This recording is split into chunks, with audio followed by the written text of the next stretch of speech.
You are listening to Horror Game Developer. My games aren't that scary. By Entril J.I. Novels from Novelfire. Chapter 301, System Update 1. I took a couple of days of rest. There were a lot of things that I needed to do, but I decided to just forget about everything and relax for once. I desperately needed the rest. I had been working myself to the bone from the moment I had arrived in this strange world. Taking into consideration what I had previously told myself, I decided to rest. It's okay to work a lot, but I also need to relax sometimes. I walked out of the dorms. The sun shone brightly outside, causing me to squint lightly as I looked at the road ahead.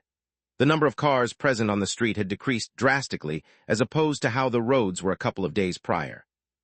It looks like the guilds have finally started to leave the island. I had expected them to leave earlier, but they had stayed more than I had expected. This was most likely due to the chaos that followed the gate.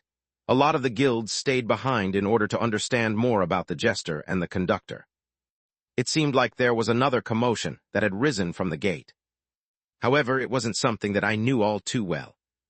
If I have to take a guess, it's most likely due to the fact that the gate reached the next rank, but I'm not sure. Whatever the case is, I should get some coffee. Not far from the dorms, there was a cafe that most of the people from the guild frequented when they had time. Otherwise, they'd usually go for the quick powdered stuff. I wasn't that much different. I at least want to try this place once. I was still on leave, so I just thought of trying things that I normally didn't. It was also nice to step out of the guild for once. And it's not like I'm far from the guild. I'm still very close, so it's still relatively safe. When I arrived at the cafe, a small line of people was waiting outside. From the street, the place looked inviting, broad, clear windows rising to the top and wrapping around the shop, offering a glimpse of the warm interior within. The floor was made of dark wood, with the table matching the floor, alongside the counter that displayed all sorts of goods. They looked appetizing. But, I don't know. I scratched the back of my head while staring at the line. This felt like too much of a hassle for some coffee.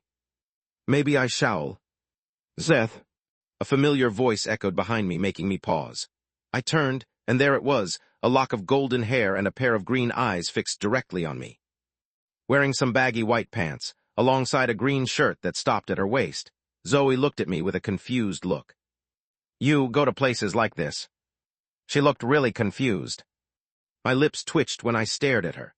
She looked to be dressed in casual clothes, but I could tell from a glance that they were all probably some designer brands that I didn't know about. Just her black purse looked to be more expensive than anything I owned. But that didn't really bother me. What bothered me was the numerous stares directed our way. Well, I forced a smile. Maybe I didn't do a very good job at it as Zoe's brow rose, at the same time mumbling, "What?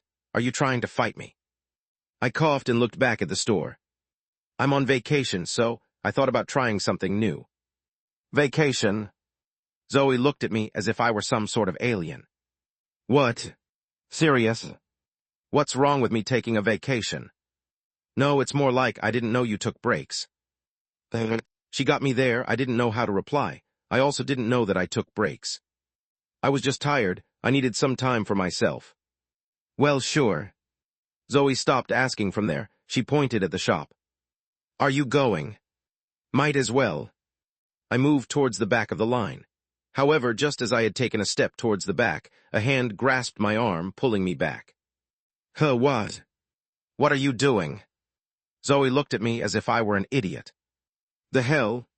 I'm waiting in line, like normal people do. You? Zoe covered her forehead with her hand. With a sigh that she didn't even try to hide, she pointed at the shop. If you're from the guild, you can directly skip the line, you know.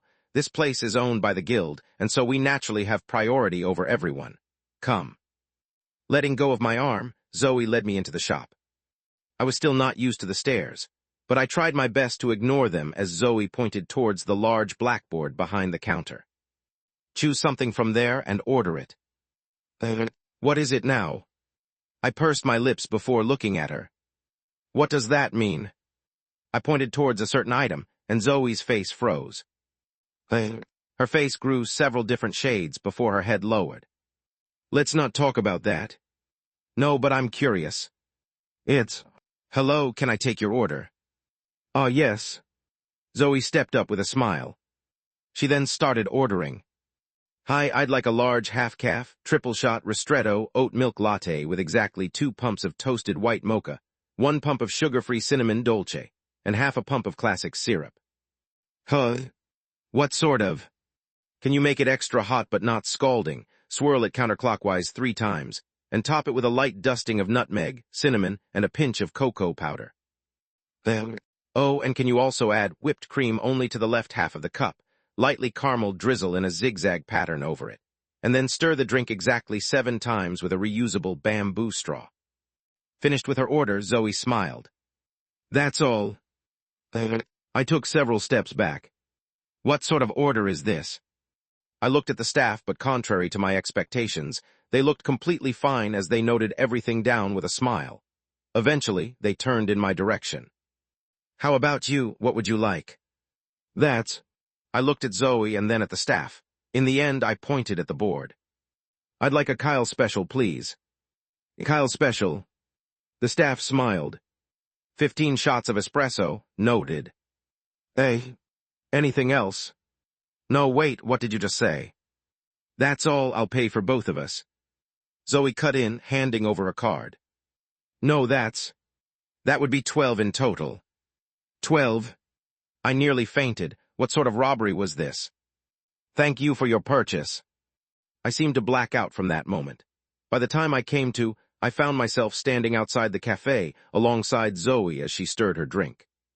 She just took a sip of her drink when I looked at her. I think I get it. Zoe looked at me. I looked back at her seriously. This place, it's a gate, isn't it?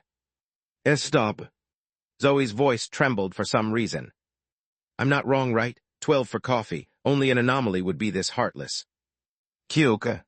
A weird sound came out of Zoe's mouth. As expected, her drink was bad. I'm sure the rank must be high. At least B rank. Never seen such dangerous and heartless ano. PFTTTT.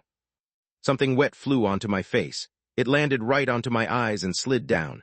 I froze on the spot. But as if that wasn't enough. Hadohata. The spit was followed by a loud laugh. One that seemed to attract the attention of everyone present.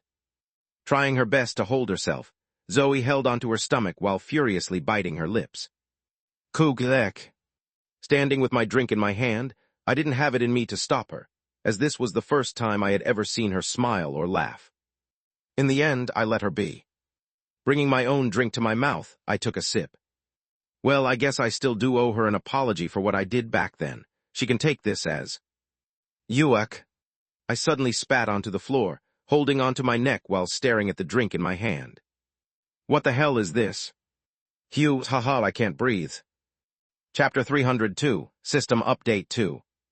All I took was 1 sip. However, that was all it took for me to feel extremely jittery. Oh fuck. I had a sudden bad feeling about the situation. By then, it was already too late as I found myself walking back with Zoe to the guild, and before I knew it, I was in my own office. I blankly stared at the painting opposite me. Wasn't I supposed to rest a bit more? Why was I back in my office? Oh God. I thought about immediately heading back to the dorms to get some rest, but I knew that in my current state, that was impossible. This drink better not be made after the same Kyle that I know, otherwise.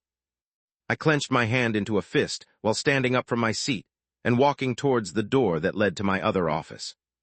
Click. I unlocked the door, slipped inside with my laptop, and made sure to lock it again behind me before stepping further in. Finding a spot, I sat down on the floor and opened the laptop. Several figures popped up in the room at the same time. A particular figure stood out among the rest. Its tall frame carried an undeniable presence. Alongside it was a certain pressure that pulled at me until I found myself lifting my head almost instinctively. It was the conductor. I blinked a couple of times before speaking. I'm thinking of setting up a music studio in one of the rooms of this place. Do you think you'll be able to set it up? It is possible. The conductor answered in a low tone, its voice carrying a quiet heaviness as its eyes shifted to the windows overlooking the room beyond the corridor. For a moment, its gaze lingered on the door before slipping away and returning to the empty stretch of corridor ahead. Its lips pulled up in amusement shortly after. What an intriguing gate. Best be careful, human. This is a very dangerous gate. I froze for a moment as a chill traced its way down my spine. It lingered there, unsettling, until I forced myself to take a few steady breaths, slowly reining my nerves back under control. As I know, this was something that I had been warned about earlier. So long as I stay within the rules, I should be fine. The conductor's lips stretched further in amusement, but it no longer said anything. A heavy sense of foreboding stirred within me at that smile, but I forced myself to look away, refusing to dwell on it any longer. I already know the risks of the gate. I just can't think of a better place to do my work without getting interrupted. I might change it in the future, but until I can afford a proper studio, I plan on staying here. If that's what you wish. The conductor dropped the topic, moving towards the window and looking at the other classroom. In order to build a music studio, you'll need instruments. I'd prefer them to be of high quality. The better the quality, the better the music. Can you handle that? Will better quality music make a difference? It will. Okay. I took note of it on my laptop. I had a budget of $3 million. I had yet to touch it. If I spent some of it on the equipment, I'd still have a lot remaining. I plan on spending some money to hire some staff too. Oh, right. I suddenly recalled the message that I sent before. Going to my email, I looked through it before stopping at a certain email. My eyes squinted. They want to meet up with me directly. I scratched the side of my face. It's doable. I replied with an email and set up a meeting for next week, then moved on to the rest of the unopened messages. Most turned out to be nothing but junk, and by the time I finished going through them all, I'd gained nothing of value. That's that. I guess I should start planning for my new game. I opened the app and went to the game developer mode. The interface immediately changed. A familiar one appeared. I was just about to get started when... Update. A large notification appeared on my screen. The game developer mode is now experiencing an update. Please wait a moment.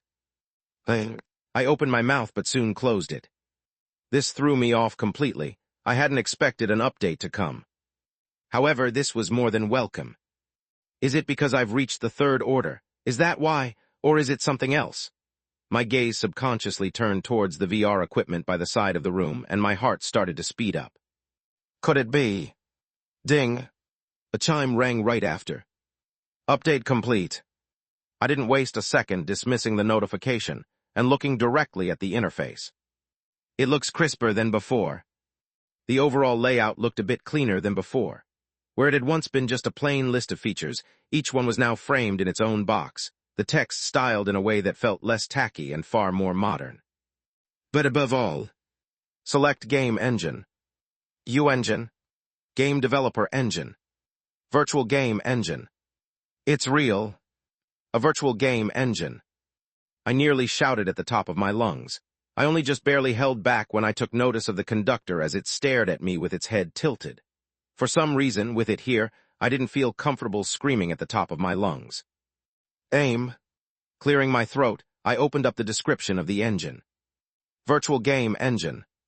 An engine built with the main system to make designing virtual games easier for the developer. Not only does it save time, but it also delivers the full sensation of playing within a virtual world, so vivid it almost feels real.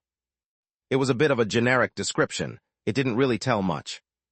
Pondering for a moment, I scrolled down and decided to give the new engine a try. I want to experience it for myself and see exactly what it does. Click. I clicked on the feature. Immediately, the screen shifted. A vast, empty white space appeared right before my eyes as a section opened up on the side of the screen. I opened it up. Furniture. Oak bookshelf, 40 SB. Mahogany chair, 25 SB. Walnut cabinet, 60 SB. Pine stool, 15 SB. Cherry dresser, 55 SB. Black circle ebony side table, 35 SB. Furniture. My lip twitched. Seriously? I can't believe I have to pay to set up stuff. The price wasn't unusually high, but I knew it would add up.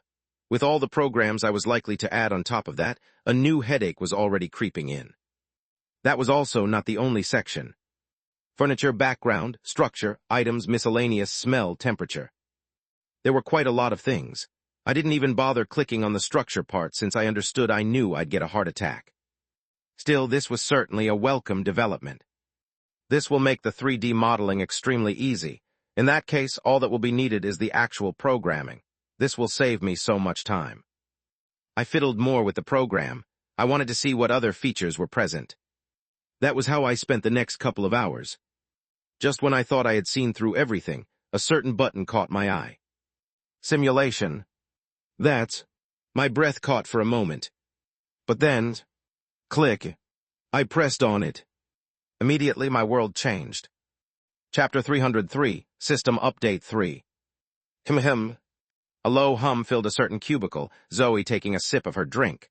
The drink tasted better than usual.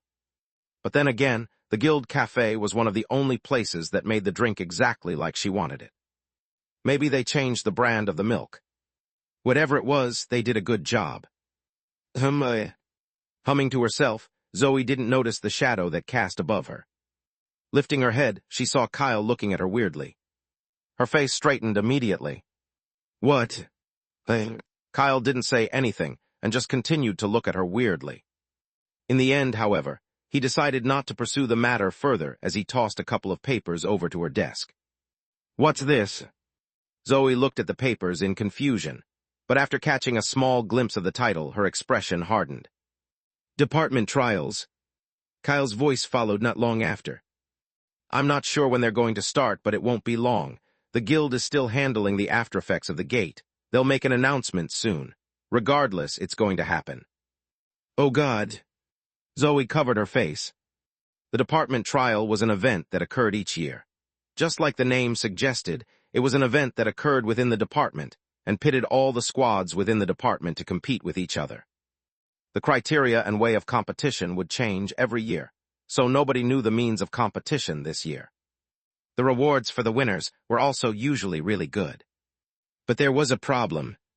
The winners, they would be sent to the main island to represent the guild at the World Guild Conference, an event where teams from every guild gathered to compete, striving for both victory and worldwide recognition.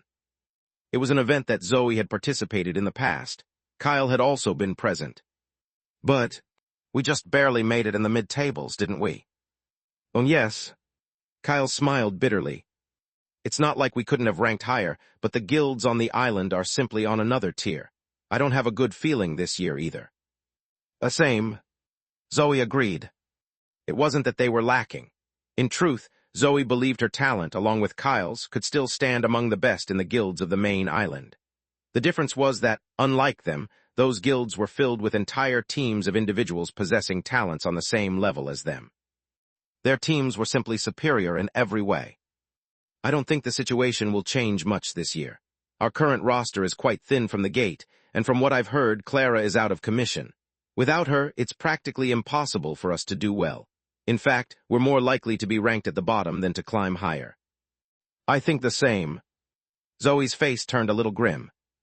Maybe in a couple of years, since we've got Miles and Rowan from our team. The two of them are growing really well, especially Miles. He's doing very well. Yes.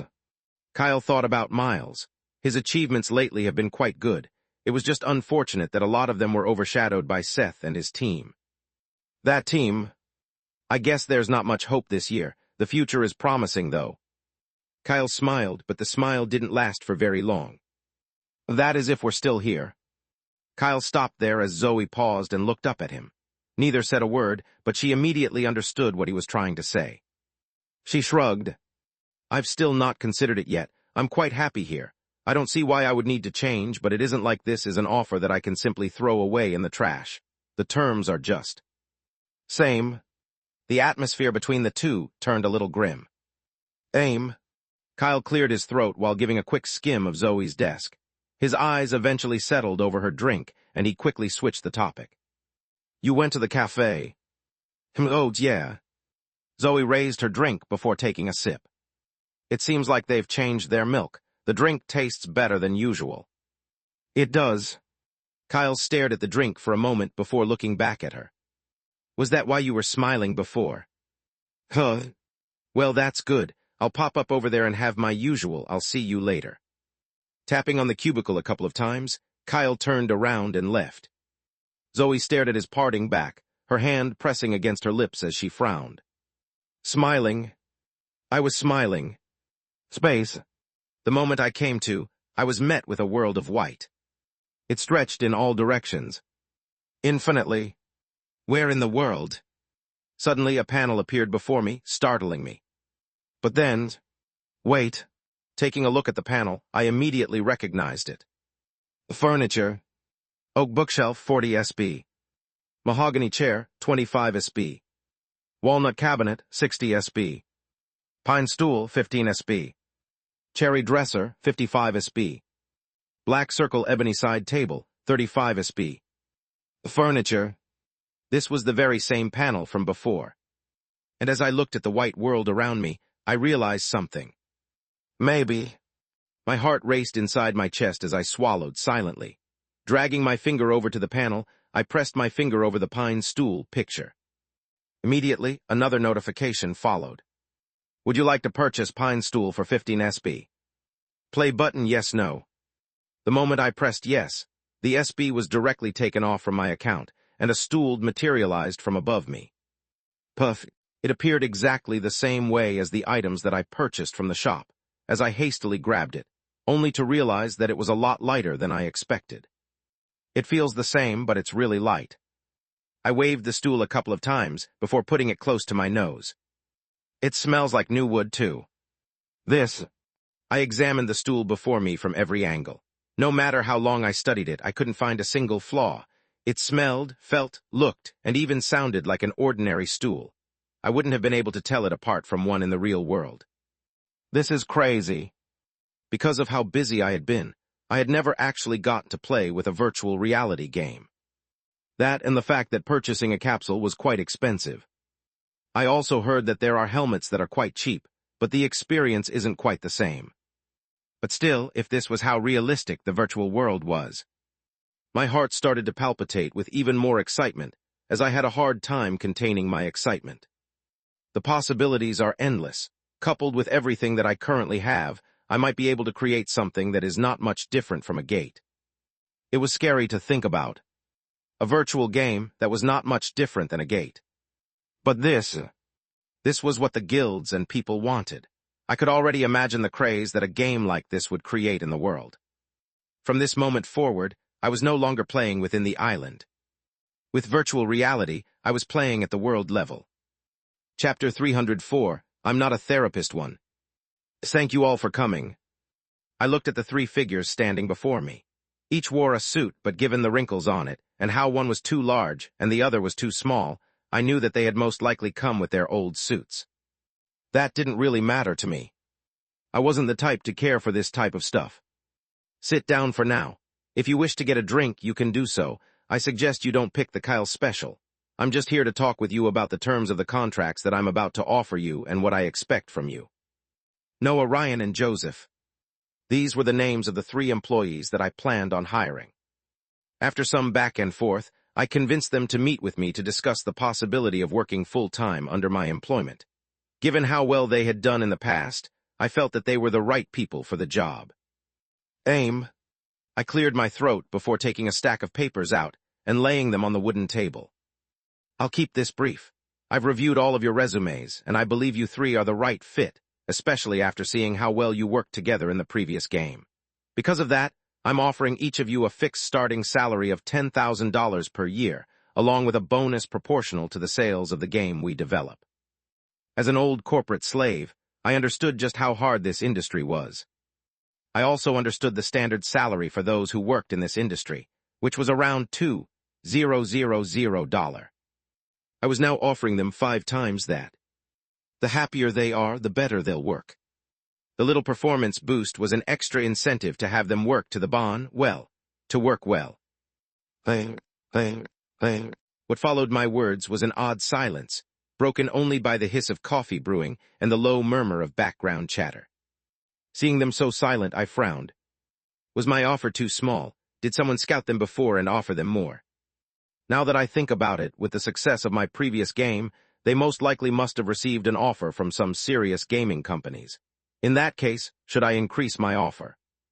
Just when I thought I had to change the terms of the contract, A shaky voice broke me out of my thoughts. T, this is serious, right? I turned to the one who had spoken.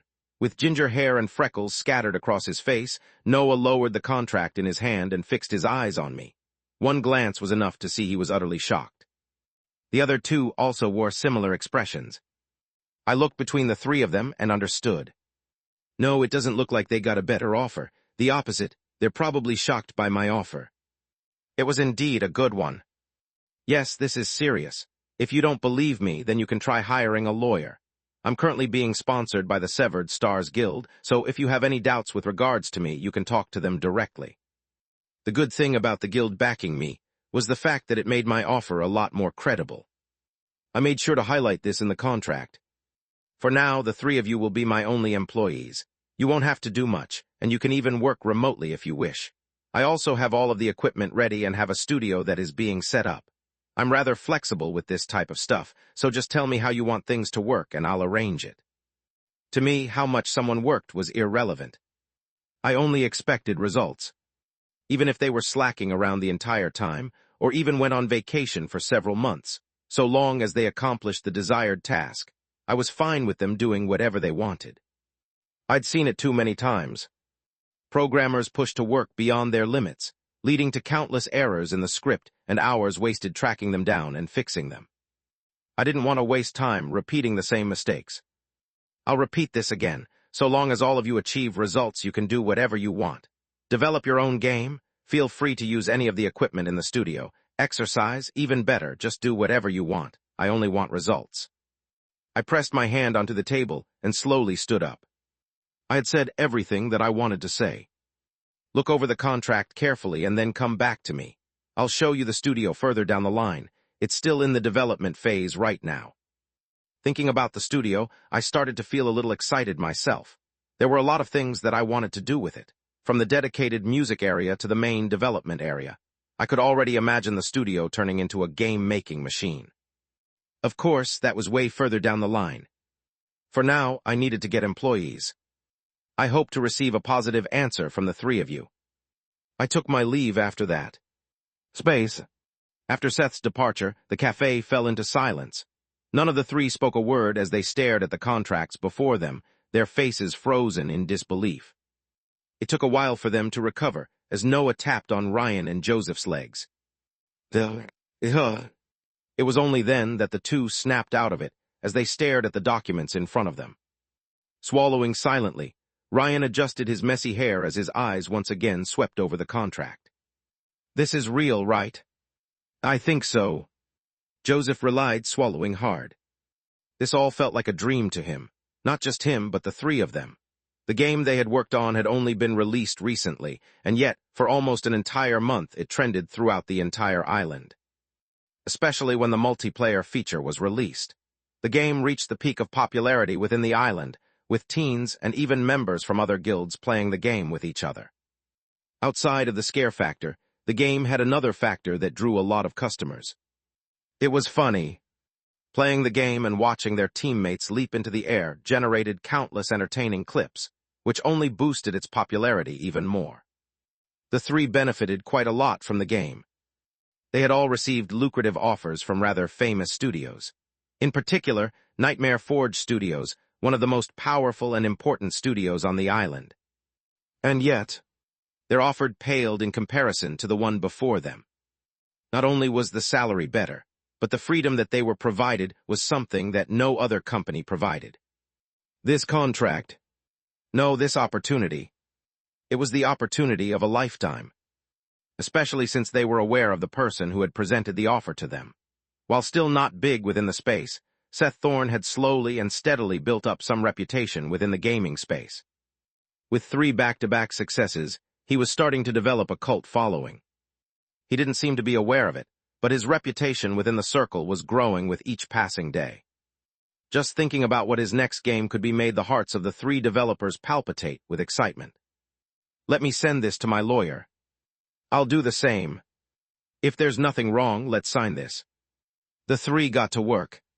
Standing up, they hurriedly phoned up their lawyers. Chapter 305, I'm not a therapist too. I think I should get an answer soon. I checked the time while walking into the elevator. It hadn't been 10 minutes since I left the coffee shop, and given the expressions that they were by the time that I left, I was certain that they had been enticed by my offer. Perhaps I'll get an answer by today. The faster the better, honestly. Well then, now that I've handled that, what should I do? I had already exercised. I had already slept. Team activities were still on pause due to the aftermath of the gate. In other words, brainstorm game ideas, develop the studio, or dig more information of the company. Oh, right. I planed my hand against my face. Right, I forgot to ask her. I had been with Zoe not long ago. I should have asked her about the black market then. Stepping out of the elevator and walking into the main area, I looked around for her, but she didn't seem to be present. I even looked for Rowan, but he also didn't seem to be present. Well, I'm not in a rush, I guess. I had no money, so. In that case, should I start brainstorming for the new game?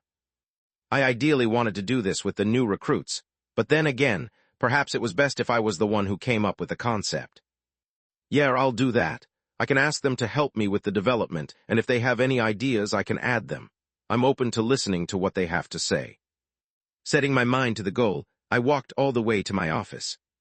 But right as I caught a glimpse of the door, I stopped. There, standing right before the door, was a figure that I was all too familiar with. My heart pressed tightly against my throat as I stared at her silhouette. What is she doing here? It can't be because. A sudden memory of my past interaction with her flashed through my mind, and a wave of nervousness washed over me. I wanted to retreat back, but not even a second after the thought crossed my mind, her head turned and our eyes met. Shit. I wanted to curse at my luck. However, right as I started to despair over my situation, something struck me. Wait. I looked closely in her direction. In that moment, something became clear to me. She didn't look well at all. Her face was pale, her eyes slightly sunken with glaring black circles, and she didn't even try to approach me the moment she looked at me. She seemed just out of energy. What the hell happened?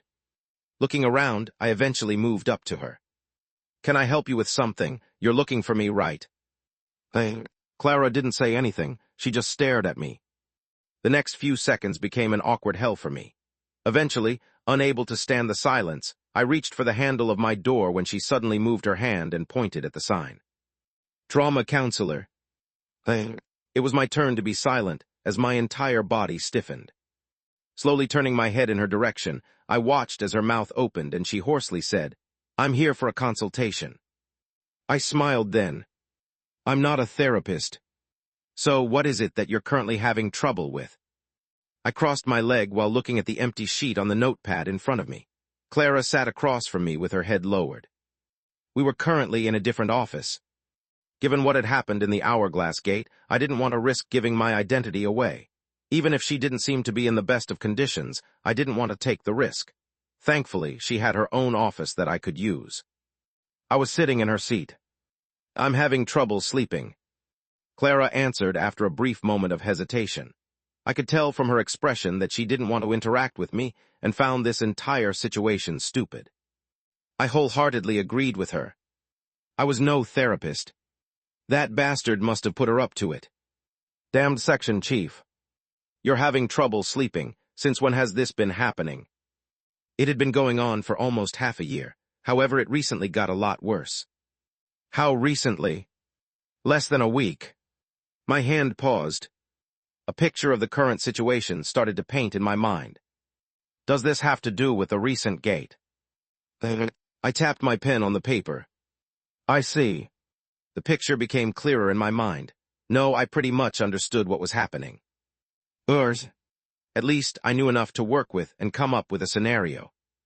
I put the pen down. You're afraid of failure.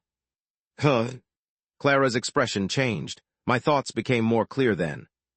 You're terrified of failure. Ever since the gate had closed, Clara felt as if her mind had been plunged into the darkest, most unfathomable depths of the ocean. She struggled to concentrate or even formulate a thought. She felt extremely sluggish. Clara had hoped she would improve as the days went by, but that had been a naive expectation. The heaviness only deepened with each passing day, and her nights remained restless and sleepless. The moment she closed her eyes, she'd see that figure. It haunted her whenever her mind let down its guard, appearing in her dreams or as hallucinations, clutching a needle and whispering for her to stay still so it could stitch her eyes and mouth shut. Clara's last few days had been a nightmare for her. She visited the best therapists in the guild, and yet none of them seemed to provide her with any relief. Her nights remained sleepless, and its figure remained in her mind. Just when she resigned herself to the situation, the section chief gave her a last-ditch solution. There's a precedent in the past where he's managed to help and even improve one of the recruits' performances with his sessions. I'm not sure of how useful it will be to you, but you should give it a shot. In all honesty, Clara didn't believe that he'd be able to help. Yet, whether driven by curiosity about him or the sheer desperation she felt, she found herself seeking him out. But she soon regretted that decision. You're terrified of failure. What? Clara's lips opened and closed, her mind blanking out for a moment until her teeth slowly clenched together as her chest started to boil. Terrified of failure? What is this bastard talking about? How did he even draw this conclusion from just a few questions? Clara's body shook as she tried her best to hold herself back. But given all the stress she was currently experiencing, that proved to be a way harder task than anticipated. Just when she thought she had managed to calm herself down, Seth spoke once more. You're trying to mask your true fear, convincing yourself that something else is causing these feelings. However, Seth tapped his pen onto the notepad. What you're really scared of is failure, like the one you just faced. Chapter 306, I'm Not a Therapist 3. Clara sat in silence, her face shifting through fleeting shades of color until her composure finally broke. Her features tightened, and she fixed Seth with a sharp glare. What nonsense are you talking about? This is obviously not about failure. Is it not? It's not. Clara denied it completely. I've failed many times before. This is definitely not it. Is that so? What do you mean, is that so? Clara's brows knitted further. I'm telling you that's not it, and if I'm the one saying it, then it definitely is. Okay. Seth nodded while jotting something down on his notepad. Clara's expression further crumbled. At the same time, he took something out of his pocket. It looked like some sort of squishy red ball. What sort of? Are you even listening to me? Oh, yes. Seth paused and looked at her. I'm listening to you. No, you're not. And what makes you think that? Then why are you holding on to the ball? This. Seth held out the ball for her to see. Clara's eyes lingered on it, but before she could react, he flicked it aside. She tried to follow its arc, only to watch it vanish into thin air. At the same time, she felt something pierce her mind. It was extremely subtle, and had she been in her most optimal condition, she would have noticed it. But she was far from that now. Her thoughts dragged sluggishly, and even the act of thinking straight felt like a struggle. What? What ball? I don't see any ball. Clara's jaw clenched so tightly that it started to make weird grinding sounds. Seth's face remained indifferent to it all as he licked the top of his teeth and started jotting down several more things on his notepad. The sight made Clara nearly jump him. Take a deep breath, relax. Although she said all of this, it wasn't working. The more she looked at him, the angrier she got. Just when she found herself unable to hold back and prepared to leave, Seth opened his mouth. Let's say that I'm wrong. What do you think the main cause of your nightmares is? Is it the conductor, its appearance, its presence? Well, yes, that's... Taken aback, Clara didn't know how to answer properly. But she soon recollected herself. Yes, it's because of that. Every time I close my eyes, I imagine the conductor. Seth nodded seriously. For a moment, Clara's brows relaxed at the sight, but just when she thought he had finally understood her, he tapped his pen on the paper. Yes, you're scared of failure. As the words echoed again, something inside Clara snapped. She wasn't sure when it happened, but suddenly she was on her feet, her face flushed red as a crushing pressure erupted from her body. Bang! The chair nearly shattered at her action. At the same time, she advanced on Seth, who stayed seated, his face utterly blank, as if unfazed by everything happening around him. Listen up, fucker.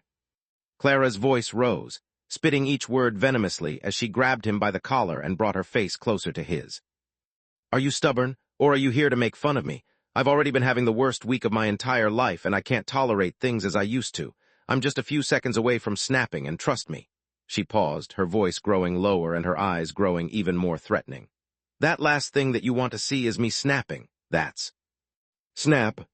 A sudden snap echoed, and Clara felt her vision starting to wobble.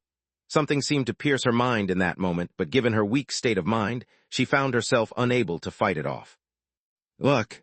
In the end, her grip on Seth's collar loosened, fingers slipping away as she stumbled back a few steps, clutching her head.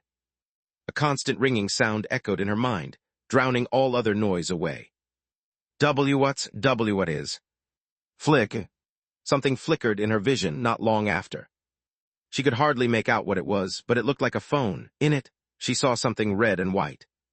Clara had a hard time making out what it was, but the moment she caught sight of it, something in her mind clicked. The ringing faded, and Seth's voice echoed in her mind once more. You're afraid of failure. What? Her vision returned to normal as well. Standing before Seth, she saw him stare at her without much of an expression. With his legs crossed, he began speaking. Your record is impeccable. From the moment you joined the guild until now, you've cleared nearly every gate with outstanding success, never once failing. You've earned the title of the guild's star, carrying a weighty responsibility on your shoulders. His voice was smooth and soft to the ears. Something about the voice made her pause, but it wasn't for long. Her lips soon parted as she tried to argue. But, She stood in silence, unable to find her words. It was as if her mind had suddenly stopped working properly. Seth took the moment to continue. This is why, the moment you faced a situation where nothing seemed to work, you began to falter. The weight of the situation pressed down on you, and you likely saw that gate as your first failure, even though the world thinks otherwise. You started to realize just how painful failure is, and you finally felt it. No, stop. Seth paused, his gaze falling onto her. The weight of the responsibility on your shoulders. The room turned completely silent following his words. Clara's chest rose and fell repeatedly, her face bleaching completely. But as if that wasn't enough, she soon heard it. Bar thump, bar thump. The loud sound of her rapidly beating heart. Even worse. Zia. Alongside the beat of her heart, she heard something else. Something akin to the sound of a violin, and one that made the very hair on her body stand on end. And yet, as if her body was completely glued on the spot, she found herself unable to move her head at all. Her eyes shook as she looked at Seth. However, his gaze remained calm as he looked at her. It is okay to fail. Seth's voice quietly echoed in the air. Zi. The sound of the violin grew more pronounced. Clara's mind grew more sluggish, and finally, for the first time, she found herself truly paying attention to Seth as he took a moment to sort out his thoughts before speaking. Something shifts when you stop trying to prove yourself. He looked right at her, pointing the pen at her.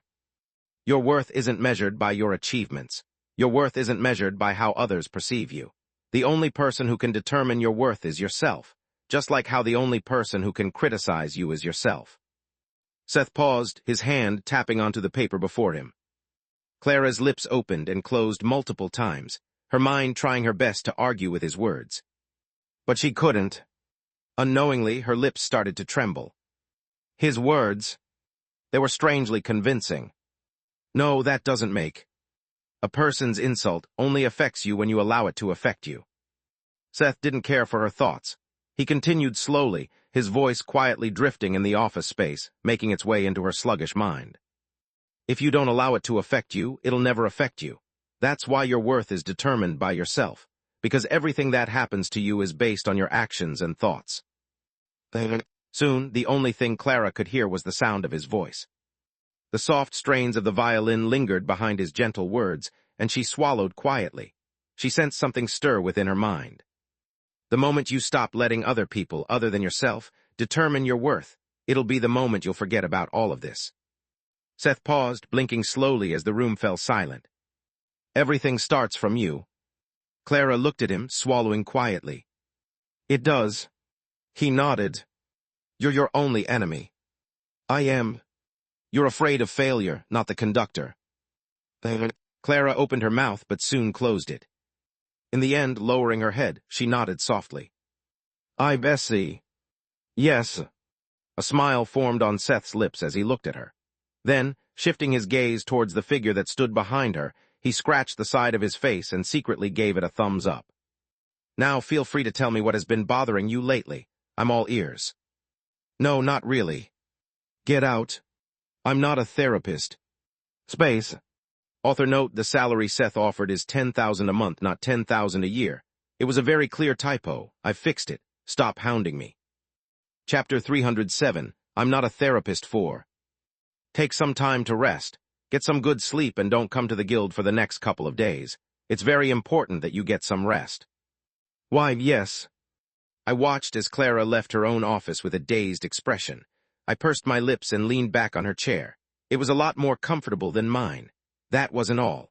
The office in general was a lot bigger than mine, with a massive window that allowed one to overlook the street from below. I paused. I soon realized that it was fake. Right, we're underground. There's no way this is possible. I forced a smile before turning my attention towards the lanky figure standing opposite me. With a quiet sigh, I asked, "Are you sure that she didn't notice anything?" "Yes." The conductor replied a moment later, its lips pulling upwards. "That human, her mind is not stable. There is no perfect moment to infiltrate her mind than now. She won't suspect a thing." I hope so. I was obviously no therapist. If I had actually carried out a therapy, I'd just be rambling some nonsense without any effect. To some extent, this was exactly what I had done. However, by utilizing the conductor's music alongside Mr. Jingles, I was able to influence her to some extent. Since I had only used one ball, the degree of hypnosis was very low. Thankfully, her mind wasn't in the right place. This was what allowed me to carry on with the therapy session without any problems.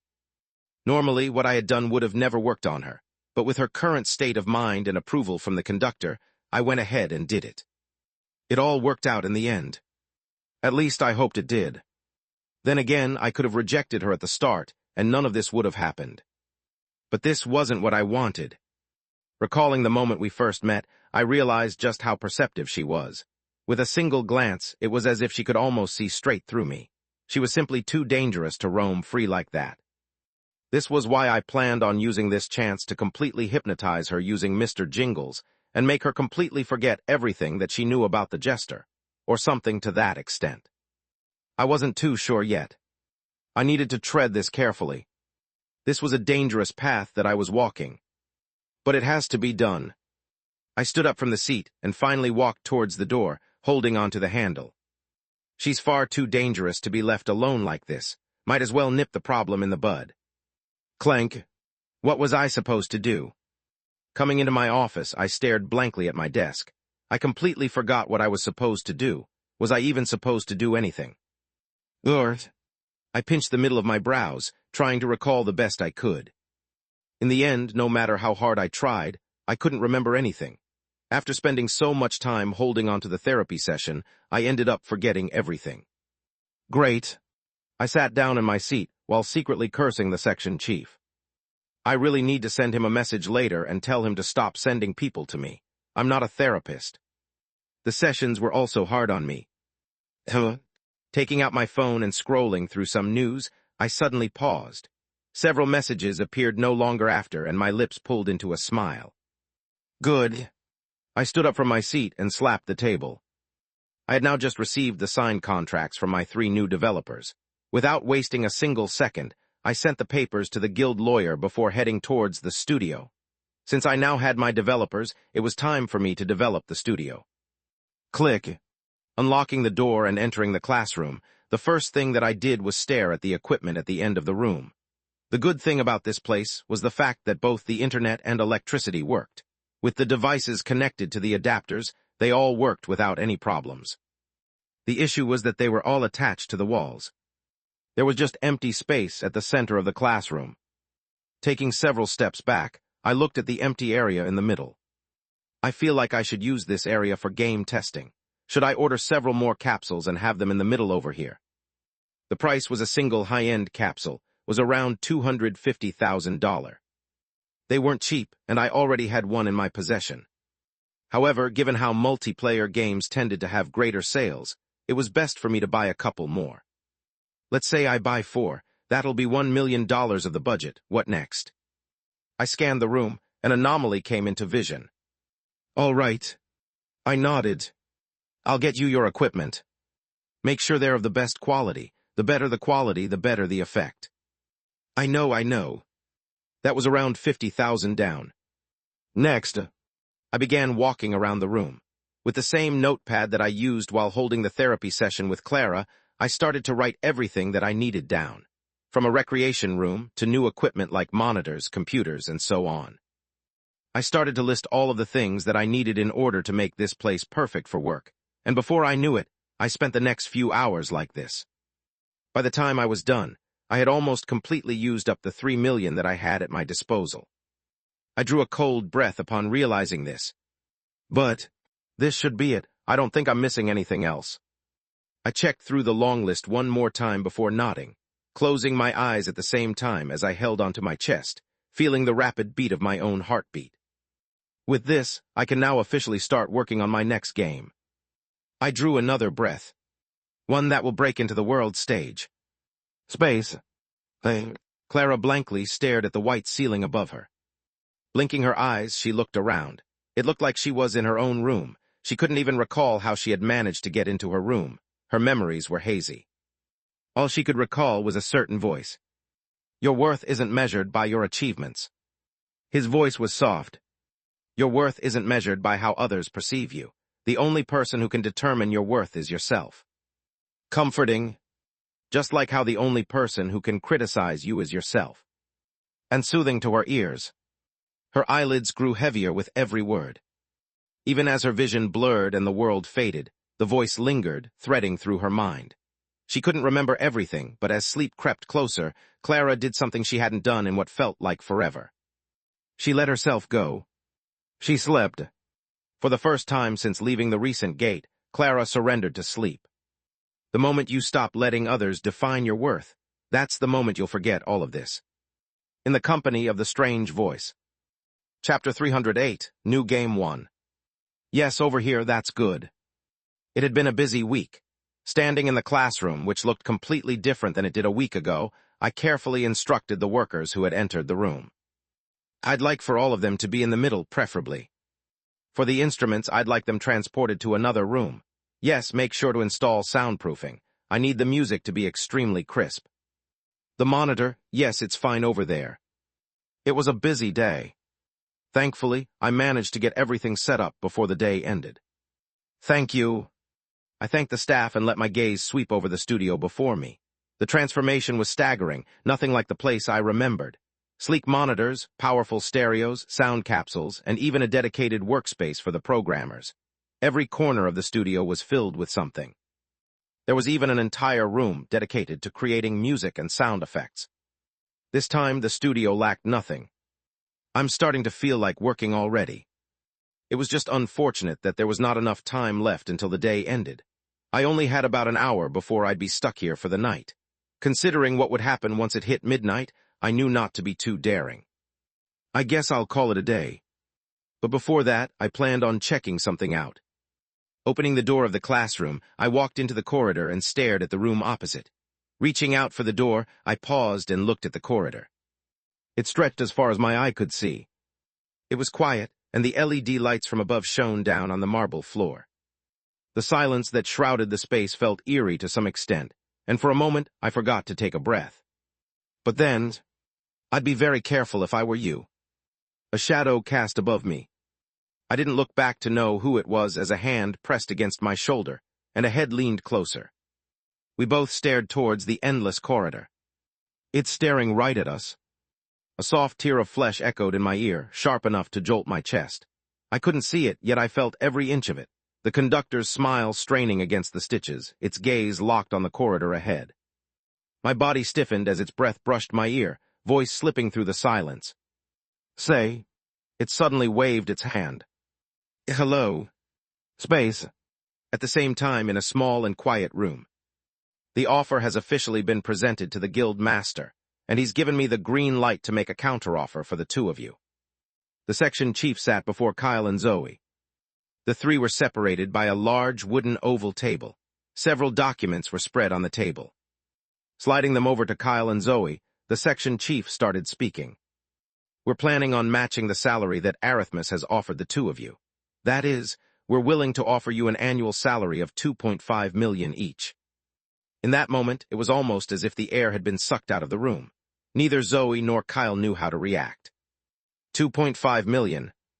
That was more than double their current salary. The two also understood that this salary put them above most of the people in the guild. Despite being a queen-grade guild, they couldn't afford to pay as much as the guilds from the main island. This sort of salary was a show of goodwill from the guild. Before the two of you say anything, I'd just like to add that this isn't all that we're willing to offer. What? There's more. Yes. Nodding, the section chief took a deep breath. He extended his hand, revealing two small, hexagon-shaped glass bottles, each sealed with a delicate glass cork. The moment Kyle and Zoe caught sight of the bottles, their breathing grew heavier. Essence of light of the purest degree, alongside an essence of time. These should be the last remaining items that the two of you need in order to upgrade to the next order, correct? Neither Kyle nor Zoe answered. It wasn't that they didn't want to answer, but it was because they couldn't answer at all. How? The two had been working extremely hard in order to acquire the desired essence. While they did manage to find some decent ones, this was the first time that they had seen such pure ones. It was simply not something that could be found easily. Not only that, but with the high demand, even if it was found, it'd usually be already taken by someone. With this is how much the guild is willing to offer you in order to keep you. I won't force the two of you to answer me now, but I'd like to hear from you soon. If the two of you don't wish to continue with us, that is also acceptable. We'll take the offer presented by Arithmus. But like I said, the guild really holds the two of you in high regard. Please think about this carefully. The section chief didn't say anything else from this point forward, as a tense silence followed shortly after. Kyle and Zoe then carefully picked up the papers and went through them. Eventually, the two stood up and left the room. They were most likely trying to reach their lawyers. With his arms crossed, the section chief stared at the door. The silence within the room continued to press on, until he eventually laughed. The guild leader really didn't hold back with the terms. He's finally starting to pay attention to our department. Who would have thought? It had been a long time since their department drew any real notice. That changed with the recent gate. The event and the wave of coverage that followed brought them significant attention. This was most likely the reason why the guild master had decided to match the offer. He was finally planning on developing their department. Would have been appreciated if he didn't take so long to do this. But then again, had it not been for their past poor performances, he would have done this much faster. The section chief's expression turned serious upon reaching the thought.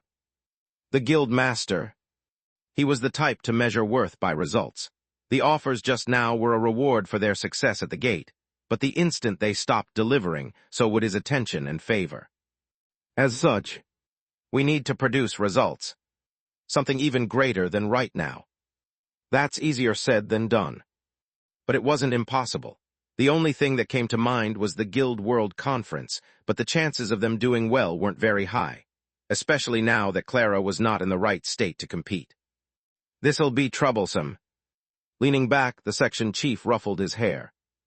In their current state, they might not even achieve a good result. The section chief could already imagine the consequences that the department would sustain. Getting Kyle and Zoe to the Fifth Order would certainly help their chances, but it was still far from enough. There were Miles and Rowan and several others, but that was far from enough. If only... No. The section chief shook his head, his mind wandering over a certain individual. They're too inexperienced, and he doesn't even have an order. Although they're getting good clearance records right now, it's still not enough. I'm also sure he doesn't want to participate, and there are still the department trials. No. The section chief shook his head. Absolutely not. His voice grew weaker. No. He bit his lips. And then... But what if... Chapter 309, New Game 2. 11:59 p.m. Click. I made sure to lock the door of the classroom. A stifling silence followed right after.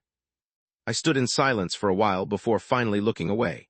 Even then, the sound of my heartbeat continued to echo in my head. Say hello. Thinking back to my last interaction with the conductor, I struggled to keep my composure as the image of the long corridor resurfaced in my mind. Nothing about it seemed unusual, yet it now almost felt as though the entirety of it was looking back at me. I unknowingly found myself holding my breath. All of a sudden, I don't want to work there anymore. And yet it was too late. I had already set everything up inside. I'm just exaggerating. At the end of the day, I just need to follow the rules. So what if it's watching? So long as I stick to the rules, I should be safe. Thinking thus far, I felt a lot better. I was also fairly tired. Besides exploring the place, I returned to game developer mode and assimilated my first game into the virtual world. The process wasn't very difficult. It was time-consuming, but not difficult. I also had the perfect people to test the game. I planned on asking them for help, and as I looked at the door once more, I decided to head out of the office. It was time to rest. I woke earlier than usual. After getting a light breakfast, I decided to head to the gym. There weren't many people today, and after a quick session, I took a quick shower and headed to work. During my sleep and workout, I had managed to get some inspiration for my potential new game. I was planning on immediately getting started. But, right, I need to go to my team. The break is over. I should fulfill my duty as the squad leader. Coming into the guild, I made a detour and walked all the way to my office. Looks like everyone is here. The place was strangely quiet as they all looked at me. They did seem a lot better rested than before, but I could still see the lingering fears in their mind as they looked at me.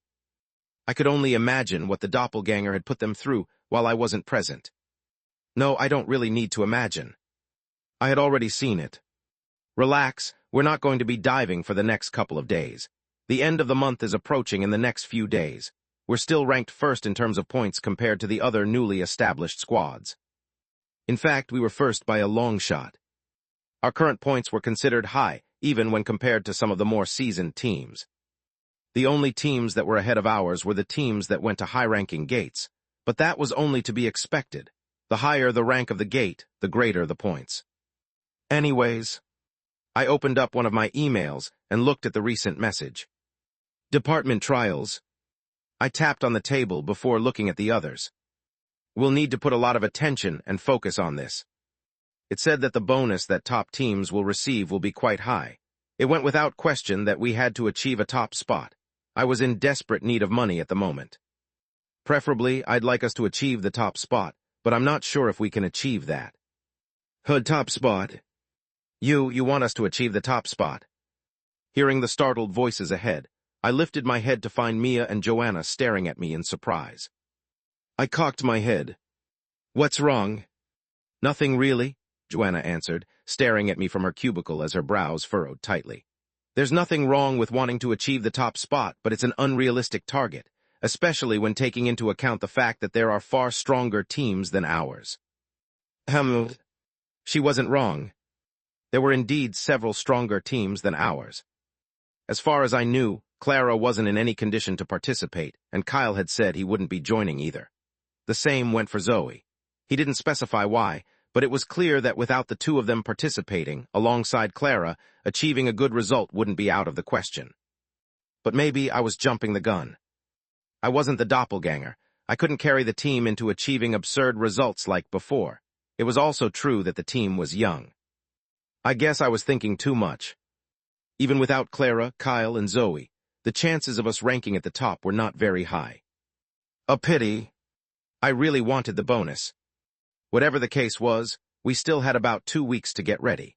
In the meantime, I planned on allocating my focus on the new game and possibly on building more teamwork with the team. With that being said, okay, let's go, all of you follow me. Hey, are we going somewhere? Seeing the confused looks on everyone's faces, I said nothing and walked out. After exchanging a few puzzled glances, they all followed me to my main office.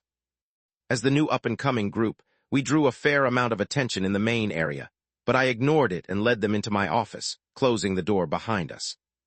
Where is this place? Nora was the first one to speak.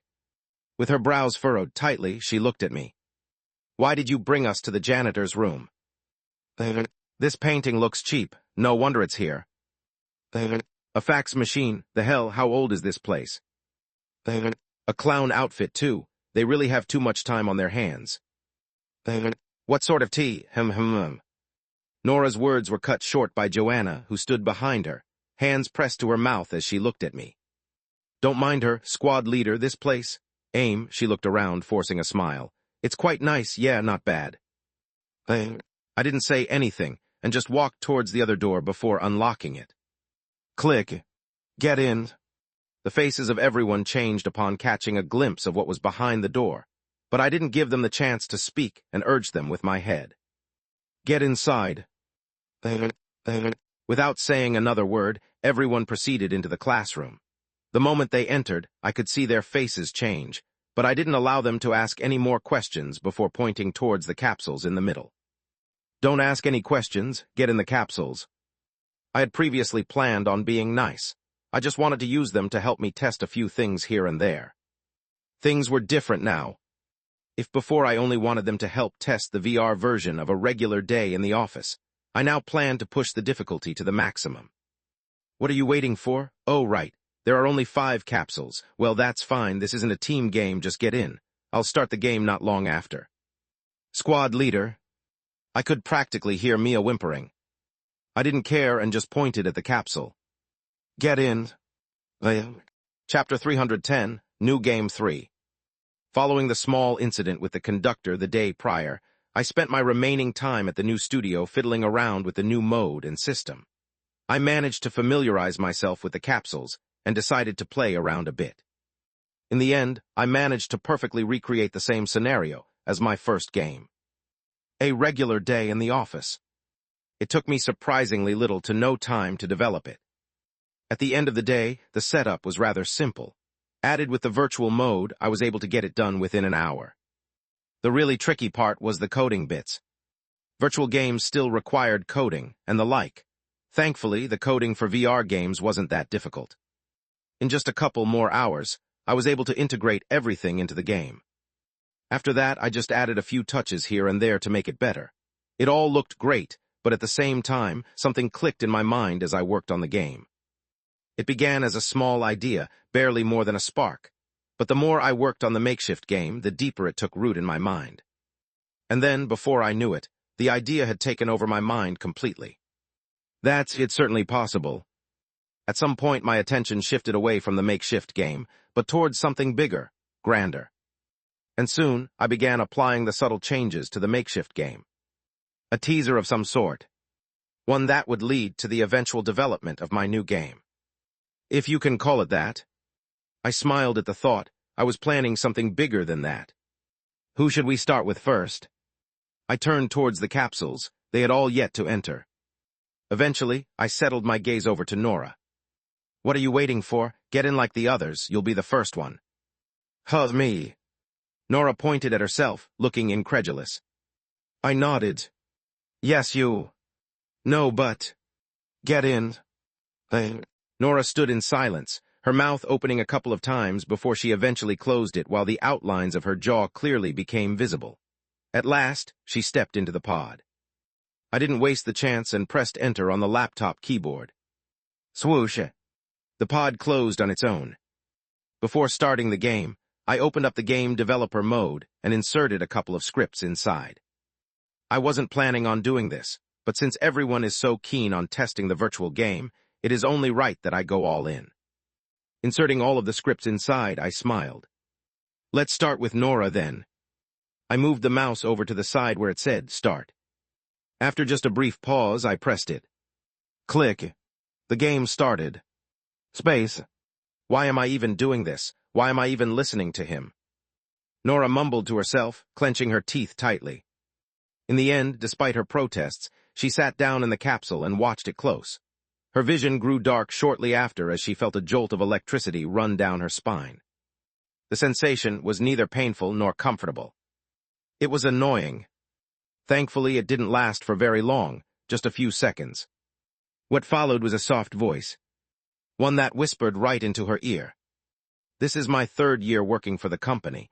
Every day is a struggle, and I hardly get any sleep. I am so tired that I think I'm starting to hear things whenever I leave my office. The only thing keeping me sane is my playbox. Only when I play it do I feel safe. For some odd reason, Nora felt her heart quicken at the sound of the voice. It was almost as if someone was right next to her. I hope it's just because I'm tired, but I did hear about a recent case where one of those in the IT department killed themselves because they were being overworked. I hope I don't end up the same. Her spine tingled, and no longer her eyes opened. Her attention was immediately drawn to her surroundings. She found herself in a dimly lit office, the furniture looking extremely monotonous. Alongside it, she heard the subtle, yet repetitive, flickering that came from the lights above. Flick, flick. A faint blend of printer toner and recycled air drifted through the room, undercut by the dry tang of dust clinging stubbornly to the carpet fibers. From the sound to the smell, everything felt so real. Is this how VR games are? This was the first time Nora had tried a VR game. It wasn't that she couldn't afford to buy a headset, but she wasn't one who was very interested in games. Her family was pretty well off, and if she wanted, she could have probably afforded her own capsule. All Nora cared about was improving. She didn't have much of a backstory. Born into an elite family, went to an elite school and had everything that she wanted. There were a lot of things that she could have done. However, there was only one thing that she wanted. She wanted to be the best. Nora wanted to be remembered as one of the most elite in her line of work. She wanted to become one of those figures she used to watch on TV, their presence untouchable, almost inhuman, as if ordinary people could never reach them. This was why she joined the guild. It was because this was the place that would grant her the opportunity to achieve her dream. But I really had to get paired up with a lunatic for a squad leader, didn't I? The squad leader of the team that she had been assigned to, how could she put him into words? It was hard to describe. Not only could he create games that felt so realistic and scary enough to be used for training, but he was also a monster. He was a monster that even made her shudder at times. She wasn't the only one who felt this way. The others did too. There were moments when being near him felt unbearably suffocating, worse than any anomaly they had ever faced. He was scary, but at the same time, he was the perfect person to learn from. In Nora's mind, he was the key to achieving her dreams. This was why she no longer refused his commands. All right. Nora looked ahead. At the same time, a soft voice echoed in the air. The game basics are simple. Just walk and look for the exit. That's all you need to do. Good luck. That was all he said. What followed was a tense silence, one that made her nerves twitch. Just as she reached for the door, something in her pocket caught her attention. She pulled it out and found a small MP3 player. Oh, they even have this. She scrolled through it but only found a song. In the end, she decided to play it. Might as well. What followed was a soft and mellow tune that filtered through the silence around. Nora smiled and reached for the door, yet she didn't notice the faint, almost imperceptible sluggishness in her movements. Clank. The door opened and she stepped out. This was also the moment when her nightmare started. Chapter 311, New Game 4. Clank. Nora opened the door and stepped out. The moment she did, she was greeted by the sight of a long corridor. This is... Nora blinked a couple of times. She felt that the setting was somewhat familiar, almost like the introductory gate. As she looked up at the flickering light, Nora felt even more certain. She glanced around, then finally took a step forward. If it's like the introductory gate, then it shouldn't be that scary, she thought, moving with more confidence as she eventually turned the corner to see another corridor greet her sight. This time, she spotted several doors by the side of the corridor. One door in particular stood out to her. With flowers scattered on the floor and a portrait at the center, the door was different than the rest. Walking up towards it, she checked the portrait. In memory of Ramal Neal. Her fingers brushed against the coarse texture of the wooden frame. Then, with a slow motion, she let them glide across the glass panel covering the picture, staring at it intently. It feels so real. I can't even tell that this isn't the real world. Nora placed the frame back down, but as she did, she paused. Something about the picture felt off. Picking it up again, she felt that something about the picture felt off. It felt almost familiar. But she had never seen the man before. Nora studied the picture for several more seconds before placing it down. Maybe I'm overthinking things. She then proceeded to head deeper into the corridor, towards the next corner. It's another corridor. As expected, the moment she turned the corner, another long hallway stretched out before her. Doors lined both sides just like before, but as she took a few steps forward, something happened. Flick. The lights turned off. She was engulfed in a sudden darkness. Who? Nora took a deep breath. She expected this. And... Step. She also expected the step that came right after it. But despite expecting it, Nora unknowingly found her steps growing faster and faster as she walked towards the end of the corridor. This is just a game. There's no need to be so worked up about it. I just need to look for the exit and I'll be fine. Yeah, let's look for the exit. Nora had an idea of how to find the exit. And just as she took several more steps, the lights flared back on. Flick. The steps faded. Another corridor met her sight. It was the same as the previous one, with doors on each side of the room. Nora looked around before walking forward again. Flick. Darkness engulfed her vision once more. She didn't let that affect her. Instead, she maintained her breath and ignored the steps behind her. Step, step. The steps appeared to be faster than before, and for some reason, Nora found herself matching the rhythm of the steps. Calm, remain calm. I've experienced way worse. Despite telling herself this, there was something about the game that made her unsettled. Was it the hyper-realizing of it, or was there something else? Her mind couldn't help but draw back to the picture from before. Something about the picture left her completely unsettled, but she couldn't quite understand what. Why was the picture constantly appearing in her mind? Why? Flick. The lights flickered back on. A long corridor greeted her sight yet again. Looking around, Nora's gaze fixed on the doors. It should be this cycle, right? After a certain cycle, the doors should be unlocked. Maybe not all, but a few. Nora broke into a run, desperate not to waste the precious moments of light slipping away. She grabbed for each door handle, tugging at them one by one, her urgency growing with every step. But, click, click.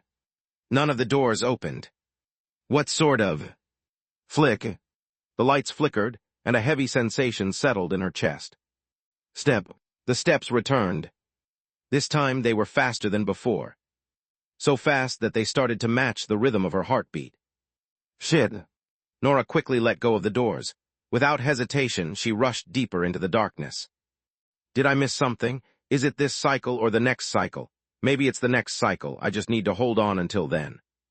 Nora wasn't discouraged by the situation.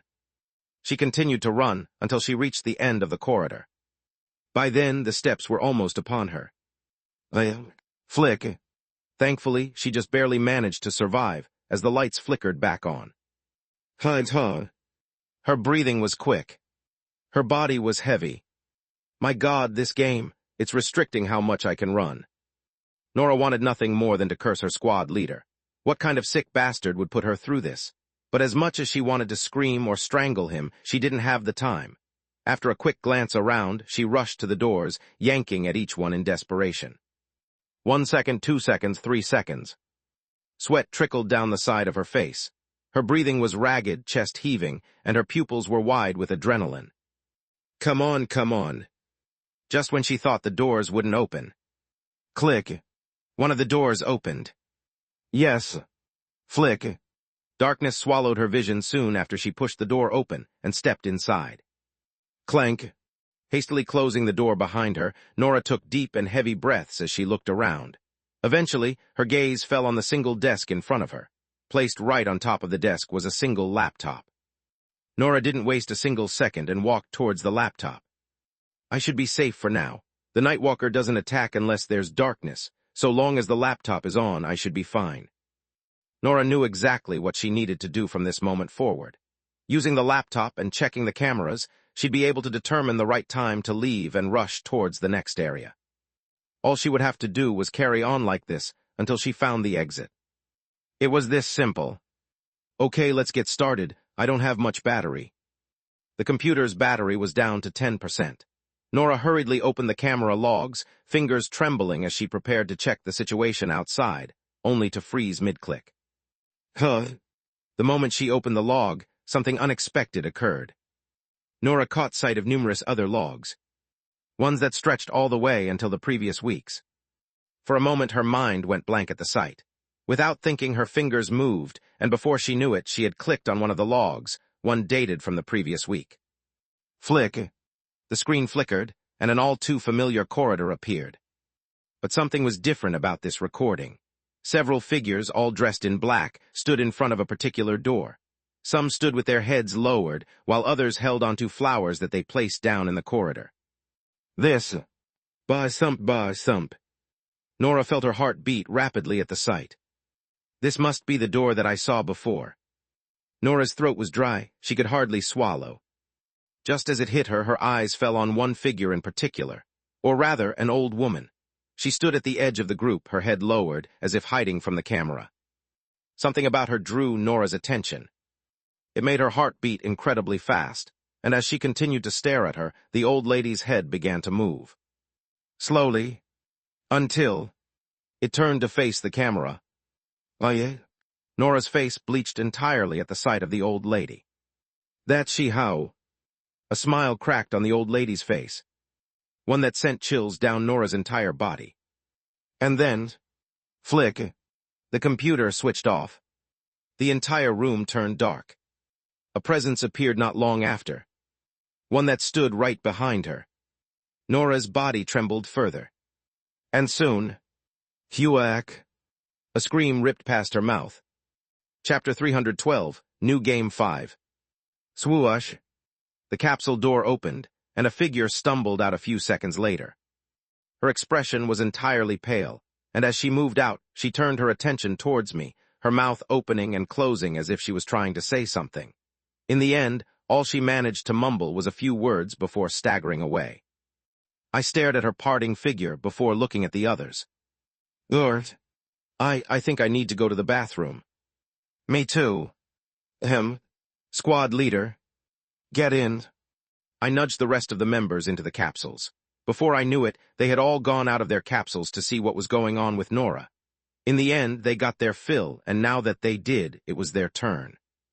Get in. Now that I'm more familiar with the system, I can create different rooms for all of you. The faces of everyone changed, with some even protesting. Even the usually quiet Min and Sarah were desperately shaking their heads. But I didn't care. Hop in. In the end, despite their objections, they all ended up entering the capsules. I nodded in satisfaction before pressing onto the keyboard, allowing the doors of the capsule to close down. Soon after, my monitor blinked 5 times, indicating that the capsules connected. Having already prepared beforehand, I prepared 5 different saves and started them all at the same time. The game will start now, good luck. Click. 5 different images appeared on the monitor in front of me. What the hell was that? Right before I could have the chance to start observing, a hoarse voice echoed next to me. I turned my right to see Nora near the desk, her hands trembling as she held onto it with both hands. With a pale expression, she looked at me. That, old woman. Oh. I suddenly understood everything and smiled. Yes, it's exactly what you're thinking. It's the same woman who appeared in the game that you've been playing. I'm planning on unifying my games. The thought struck me the day prior while I was developing this game.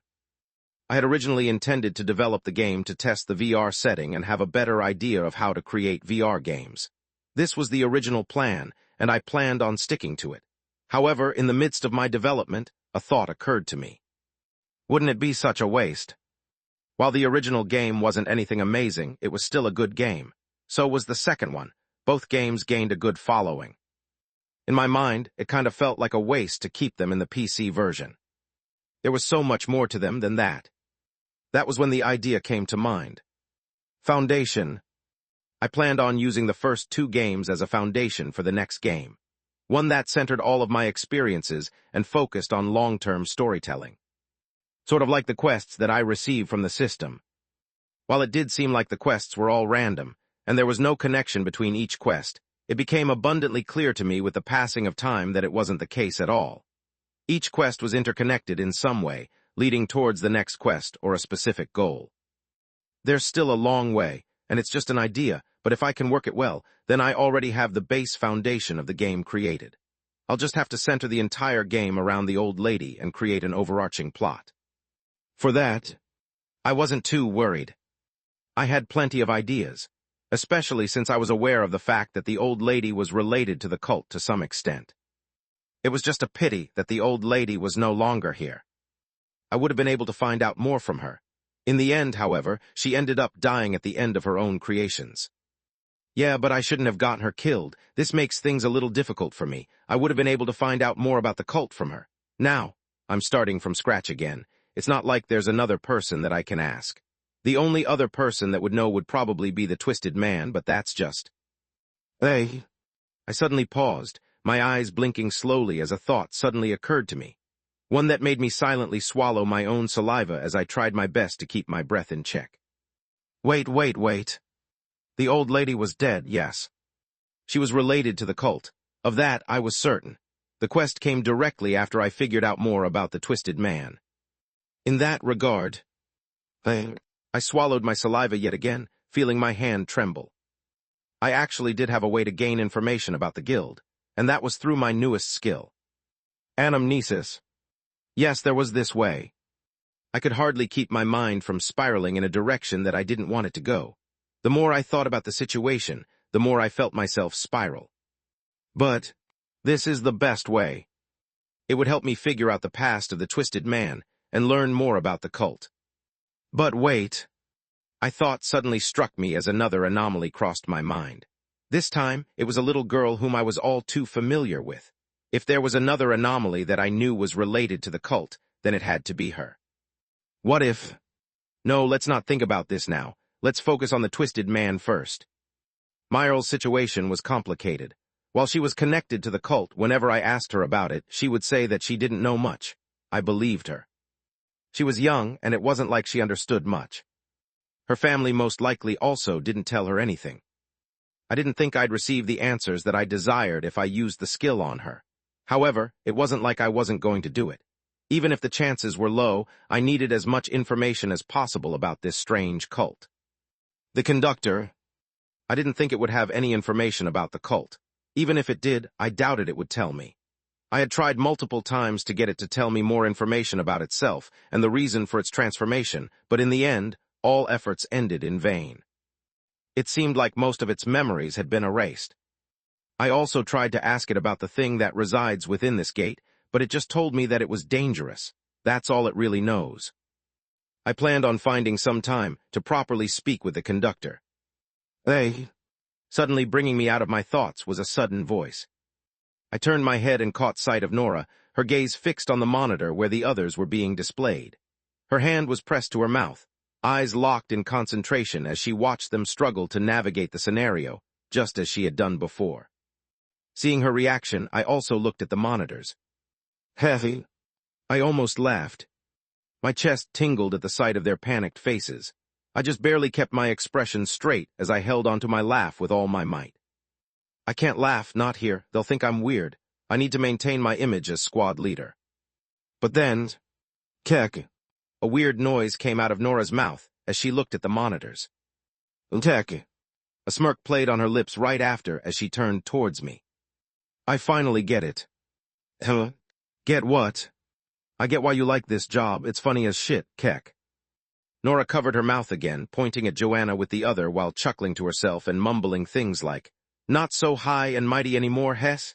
Kek, wait, let me take a video." I stared at her for a brief moment until... Kek. I also started to laugh. Kek. Kek. It's really fun. I know, right? Chapter 313, More Clues 1. What, can you repeat that again? I'd like to get access to one of the containment rooms to see Vial 819, the Twisted Man. There are a few things that I'd like to study for my upcoming game. No, I heard you the first time. But you asked me to repeat it. For the simple reason that I didn't believe you. Ask for something like this. Staring at me, the section chief's face changed several times. I could understand why he was reacting like this. Following the decision that I had made during the game testing, the first thing I did after getting everyone to play the game was to head to the section chief and ask him to meet the Twisted Man. No normal person would even think about asking something like this. I guess I should have seen a request coming from someone like you. Someone like me. What the hell was he talking about? If anything, he was the weird one. The section chief didn't say anything, but just gave me a meaningful look. Hold it in, hold it in, hold it in. I just barely kept myself from lunging at him, mainly because I'd be the one to get beaten up by the end of it. Are you sure about your request? I am. I nodded after looking at the section chief. And you need to visit the anomaly in person. I do. With VR now in the mix, I can craft even more lifelike monsters. As you probably know, the inspiration for the creature in my game is the Twisted Man. I believe that if I can get a closer, more personal look at it, I'll be able to understand it better and create a more authentic monster for the game. This was just nonsensical bullshit.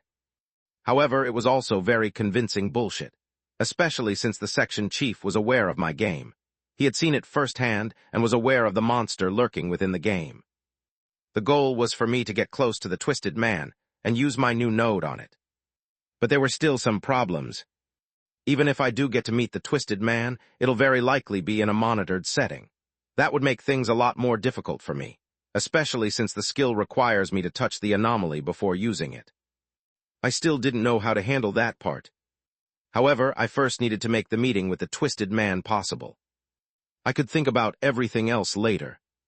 A frown tugged at the section chief's face as his expression shifted several times, clearly torn as he struggled to agree with my request.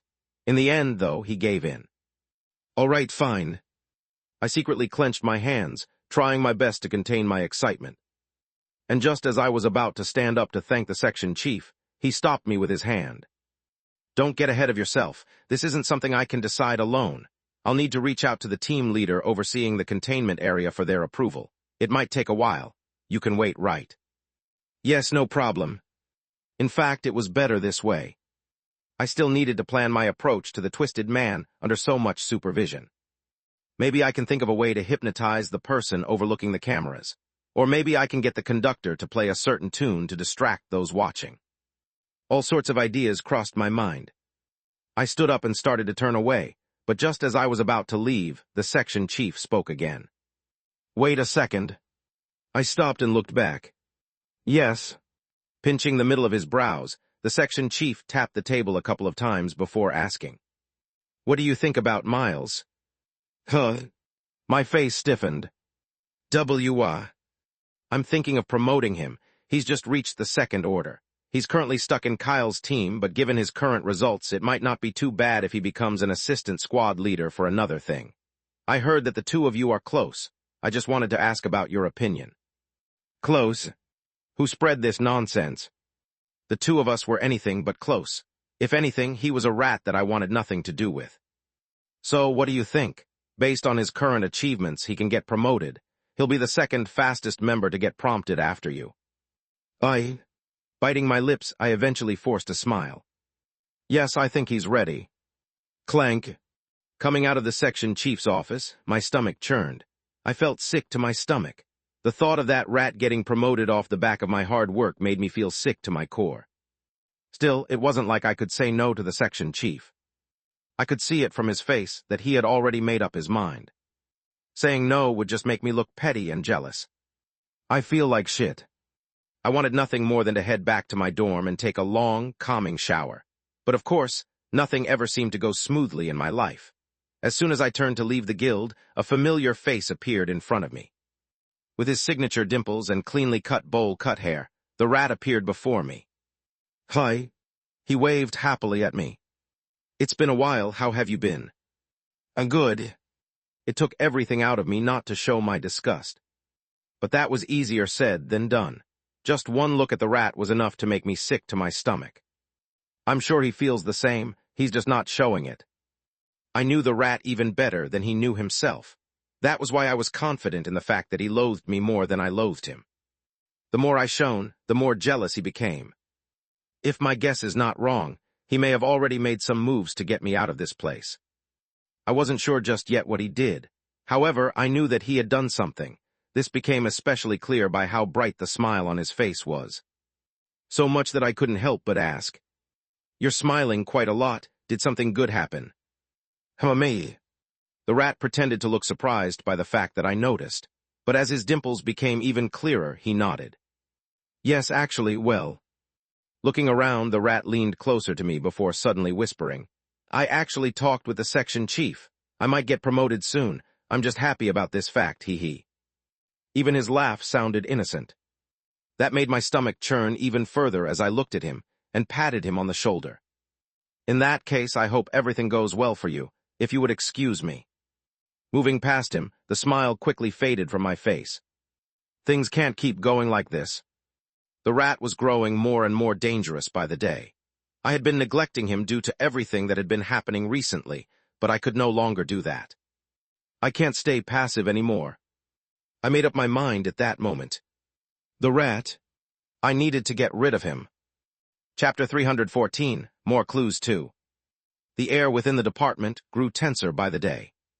This became more evident with each passing day, as the department grew increasingly quiet, with more teams heading out through the gates.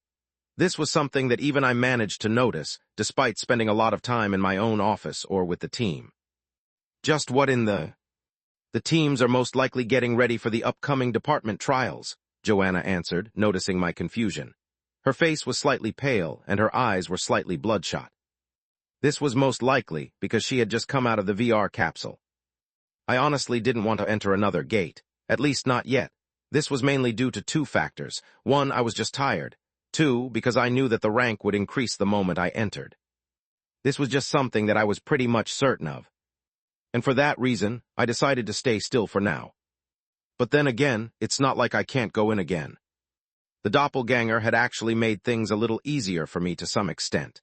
Not only had it helped me fill the monthly quota, but it also helped me get rid of any suspicion, if there was any. Just one look at the logs, and I could tell that the gates that it had dived in had remained of the same rank. That's good and all, but the same can't be said for me. I was still sure the gates increased in rank the moment I entered them. That was why I needed to be extra careful when entering. By the way, squad leader, speaking in a hesitant voice, Joanna scratched the side of her face as her eyes darted away from me. I tilted my head at the sight. What was she trying to say? Well, she scratched her face again. In the end, looking at me, she sighed. Do you think it's a good idea to spend time doing this? With the upcoming trials, wouldn't it be better if we spent that time training in the gates? You want to go into the gates? Joanna stuttered for a moment, but only for a brief moment as her face turned resolute. More than wanting to go into the gates, I just want to do well in the trials.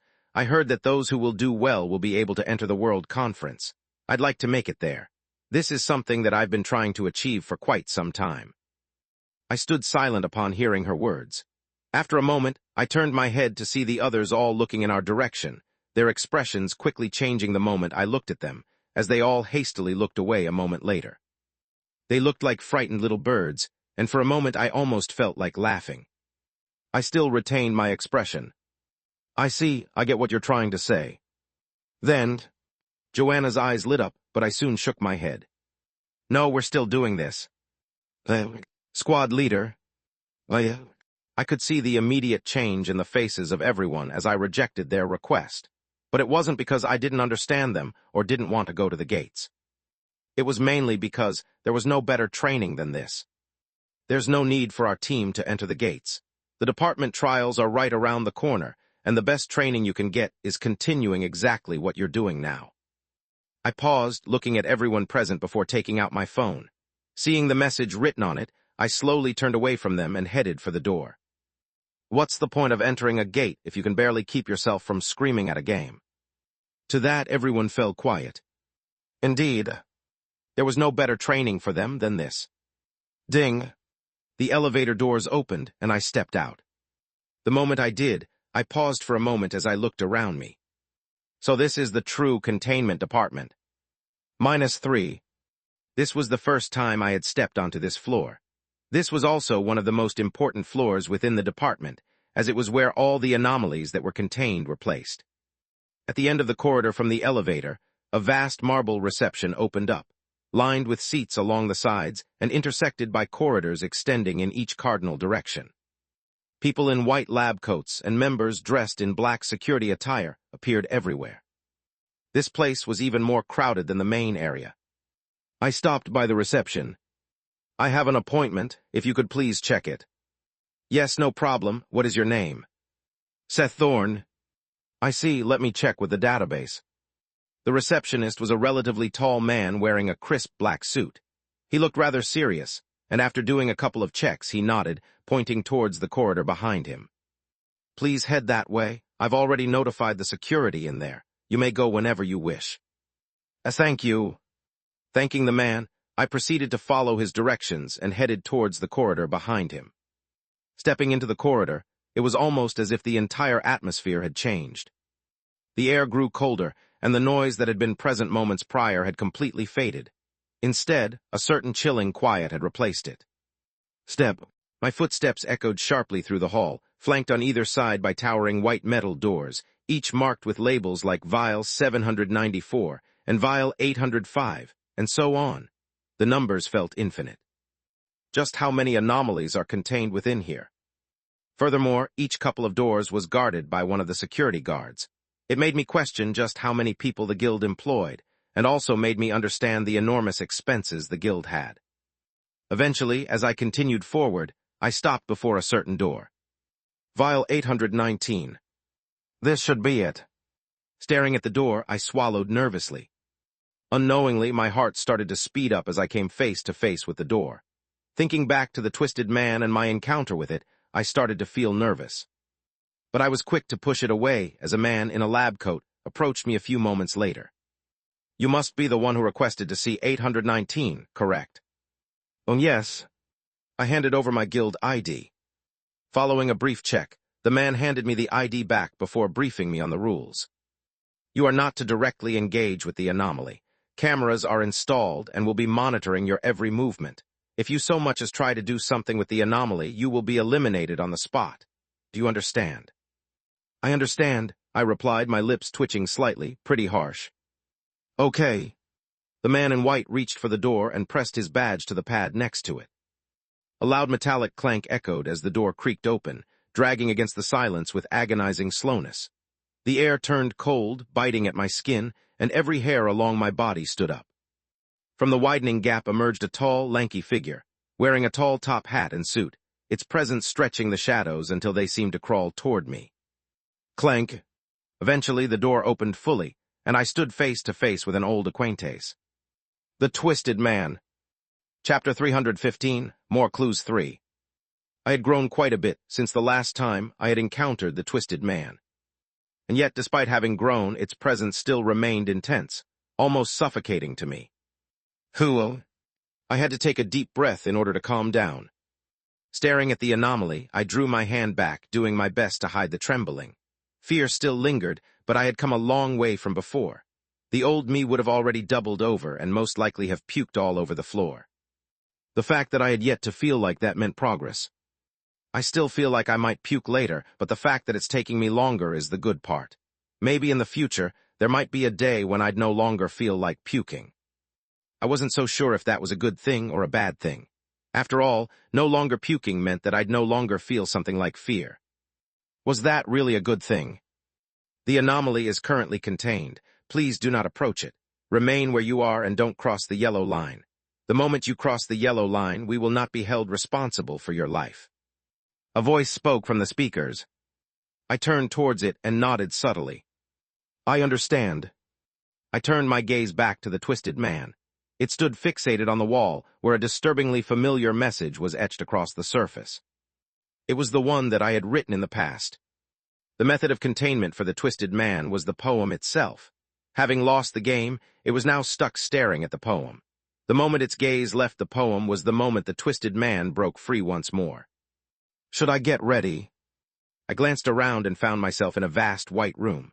The only barrier between me and the Twisted Man was a single yellow line stretching across the floor. No glass, no walls, nothing else stood between us.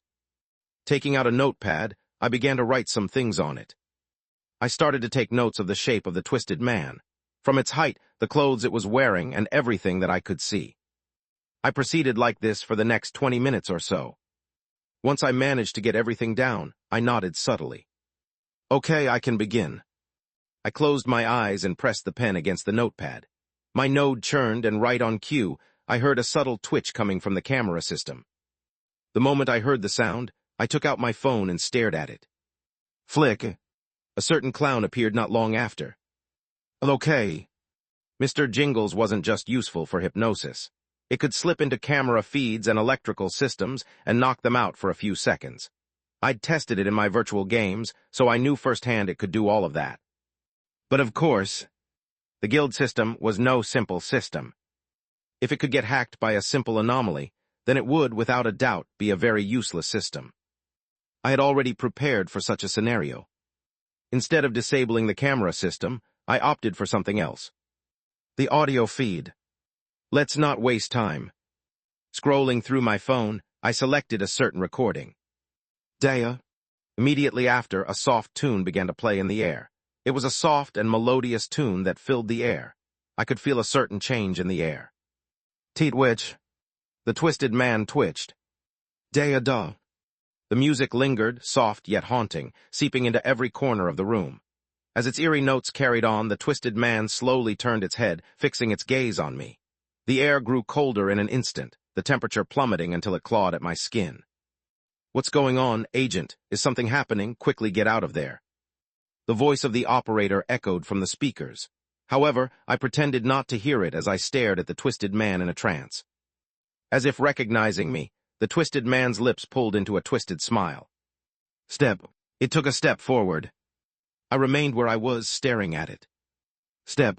Its smile grew more and more twisted as it drew closer to me. Step. It crossed the yellow line. Hey, can you hear me? What is going on? Quickly get out. Ah, shit, agents. The voice on the speakers was flustered. I could hear the rushed sound of steps coming from outside. They were quick to react, and it didn't take more than a couple of seconds for the door to burst open. But by then, it was already too late. The twisted man's hands were on my neck. I felt it squeeze it tightly, my breath fading completely as all I could see was its twisted smile, looking down on me from above. Quick. The agents got to work. They surrounded the twisted man from all sides as it kept its gaze on me, and as I stared at it, I activated my third node. Intermediate node, anamnesis. In an instant, my world changed. Man, I'm so jealous of you. What kind of dog shit luck do you have to find a girlfriend so pretty? A rough man slapped another man, his frame thin, and his face awkward. Well, he scratched the side of his nose. I guess I got lucky, I don't know. Sometimes I question myself why she would choose someone like me. I plan on making the most out of this situation. You better be. The man replied, slapping the thin man again while laughing. All of us here are working our ass off every day while you get to play with your rich, pretty girlfriend. What kind of luck is this? You're not handsome, you've got no money, you have no educational background. How in the world did you manage to hit it off with her? I wonder too. The man replied awkwardly. It wasn't like he was unaware of his circumstances. He was extremely aware of it, and he felt inferior every day. However, this was also part of his luck. His girlfriend was perfect in almost every way. He couldn't find a single flaw in her. She was just so perfect. What do you find attractive about me? A woman stood before the man, her hair cascading softly over her shoulders, framing her oval face and delicate features. There was an undeniable allure in her presence, a quiet grace that left the man utterly spellbound. He smiled at her. Your eyes, your face, your soft voice, I like everything about you. His words were cheesy, but there was genuine affection in his eyes. The more he looked at the woman, the more attracted she seemed to him. Is that so? The woman giggled, touching his chin and lifting it slightly. In that case, would you be willing to do anything for you? But of course. Really? The woman smiled. Then, her voice softened. Let's play a game. A game? A game. The woman replied, her smile growing softer. It's a very fun one. Chapter 316, More Clues 4. This looks good on you, don't you think? The man stared at himself in the mirror. Is this me? He touched his face, feeling incredulous. Not only was his skin a lot better than before, but with his black suit, he almost looked like an entirely different person. This is you. A soft hand pressed against his cheek, as a head leaned over his shoulder. My eyes are never wrong. From the moment I saw you, I knew that you had the potential. Oh. The man looked at himself in the mirror again. After a short moment, he began to cough. Cough. It wasn't anything strong, but it had been happening more and more frequently. Are you okay? Yeah, I'm fine. Okay, just give me a moment. Turning back, his girlfriend faded from the reflection for a brief moment. She came back not long after. This is just a finishing touch. Going on the tip of her toes, his girlfriend placed something on the man's head. Here, much better. With a pleased smile, the woman guided the man toward the mirror once more. This time his eyes caught on the addition, a tall black top hat, standing tall and perfectly matched to his suit. "Look at you, it's perfect." Ahem. The man nodded, also finding the top hat to be a great addition. "MHHH, actually there's something missing."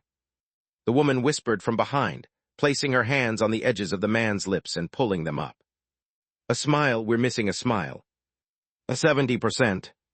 "Are you sure about this? Cough. Won't your family reject me? I mean, I know we're already married and I've yet to meet them, but I'm nothing special. I'm just a singer, if—" "Don't worry too much." The woman pressed her finger against the man's lips, shutting him up as she smiled. "My family doesn't care about background or where someone is from. They are very understanding of my choices. Let's just go without any worries. I'm sure they're going to love you." "Okay, cough." Holding onto his luggage, the man slowly turned back.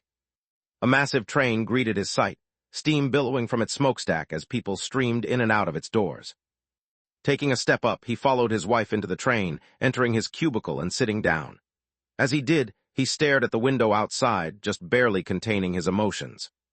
But soon a warm hand pressed against his. He turned his head to see his wife smiling softly at him. "Like I said, don't worry, my family is very understanding, just—" His wife paused, her lips pursing together as she eventually smiled. "Just give them your best smile." 80%. The estate rose out of the countryside like a painting. Broad lawns, sculpted hedges, fountains spilling silver water under the sun. The man held his wife's hand as they approached the entrance, luggage dragging behind him. The door opened before he could knock. A butler in white gloves bowed with perfect grace. "Welcome, miss, welcome, sir. The family has been expecting you." Inside, the air smelled faintly of roses and polished wood. Chandeliers glittered above, light scattering like broken glass across the marble floor. "Mother, father," his wife called out brightly, staring ahead. "We're here." From the top of the stairs, two figures emerged. Her father was tall, broad-shouldered, in a pristine suit.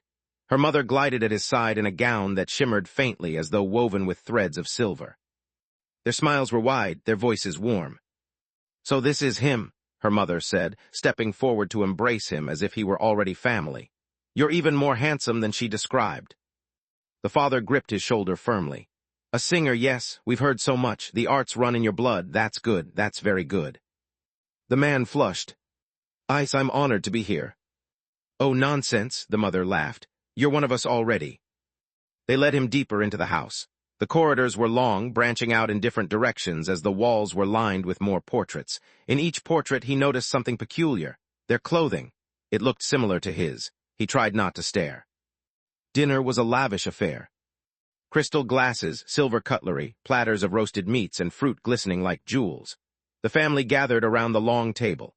Uncles, aunts, cousins, each more refined and gracious than the last.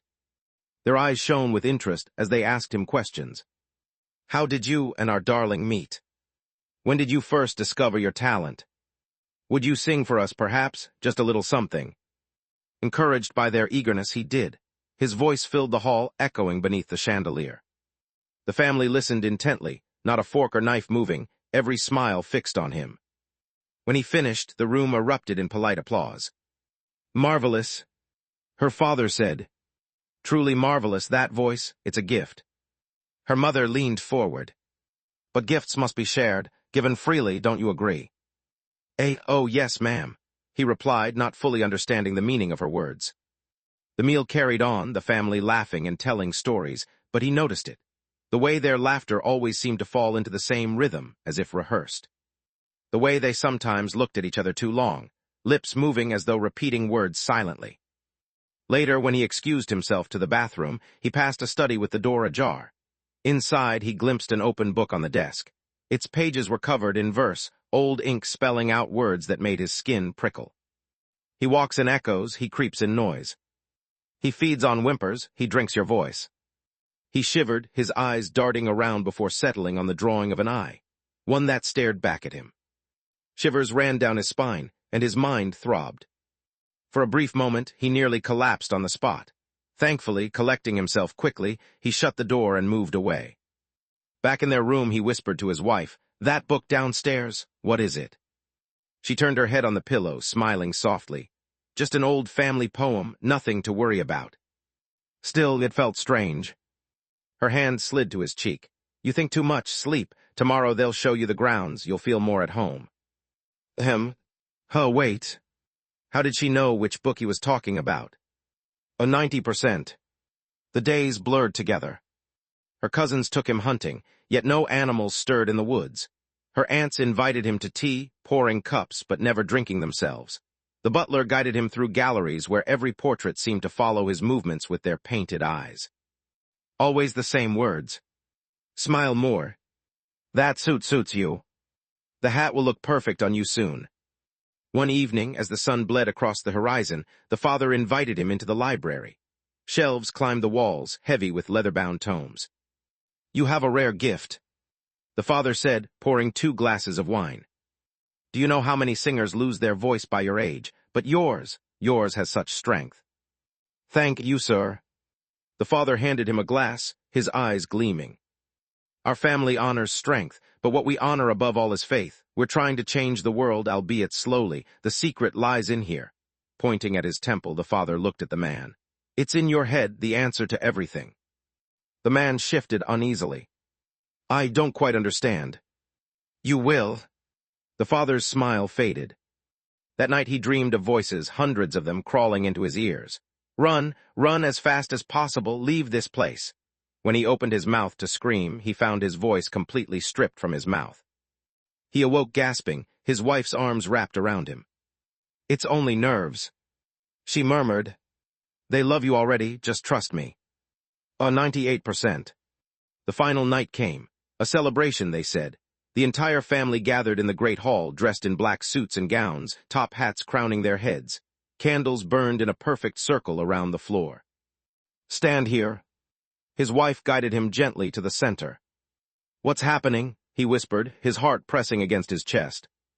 An initiation, nothing more. Her mother's voice rose, reciting words in a tongue he didn't know. The family joined in, the chant swelling until it filled the hall.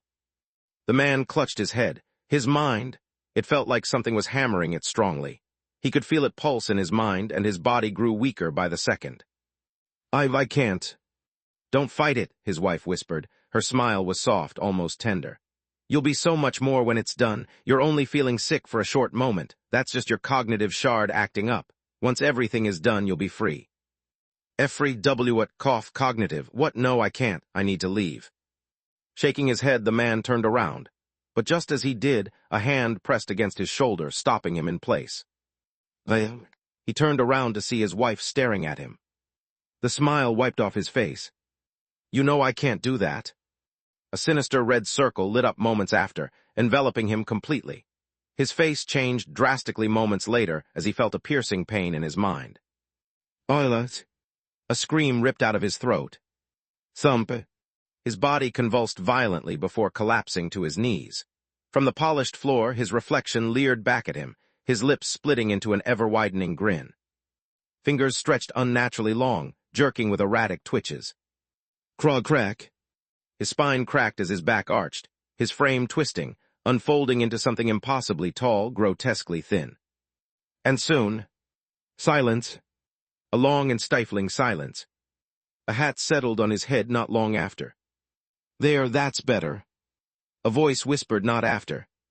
He tried to speak, but no words came. He only smiled. The family cheered. Congratulations to our new family member. Welcome. It's very nice to have you. The man, no longer himself, rose on trembling legs. His grin never faltered. The cheers around him increased, pressing against his ears. He turned, gazing at his wife. She kissed his cheek gently, a tear falling down his eye. Welcome home, my twisted man. 100%. Chapter 317, Department Trials 1. Clank. A door burst open. The section chief rushed in a moment later. Are you serious? His voice held a mix of confusion and anger as he turned his attention towards a glass panel, where a certain figure lay on the opposite end. His conditions are stable. He is facing no serious injury. He passed out from the lack of oxygen. It was only after he heard the doctor's words that the section chief calmed down. Taking a few deep breaths, he turned back. Several agents stood behind him, their expressions grave. The section chief's expression turned stoic right in that moment. Explain to me the situation in detail. Don't miss out on any detail. I want to know everything. This was all sudden to him. In one moment, he was handling the paperwork and the arrangements for the upcoming department trials, and in the next moment, he received an urgent call telling him that one of his most prized members had been attacked by an anomaly. He wanted to understand how exactly this was possible when the anomaly should have been contained. A man stepped up after a moment of hesitation. He was the same man who had given Seth the guidelines and had been monitoring the situation. Taking out his phone, he played a certain video. If you look here, sir, you'll notice the anomaly's body suddenly begins to twitch. This occurred about 30 minutes in, and before anyone realized what was happening, it had already turned on the guest. I'm still trying to understand what brought this sudden change. The section chief stared at the recording with a frown. Eventually, retrieving the phone, he took a better look at it. That was when he noticed something. Is there no barrier separating the two, just a yellow line? Yes, that's correct. The agent replied, his expression serious. After extensive research and monitoring, we've confirmed the anomaly is contained. This isn't the first time we've had visitors, and until now, nothing unusual had occurred. Even when presented with stimuli, Vial 819 never reacted. The agent calmly explained, the words rehearsed beforehand. Agents were stationed just outside, which allowed us to respond swiftly.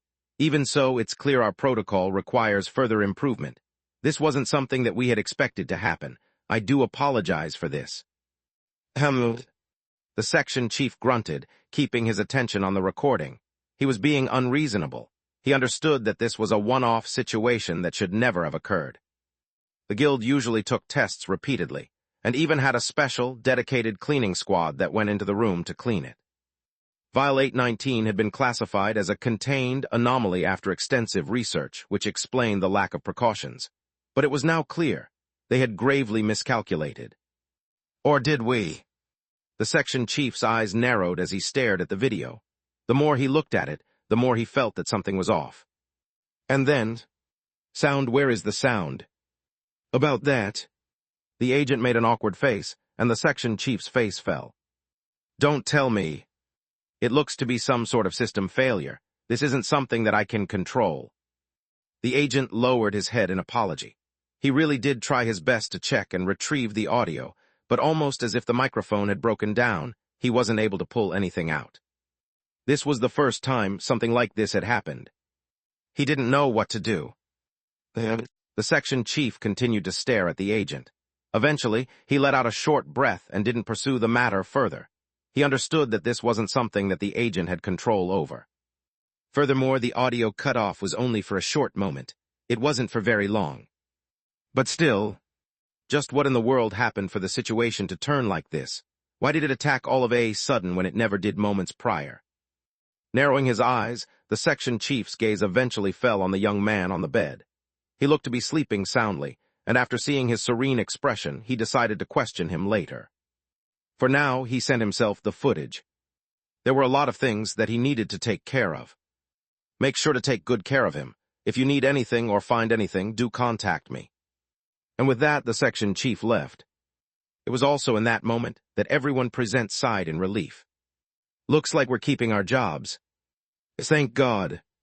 I really thought I was going to lose it. Same. Space. Greeting my line of sight was an empty white wall, one where bright lights flickered above. I stared at those lights for a short moment before turning my head and looking around. So I'm here. This looked like a hospital ward. I wasn't unfamiliar with this place. Closing my eyes, I felt my body. After checking, there didn't seem to be anything wrong with it. I felt a lot more relieved knowing this. I guess it wasn't a bad decision to pass out. The twisted man never truly hurt me. From the moment it touched me, and I used my third node, the twisted man had already stopped moving. It didn't hurt me at all. What happened was that I pretended to pass out right after the guards had entered. It was the perfect chance to do so. And also, it was the best chance for me to avoid being questioned. Not that it won't happen now. I'll probably be questioned not long from now. But this was fine. I had prepared myself for this in advance. Furthermore, with the additional time that I had managed to buy myself, I could think of a better way to handle this. But most importantly, the situation is a lot more complicated than I expected. I thought back to what I had managed to see and my heart tightened. That estate. It's the same one that Meyer was in. I had no doubts about this. Having been to the place, I was well aware of the fact that the estate within the memories was the same one that I found myself in back in the gate where I had found Meyer. This was obviously no coincidence.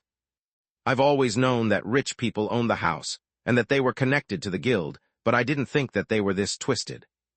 Just thinking about it made me shudder, but that wasn't the worst part, no. The worst came with the final memories. As I lifted a trembling hand to my head, a sharp pain surged through me. It was there that I took note of the cognitive shard inside my head and thought about the final words from the father. You'll be so much more when it's done. You're only feeling sick for a short moment. That's just your cognitive shard acting up. Once everything is done, you'll be free. Not just the words, but his symptoms, from the coughs to the night sweats. I could recall all of it. And it was then that I came to a conclusion. One that made my very own heart tighten considerably. The anomalies. I took a deep breath. There's a chance that they're born from those who have cognitive shards. Just like me. Chapter 318, Department Trials 2. It was all just a theory for now. However, given what I had seen, it almost felt like it was the truth. Now that I think about it, I also heard that those from the cult have the medicine to heal those who have fractures and cognitive shards. Is this a coincidence? I didn't think so. I had a feeling that there was a deeper level to cognitive shards than I knew. They weren't just a terrible disease that came from the overload of fractures. Perhaps. They were also a gateway into turning a person into an anomaly. It's pretty much confirmed from the conductor, Meyer, and the twisted man that the anomalies all have pasts. Pasts in which they were once human. But what about the Dreamwalker? Did it have a past? I had yet to check. In fact, I had taken the Dreamwalker for granted the entire time. It had been my first ever anomaly, and unlike Meyer and the others, it wasn't unique. For Meyer, the conductor, and even Mr. Jingles, all three of them were unique anomalies. On the other hand, the Dreamwalker, or previously known as the Nightwalker, was merely a spawn of its gate. The true anomaly wasn't the Nightwalker. It was the gate. For that reason, even if I were to go back to the gate where I had acquired the Nightwalker, a new one would most likely have been produced. It wasn't unique in that regard, and as such, I didn't think it would have a past like the others. That made me think.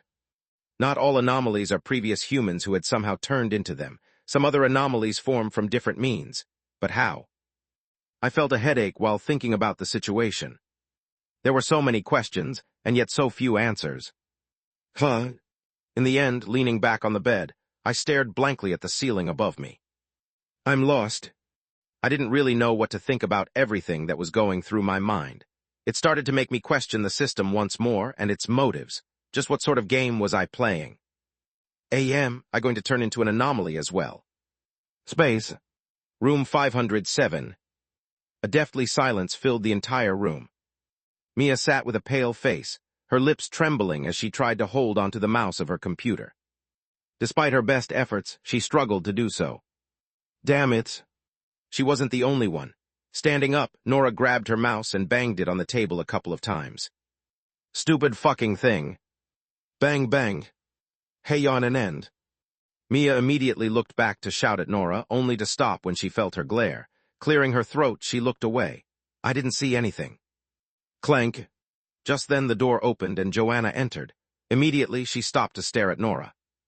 What is the problem here? It was hard not to notice that something was wrong with her from her heavy breathing and annoyed expression. In the end, suddenly being questioned by Joanna, Nora's face relaxed as she sat back down. It's nothing. It doesn't seem like it's nothing. It is, don't be. She's tired of playing games. Neil suddenly interjected from his cubicle. Nora's eyes widened as she sliced her throat with her thumb, but he ignored her while looking at Joanna. She's been complaining about how we're not going into gates recently. Oh. Joanna's brow rose as she looked at Nora. Her expression twisted, but she met Joanna's gaze head-on. All right, fine, I am frustrated. Nora eventually came clean, sitting back down in her seat. The trials are about to start soon, and we've hardly done anything else besides playing these stupid games. I know they're supposed to help us, but how helpful can they be compared to real-life experience? Not much, honestly. Neil replied, pulling his glasses up. We've been getting carried by the squad leader in our recent gate dives. Even if we were to go, we'd just be turned into puppets like usual. I figured that with the games we're at least learning something. Nora opened her mouth to retort, but as she did, she found that she couldn't argue at all. Indeed, up until now they had been going to a lot of gates, and yet most of the time it was the squad leader who was doing most of the work. In fact, most of their achievements came as a result of the squad leader. Frankly speaking, they were a subpar team with a monster of a squad leader. This was something that she knew and everyone else was aware of. The logs were clear for everyone to see. It wasn't private information. Without their squad leader, they were just... The room suddenly fell silent, everyone's thoughts sinking for a brief moment. The atmosphere grew heavy from that point, and just as the heaviness grew to an unbearable level, Joanna spoke. Let us leave all those matters aside for now. I'm here to report on our squad leader. The squad leader? What about the squad leader? Did something happen? Are you? He was attacked by an anomaly yesterday. What? The faces of everyone present practically changed at once. But before they could go on their own tangent, Joanna promptly cut them off. He's currently resting in the guild medical wards. I'm not sure when he will return, but there's a chance that he might not make it for the trials. The temperature dropped further. He won't make it, but without him, we... It's that serious? Yes. Joanna nodded, her expression solemn. But he's not in any harm, so you don't need to worry about him. That's good. As Mia sighed in visible relief, Joanna tossed a couple of papers on everyone's desk. She didn't wait for them to pick them up before she started to explain. I've spent some time the past few days gathering information on the other teams in our department and who we will be up against in the upcoming trials. Joanna paused, turning her attention towards everyone in the room. In that moment, all eyes fell on her as her expression turned even more serious. Most of you are already aware of the rumors and talk that revolves around us. I don't have to mention it, but I will do so. Trying her best to hide her clenched fists, Joanna forced the words out of her mouth. We're currently treated as a one-man show. A group leeching off of their squad leader, a bunch of lucky nobodies that don't have to do anything but rely on their squad leader. None of them was deaf. All rumors did reach their ears. To some extent, their group was ostracized. Their excellent performances didn't go unnoticed, and as such, invited a lot of jealousy from the other groups. They're merely leeching off their squad leader. Lucky bastards. They're practically useless. Each word pierced through the chest of everyone present. They all wanted to argue, but none of them could. This was the harsh reality of their situation. I know all of us present have a reason to be here. Nobody in their right mind would ever choose to be in this department without their reasons. A small smile tugged at Joanna's lips as she talked. Everyone here wants to prove their own worth and grow. That's the same for me. I also want to prove my worth. Not just to her, but her previous guild, the one that had forced her to leave. Raising her hand to show the papers, Joanna's gaze swept the room. Review everything that I've given to you. It'll be extremely helpful for the upcoming trials. Now that we don't even know if the squad leader will be with us, it is important that everyone does their best for the trials. We can't disappoint our squad leader in his absence. Chapter 319, Department Trials 3. I stared at the message on my phone. Fuck, how do I handle this one? The message came from Joanna. It was nicely written, and it sounded concerned about my health, but if I had to summarize it in words, it basically said, I don't think the team is good enough at the moment. Please allow me to take over so that we can prepare for the upcoming trials. I'd like to take charge in the time that you're gone. I pinched the middle of my brows. I should have seen this coming. While I didn't like to mingle with the other members of the guild, it wasn't like I was completely oblivious to what was happening. I was well aware of the rumors and the ostracism that the members of my squad were experiencing. I thought that the rumors would eventually die off, but they only grew louder with each passing day. It truly opened up my eyes to how petty and competitive a lot of the members of the guild were. I'm also all healed up. I can leave when I want to. Sitting up on the bed, I groaned. This message ruined my plans. I had originally planned on going back to the team to have them test the VR system again, but it seemed like I could no longer do that. It's nice that they want to grow, but I think they're underestimating themselves quite a lot. It was indeed true that I had carried them in the past. However, it was also true that they had learned a lot from the doppelganger. The experience wasn't actually useless. It was just that they weren't aware of it. Not only that, but with the fact that they had been continuously playing my games, their individual growth was even more impressive. This became especially clear when taking into account the fact that the games could be replayed over and over again, unlike the gates. If they failed, they could just try again, and with me tweaking things here and there, the experience was never completely dull. They were most likely not aware of it yet, but they were all monstrous in their own right. They also got a lot of fragments from the divies. Perhaps because they had been living in their own bubble, but at the moment, my squad was made up of elites. Elites that surpassed me. Oh shit. Thinking about it, I was probably the worst one in the group. I was also not the doppelganger. I couldn't solve the gates as programmatically and efficiently as the doppelganger. Coupled with the fact that I couldn't use any powers and that the trials were just around the corner, I started to shiver. Fuck. My heart sank. How the hell do I weasel my way out of this? In the end, there was no use thinking about it. The more I thought about the situation, the more helpless I felt. As such, seeing that I also couldn't go to my other office, I decided to go to my main office. But, is that him? Did he really get attacked by an anomaly? How is he still fine? Do you think he provoked it? The moment I stepped into the main hall, I could feel the gazes of everyone present on me. It had been like this even before, mainly because of the doppelganger's results, but never to this extent. I could see their eyes bearing holes down the side of my face as I walked towards my office. But just as I was about to reach it, a figure appeared before me. Is it true? He seemed a little worried, but as I looked at him, I couldn't help but notice the changes that he had gone through compared to how he had been in the past.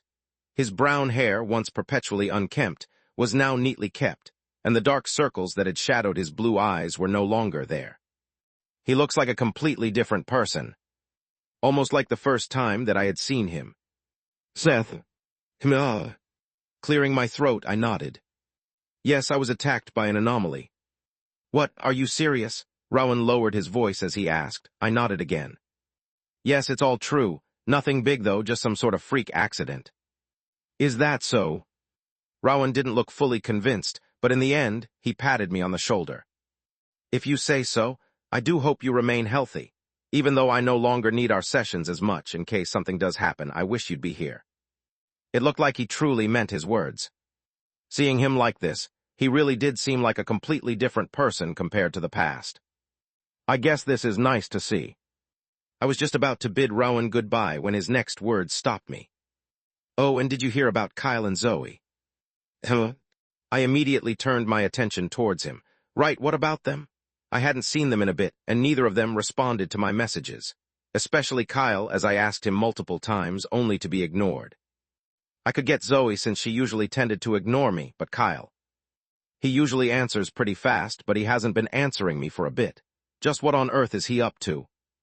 He only told me that he'd be busy. Some sort of secret mission, or... I heard that they've both got promoted to the 5th Order. The news completely threw me off. F's 5th Order. I had a hard time processing the situation. It wasn't like I didn't expect them to reach the 5th Order. As far as I was aware, they had both been stuck at the 4th Order for quite a while and had been trying to get to the 5th Order, but with no luck. Who would have expected them to reach the 5th Order so quickly? It must be because of the sudden offer by those from the main island. The guild probably decided to invest heavily in order to keep them. This had to be the only explanation. Impressive, right? Snapping out of my thoughts, I nodded. Yes, quite impressive. Rowan smiled after seeing my reaction. Tell you a secret. He leaned closer a bit. I'm also about to reach the 4th Order. I'm just getting ready for that. I was even more surprised to hear that Rowan was also about to rank up. This threw me off a little, but as if reading my thoughts, Rowan pulled his head back as he retained his smile. This is all thanks to you, actually. Me? Yeah. Rowan nodded. If not for you, I would have probably still been stuck with the nightmares, and would have most likely have died inside of a gate. You're pretty much my savior. Hello? I started to cringe. Praise is just stop. Anyways, I was just passing by to make sure that you were okay. I also hope that you're ready. Then, Rowan smiled ambiguously while walking back, keeping his front body facing my direction. The trials this year are a little different than usual. I heard that it's going to be quite big. If you somehow manage to qualify, then you're in for a treat. Anyways, rest well, I'm leaving. And with that, Rowan waved his hand and bid me farewell. I could only stare at his parting back before looking back at my office. Going to be quite big. I pursed my lips. Why did I have a bad feeling about this? Chapter 320, Department Trials 4. So Kyle is reaching the 5th order. It made me happy to hear, but at the same time, it kind of showed just how wide the gap between the two of us was. It would take quite a while for me to reach the 5th order. Not that it matters too much. I've got my own path and he has his. For now, I should focus on more important matters. Grabbing my laptop, I opened it up and searched The Lady of the White Umbrella. I looked up at the painting opposite me. This was the original name of the painting. It was clear now that the location of Meyerl's old house was a place of great importance to the cult. So long as I found it. Let's see, from what I've gathered, the painting was supposedly commissioned by Meyerl's parents as some grand tribute to her beauty. That's the story they wanted everyone to believe. But I know better.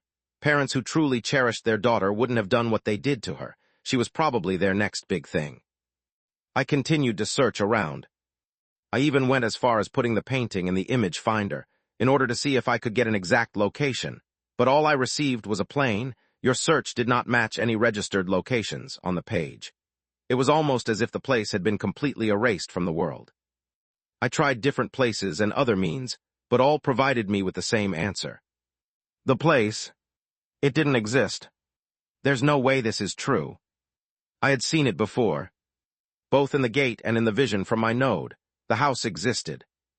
Given how advanced the technology was, I also didn't believe the website was incapable of locating the painting.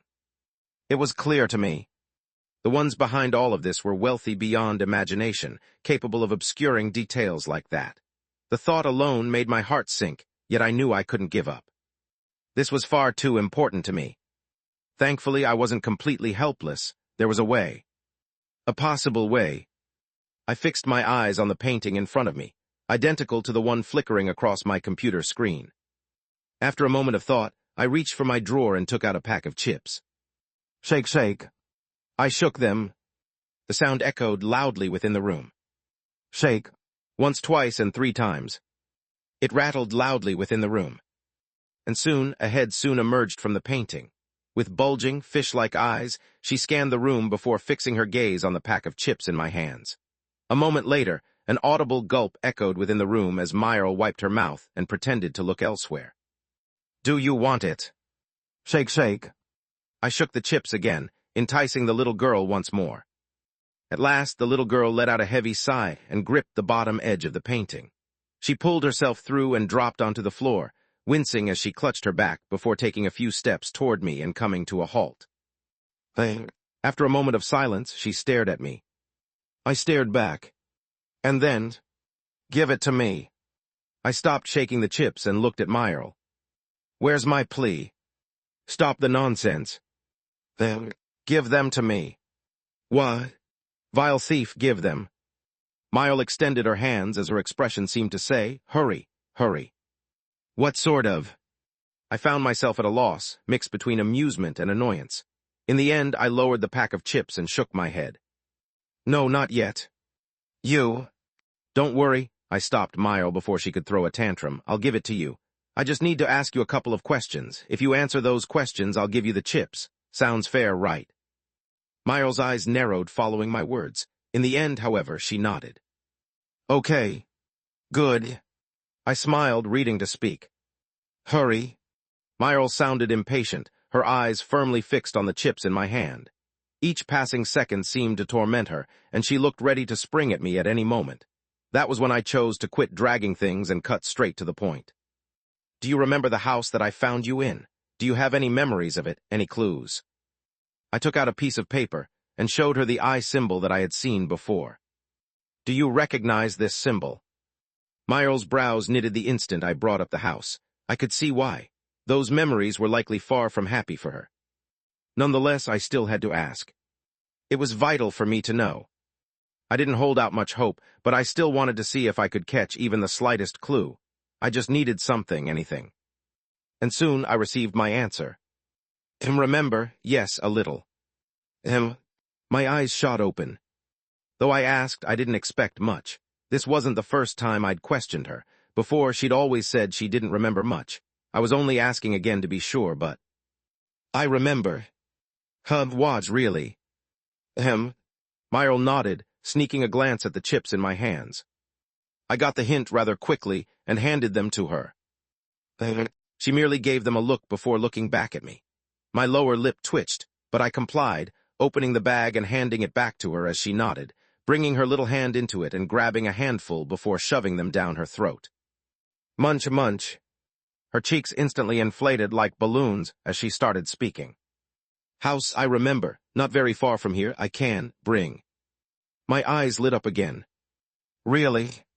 Oh, yes. Myrtle shoved another handful of chips in her mouth.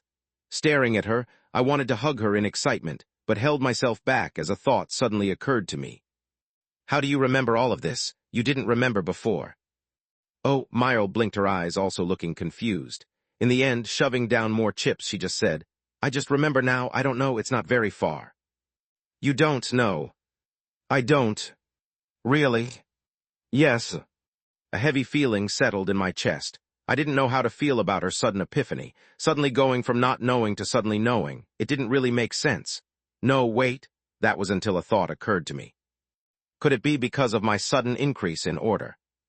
Myrtle's strength was directly proportional to mine.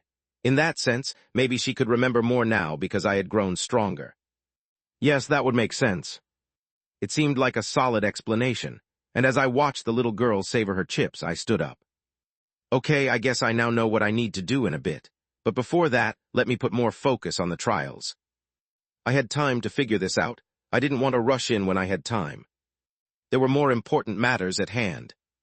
Only 2 days remained until the trials, and I could practically feel the heat within the department. The air in the guild had grown tense, and even a few reporters had shown up at the entrance. Since the winners would be chosen to participate in the upcoming World Congress, the trials, which were broadcast across the island, drew an enormous amount of attention. So much so that I started to tense up whenever I thought about it. Are you sure? Just then, a voice caught my attention. I turned and saw a tall figure coming out from the door by the side of the office. With its stitched mouth and eyes, the conductor leaned its tall and lanky body in my direction. Bzz. If we take advantage of this opportunity, we may be able to perform in front. Stop. I cut the conductor off, feeling a headache starting to build up. The conductor had been practically begging me to start a band since the moment it caught sight of Myrtle and the others, always trying to get them to play an instrument or sing. It had gotten to the point where they all now just clung to me. Bzz. The sound came from my phone. It was the clown shaking. Seeing as the conductor was about to say another word, I extended my hand and was just about to say my piece when... Ding! A sudden notification appeared in my vision. You have been haunted. One that completely took my breath away. Chapter 321, Department Trials 5. That's what? My mind went blank at the sight of the notification. I had no idea how to react, completely thrown off by it. How? When? Why? How is this possible? Why was I suddenly haunted? From who? Bah thump. My heart suddenly raced for no clear reason. The air grew heavy, almost suffocating, as a cold chill swept through the room. It was the entity itself, announcing with the very change in the atmosphere that it was coming for me. It has to be my imagination. I thought it was. But, Noticing the sudden shift in the conductor's expression as it scanned the room, the sinking feeling in my chest only deepened. Then its gaze fixed on me, and its lips parted with a slow rip, releasing a voice weighted with an unfamiliar seriousness. What sort of sinister presence did you provoke? The conductor lifted its arm, revealing its hand. Slowly, its lips curved into an amused smile as its gaze settled on me. Even I am getting shivers. I lost my breath. Space. The atmosphere within the guild grew more heated by the day. Not just the guild, but the world outside. As a queen-grade guild, Their actions were closely watched by the entire world, especially after the recent S-ranked gate, where the section chief and their team had survived against all odds. This had not only elevated public opinion, but the guild was now on the cusp of reaching the king grade. It was only natural that their department trials garnered a lot of attention. Would their island be able to compete against those from the main island in the World Congress? This year's department trials will be a lot different than usual. A meeting was taking place within the guild. All members of the containment department were sitting in front of a large projection as the section chef briefed everyone on the rules of the trials. Since we want to test the very best in the guild, we've decided to change things up. This won't be the usual test where we have individual tests for teams and measure the speed at which they can clear a certain anomaly. A mysterious smile played on the section chief's face as he looked at everyone present. Finally, he pressed the remote. The projection flickered, then snapped into focus. A massive building loomed before everyone. Its windows were dark with cracks all over. It looked like a hotel, but there was something about it that felt wrong. Something that made the air grow colder and the room fall unnervingly silent. The trials will be held in Vile, 417, Hotel Claire. The eyes of many widened at the announcement.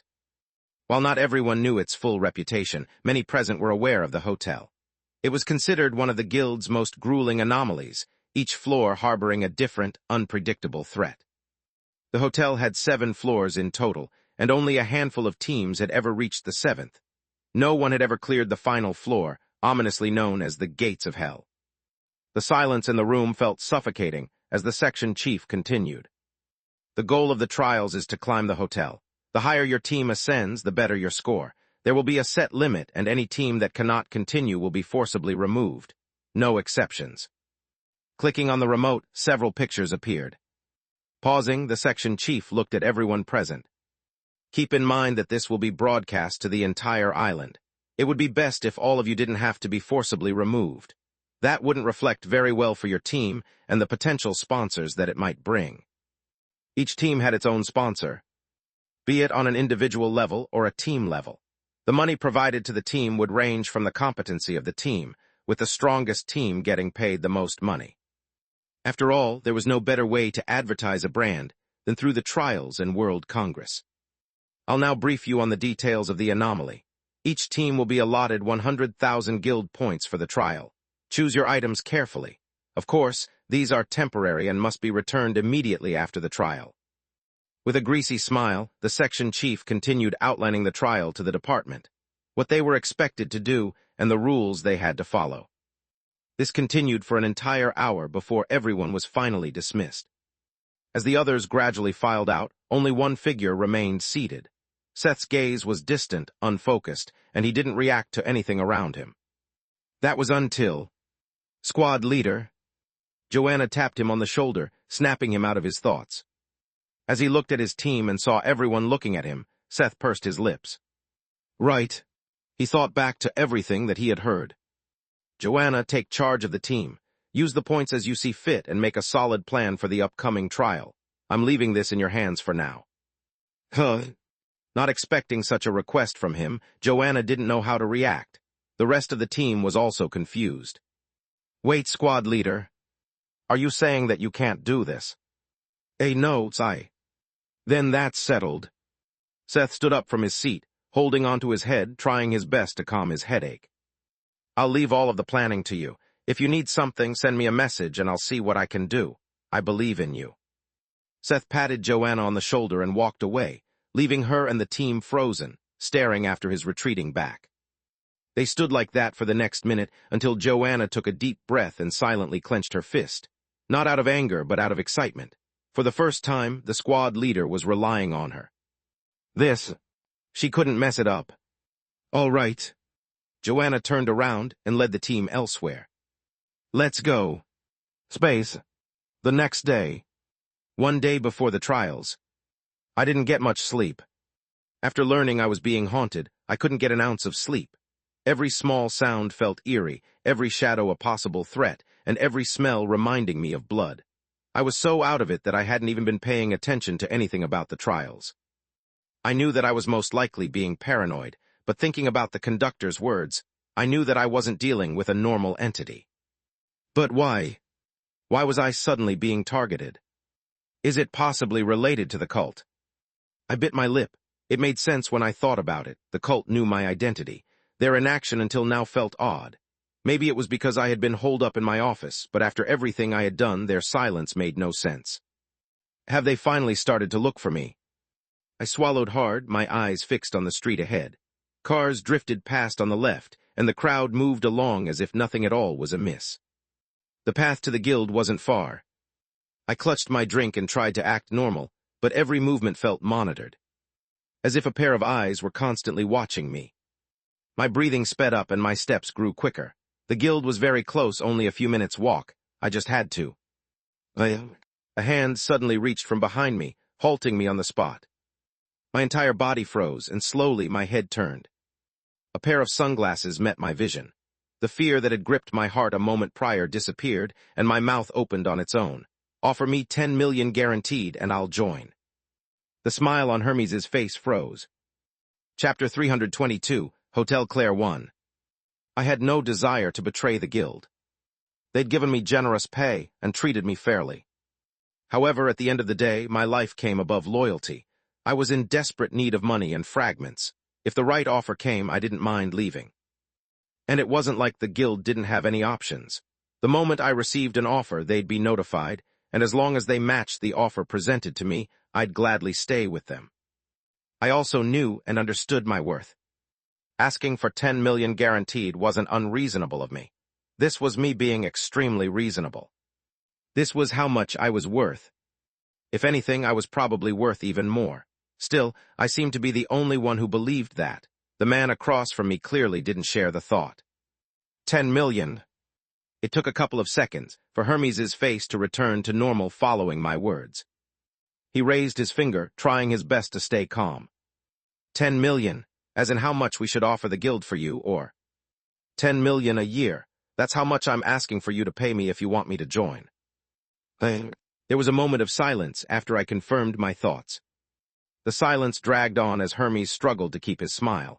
He truly gave it his best, but in the end the smile slipped away, leaving his expression neutral. Are you aware of what you've just asked? His voice was soft, but I could feel the coldness in it. I still nodded.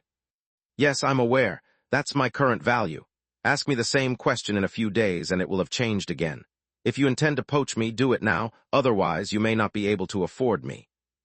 I planned on asking for 12 million by then. To me this seems fair. Just me, of course. Huh? Hermes let out a sudden chuckle and slipped off his sunglasses, his eyes narrowing sharply. I see what's going on, he said, his chuckle dying off rather quickly.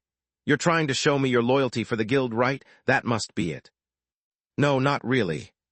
Stepping forward, he tapped the right side of my chest, pushing me back. I like loyal people, but you need to show your loyalty to the right place. Rejecting a place that can get you higher in the world's ladder is not loyalty, it's stupidity. He tapped my chest again. Loyalty only gets you so far, and the guild will be compensated if someone poaches you. Besides, you have no powers, and you are nowhere near as valuable as you think. If this stupid sense of loyalty is what made you name that outrageous sum, then you're only burning your bridges. He lifted his hand as if to tap my chest again, but hesitated, holding back. At last, he slid his sunglasses back on and turned away. I'll give you some time to think about my offer. This will be the last time.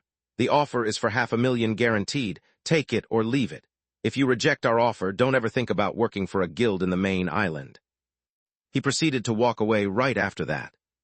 Staring at his parting back, I couldn't help but mumble. I wasn't joking when I said the price will increase in a couple of days. Maybe I hadn't been quiet enough, but he seemed to catch my words, pausing abruptly. In the end, though, he shook his head and moved on, disappearing into the crowd. I continued to stare in his direction before a thought struck me, and I looked around. Was he the one who had made me feel like I was being watched? No longer feeling the same sensation, I calmed down a little. I really hope that's the case. I proceeded to head to the guild right after that. I really do hope so. Space. I've already sent the offer over, and I'm waiting for them to confirm. I'll let you know more about the situation when I get a proper answer. Hermes walked along the busy street of Malavia, holding his phone to his ear. After a short pause, he added, I've also made another offer to someone whom I deem to be worth recruiting. However, it looks like they're extremely loyal to the guild. I'm starting to second-guess my decision. I've decided to give him one last chance.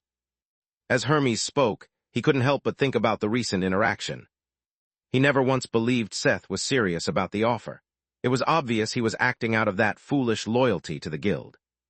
10 million guaranteed was something that only the absolute best of the best in the entire world would get offered. Even Zoe and Kyle, whom he deemed to be amongst the top talents, only got offered 2.5 million a year. There was simply no way a nobody like that would ever get paid 10 million. He's got talent, but it's going to his head. It's nothing unusual. He'll be humbled and come back to me, keep a draft of the contract ready and lower the terms. Thinking thus far, Hermes chuckled. 10 million. He shook his head. How ridiculous. Space. A heavy silence pressed on within a certain room. Two figures sat before the section chief, radiating a presence that pressed down on the room. The longer he stared at them, the more a satisfied smirk crept across his face. I take it that both of you succeeded. Kyle and Zoe looked at each other. Shortly after, the two smiled. Yes. Fortunately, I have. The smile on the section chief's face widened upon hearing their confirmation. Good, good. He pressed his hand against the table. With the two of you reaching the fifth order, I'm a lot more confident about the upcoming Congress. While I don't expect an amazing result, I still hope that we can achieve a better result than the other guilds within the island. As he spoke, the section chief's expression grew serious, his gaze locking onto the two before him. With that said, I sincerely hope the two of you prepare thoroughly for the upcoming Congress. This year's results will carry immense significance for us. Kyle's and Zoe's expressions similarly turned serious. If we manage to rank above the king-grade guilds on the island during the Congress, there's a strong chance the guild could be promoted to the next rank. The two of you must understand the significance of this matter, right? As the section chief's gaze lingered on them, Kyle and Zoe both drew a deep breath. They understood the gravity of the situation. Achieving king-grade status wasn't just a title. It carried far greater influence and weight. It would make their guild more prone to sponsorships and hold greater weight in the eyes of the people. The amount of revenue they'd generate would multiply. It would catapult their guild to a whole new level. Currently, Clara is undergoing therapy, so her situation is a bit complicated. Wait, what? Senior is undergoing therapy. The sudden revelation took both Kyle and Zoe aback. In their eyes, Clara was an almighty senior who completed all tasks in the fastest and most efficient ways. For her to be in therapy. Is it because of what happened at the gate? Kyle suddenly asked, prompting the section chief to nod his head. Yes, you may not have noticed, but she couldn't perform in that situation because of the trauma she experienced some time ago. I've tried numerous therapists, but none have been effective. Kyle and Zoe's faces only grew more and more serious. Just when Zoe was about to raise up an issue, the section chief's next words stole any words that were in her mouth. In the end, I sent her to Seth while I figure something out. Immediately, the room fell silent. That was until... Wait, what? Did you send her to Seth? Both Kyle and Zoe stood up. Huh? The section chief glanced up, noting the shocked expressions on Zoe and Kyle's faces. What's wrong? I'm not really counting on it working. I'm just trying it for now while I figure something out. I heard that Rowan had good results, so... That's the problem. Zoe suddenly interjected, her fist clenching tightly as she looked at the section chief. Rowan, he hasn't been normal since whatever sessions he's been taking with Seth. A shudder ran down Zoe's face as she thought about Rowan. In her mind, he used to be a sort of annoying guy who was trying to court her. That was who he used to be, but following the incident with Seth, he no longer appeared to hold any interest in her. This would normally make her happy, but the changes he experienced came with other quirks. He's obsessed with Seth. Kyle spoke up, his face scrunching up slowly. The section chief blinked his eyes. What? Had the two of them lost it? Surely they were joking. Yet as he looked at Zoe and then Kyle, he realized they were serious. Kyle's expression in particular was especially solemn. Whenever he has the chance, he can't stop talking about Seth and how impressive he is. He often glances toward Seth's office, hoping to run into him while making it seem like a pure coincidence. He also lights up a candle every day, mumbling things like how grateful he is and so on. Kyle shivered as he spoke, holding onto his arms while mumbling, "Goosebumps, goosebumps." That's just a small list of creepy things he's been doing since the arrangement. Zoe chimed in, holding both of her arms like Leon. She then began to rant about the other things that Rowan had been doing lately.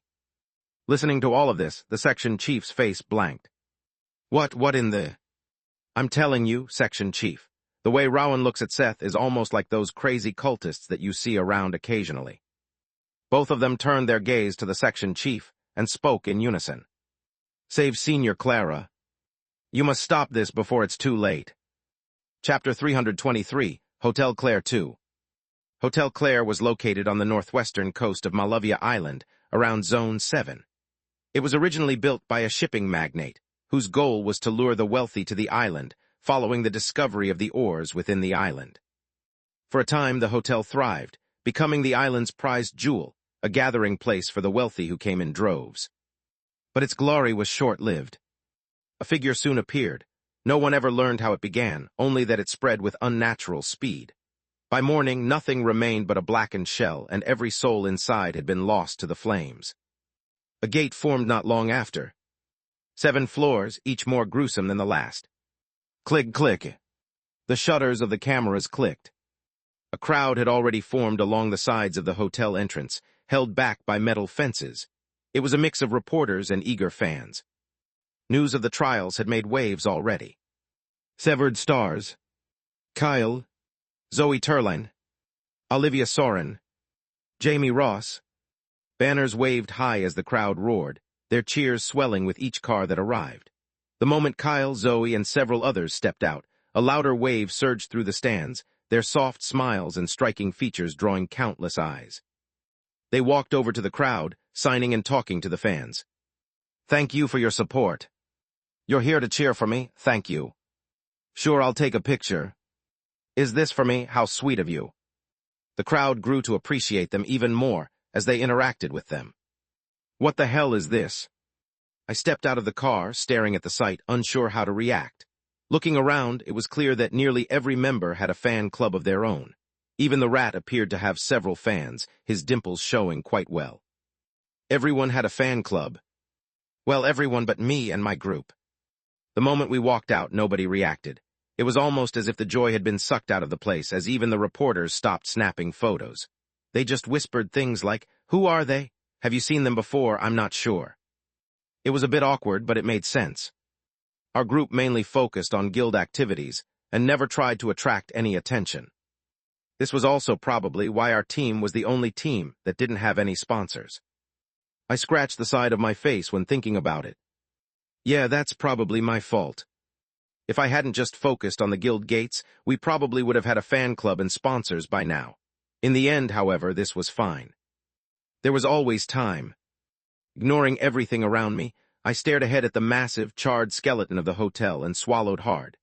Despite so much time having passed, the scent of smoke and char still lingered in the air as shadows clung to the scorched walls, some looking like the shadows of the victims as they tried to escape the hotel. I felt a certain unease staring at the building. Not because it looked scary, but because of my inherent ability, the one where the gates ranked up whenever I stepped in. Staring at the distant building, I knew that things were going to turn for the worse the moment I stepped in. As such, closing my eyes, I took a deep breath. Eventually, I turned towards my group and nudged in the direction of the hotel. Let's go. This might be one long and exhausting trial. The noise died down the moment we stepped into the hotel.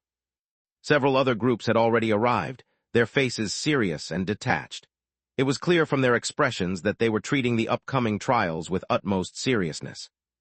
We stood before a large retractable door, catching a glimpse of the charred remains of the reception beyond. The smell of burnt lingered stronger than before as all eyes soon fell on a tall man with a thin beard, gray hair, and a large nose. I recognized him. He should be a team leader, I think. Team leader Remy. I wasn't too certain. Everyone here should have already been briefed on the upcoming trials and what the tasks will entail. My purpose today is to address the safety measures. Since this is a trial in every sense, we do not want anyone to die. Unfortunately, we cannot eliminate that risk entirely. There is always a chance of death. The atmosphere suddenly turned tense. It wasn't as if no one knew. The trials weren't mandatory. Members could opt out if they wished. Yet for many present, quitting also meant quitting their job. In a job that dealt with things like death on a daily basis, fearing it only meant one wasn't suitable for this job. You've all been given walkie-talkies. In case of an emergency, use them to communicate. If you can't, that's fine too. We have numerous agents stationed inside to monitor the situation should anything go wrong. The team leader's gaze swept the surroundings. I'd like to think nothing will go wrong inside, but with these kinds of gates, there are no guarantees. There's even a chance that some of you could be among the unlucky few to experience a sudden spike in the gate's rank.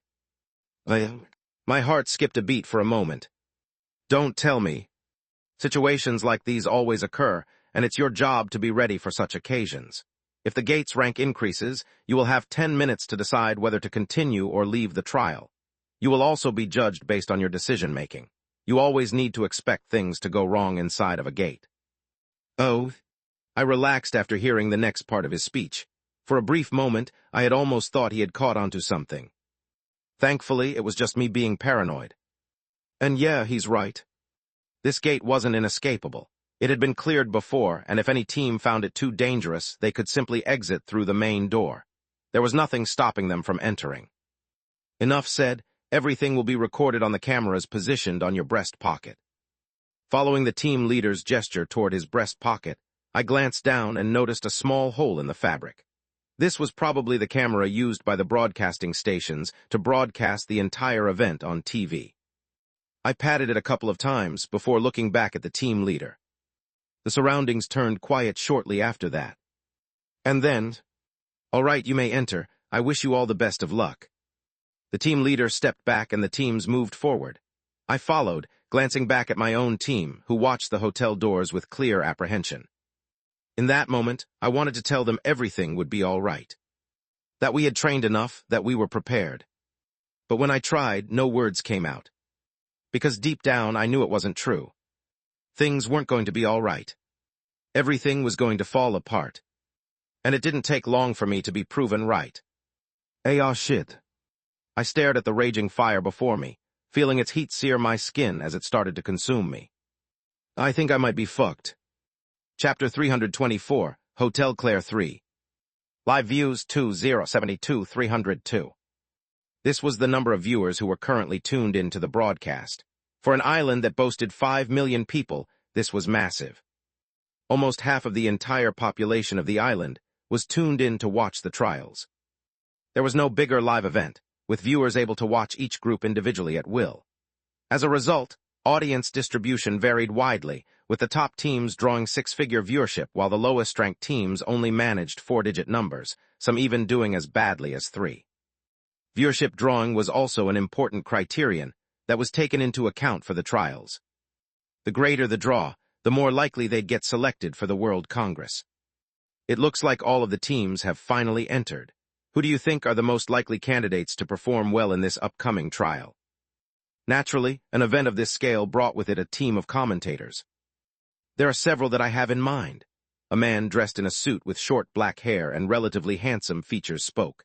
Samuel Marion was a relatively well-known commentator on the island, famous for his wild takes and large following. I had previously been told that the 2 stars of the guild wouldn't be participating due to some circumstances, but given how they are both here, I can pretty much guess what happened. An ambiguous smile curved across his lips as he turned to face the cameras. In doing so, his eyes drifted toward the broadcast's chat. What happened? I also heard that. I thought they did it because they needed viewers. Since the main team isn't coming, there's hardly anyone that is worth watching. There are a few, but that's just about it. Me too, lol. Samuel had a hard time restraining his smile while looking at the chat. It's not as simple as them wanting more views. It's actually deeper than that. Samuel remained ambiguous as he looked towards the numerous screens in front of him. Nonetheless, Zoe's and Kyle's teams, along with Indrix and Cillian's, are expected to perform the best in the upcoming trials. The only uncertainty is which of them will come out on top. Isn't it obvious?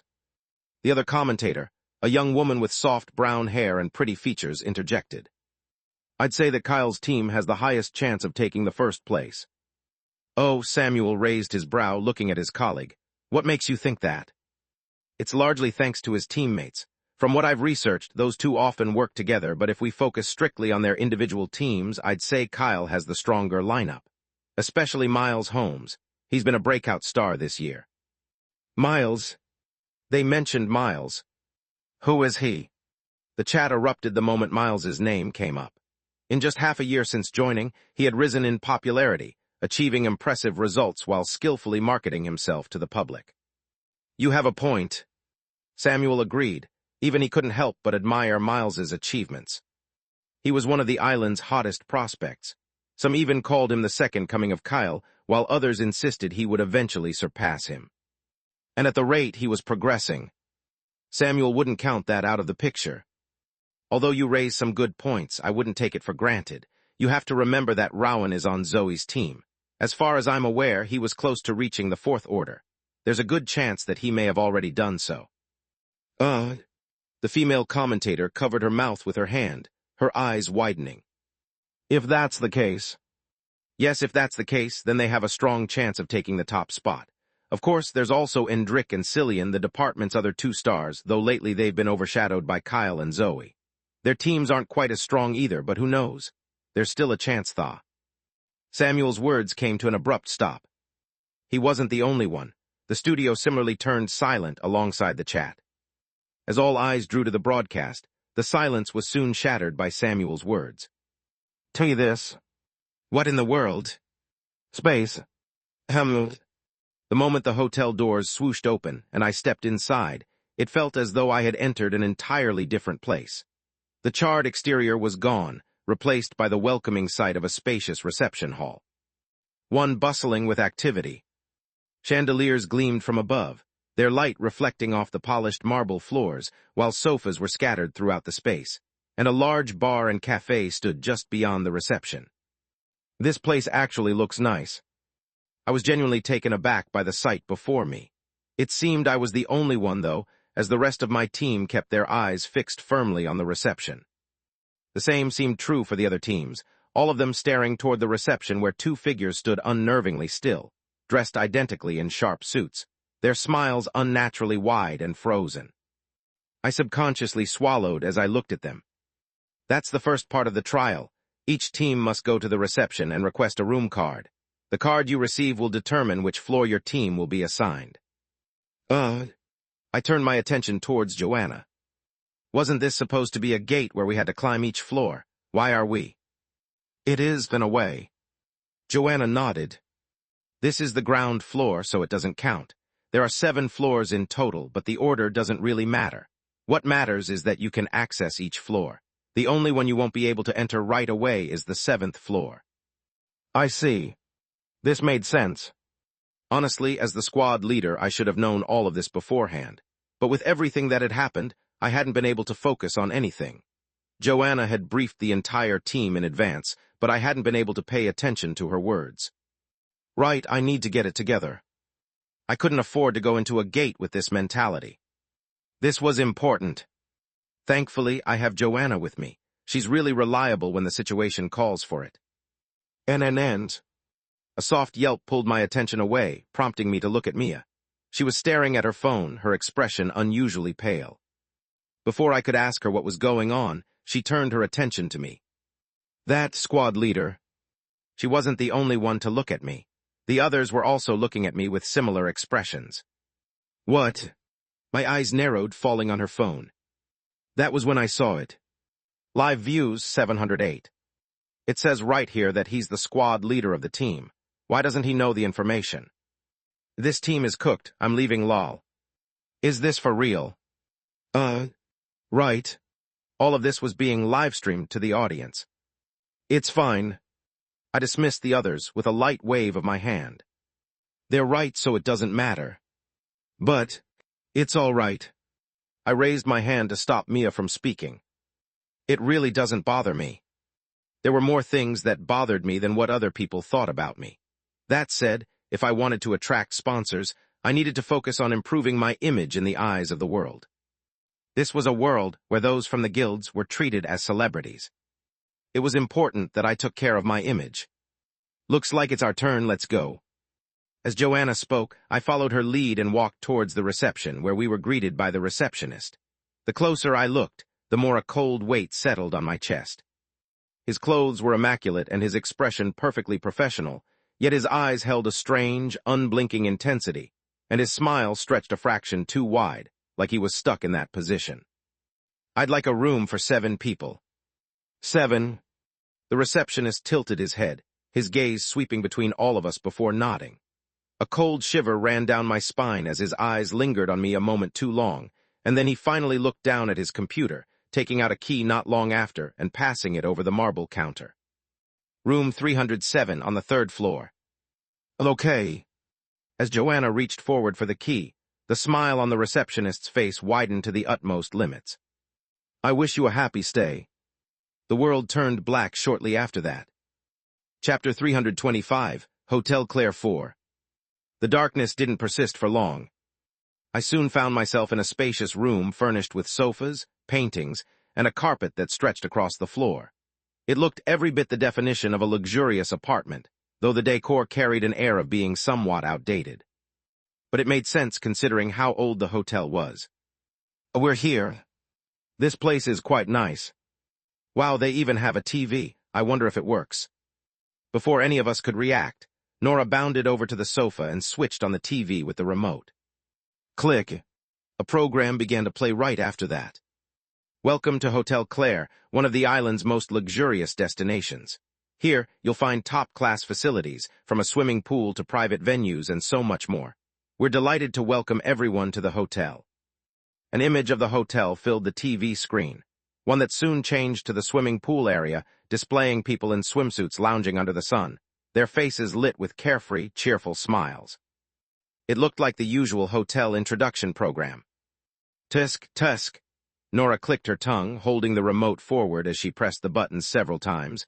"Looks like this is the only program available. It's not letting me switch to any other channel."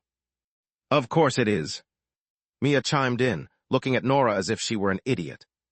"There's no satellite in here. How else would they have other channels?" Her words were soon followed by a face, as she lowered her head to look at the camera positioned on her chest. "That girl, I'm sorry. She can be stupid at times, don't mind her. Please don't leave the show because of her. You do realize that all they see is your double chin, right?" "And. Mia's face changed drastically, her mouth opening as she looked at Nora. She looked both shocked and hurt, her face seemingly trying to say, "I have no double chin." It was a good thing that Joanna stepped in right after. "Stop it, you two. We're here on a mission. It isn't time for you two to be messing around." "But..." "Stop." "No, but she..." "Stop." And. Mia's face flushed red as she shot Nora a glare, which only made Nora chuckle with delight. "Squad leader." A moment later, Joanna turned her attention to me and handed me a thick file. "This is..." "The information regarding the scenario. I noticed that you haven't been paying attention in the briefings. I don't know if it's because you are trying to test us or because something happened, but I figured you'd like this." I didn't know how to react. Looking at Joanna and then the files in her hand, I felt both embarrassed and happy. Embarrassed by the fact that I had been so careless and stupid, but also happy to have a reliable member like her in my team. Yeah, I should stop letting everything get to my head. This is important. I can't believe I was this irresponsible. "Thank you." I took the papers and unfolded them, carefully scanning the first page. As I read, Joanna's voice echoed in the background. "We've still got a bit of time before the scenario begins. It should start once every team has settled into their rooms. Since we were sent here fairly quickly, I'd estimate we have about 10 to 20 minutes. "What do you suggest we do?" Neil suddenly asked, lifting his glasses up. His action prompted an annoyed mumble from Nora that went along the lines of, "Can you stop lifting your glasses every time you talk? Is that the only thing you know to do?" I couldn't help but agree, but chose to remain silent. Neil's face twitched, but he quickly brushed it off and kept his gaze fixed on Joanna. "Should we go out and expel?" "No." Joanna shook her head. "That wouldn't be ideal, and even if we wanted to, the door is locked. We can't go out of the room. The best course of action for now is to rest for a bit and prepare for the upcoming scenario. Brainstorm any plans and prepare for any potential differences that might occur." As she spoke, her gaze slid toward me. She didn't say a word, but the meaning behind her look was clear. She wanted to wait for me to finish reading everything. The others also appeared to understand the message and moved towards the nearby table as Joanna started to detail to them the plan that she had come up with. I stared in their direction for a moment before sitting down and looking through the file that Joanna had given me. Okay, so from the looks of things, each team is assigned randomly on each floor. Each floor has its own trial in some sense, with the 7th floor being the last floor and the one that is most difficult to clear. There aren't many teams that have cleared this floor. In that case, clearing 6 floors would give us a chance to pass the trials, while reaching the 7th would almost guarantee us a spot. Okay. I examined each scenario carefully. There were quite a few, and it was very likely that the scenario we would encounter would be completely different from any listed. Still, it was good to read about all of the previous scenarios and memorize the rules and ways to clear them. This was exactly how I spent the next 10 minutes doing. Although time was short, I managed to familiarize myself with many of the scenarios, noting them mentally as I flipped through the pages. At the same time, I kept track of the discussion unfolding among the group. We should act as we usually do in the scenarios we've gone through in the games. Keeping communication constant is important, and we also must remain collected at all times. The worst enemy isn't the anomalies, it's ourselves. I couldn't help but nod from time to time. Very good advice. Flipping to the next page, I prepared myself to read the next part when... Ding! A sudden notification appeared in my vision. The scenario is now starting. Operation Hotel Claire. Class Black. An abandoned hotel that had encountered an unfortunate fate. 8 floors in total. Each guest has a story, and within those stories lie clues to the truth of what happened. Was the fire truly an accident, or is there something more? Who is responsible, and if so, where are they hiding? Scenario candidates will be joining shortly. Do you wish to purchase any item? From the moment the scenario begins, you won't be able to purchase items. You have 60 seconds. Reading the description, I froze. Wait. 8 floors. Weren't there 7? Not only that, it wasn't an accident. I quickly looked at the document in front of me, going back to the first page where I read about the incident. The cause of the accident has been identified as a gas leak. The exact source remains unknown, though many suspect faulty construction. Further investigations have yielded no substantial findings. My breath paused at the sight of the description. No substantial findings. My lips parted, but before I could think of anything, more notifications flashed before my eyes. Ding! The time limit is up. The shop is now closed. Best of luck. 60 seconds had passed before I knew it. And then, to talk. A loud knock echoed from the door, sending chills down my body. Chapter 326, Hotel Claire 5. To talk. The door knocked again. I didn't react immediately. My thoughts were clouded by the previous notification. 8 floors, there are 8 floors. It was common knowledge that the hotel only had 7 floors, so where had the 8th floor come from? To talk. The door knocked more forcefully this time, and I finally snapped out of it, turning my attention towards my team members as they all looked at me. Joanna's expression was especially tense. She bit her lip. There's never been a time in any scenario when someone knocked. I know. I had read enough to know. In that case, I turned my attention towards the door. Who was it? Who was knocking? Why were they knocking? To talk. My stomach churned, but I held it back and took a step towards the door. The soft carpet muffled my footsteps as I edged closer to the door. A chill ran through me. I could feel someone standing on the other side, their shadow stretching across the carpet as I came to a halt before it. I grew tense. Clank. I opened the door before they could finish knocking, ready to attack at any moment, but... Hello. A soft smile greeted me. Tipping his cap, the attendant in a spotless beige-white uniform bowed politely. His movements were practiced and precise, yet there was something about the stiffness of his smile and eyes that gave me the same unease feeling from the reception. You must be the guests in this room. I've come to inform you that there's been a change in the plans. A change? That's right. The attendant continued to smile. There's been an unfortunate change to the plans we had set for everyone. An accident occurred on the 3rd floor and we're working to resolve the situation. As a result, the 3rd floor will now be closed. I sincerely apologize for the inconvenience. What? A look of shock marred our features as we looked at the attendant. Joanna was the first one to speak up. What do you mean the third floor is closed? There's been an unfortunate accident. Accident? What accident? There's been an unfortunate accident. The attendant repeated, his smile the same as before. What? I raised my hand to stop Joanna. The attendant bowed slightly, pressing a gloved hand against his chest. But fret not. To make up for this, we're offering a complimentary dinner for everyone on this floor. We've brought in the finest chefs in the building to prepare an excellent meal for all of you. Even as his words rang polite and pleasant, there was something in the stiffness of his posture and the unsettling steadiness of his gaze that made the air around us feel incredibly heavy. The attendant raised his body again, extending his hand in the direction of the corridor. If you would please, I'd like to escort you to the venue. As if time itself had paused, the attendant remained perfectly still. His smile was stiff, almost forced, and so were his eyes. No. It almost looked like they were shaking. What should we do? Pulling my attention away from the attendant, I looked back at my team. Despite the unsettling situation and the initial shock, everyone had managed to regain a surprising measure of calm. Neil was the first to speak up. According to the document, things shouldn't have started like this. There's no mention of the third floor ever being blocked, and attendants have never escorted members anywhere before. It's clear that something unusual is happening inside the gate. Pausing for a moment, Neil's voice lowered.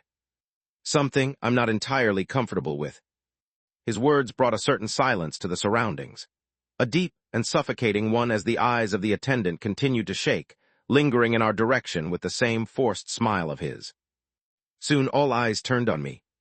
Squad leader, what do you think the best option is? Should we stay? I don't know if that's a good option. I'd say we should go. There's no way something like this happened without a reason. I didn't answer immediately. It was clear that the gate had changed. This much was obvious.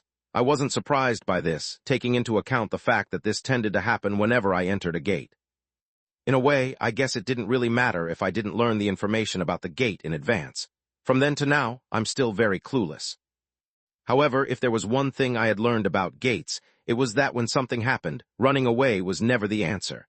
The best course of action was to face it head-on. In that regard, I agreed with Joanna's words. Opening my eyes, I took a step forward. We're going. This was the only realistic option that we had. The attendant's smile grew even wider, so did the shaking of his eyes. You've made a great choice. Following the attendant, we were soon led into a vast hall, dominated by a massive wooden table at its center. Draped in a white cloth and set with silver plates, candles, and various decorations that gleamed under the lights of the chandelier, the table looked meticulously arranged and impressively grand. A soft tune floated through the air as a band played at the side of the room. Attendants moved among the tables, their familiar smiles in place and silver trays in hand. I paused for a moment, taking in the sight of the various teams seated around the grand table. They all looked just as lost and confused as we were. Please take a seat. Coming to a stop, the attendant showed us to our seats. I hesitated briefly before taking a seat. As I settled in, a soft, aromatic fragrance drifted through the air, carrying faint hints of citrus mixed with something sharper. Mint, perhaps? I wasn't too sure. The dishes will be coming to you soon. Please enjoy yourself while we wait for the remaining guests. The attendant left shortly after that. A brief silence settled over the table as Joanna took the opportunity to glance at the other teams and speak with them so that she could get some information. In the end, there wasn't much to learn. They had all experienced the same thing we had. They were all preparing for the gate when the knock came. As I listened to the conversation, my gaze drifted across the venue, taking in the details of the room. I hadn't noticed it at first, but when I looked up at the ceiling, a mural came into view. It depicted a weird mannequin-like figure. Or was it? I couldn't quite tell properly. It looked like some sort of body, but it had no face or expression. Staring at it, I found myself tilting my head. There was something unsettling about the mural, though I couldn't pinpoint exactly what. I kept staring, searching for details, but the more I looked, the less I could make out. All I could focus on was the blank face of the mannequin. In the end, I shifted my attention back to the table. My gaze landed on the nearby cutlery, and I picked up a spoon. examining its perfectly polished surface as it reflected the soft light of the candle before me. It's very well polished. I could see my reflection in it. I tilted my head slightly, trying to get a better look at my reflection. How did they manage to get it this polished? I wonder ho. Time slowed down. The sound of the room drained away, leaving only the soft, uneven flicker of the candle. A cold tendril of dread slithered up my spine, curling into my neck, coiling around my chest. My hands trembled, each breath shallow, harsh in my throat. A pair of hollow eyes stared back at me from above, right where the mural appeared.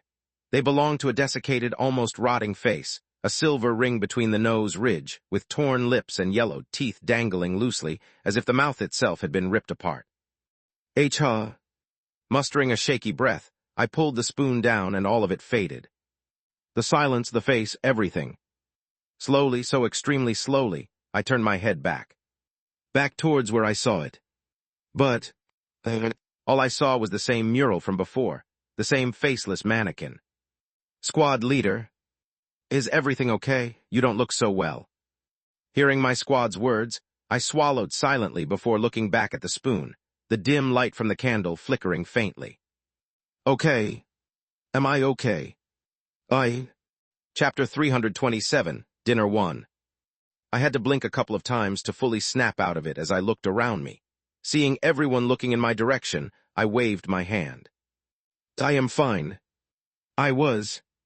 However, as the squad leader, I had to make it seem like I was fine. I just had some weird vision. I'm not entirely sure if it's because I'm tired or because it is part of the scenario, but I'm sharing it with you all. There was no need for me to gatekeep the vision. Sure, it could very well be because of my tiredness, but what if it was? I couldn't remain silent for something as important as this. A vision? What sort of vision did you have? Leaning forward, I began to explain to them exactly what I had seen.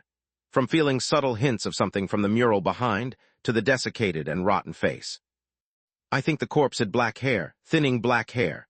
The eyes were hollow and it had a nose ring. That's the thing that I was able to notice in the split moment. The moment I finished speaking, everyone turned quiet, Mia, Sarah, Nora, and the others slowly turning their attention towards the mural behind. Eventually, Nora broke the silence. I can't sense anything from it. Me too, it looks like some sort of mannequin. I also don't see anything. As the others looked at the mural behind, they didn't seem to notice anything strange about it. They just thought it was a normal mural. This made me glad to some extent. Maybe it was really just me. Of course, I couldn't rule out the possibility that I was special. I was, in fact, special. I was very well aware of that fact, and so I kept the vision to heart as I continued to scan the surroundings. I thought I'd be able to notice something else, but not even a minute after I began looking around, the soft toll of a bell echoed. Dong. Immediately, all eyes fell towards the door of the venue as they opened not long after. Several people dressed in white entered. Similar to the attendants, they had smiles on their faces, but unlike the attendants, they all felt more lifelike. They had a sort of pure look on them with their white clothes, and as they came in, the attendants bowed down slightly. Welcome, welcome. An elderly man with a long white beard raised his hand, prompting the attendants to stop bowing while looking in our general direction. It's such a pleasure to see all of you present at our hotel. I'm one of the managing members of the hotel, and I've come to personally greet you and apologize for the inconvenience that has occurred today. His words were soft, and for a brief moment, I even thought he was just a regular old man. The more I looked at him, the more it seemed to be this way. From the soft look in his face to his features and general demeanor, he didn't strike me as anything but a regular old man.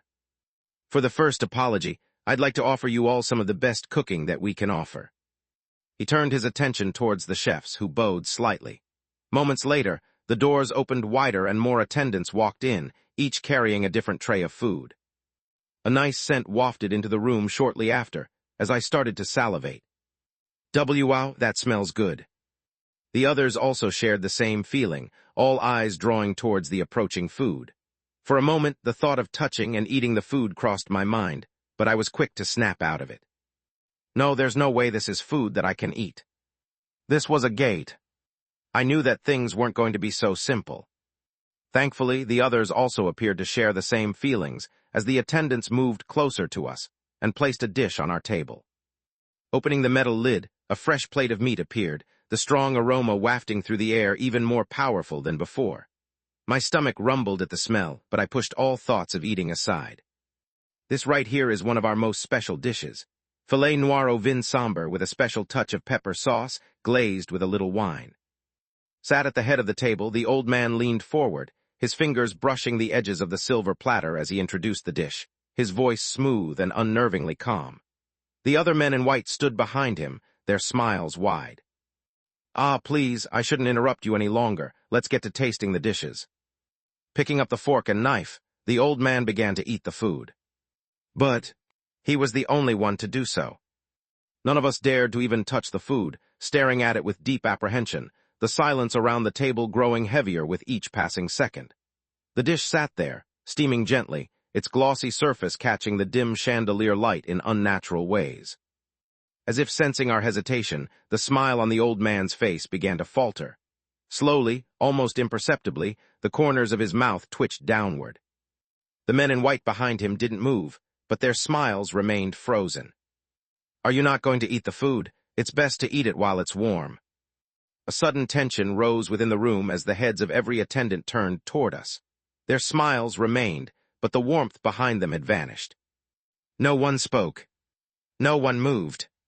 The old man sat motionless at the head of the table, his eyes fixed on us now with such intensity that it made my heart palpitate. It was almost as if he was waiting to see who would eat first. "What do we do?" whispers echoed as he stared at us, the other teams talking with one another as Joanna and the other members of my team looked at me. I didn't answer and stared at the dish in front of me. Should we eat the food? The thought crossed my mind, but only for a split second. I'd be foolish to eat the food that came from a gate. However, staring at the old man and feeling the intensity of his gaze, I almost felt compelled to eat the food.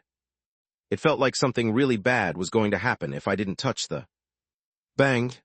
I nearly jumped from fright as a hand slammed down on the table, the sharp sound cutting through the silence like a crack of thunder. Slowly, I turned my head, every muscle tense. My heart skipped a beat. The old man was staring directly at us now, his hand still resting on the table. His expression had changed. It was no longer welcoming. Just cold. As if he had finally lost his patience.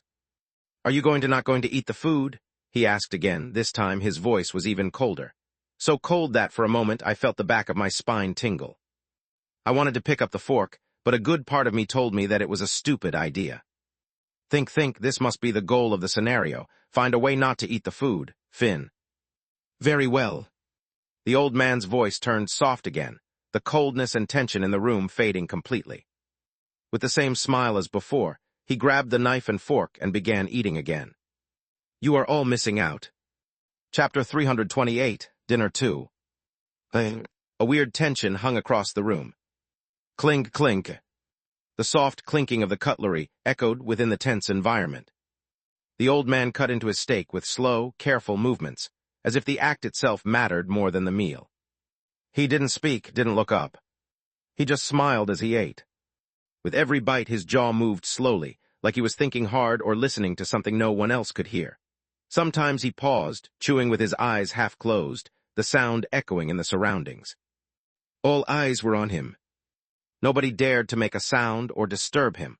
All communicated with each other through messages or other means. "I don't have a good feeling about this," Mia whispered quietly, looking in the direction of the old man. I shared the same feeling as her. Something about the current situation felt unsettling. Despite the old man eating and drinking with a smile, it was his lack of action that made my heart race. Just what was he planning? Was he really just going to leave us alone if we didn't eat? I had serious doubts about this. Still, I couldn't just sit still. I needed to figure something out. Clank. A low, muffled sound echoed from beside me, sharp and sudden. I jolted and turned my head toward it, heart already pounding. My eyes paused on Sarah. She sat rigidly, staring straight at the table. Her dark eyes were wide, trembling, locked on something I couldn't see. Several eyes fell in our direction. I felt the tension grow. And then, Sarah slowly pointed at my plate. "Worms," she mumbled, her voice soft, almost dazed. "There's worms." "What?" I lowered my head to stare at my plate. And yet I saw none of the worms she was talking about. All I saw was the pristine steak, perfectly seared, its glaze catching the light, the aroma warm and rich as it drifted through the air. Sarah blinked her eyes slowly, snapping out of it. Staring at my steak, her head tilted. What butts they were! I paid close attention to her confusion, keeping careful tabs on it as I soon turned my gaze toward the old man who was carefully eating his steak. In just a matter of minutes, he was almost done with his dish, and as his knife slowly sliced through the steak, a quiet, unsettling pressure spread through the room with each delicate cut. Bah thump. I swallowed nervously, observing my surroundings to try and determine exactly what I needed to do in order to clear this unknown scenario. At some point, for some reason, I also found myself staring at my phone. That's when I happened to catch a glimpse of the live stream chat. What are they doing? Why are they not eating? That shit could be poisonous. Of course they aren't eating. But they're doing nothing. Should we watch from another angle? This team looks boring. Live views, 653. The chat was still working. I was a little surprised by this. However, it also made sense. Considering how we could also communicate with those outside, this made sense. Yeah, communication is allowed outside. If something truly goes wrong and all hell breaks loose, I guess those from the guild might come in. I calmed myself down and stared at the old man. His knife cut the last piece of the steak, his fork digging into it as he brought it to his mouth and ate it. The tension in the room heightened. I started to grow tense, my muscles tightening alongside my breathing. Unknowingly, I started to lean forward in my seat. And then, clink, he placed the cutlery down. How delicious. His gaze lifted towards us once more. With the same smile, he interlocked his fingers and swept his gaze around. Nobody else eating. His words were met with silence. Besides the soft tune that dabbled in the air, and the soft footsteps of the attendants, nobody made a sound. Okay. The old man placed his hands on the table and stood up. I grew even tenser, ready to move at any second. The same applied to everyone present. Slowly, the old man turned his head. His gaze focused on the band as he clapped his hands. Clap, clap. Since our guests here aren't hungry, how about we play them some music? Let's go with the traditional music that we usually play. The people in the band froze almost robotically. A moment later, the violinists began to play a new song. The sound of the violins rose slowly, spreading through the venue until it was all you could hear. It wasn't a terrible song, it was rather upbeat. The notes wavered unnaturally, bending at strange angles, like they were being dragged by the strings. High, shrill strings stretched on, then dropped without warning into low, trembling hums that buzzed against the walls. I felt a weird and uncomfortable tingle in my ears. Moments later, the people behind the old man moved towards the band and began dancing in circles, the sound of their soft steps moving in rhythm with the music. This right here, ladies and gentlemen, is a tradition that we follow over here. It is a dance that symbolizes purity and good luck. Dancing means being part of the luck. If any of you wish to join, please feel free. As he explained, the old man moved to the ground as they danced. Ta-ta-ta. He joined them not long after. The music drifted through the air, and the group began to dance in slow circles to the tune. There was something unnatural about it. Their movements were extremely synchronized, almost creepily. I couldn't quite put it into words. It was a strange and quietly disturbing sight. And then, ta-ta-ta. More steps echoed. All heads turned towards the door as women in white entered the room, their faces filled with smiles, and their soft hair falling down their white clothes. Just like the men, their clothes were clean and pristine. And yet, unlike the men, the moment they entered, I felt every hair on my body begin to rise as they brought out what appeared to be a large hammer. What sort of? The chairs shifted, some of the other teams ready to move. Ah, you're here. The old man greeted the women, his smile growing bigger as he distanced himself from the dancing group and moved towards them. As he did, he introduced them to us. These are the maids of the covenant. Chosen from birth, each comes from a line kept pure through obedience and faith. They've never stepped beyond these walls, never heard the voices of the world. Their bodies and spirits are well preserved. Their purpose here is sacred, and without them the foundation of this house would falter. The old man grabbed the hammer from the woman, looking at it. Well then, He paused, the smile on his face fading as a cold chill enveloped the room, and then, bang! He smashed the hammer towards the nearest person, blood spurting out throughout the entire venue. All eyes widened in shock, nobody able to react in time. Spurt! The hammer dropped down again, smashing once again as blood spurted everywhere, and the squelching sound of the hammer pulling back from the face echoed loudly within the room. All noise stopped in that moment. So did the dancing as everyone's attention, focused on the dead body, collapsed on the ground. Hey. What followed was a series of eerie laughs coming from the old men and the people in white. The laughs rang hollow as they all stared at the body on the ground, and as I slowly looked at the corpse, whose entire jaw had been shattered and caved in, I noticed it. The ring that sat at the bridge of their nose. An image flashed in my mind, one of a certain desiccated corpse. My heart sped rapidly, a cold chill rushing down my body. And as if that wasn't enough. It soon started. The laughs, not just from the men in white, but from the people around me. No, not just around me. I too began to laugh as my eyes shook. And as I slowly raised my head, I noticed the others' gazes shaking as well, in a manner that was similar to the attendants. My heart sank. Chapter 329, Dinner 3. It wasn't something that I was able to control. The laugh, it echoed loudly within the venue, coming from me and the people around. None of us could stop it. As if we had been possessed by something, we all began to laugh. The world began to stretch, and I could hear my own breath pounding inside my head. I didn't know what was going on, nor did I know what was happening.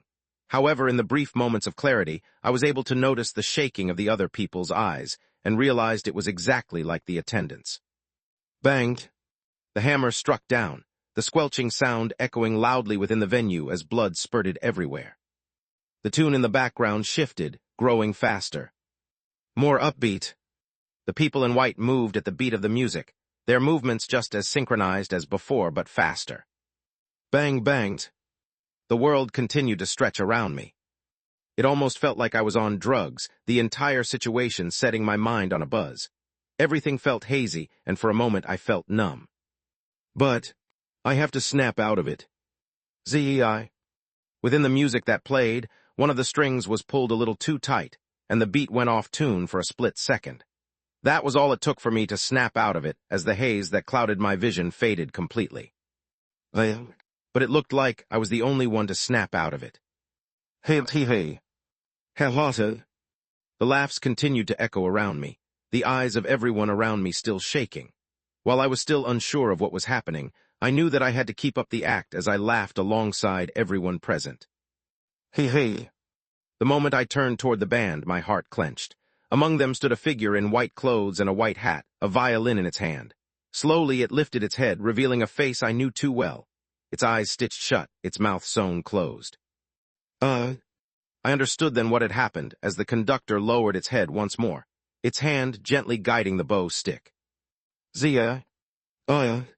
Finally done smashing down, the old man took out a towel and wiped his hands clean. As he did, he turned his attention towards us once more. The first sacrifice had to be made. In order to be accepted by us, you must be pure. One's body must not be tainted by external objects like those strange rings. The skin must also be completely pure and clean from any blemishes. Giving the blood-stained towel away, the old man turned his attention towards the people dancing. In that case, the dance is in full swing. Why don't we all start to dance? The laughter died at once.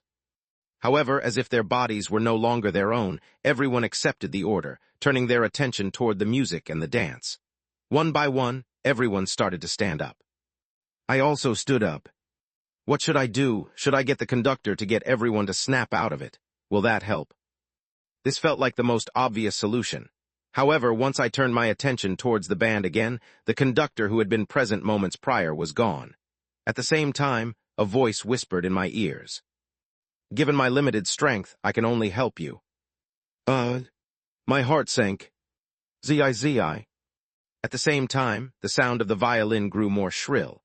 I began to follow everyone else, moving towards the other people in white and joining them in a circle. Please hold the hand of the person next to you. I reached for Mia and Joanna's hands. The moment I touched their hands, my face nearly cracked. Cold.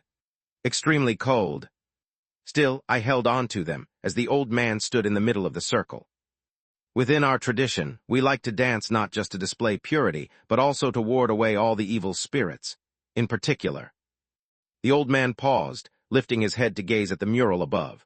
Suddenly, the temperature in the room plummeted, a strange, suffocating tension filling the air. Chills ran down my spine as if some sinister presence had silently materialized among us. It was enough to make my breathing grow heavier, and as the tension reached an all-time high, the old man mumbled, "The keeper." Bang, bang. Suddenly, the doors of the venue shut with a thunderous sound. The sinister presence that lingered within the room grew even more pronounced, the chill running down the room growing even more pronounced as the old man's face started to twist, his eyes opening wide alongside his eyes. "Dance, dance." He began to shout. Immediately after, the music in the background grew more forceful, and everyone began to move, holding hands while moving from side to side. Just what the hell is happening? I followed the dance, flustered and confused by the entire situation. I didn't know what was going on, but if there was one thing that I understood, it was that I needed to dance with everyone else. I could feel the sinister presence all too vividly, and sweat drenched my back, clinging to me like a cold, heavy weight. Ta-ta-ta. At first, the steps and rhythm were off. Not everyone was able to get in rhythm with the others, causing the air to grow even colder.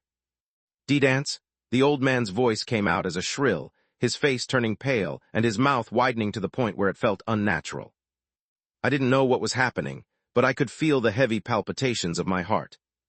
They rang loudly in my mind, and I followed the instructions. No, it was more like. I started to follow them again, as the strange haze from before started to return. W what? Ta-ta-ta-ta. Dance, dance. The old man's face grew more and more desperate with each second that passed, his jaw opening wider, and the presence within the room growing ever-present. I tightened my grip on Joanna's and Mia's hands as my eyes scanned the surroundings, trying to determine where the source of it all was coming from. Just where was it? I looked left and right, keeping my head straight while I moved with the others present. I could tell that there was something present, but I couldn't tell where. It was watching. It was... A thought suddenly struck me, and all of a sudden, it was as if all sound had faded from my mind, time slowing down at the same time. I didn't know when, but my head slowly and subconsciously lifted towards the ceiling. Towards the mural. And it was there that I saw it. A desiccated face, just like the one from before, only this time it was different. The nose ring was gone, replaced by messy white hair and hollow eyes. A thick white beard framed the gaunt, decayed features, giving it a twisted, unnatural presence. But the creepiest part of it all was its jaw. It was open, stretched to a point beyond recognition, almost as if it had been pulled apart. By sump, by sump, by sump. The low yet steady rhythm of my heartbeat echoed loudly within my mind, one that grew faster with each progressive second that passed, and slowly time started to resume. No, it started to become faster. Dance. The old man's voice echoed, his voice filled with desperation. Ta-ta-ta. Dance. He screamed, his voice turning shrill, almost as if he was being chased by something. Dance. His eyes turned hollow, his expression twisted. Do-uck. Spurt.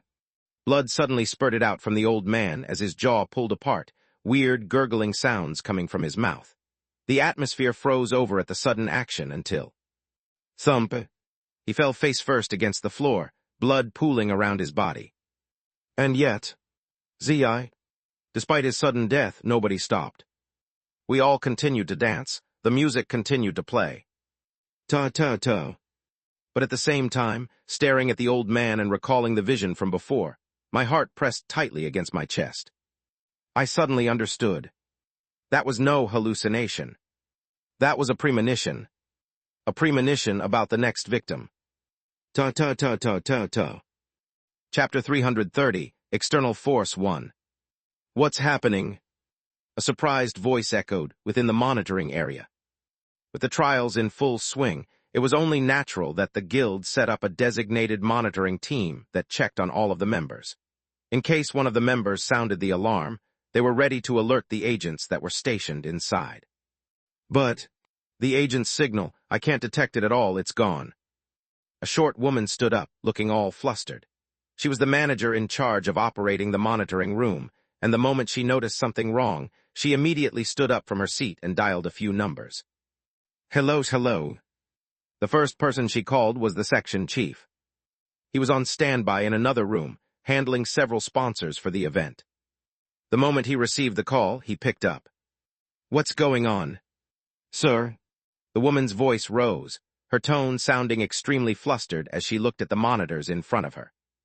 Where there should have been multiple red dots, each indicating an agent that was stationed to support the members, there were empty markings. I've lost contact with the members in charge of monitoring the situation. What? The section chief's voice lowered, a rare solemnness filling his tone. What did you just say? I've lost all contact with the station members. Hold on. Do. The section chief hung up the call. As he did, the manager's attention fell on the monitors. Each floor was different, but the members were scattered across each room, and as her gaze fell on a particular room, her face couldn't help but pale. Especially when she witnessed the hammer fall and blood spurted, the sight made her flinch. Oh no. Clank. The door opened, and the section chief entered not long after. He wore a pristine suit with his hair neatly combed. He looked completely different than his usual self, and as he entered the room, the first thing he did was look at the monitors. Oh shit. A curse slipped out from his mouth as he moved to the monitors, pressing a couple of keys and trying to establish communication with any of them. Click. Can anyone hear me? Hello. And yet, despite his best efforts, he wasn't able to receive a single answer. It was as if all communication had been cut off. But was that truly the case? Looking at the stream and seeing the chats, it was clear that the communication was still working. What the hell is going on? This situation made absolutely no sense to him. Click. He continued to press a couple of keys, trying his best to sort the situation, but it became extremely clear to him moments later that it wasn't possible. He had to go and take care of the operation by himself. I should have known that something was wrong the moment the gate turned differently than it was supposed to. No, he was already aware. He had specifically sent a message to the agents and the team leaders to be stationed and prepared for anything while he handled the sponsors. That had clearly been a massive mistake. Stay here, I'm going to check the situation from up close. He spared the monitor a glance, caught sight of the situation within the gate, and rushed out of the room, dashing out of the area he was in. Thankfully, the monitoring room was set up in a large camper that had been parked right outside the gate. It didn't take him more than a couple of minutes to reach the hotel, and as he did, the first thing that he noticed was the flustered expressions on some of the team leaders as they looked at him. Section Chief, Team Leader Michaels, a short yet bulky man, shouted the moment he caught sight of the section chief, his expression extremely concerned as he pointed at the gate. I've been trying to reach you, but your line was busy. Busy? The section chief looked at his phone. Even if the line was busy, he should have been able to see the message, for him not to see it. Something happened to the gate, I can't. I know. The section chief replied, moving closer to the entrance of the hotel and putting his phone away. The reporters and fans were still lingering outside, taking in the scene as the clicks of the shutters echoed loudly, with some reporters trying to shove their way close to them. Has something happened? What's going on with the stream? This is completely different from usual. Did something go wrong? Can you spare me a moment of your time? They were like hounds, trying to get any little information about the situation. The section chief promptly ignored them, stopping right before the gates of the hotel. As he did, he stopped for a moment to stare at the doors of the hotel. His eyes narrowed until he eventually reached forward and pressed his hand against the doors. The moment he did, his expression changed drastically. The very hair on his body rose and his entire back started to tingle. Quick, give me a measuring device. His head flickered towards the nearest team leader, who presented to him a small device that the section chief quickly powered to measure the energy of the gate. The meter immediately shot up the moment it was activated, slowing down until finally stopping at C. The The result looked unexpected, leaving the section chief at a sudden loss. He could have sworn he had felt some sort of extremely sinister energy inside, something that made even his own heart palpitate. And yet, the gate energy meter was the same. How did that make sense? How did that? Something clicked in the section chief's mind as he looked towards the hotel, images of the broadcast replaying in his mind as his face paled considerably. Shit. He rushed through the door, trying his best to break it, but... Bang!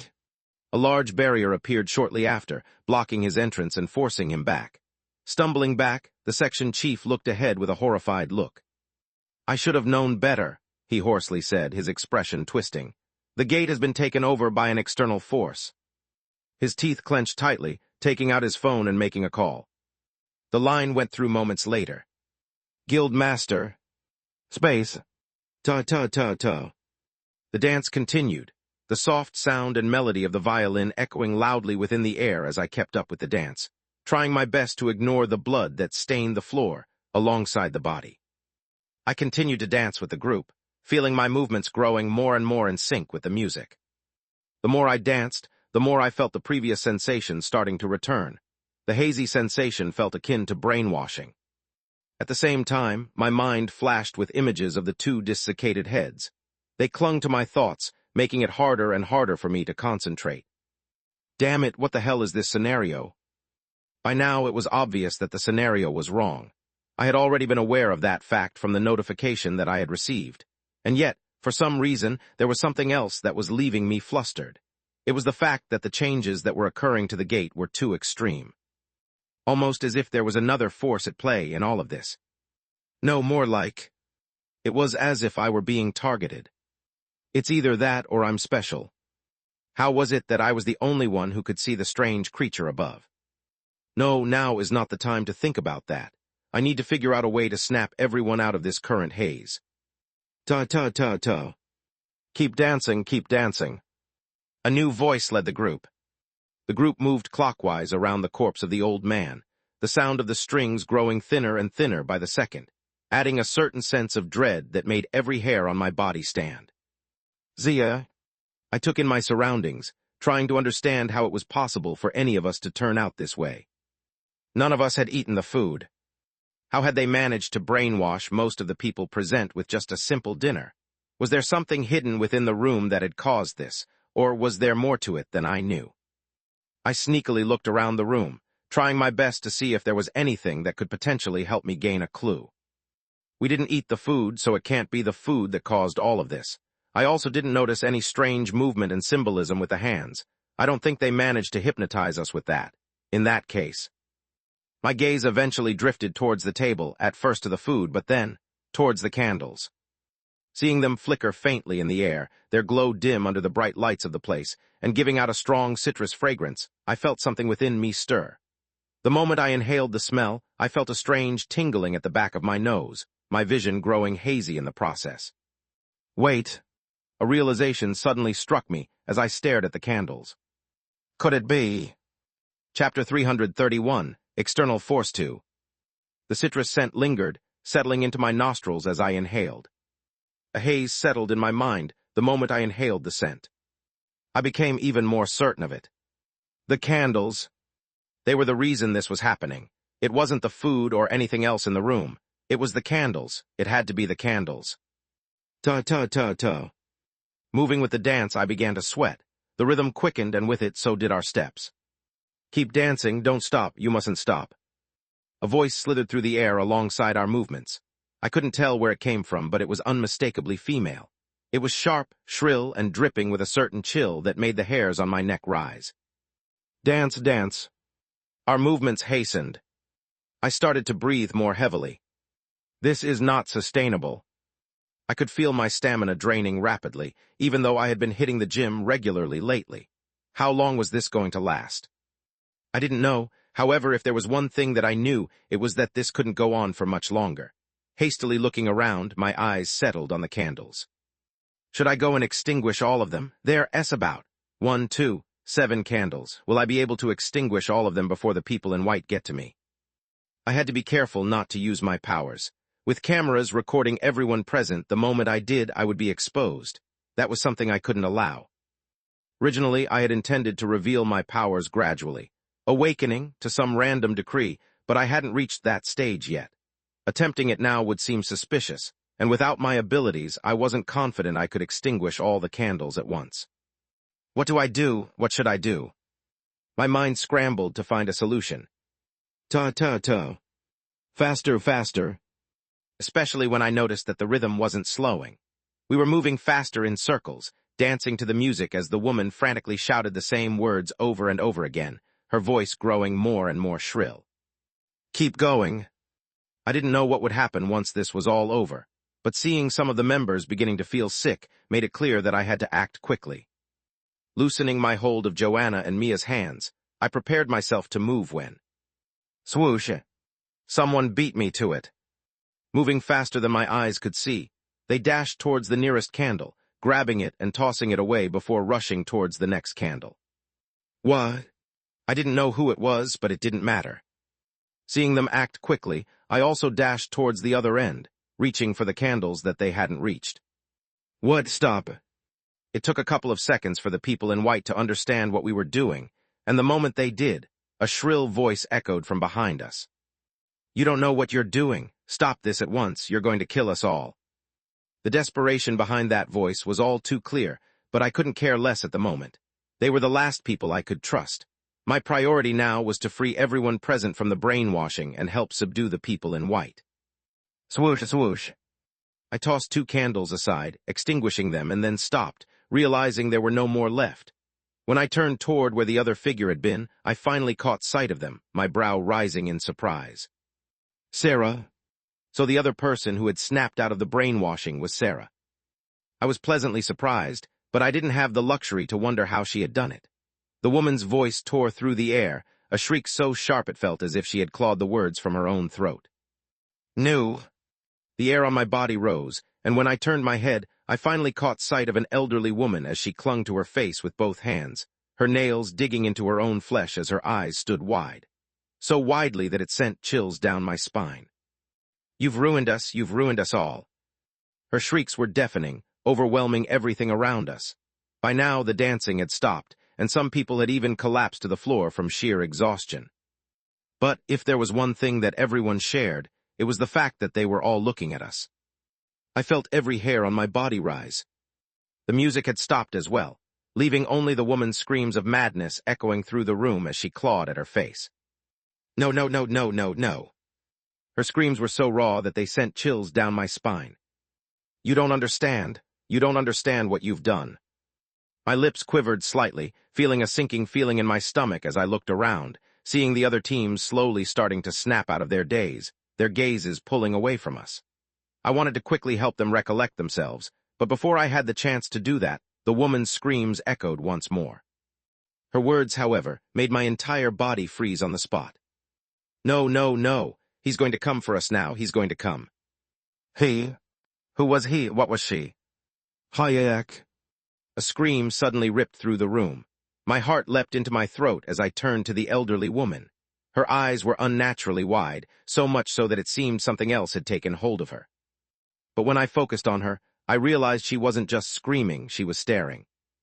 Her gaze was locked on something invisible, something that twisted the air around it, radiating a darkness that made her shrink back in pure terror.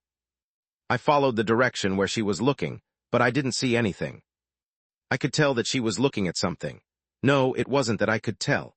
I could feel it with every once of my body as the hair on my body rose, and my heartbeat drummed loudly.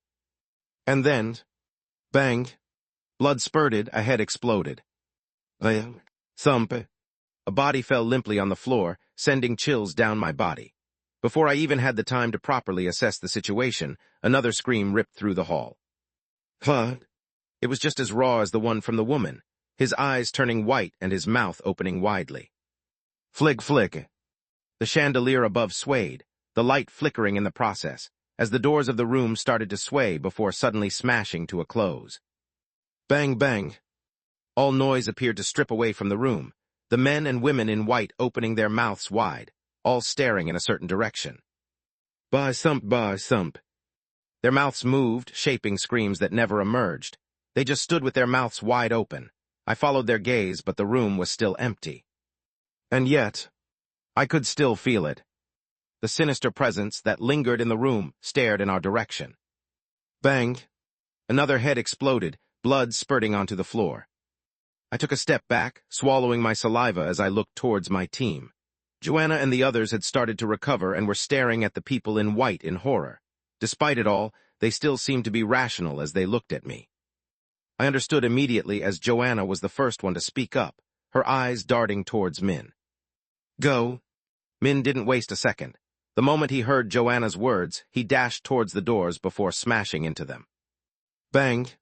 The doors hastily opened, and he turned in our direction. I didn't waste a second and dashed out with the rest of the team. Get out quickly. Chapter 332, External Force 3. There was no time to spare.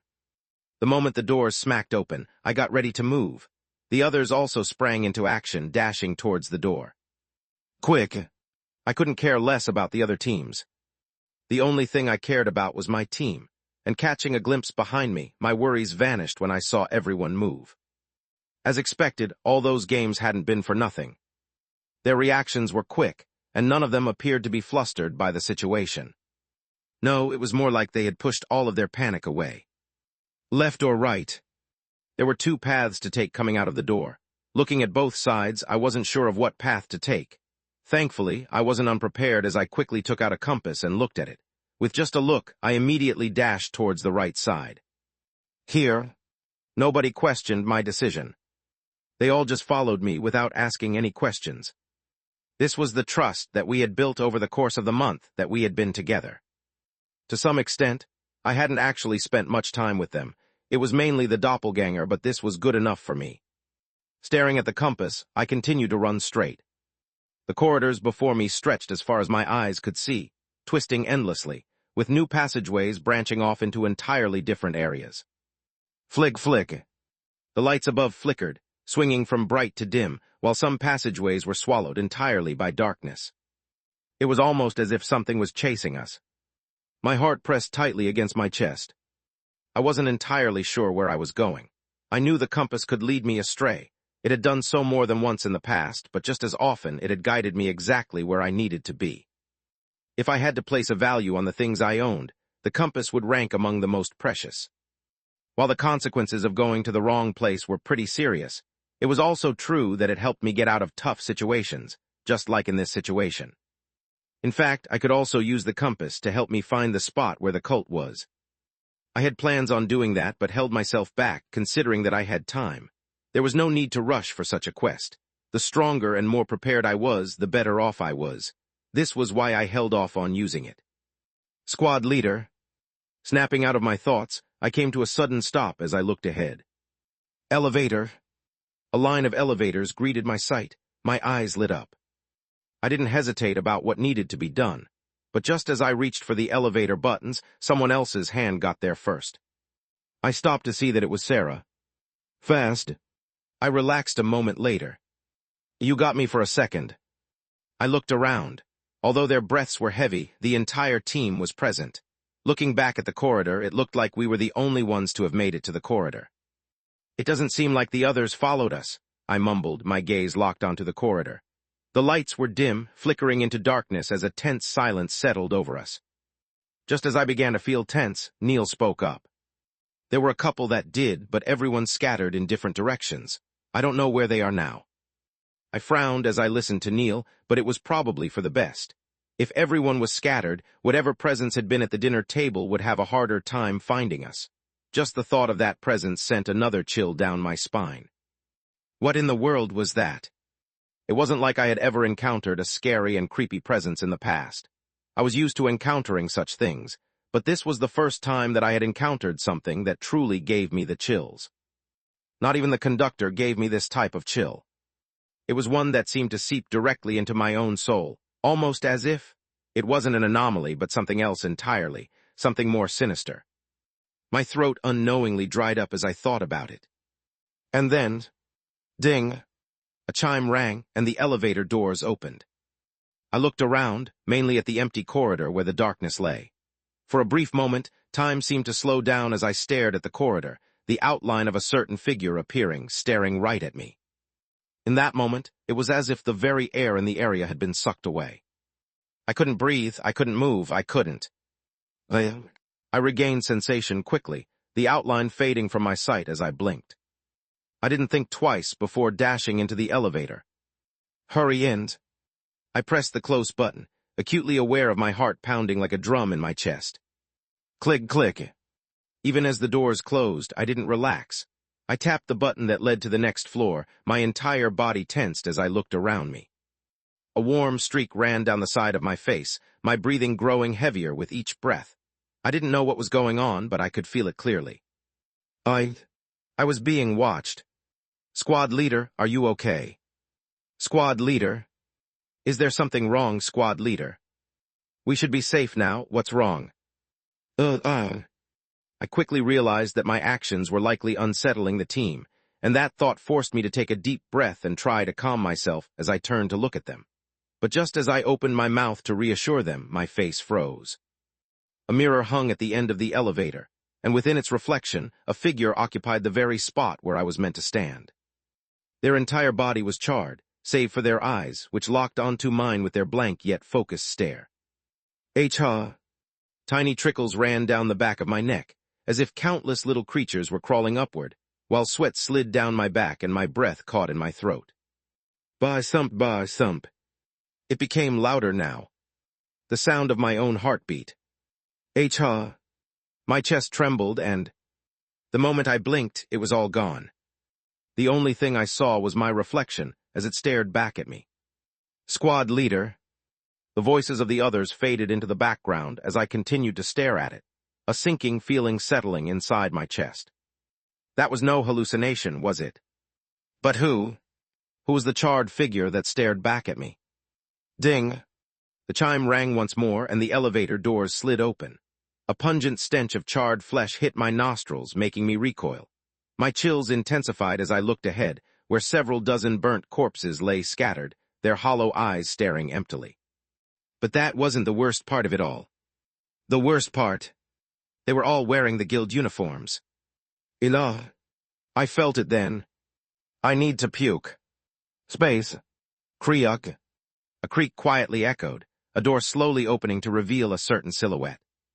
Greeting him was a dark room, one that looked close to a storage room. It was small, with several boxes within.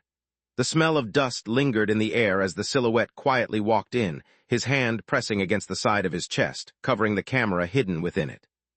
Tag.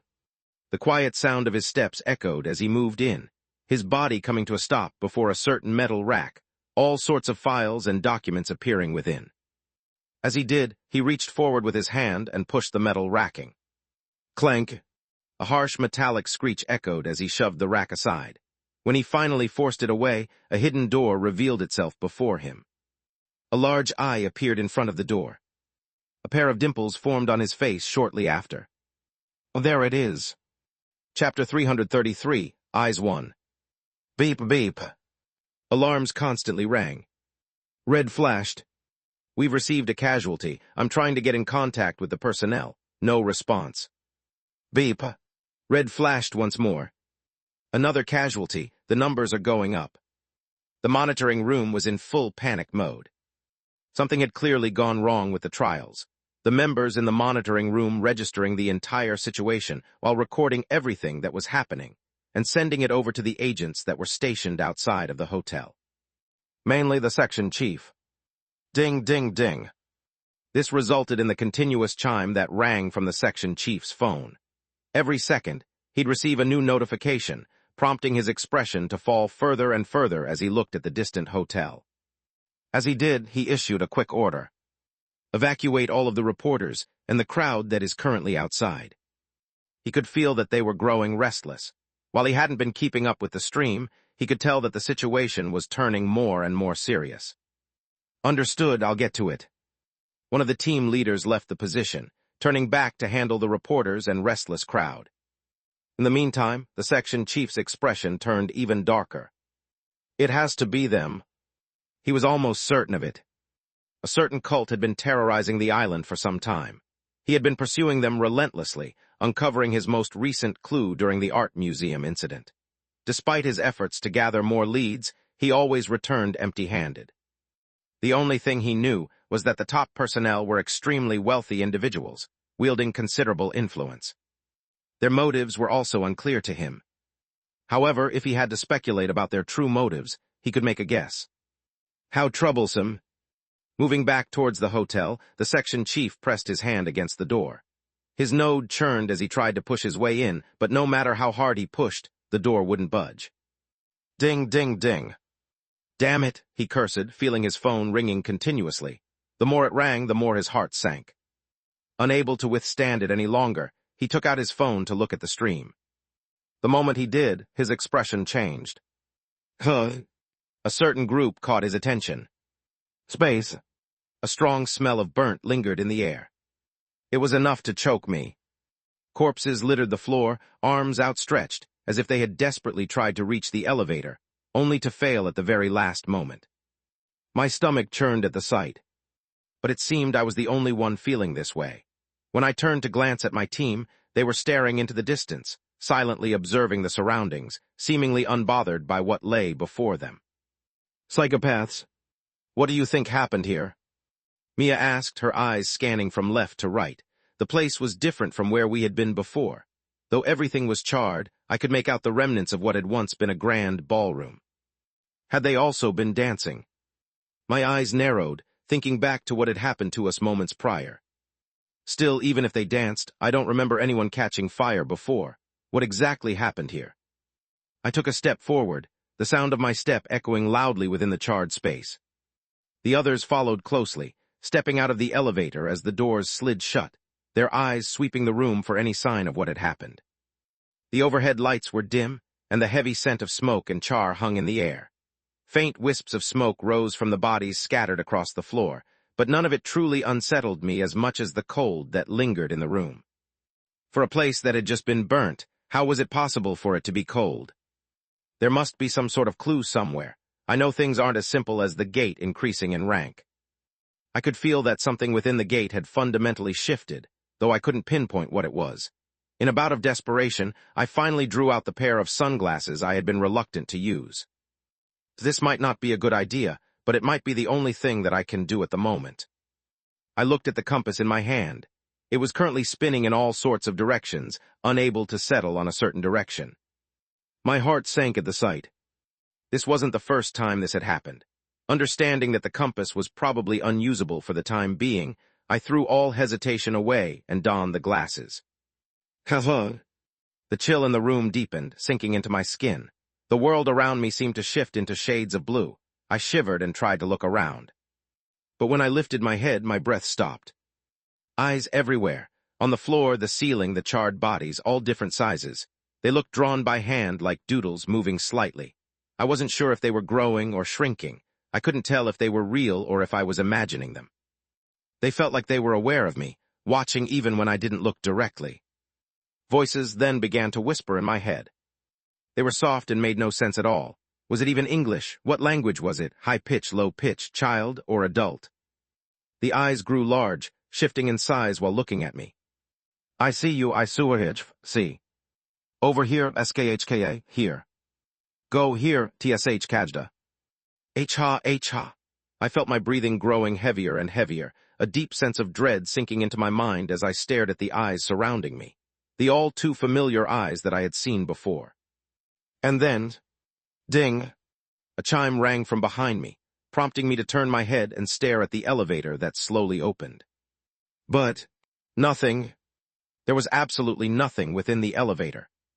What's going on? Did someone call for the elevator? Why did the elevator open? Squad leader. Flick. With the elevator lights flickering above, my gaze fell on the mirror at the far end. A figure stared back, making my heart pound violently in my chest and sending a slow, creeping freeze through my body. HWA, look. Hiya Hassan, he's looking, why don't you look more? HWH. Keep looking, no, look away, hackers. The voices around continued to whisper, the eyes around growing larger and smaller. I ignored the voices, keeping my gaze fixed on the reflection. A fire roared behind the figure within the reflection. It consumed the entire surroundings, blurring the shape of the figure within. Other figures appeared behind it, reaching desperately for the figure, their flesh blackening and smoking as it burned. And yet the figure remained still, staring at me. My breathing quickened, my skin prickling as if the fire were searing me alive. The pain was constant, digging straight into my mind. I wanted to look away, but I couldn't. The eyes around me enlarged further, fading in and out of my vision as they continued to whisper. And then, the outline of the figure became clear. My breathing stopped completely. I understood then. That figure, it was me. The figures behind it were my team. We were the next targets. Chapter 334, Eyes 2. Calm down, I need to calm down. There's nothing good that will come from panicking.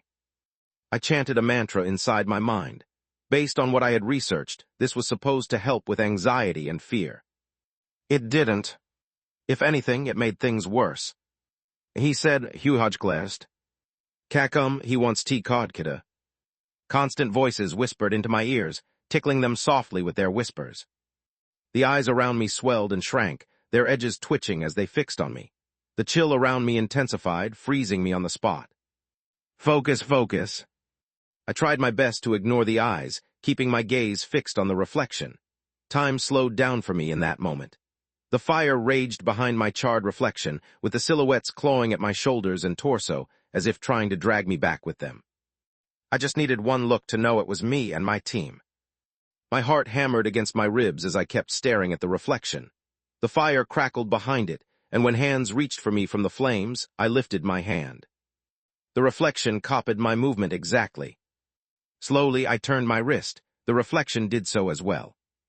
As it did, my gaze fell on my watch. The outlines were charred and burnt. Despite this, I could still see the time.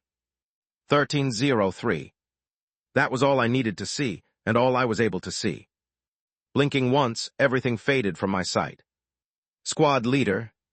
A hand grasped my shoulder, pulling me out of my thoughts. When I turned my head, I saw Mia staring at me with a hesitant look. It looked like she even flinched. Was I this scary?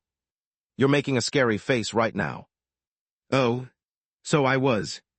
Is everything all right? Everything is fine. It was. However, I had to make it seem like it was as I stared at the elevator. There were a lot of things that I needed to process at the moment, but there was no time. Should we go to another floor? The elevator is open and... Mia suddenly looked hesitant. I cocked my head as she looked back at me. Why are you wearing sunglasses? Sunglasses. I blinked a couple of times before suddenly understanding. Oh, right. I thought about taking them off but decided against it. I still needed them. Let's leave that aside. There are more pressing matters at hand. We're not leaving this floor yet. Truthfully, I had been tempted to leave. Since the elevator opened, it looked like we could go to the next floor. The concept of the entire scenario was that there were 8 floors in the entire hotel. Of those 8 floors, 1 floor was something that everyone was unaware of. Normally, the scenario would be cleared once someone passed all 7 floors. However, was that truly the clear scenario? No, it's not. I thought about the scenario again, more specifically its description. The answer became clear to me. The goal of the scenario is for me to figure out the past of this place and find the 8th floor. It wasn't to clear all floors. Clear all floors, hahades. Floors, hwas. But that was easier said than done. The 8th floor was something no one had managed to uncover. Finding it wasn't going to be easy. Thankfully, I wasn't completely helpless as I stared at the compass in my hands. It might not be working now, but it has clearly led me to this floor. It's obvious that the key to finding the 8th floor is here. Lowering my head, I stared at my watch. It was currently 12:58. I need to hurry. My heart thumped just thinking about the little time that I had available. I only had about 5 minutes before the vision came to life, before we all burned alive. I needed to figure out the key to get to the 8th floor. However, before I did that, I needed to figure out exactly what I was looking for. 8 floors. The idea that this building had 8 floors was absurd to me. I had seen it from the outside, and the layout had been studied by everyone present. While it was indeed true that the scenario had changed, It shouldn't be to the point where it fundamentally changed the entire layout of the gate. In that case, the 8th floor must either be some sort of basement or a hidden room. In that case, what I should be looking for is some sort of key or way to get into the hidden room. I hastily looked around, my gaze settling over the charred remains of the room, from the bodies to the burned-out paintings and furniture. I looked all over the place before eventually settling my gaze on the bodies of the people around. A thought crossed my mind. Maybe. Squad leader. Mia's sudden cry snapped me around. Sarah was standing stiff, twitching, her eyes darting unnaturally before stopping. What? And then? Her gaze settled on me, her head twitching a couple of times. Chills settled down my entire body the moment I caught her doing that, as the eyes surrounding me started to swarm her, looking at her curiously from all directions. But this lasted for a split second. It all soon faded, her gaze returned to normal. My lips quivered as I tried to make sense of the situation, but checking the time, I knew that I had to prioritize different things. For now, the glasses told me she wasn't possessed. I had no choice but to check on her later. It was the only thing I could go with for now. Time was running low. Too low. 12:59. Search the bodies. I gave them a simple order, trying my best to ignore the multitude of eyes that were staring down on me from all directions. There's no time to explain. Just search the bodies of everyone present. If possible, search the bodies of the NPCs in the room. There's no real point in looking at the bodies of the other teams. Look for anything. A key or maybe even a small diary. However small it is, just look for it. The good thing about the situation was that there was only one room on this floor. I was certain that the answer was here. The issue was that the room itself was quite big. It was at least the size of an indoor gymnasium with all sorts of furniture and paintings. It would take a bit to thoroughly search the entire place, but we didn't have the luxury of time. Thankfully, I wasn't alone. Don't ask any questions and start searching. But what about Sa? Leave her for now, just search. I moved towards a certain direction. The others looked at each other. In the end, they didn't question my decision and split into different areas, moving towards the corpses and patting them down. Just look for something, anything. We don't have much time. I made sure to make it clear that we didn't have time. I checked my watch. There were still 4 minutes left. I knew that I had to hurry before it was too late. This entire place was going to burn down in several minutes, and the chance of finding the key to getting to the 8th floor was going to be null. There's also the chance that I might be able to come back later, but I have a feeling that things won't be this simple. I moved towards the nearest corpse. Judging from the charred clothing, it looked to belong to one of those weird people that we had met at the dinner table. I patted down their body, hoping to find something, but nothing. There was absolutely nothing. Twitch. Suddenly the charred body twitched, the ash coiling out of its charred skin, nearly causing me to shout as a foul stench entered my nostrils. Thankfully, it just ended there. The corpse remained dead. I need to search more. I bit my lips, lifting my head to look around. The moment I did, my heart sank. There were just so many bodies, and even with the help of my entire team, I could tell that there wasn't enough time. 13:00. Just 3 minutes. No, there's no way that we can make it in time. Swoosh. End. Fire. Something flickered in the distance, and my expression hardened at the sight of the fire that suddenly manifested over the walls of the room. My entire body tensed, and I looked around me desperately. For a moment, the thought of going to the elevator and leaving crossed my mind, but as it did, my gaze couldn't help but wander back to the cult member. A thought crossed my mind in that moment. Maybe. I clenched my teeth, knowing that this was my only shot at finding the solution to the situation. With no choice left, I pressed my hand to the corpse and reached for the node. Intermediate node, anamnesis. Please work. Chapter 335, Eyes 3. Welcome to Hotel Claire. The receptionist greeted him with a bright smile. I wish for you to have a happy stay with us. If you have any questions, please feel free to ask. Thank you. He returned the gesture, taking the keys from her as his eyes wandered around. The lobby was grand, bustling with people moving in every direction. Something on the far wall caught his attention, a large, ornate painting. From across the room, it seemed to depict a gathering of people, though their faces were blurred, and no real face was shown.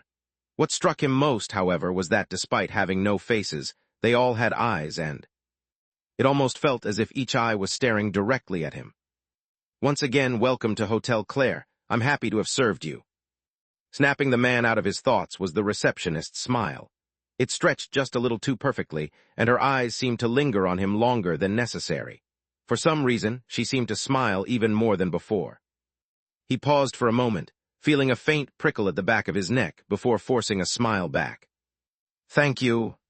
Please follow me. I'll bring you to your room." An attendant greeted the man not long after, bringing him up all the way to his room. "This will be your room. Shortly there will be an activity with everyone present, and you are welcome to join if you wish. This place is great."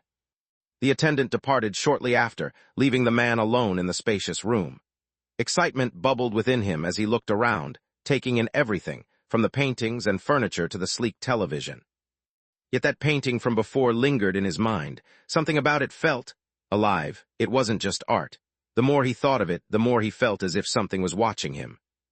However, he quickly dismissed such thoughts. "I'm probably tired." "A 60%.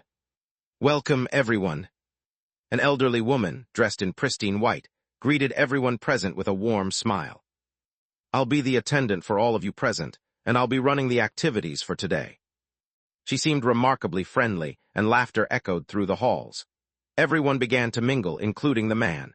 He danced with several charming ladies, savoring the joy of the festivities, slowly losing himself in the pleasure of the moment. As he laughed and danced, he couldn't help but notice something peculiar in the air. In particular, the nice citrus smell that lingered. The scent was intoxicating, and the longer the man breathed it in, the more he seemed to surrender to its effect, losing himself in the sensation. But as he did, his gaze couldn't help but fall toward a certain painting. It stood at the far end of the room, its frame ornate and dark, almost swallowing the corners in shadow. Within it, the picture of a man appeared, sitting on a chair with his hands positioned on his lap.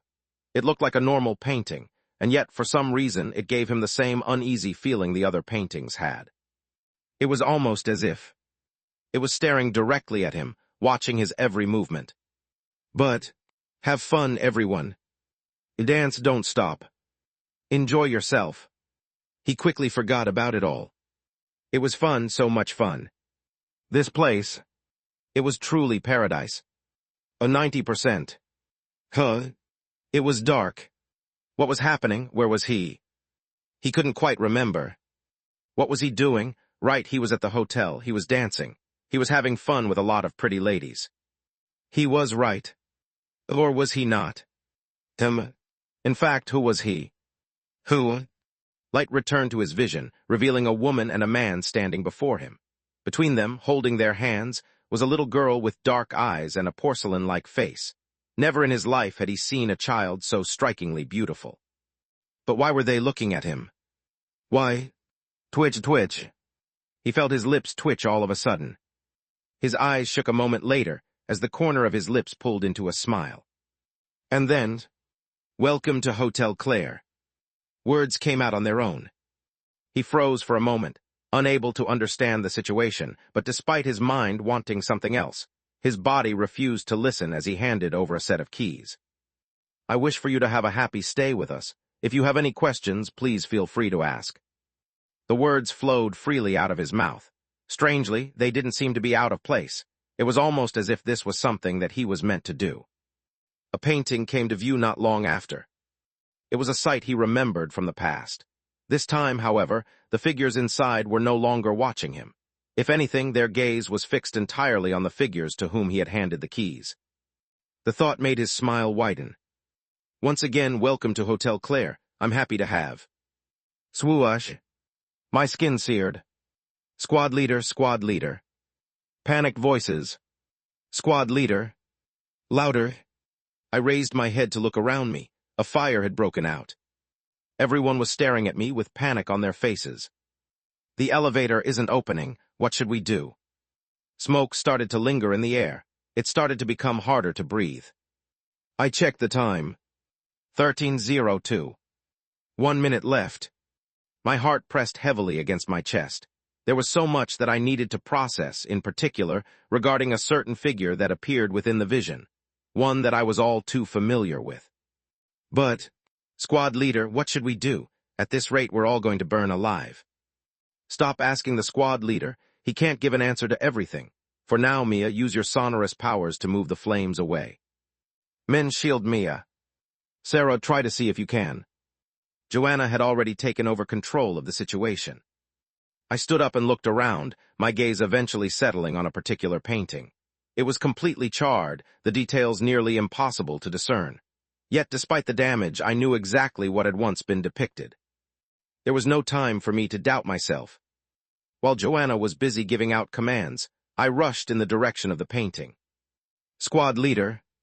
Voices continued to whisper in my mind as I moved, eyes around me widening and narrowing as they fixed their gaze on me. I ignored them, focusing instead on the fire that roared around me, its heat searing my skin. Despite the pain, my surroundings were cold. So cold.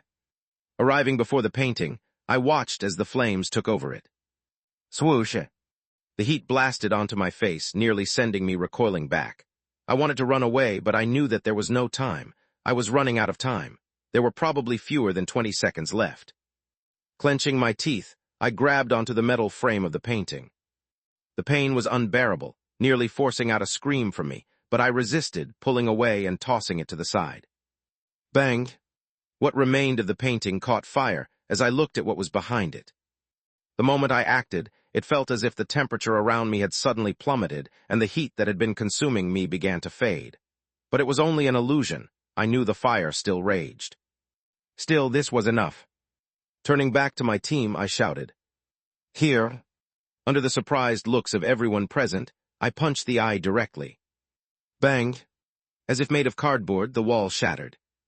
Chapter 336, Conflict 1. Hurry! The fire was raging.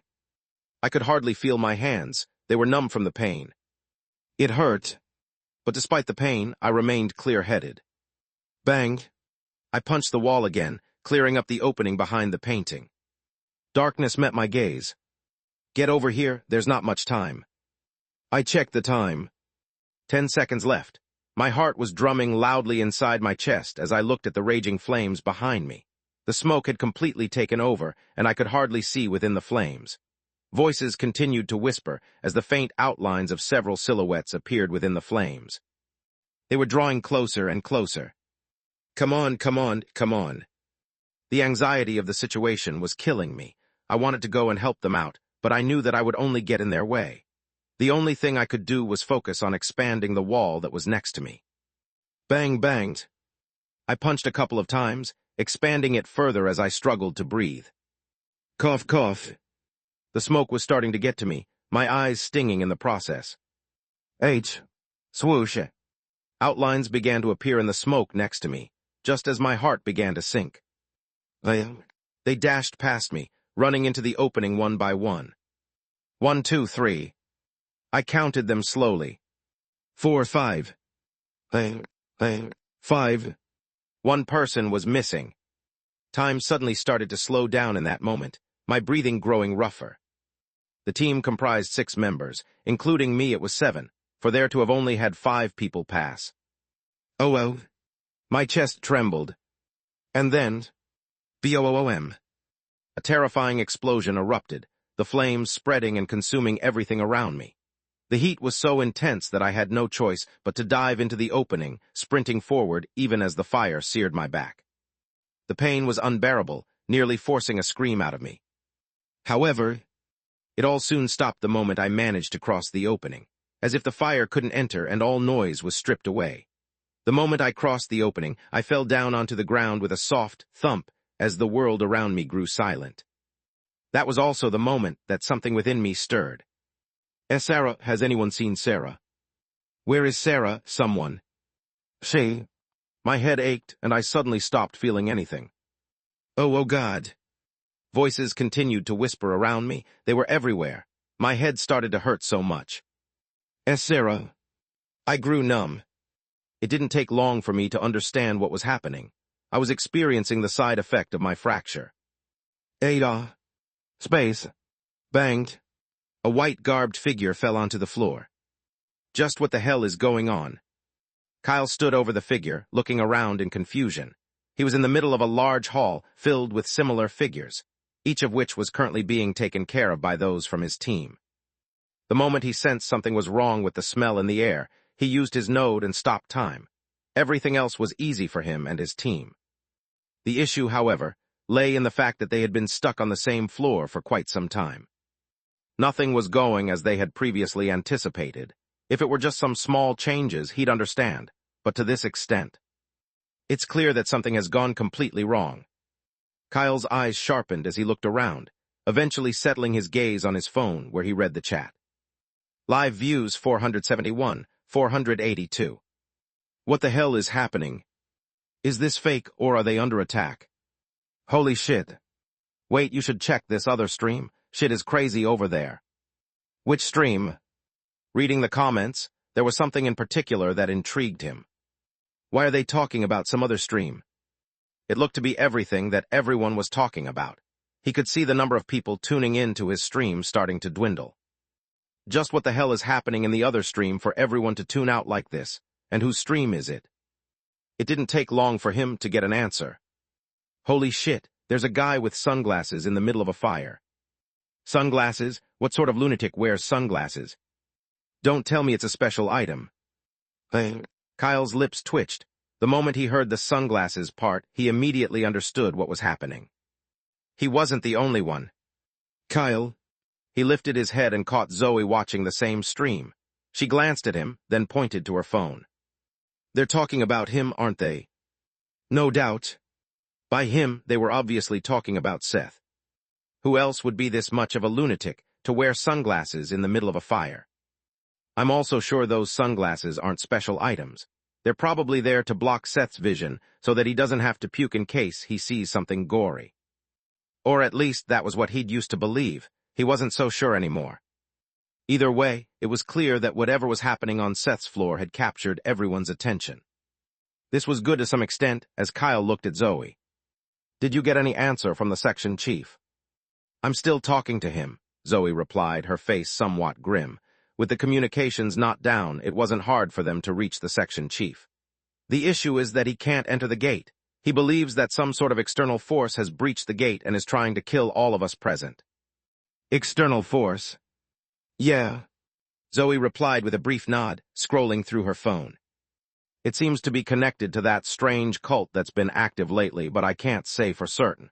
The section chief thinks it's likely them, though he's not sure either. He's still investigating. I see if that's the call. What should we do?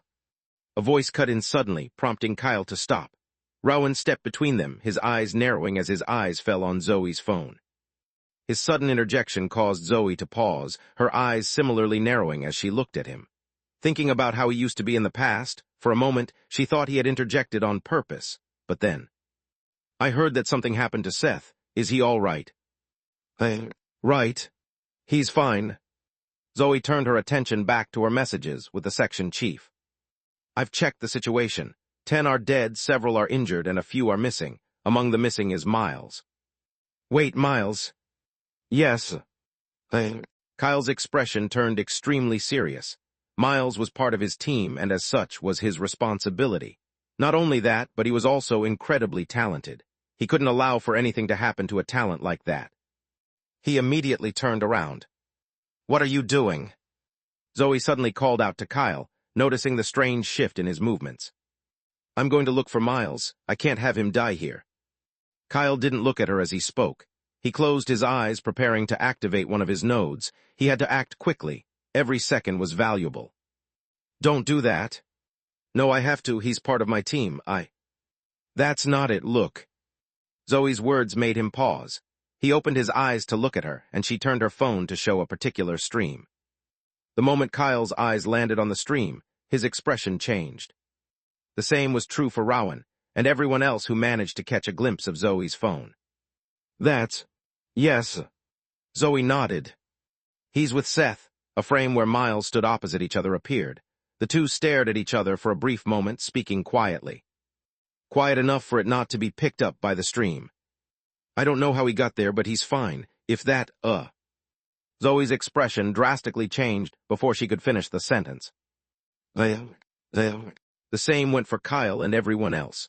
Seth suddenly appeared in front of Miles, grabbed him by the collar, and tossed him aside, his fist smashing down before Miles could even react. It all happened so fast that nobody had the time to react. But when they did, a sudden silence fell onto the stream as the mouths of several opened at the same time. What? What the hell just happened? Chapter 337, Conflict 2. Darkness swallowed the surroundings. No one made a sound. Every gaze was fixed on the fire, their faces blank.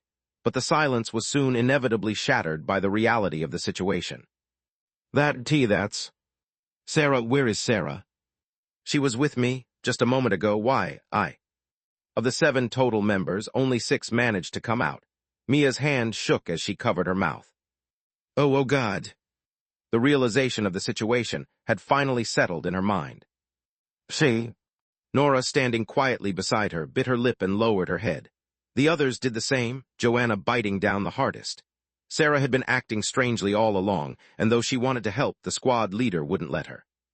The reason became clear, but what if? There was always that what if. But in the end, it wasn't the squad leader's fault. His choice had been the right one, and realizing that made her bite down on her lips even harder. Relax your mind, don't let this affect you. Joanna felt something trickle from the corner of her lip, a sharp pain following immediately. This was the job she had signed up for. She quickly wiped it with her sleeve, looking down at the red that stained it moments later. Joanna bit her lips harder. Death wasn't uncommon. She had to stay ready at all times. And yet, realizing one of her members was dead, a sharp ache pierced her chest. It refused to fade, and it left her breathless. Shit. She wasn't the only one feeling it. The others shared the same emotions, Mia even shedding a few tears. Everyone, that is, except one. He slowly rose from the ground and scanned the area. Let's go, he coldly said, staring at his surroundings without any emotion. All heads turned in unison as Seth walked by, calm as if nothing had happened. Joanna's expression was the first to shift. Did he feel nothing at all? Wait, why are we going? But what about Sarah? What about her? Seth asked, turning his attention towards Joanna. Her lips quivered, and before she could even get a single word out, someone beat her to the punch. It was Nora. Someone just died, for Christ's sake. Why are you acting as if nothing happened, at least? That's irrelevant. Seth coldly cut off, his gaze wandering into the distance. She's gone, nothing can bring her back. If you're not careful, you'll end up the same. We're still inside the gate. Save your mourning for later. If you signed up for this job, you should also be prepared to face situations like these. If you can't handle it, then you might as well quit. You? Seth walked into the darkness shortly after, a heavy silence settling over the group as his back vanished into the shadows. Nora's expression shifted sharply in that moment. Hatred, anger, resentment? Joanna could see all sorts of emotions in her gaze. In the end, however, Nora managed to push everything down as she followed right behind him. The others did so too.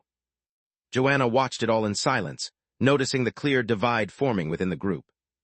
It became obvious in that moment. The squad leader, he had lost almost all the respect the members held for him. Joanna stared blankly at the floor before following the others from behind. She didn't feel the same way as the others. While she was hurt by the way he was acting, she was also experienced. She had seen many deaths in the past and understood that holding any sort of emotion for any member was detrimental. In a sense, he was playing the villain to keep the group together. In moments like this, one had to act in such was so that they wouldn't be distracted by the death. With a heavy heart, Joanna stared at the raging flames behind her for the last time before pursing her lips and following the grip. The surroundings continued to remain dark. The group didn't know where they were or where they were going. They just followed the squad leader, his gaze cold behind a pair of sunglasses. Indeed, he was wearing a pair of sunglasses. He had been for some time, and while everyone had been curious before, nobody was in the mood to speak a single word. A strange tension clung to the group, growing with every step. The air was humid, but a biting cold nipped at their skin. The scent of smoke was gone, replaced by a heavy, unpleasant odor that clung to the air. And then, Seth came to an eventual stop, his gaze falling over a certain area. Everyone came to a stop shortly after.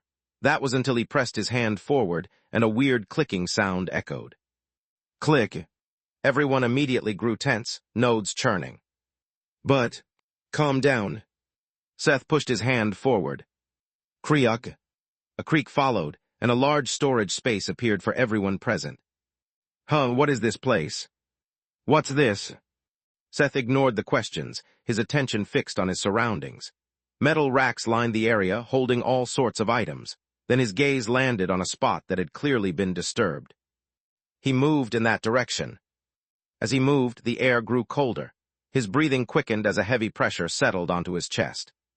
The eyes that had haunted his vision were gone, replaced by a strange, tense silence.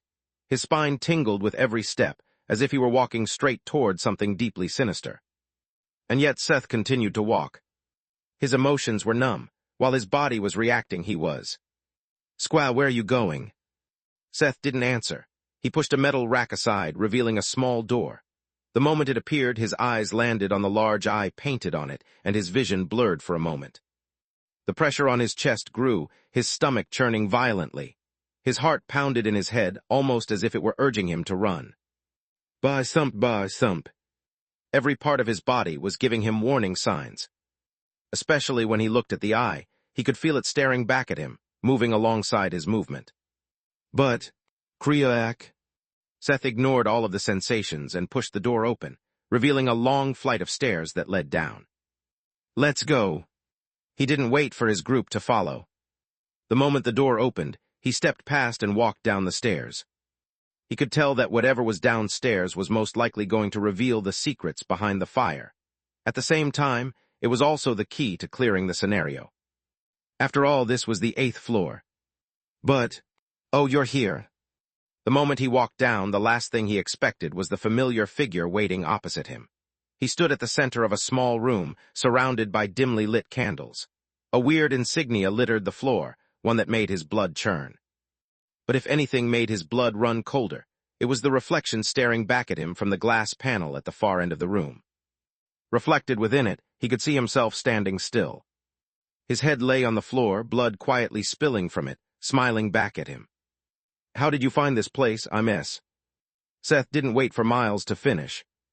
The moment he turned his head away from the reflection, he lunged in Miles's direction, grabbing his body with both hands before tossing him to the side. Bang. Chapter 338, Conflict 3. Bang. I felt little as my hand smacked against his face, the flesh rippling as a result of my action. I'd normally have felt joy in such action. I had dreamed of this for days on end. When it finally happened, I felt nothing, just a simple emptiness that I couldn't get rid of. Bang banged. Miles didn't even react as I punched down. I saw the surprise on his face in the dim light. He tried to struggle, but it was too late.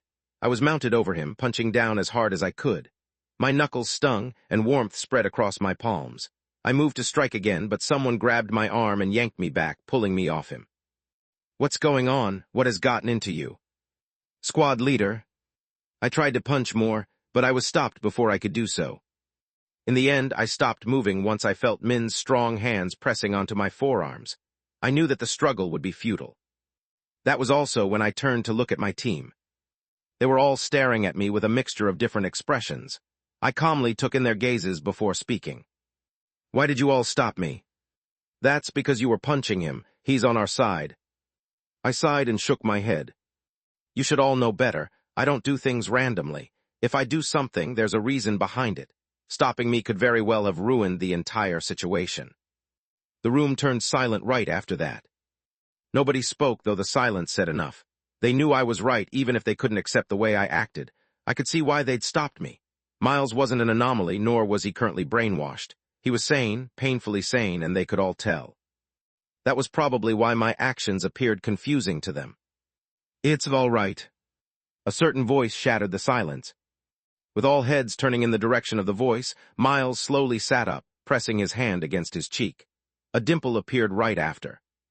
I'm fine, I am just a little surprised. I'm sure he also didn't do it on purpose. He most likely got spooked by me. I also got a little spooked. You're the same, right?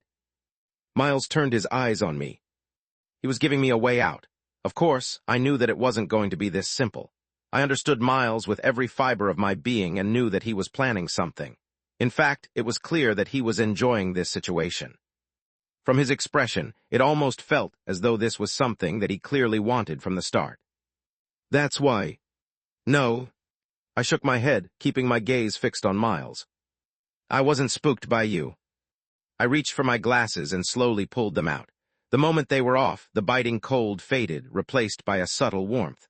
The dim candlelight sharpened, and the room came into clearer focus.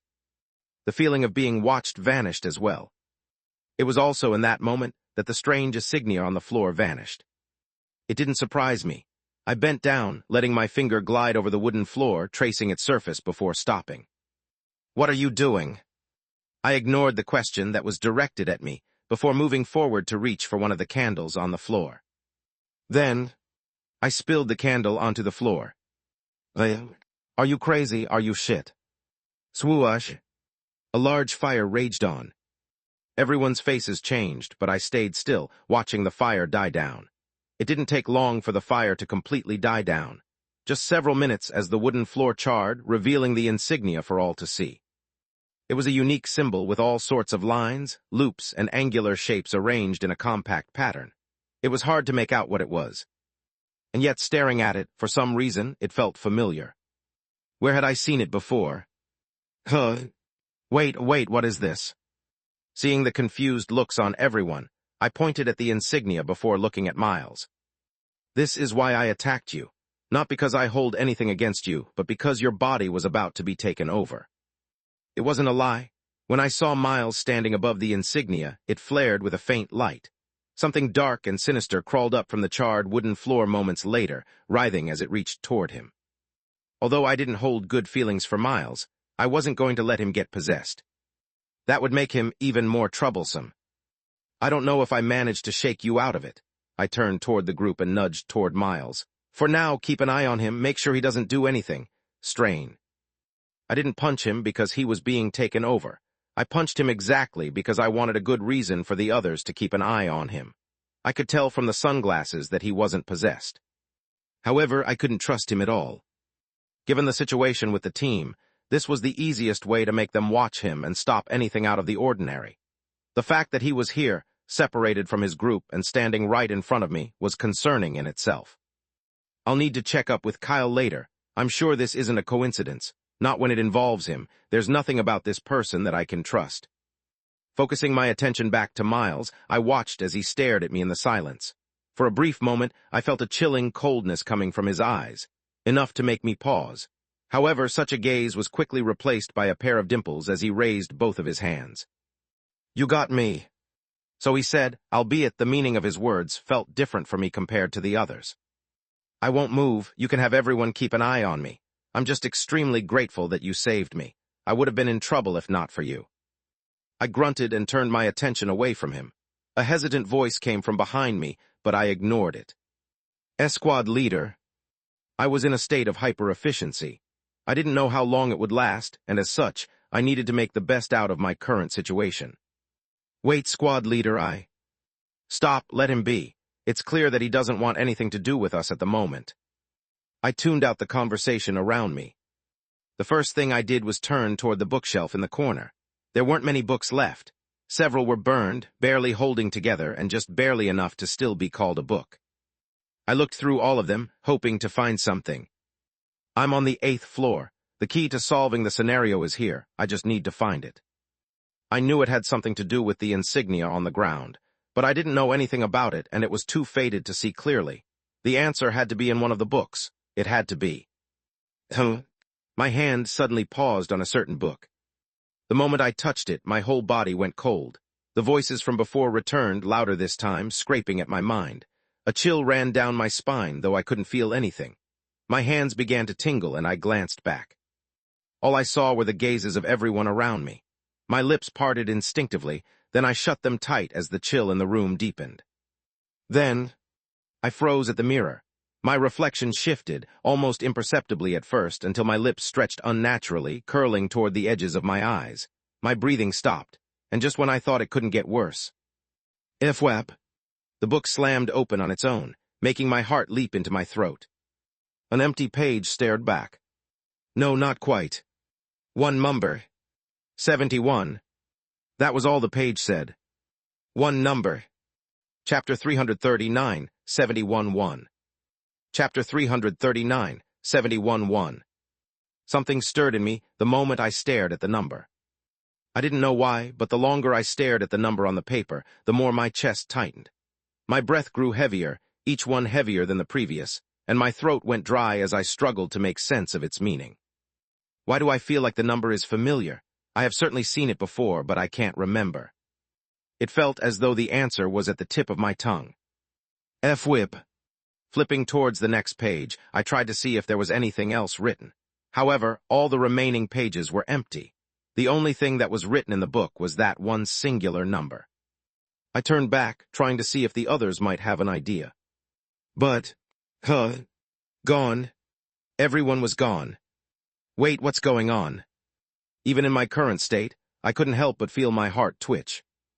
Just what in the world was going on? The room was exactly the same.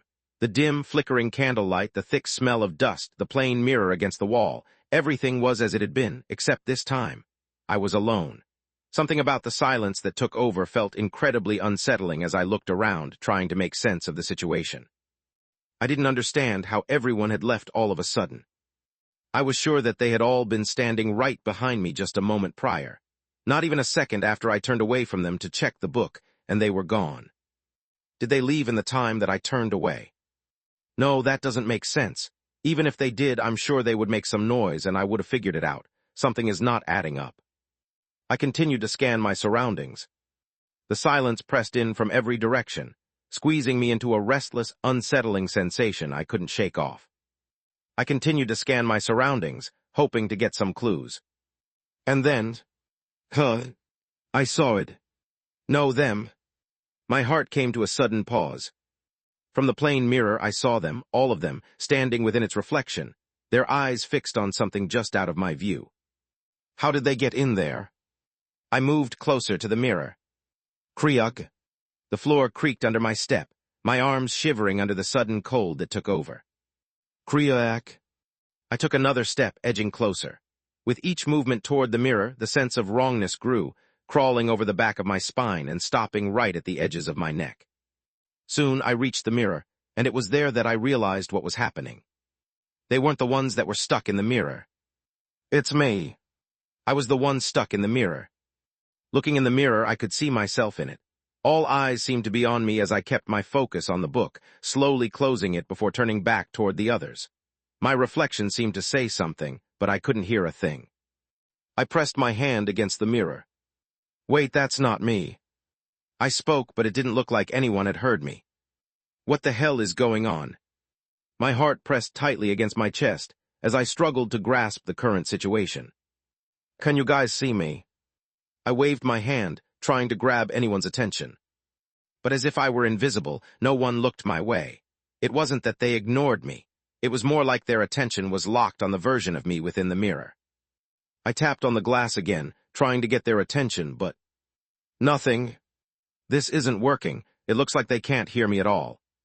I gave up shortly after. It seemed useless for me to keep trying. Moving back, I started to ponder over my situation. I don't know how, but I'm somehow stuck inside the mirror. All of this happened the moment I touched the book. I looked down at the book in my hands. There was nothing remarkable about it. The red leather cover was blank and some pages were slightly charred. Apart from that, it was empty except for a single number. Still, I'm certain that this is a big and important clue about the situation. I looked around. Thinking for a moment, I turned my attention towards the exit of the room. A thought struck me. What would happen if I were to leave here? Wait, another thought struck me. What if this is the true 8th floor? My heart began to race, even though a strange calm lingered inside me.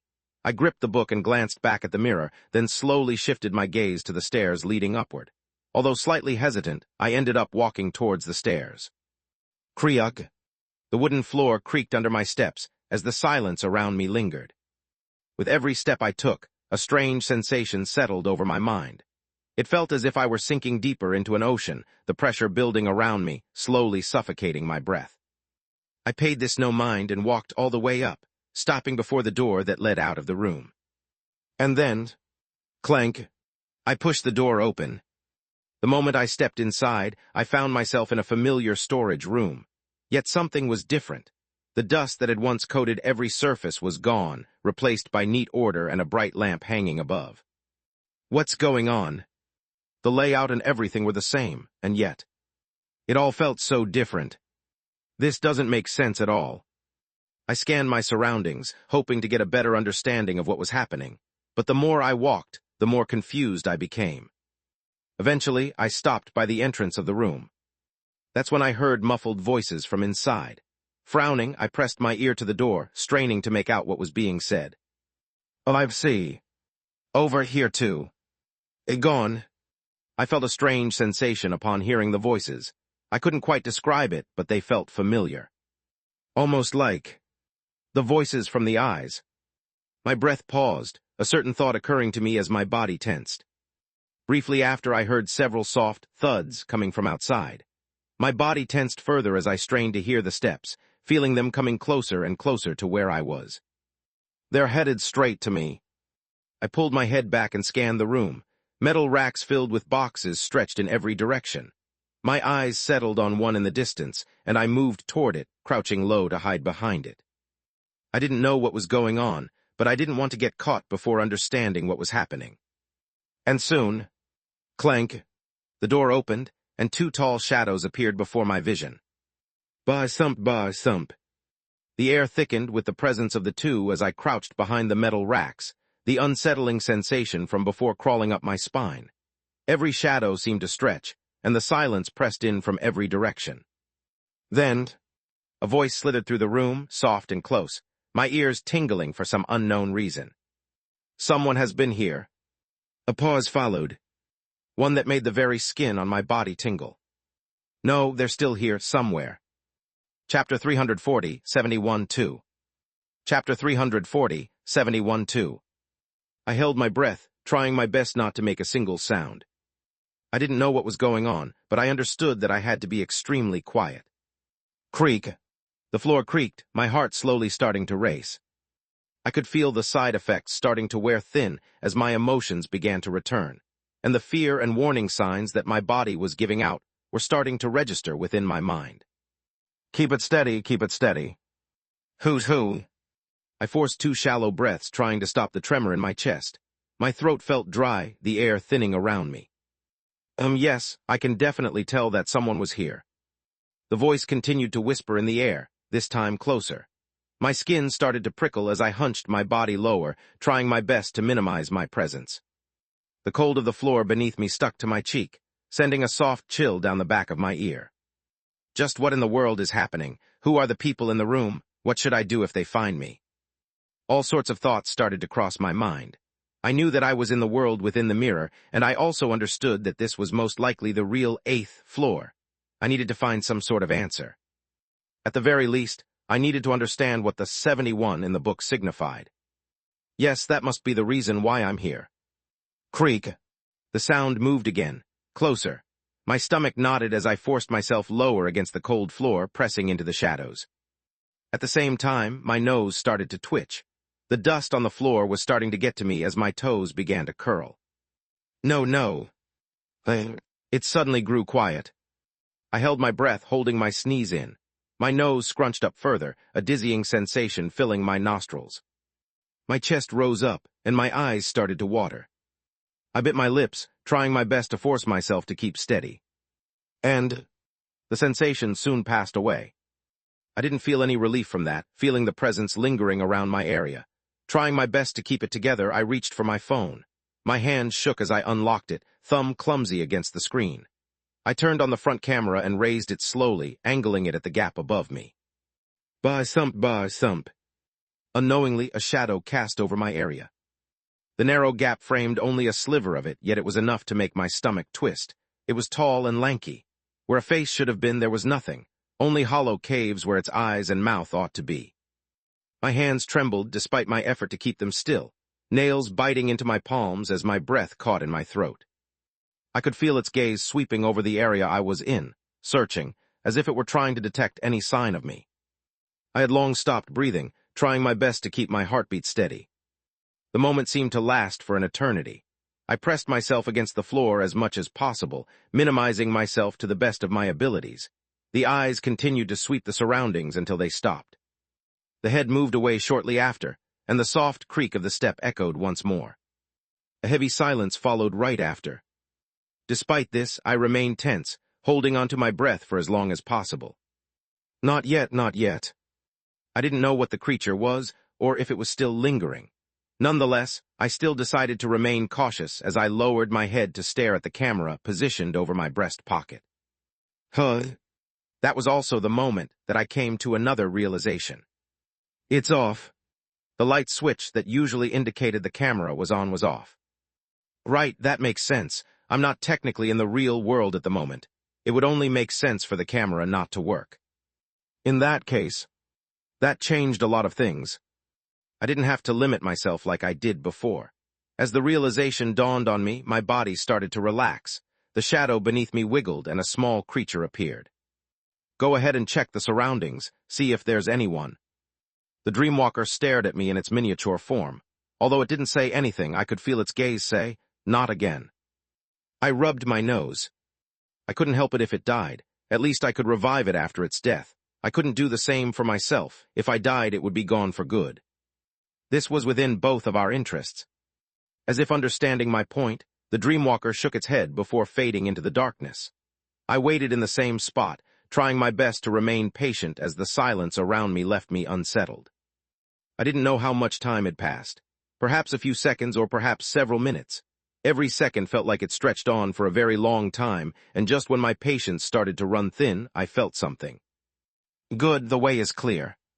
With time, my connection with the Dreamwalker had improved. I had now reached a point where I could more or less communicate with it from a distance. The moment I felt a sudden tug within the node in my mind, I knew it was time for me to move, as I quietly stood up while scanning my surroundings before finally coming out from my spot and heading towards the entrance of the storage space. The coast outside should also be clear. I pushed the door open and stepped into a long corridor. The moment I did, I paused. As expected, this place is no doubt different than before. Lights appeared above, illuminating the soft red carpet beneath as paintings lined up the side of each wall. Cautiously staring at my surroundings, I tried to see if the things from before were still present. However, as if they had vanished into thin air, the corridor was left empty. I didn't feel any relief from the realization, as I cautiously stared at my surroundings before walking forward. I've been in this path before. It was dark, but I more or less know where I am. The carpet cushioned my steps as I walked ahead, the silence around me stretching as I moved past all of the paintings. Bah thump, bah thump. My heart drummed inside me as I continued, each step soft and cautious. I don't feel anything. Why is this place so empty? The quieter the surroundings were, the greater the sense of suffocation became. It was as if the walls were starting to close down on me, slowly suffocating my breath. I continued like this until... It should be here. I stopped before a certain area, my hand pressing against the side of the wall.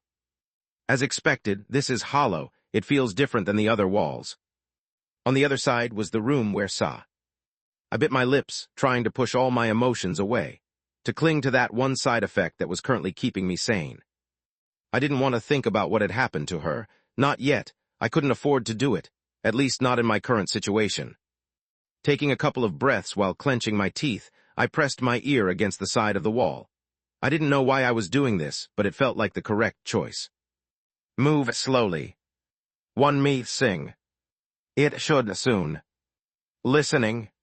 And it proved to be the case as I heard muffled sounds coming from the other side. I couldn't quite make out what the voices were, but there were multiple, all whispering and talking as I also heard the sound of steps. The wall trembled slightly. Were they dancing? I pressed my ear further, trying to get a better listen to what was happening within as I kept a check of my surroundings. A face. Make sure not dance. Sacrifice. The voices grew louder. I could make them out better this time. I pressed my ear closer, straining even harder to listen. They're talking about some sort of sacrifice. Yes, now that I think about it, this has been the theme of the hotel the entire time. I thought back to everything that had happened. From the strange dance, the weird faceless creature that was painted in the murals, and the strange words that came out of their mouths. This felt like some sort of cult. Wait, cult? I suddenly thought about the vision I had seen before, and looked to one of the paintings where a small head peeked. Right, she was in the vision. Myrle. She had once come here in the past. I had seen it using my third node. In that case, a lot of things became clearer to me. This place was... Bang! The side of the wall shattered, a hand suddenly emerging next to me as my heart suddenly stopped beating. Then, a faceless face peeked, its gaze twisting from within the gap as it directed its attention toward me, freezing my body cold. The final sacrifice has arrived. We can now begin the ritual. Chapter 341, 71-3. Chapter 341, 71-3. The voice whispered slowly, almost hoarse, dragging each word like it wanted them to sink beneath my skin. The moment the sound reached me, my body locked in place. I couldn't even breathe as a blank face turned and fixed its hollow gaze directly on me. With this one, we should have our last sacrifice. A heavy and cold feeling settled over me as I stared at the blank face, peeking from the gap before me. Sacrifice? For what? All sorts of thoughts ran through my mind as I tried my best to make sense of the situation. But before I could properly make sense of everything... Bang! Another hand shot through the wall, long pale fingers curling out and tearing the gap open as several more figures appeared. My breathing grew even quicker as I stared at the arm poking out of the wall, a large room appearing behind it as several figures with faceless expressions appeared, and equipment ranging from violins to a grand piano. I didn't have time to get a proper look at the room as I looked behind me. But, oh shit! Several figures appeared, blocking my path. I knew in that moment that I had fallen into a trap. This is bad, this is pretty bad. Still, I tried my best not to panic. This was the worst moment possible for me to panic. I needed to remain calm. And it wasn't like I was alone. It's time you make yourself useful. I suddenly turned my attention back towards the room within the wall. It was there that my gaze fell on the piano again. Wham! The loud clatter of keys slammed in unison echoed across the surroundings. Then, just as suddenly, the noise stopped, leaving behind a heavy silence. As all heads slowly turned toward the noise, they all settled on the figure at the piano. It sat rigidly, back unnaturally straight, fingers resting lightly on the keys. Its lips were pulled tight across stitched seams, and its stitched gaze seemed to pierce through the eyelids, seemingly making him aware of everything that was happening. Yeah. I smiled to myself. It's about time my newest slave makes itself useful. Space. FWAP. Seth closed the book in his hands, turning his attention back towards the team and Miles. Let's go. I think this is all there is to this room. There isn't anything else that we need to pay attention to. He began to walk past the group. From his appearance and demeanor, there was nothing strange about him. He acted exactly the same as before. It was such a demeanor that made the others frown. Was he really this unbothered by everything? Did Sarah's death mean this little to him? No, he's just being professional, Joanna repeated to herself, looking at the squad leader before sweeping her gaze over the room. It was as he said. There was nothing else noteworthy about the room besides the picture and the strange symbol on the floor. Taking several pictures of it, she put her phone away. It doesn't look like the symbol is active. For now, I'll take photos of it and send it over to the guild. She didn't really have to do this since everything was being broadcast, but her phone provided better quality images, so it wasn't a bad idea to do so.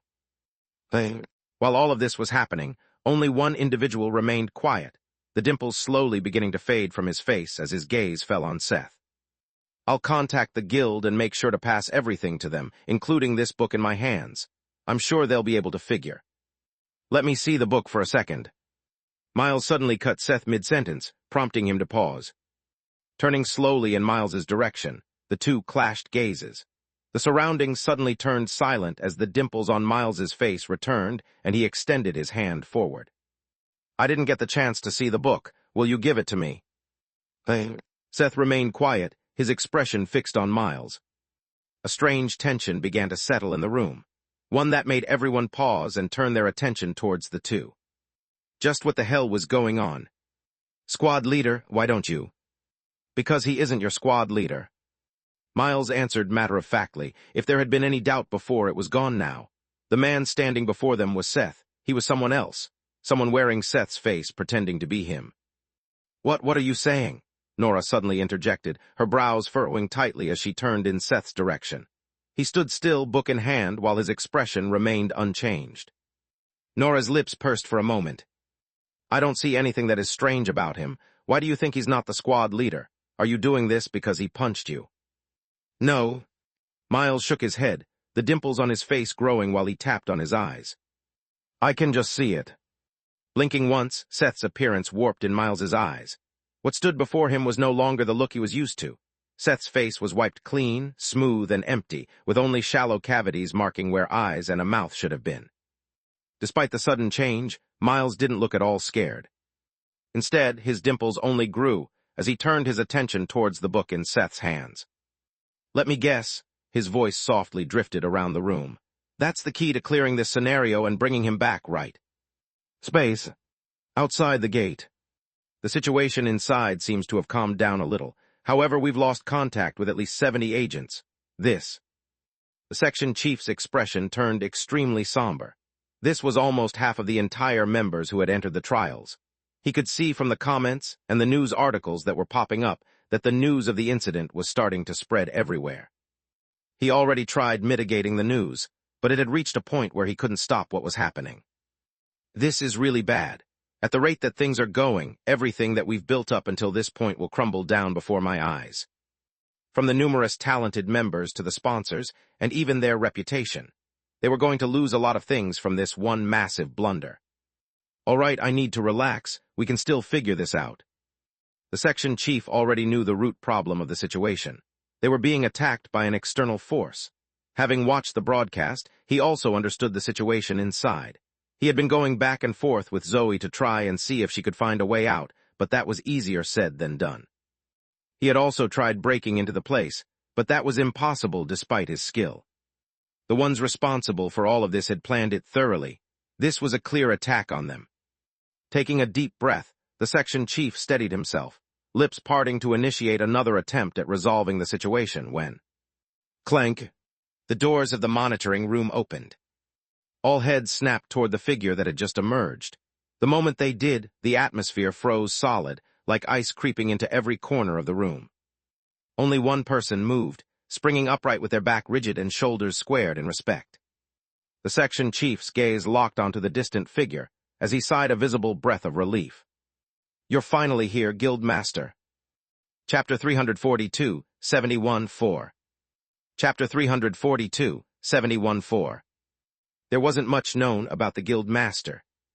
He was the type of person to seclude himself within the guild and never interfere with most matters. This was why he was mostly a figurehead amongst most of the members. He was simply just there to carry the guild's image. However, that was the furthest thing from the truth. Only a select few truly knew the Guildmaster, and to those who knew him, they understood that the reason why the Guildmaster never acted wasn't because he didn't want to, but because they didn't want him to. Everyone understood that the moment the Guildmaster acted, it would signify failure on their side. And failure, it wasn't very appreciated by the Guildmaster. It looks like we're in quite the mess, the Guildmaster spoke, his lips curled into a thin smile as he looked at the monitoring room. He could see from the broadcast that the situation was turning more and more dire by the second. His eyes remained rippleless despite the scene that he witnessed. Eventually, his gaze fell on the section chief, as the section chief felt his entire body start to shudder under the weight of his gaze. It took everything from him to maintain eye contact with the guild master as he explained the situation to him. An external force has interfered with the trials. They are trying to... I know, I can tell. The guild master cut the section chief off, interlocking his hands behind his back as he gazed at the broadcast and then the outline of the massive hotel. A subtle silence followed as the section chief maintained his gaze on the guild master. That silence was soon broken. How are Zoe and Kyle doing inside? They are alive. They don't look to be in any danger, but we've sustained a lot of injuries and deaths. There seems to be a total of 70 deaths so far. 70. The guild master's brow raised as he looked back at the section chief, and then at the broadcast. Eventually, as his gaze settled over a certain panel, a smile played at his lips. It's not 70. It's 71, he muttered as he pointed towards the panel where a man with a pair of dimples appeared, looking towards another figure. The section chief looked, but his brows furrowed. Is there something wrong? That's Seth. I'm sure you know about him. Him, I do know. Placing his hand over his chin and massaging it, the guild master's gaze fell on the book in Seth's hands, and his gaze flickered. 71, 71, 71. His eyes gradually closed as he tried to make sense of the number. And then, his eyes snapped open, and a single syllable scraped past his lips. Shwap. The air itself seemed to split. Sound drained from the room as if devoured, leaving only a suffocating silence. Every breath, every heartbeat, stalled in dread while a cold shiver clawed down the spines of those present. It was also in that moment that the guild master's smile faded. The gravity of the situation fully sunk in his mind. Space. Wham! The keys slammed loudly, forcing everything to a halt. All heads turned in the direction of the figure that sat by the piano, its presence looming over everything. Despite its powers having drastically decreased due to the fact that it had now become part of my powers, its presence was still enormous. Duh. It was enough to cause the faceless figures to pause, as I took the chance to move towards the hole in the wall. The key to solving the scenario must be there. If I can get inside and figure it out, I might finally be able to get out of this place. Although the wall was surrounded by the faceless figures, I knew that this was the only choice that I had. There was nothing behind me besides the storage room. That meant that what I was looking for was within the room. Covering my body using trait transfer, and linking it with the Dreamwalker, I was able to explode forward. But just as I reached the opening, my breath came to a sudden stop. The sight that greeted me on the other side of the opening was one that I didn't expect at all, as over several dozen figures appeared, each wearing a white dress as they stood stiffly in a circle, their eyes wide open. The moment I caught sight of them, my heart lurched out of my chest as I hastily lowered my head and took out a certain mask and put it on. The mask attached neatly to my face as bells began to appear, filling my vision. Bang! I smacked the wall apart, entering the room as the tune of the piano increased in pace. Shit. That was also the moment the faceless figures started to move again, snapping out of their daze. Nonetheless, their movements were slow. But that didn't matter to me as I stared at the people in white, each one standing stiff with their eyes trembling wide open. It was also in that moment that my gaze fell on a certain figure with long black hair and a pale face. Sarah. So she was still alive. I felt an immediate sense of relief upon seeing she was still alive. However, she didn't look to be in the right state as her eyes looked hazy alongside the others. Sweat poured down from the sides of their faces, and I realized quickly what had been happening. They'd been forced to dance until this point. I could tell that a lot of them were extremely tired, barely holding on. I didn't know what they were planning, but from the words that I heard before, it looked like they were missing one person in order to fulfill the ritual. That person was most likely me. What are you waiting for? The last sacrifice is here. Continue dancing. All of a sudden, a voice shook the room, and the members in white began to dance again. It was also there that I settled my gaze on a certain figure. They stood in a white dress with flowing long black hair as their face was covered in a mask. I could feel a powerful pressure coming from them as they settled their gaze on me. Vile 2013, they muttered, their voice dry. My heart froze entirely at the sound of their voice, its loud beat echoing inside my mind. This figure. You've made quite the name for yourself lately. I've been curious to meet you. Their head cocked slightly, the eyes behind the mask glowing a faint red hue. I could feel my surroundings starting to change as the music that played in the background faded completely. I didn't know when, but the conductor had stopped moving as it sat by the piano, staring at the scene with a smile on its face. As if also noticing his presence, the woman turned her attention towards him. She didn't say anything, but for just the briefest moment, her body tensed. It was only a brief moment, but it didn't escape my sight, and it was also in that moment that I realized something. She was completely unaware of our true strength. As the thought settled in my mind, my second node churned, and I connected myself with Myrle. Trait transfer. Hey. A soft sound escaped from my lips, gathering the attention of the woman as I stared at her, noting her figure tensing once more. My lips curled further as my chest started to tingle. Hey. What followed was a soft laughter. Hey. One that grew sharper with each subsequent laugh. The air around me began to change as whatever had been churning around me stopped. The smile on my face grew, and I began to giggle even more. Hey. The atmosphere shifted in that moment. Chapter 343, the third one. It was clear that the woman before me was strong. I had no doubt about this in my mind.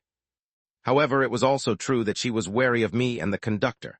Our exploits had been shown for everyone to see, and the weight of that knowledge seemed to weigh heavily on her mind and ability to see through the lies. I can use this to my advantage. I wasn't one to let go of an opportunity. Hey. The laughter echoed, and with it, a shift rippled through the room. The figures locked in the ritual froze mid-motion, their trembling eyes falling silent for a breath, with the faceless figures following suit. As if sensing the change, the woman in the mask slowly turned her gaze toward them, her black hair swaying with the turn. I clutched my chest, the second node churning with even more intensity as the laughter tore out of me, harsher and louder than before. The air itself seemed to quiver, the surroundings trembling at the same time. What is happening? The woman stared at everything in shock, her chest starting to move at faster speeds than before. That was the moment I saw it. The slow and gradual fear had settled in her mind. And that, he, forced another laugh out of me. Thump, thump, thump. One after another, the members that had been corrupted by her crumpled to the floor, the unnatural force that had been driven into them unraveling and fading away without a trace. No. I could hear the panic in the woman's voice as she directed her gaze back towards me. You. I could feel a shift in the atmosphere, my very body tensing at the sight of her. But just as she was about to move. Wham! The piano burst to life once more, an intense tune spilling into the air. It was fast, uneven, each note sharp and grating by design. At once the woman clutched her head, her body swaying unsteadily where she stood. No, what's ack, it hurts. Her voice screeched, the mask on her face threatening to fall at any second. It was also in that moment that a certain voice drifted into my ears. This is your chance. She's already exhausted from using her ability on everyone within the room. I managed to find the right weakness in her mind. Act now before it's too late. A smile ripped from the conductor's face as I turned my attention towards it. You don't have to tell me this. I was already on it. A dark shadow began to crawl underneath the woman's feet, her steps wobbling as a dark figure materialized right behind her. The dreamwalker didn't waste a second and latched onto her back, but before it could do that, she turned around and her eyes glowed. Stop this at what? Surprise cut through her voice as she faced the dreamwalker, the tall, lanky anomaly that stood a head taller than her. Wait, what is this? Her voice grew flustered. Evidently it seemed like she hadn't expected an anomaly to suddenly appear behind her. Thankfully, the dreamwalker seized the opening her surprise had left, latching onto her without hesitation. The woman let out a startled yelp, and that was all. I watched her eyes flare with light, but nothing followed. That was also the moment that I realized something. Her powers, they only affect humans. It also became clear that she wielded some form of brainwashing ability. I racked my brain, and finally the nature of her decree snapped into my mind. Whisperer. It was one of the rarer decrees, and the guild directory offered little information on it. From what I could gather, it was the kind that allowed its wielder to manipulate and control the minds of others. The decree was rare mainly because it wasn't held in high regard. In this line of work, the focus was on handling anomalies, not people. Those who possessed it were usually assigned to the Bureau. They were usually made into special agents who dealt with taking care of other humans with abilities. Still, it's not like it's a useless feature.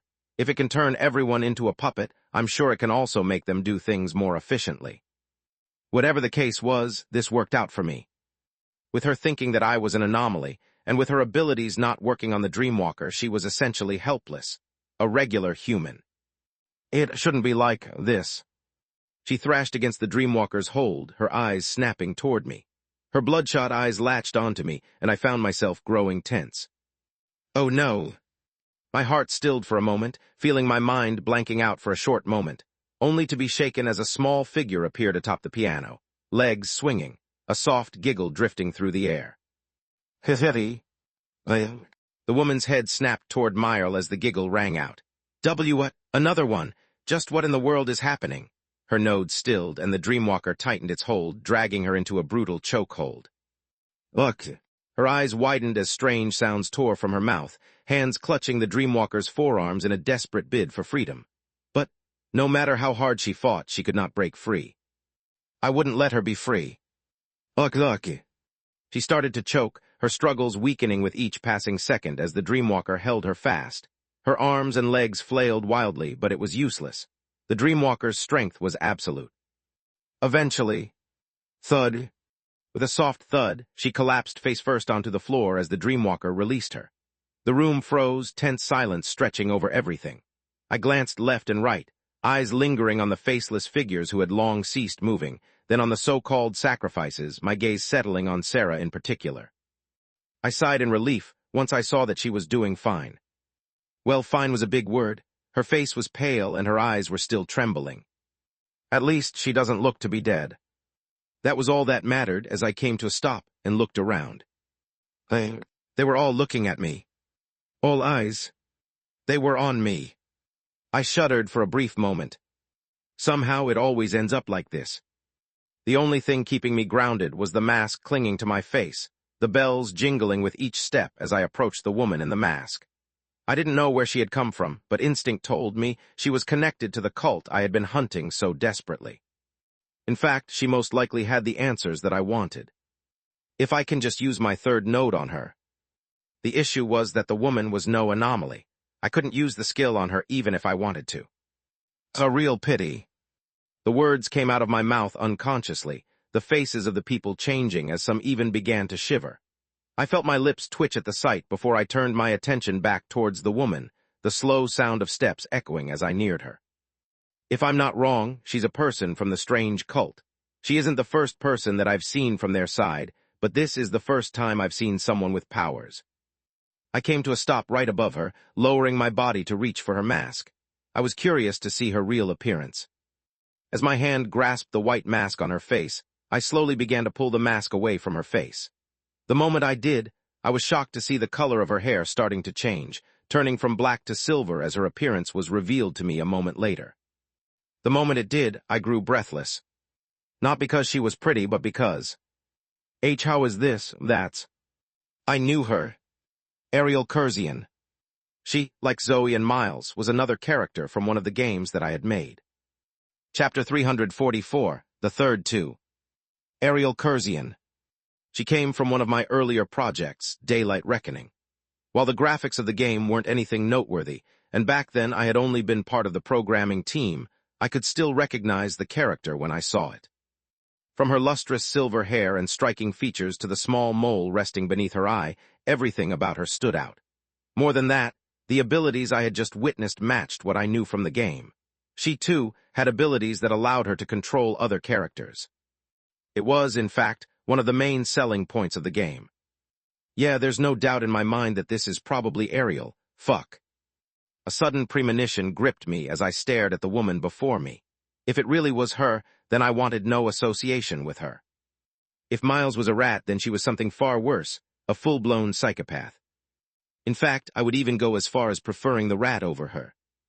He may backstab people, but at the very least, he's not full-blown crazy like her. Ariel was unpredictable in many ways. Not because she was outwardly crazy, but because of her ability. She was extremely manipulative by nature. At least, I can't be blamed for her behavior. I was only responsible for the programming. Her game design and everything else had been handled by a separate team. Her sudden appearance raised several questions in my mind. What in the world is she doing here? Why is she working for the cult, and what sort of link does she have with Zoe and Miles? For a moment, I had almost forgotten about the fact that Miles and Zoe both came from games that I had worked on. Ariel was the third character, and despite having searched for the other possible ones, I found no mention of them. It now became clear to me. Just like Ariel, they might be hidden around the world. I wanted to know what the reason behind their appearance was, but before I had the chance to think about it more, the surroundings started to quake. Rumble, rumble. I grew alarmed, my head raising to look at the chandelier on top as it swayed. You should brace yourself, the place is crumbling apart. I didn't move despite hearing the conductor's voice. Something still didn't sit well with me. I turned my attention towards the group on the floor and then to Ariel. Including me, there are 71 sacrifices, but is this really the reason behind the number in the book, or is there more to it than I know? The more I thought about the number, the more unsettled I grew. I had a feeling that I had merely scratched the surface level of things. In the end, however, I was never able to figure things out as crash. Like broken glass, the world before me shattered. By the time my vision cleared, the first thing I saw was a pair of dimples staring back at me. An annoying voice came right after. Welcome back. Space. A few moments prior. You all might not see it, but to me, it's very clear that he is Seth. The faceless figure stood before Miles as he stared at it calmly. He showed no hint of fear, no trace of flustered nerves. If anything, he seemed to relish the moment, especially when his gaze fell on the book in Seth's hands. A tense silence followed Miles's words, the faces of the group shifting subtly in response. Yet despite the revelation, none of them looked flustered. They all appeared to remain cool-headed as they exchanged brief glances, then frowned. Was he being for real? Or was he causing trouble because of what happened just a little bit before? The atmosphere turned even tenser. On the other hand, the Seth in question looked calmly in Miles's direction. Do you hate me because I punched you? Is this how you repay me for saving you? Or are you that petty that you would try to make things difficult for all of us because of the punch that I gave you? No, rather. Seth paused, his eyes narrowing. Maybe I wasn't able to save you. Despite the words, the dimples on Miles's face never faded. Instead, they only grew more pronounced. He seemed to take pure joy in the situation. It's neither of those. Miles's gaze flickered, his eyes turning a deep shade of white as his first and second nodes churned at the same time. Basic node, true sight. Basic node, node transfer. The moment his skill activated, the eyes of everyone present turned a uniform white. Seth's true appearance emerged before them, and the expressions on their faces shifted in unison. One of the main reasons Miles was among the most sought-after recruits was his two skills. Those tied to the Hunter Decree were vital within any team, but someone who could extend that power to others was invaluable, especially when facing anomalies that thrived on masking themselves in plain sight. Despite the sudden turn of events, Seth remained completely stoic. He looked unfazed by everything, or rather, it wasn't capable of showing fear or any other emotion. After all, it wasn't human.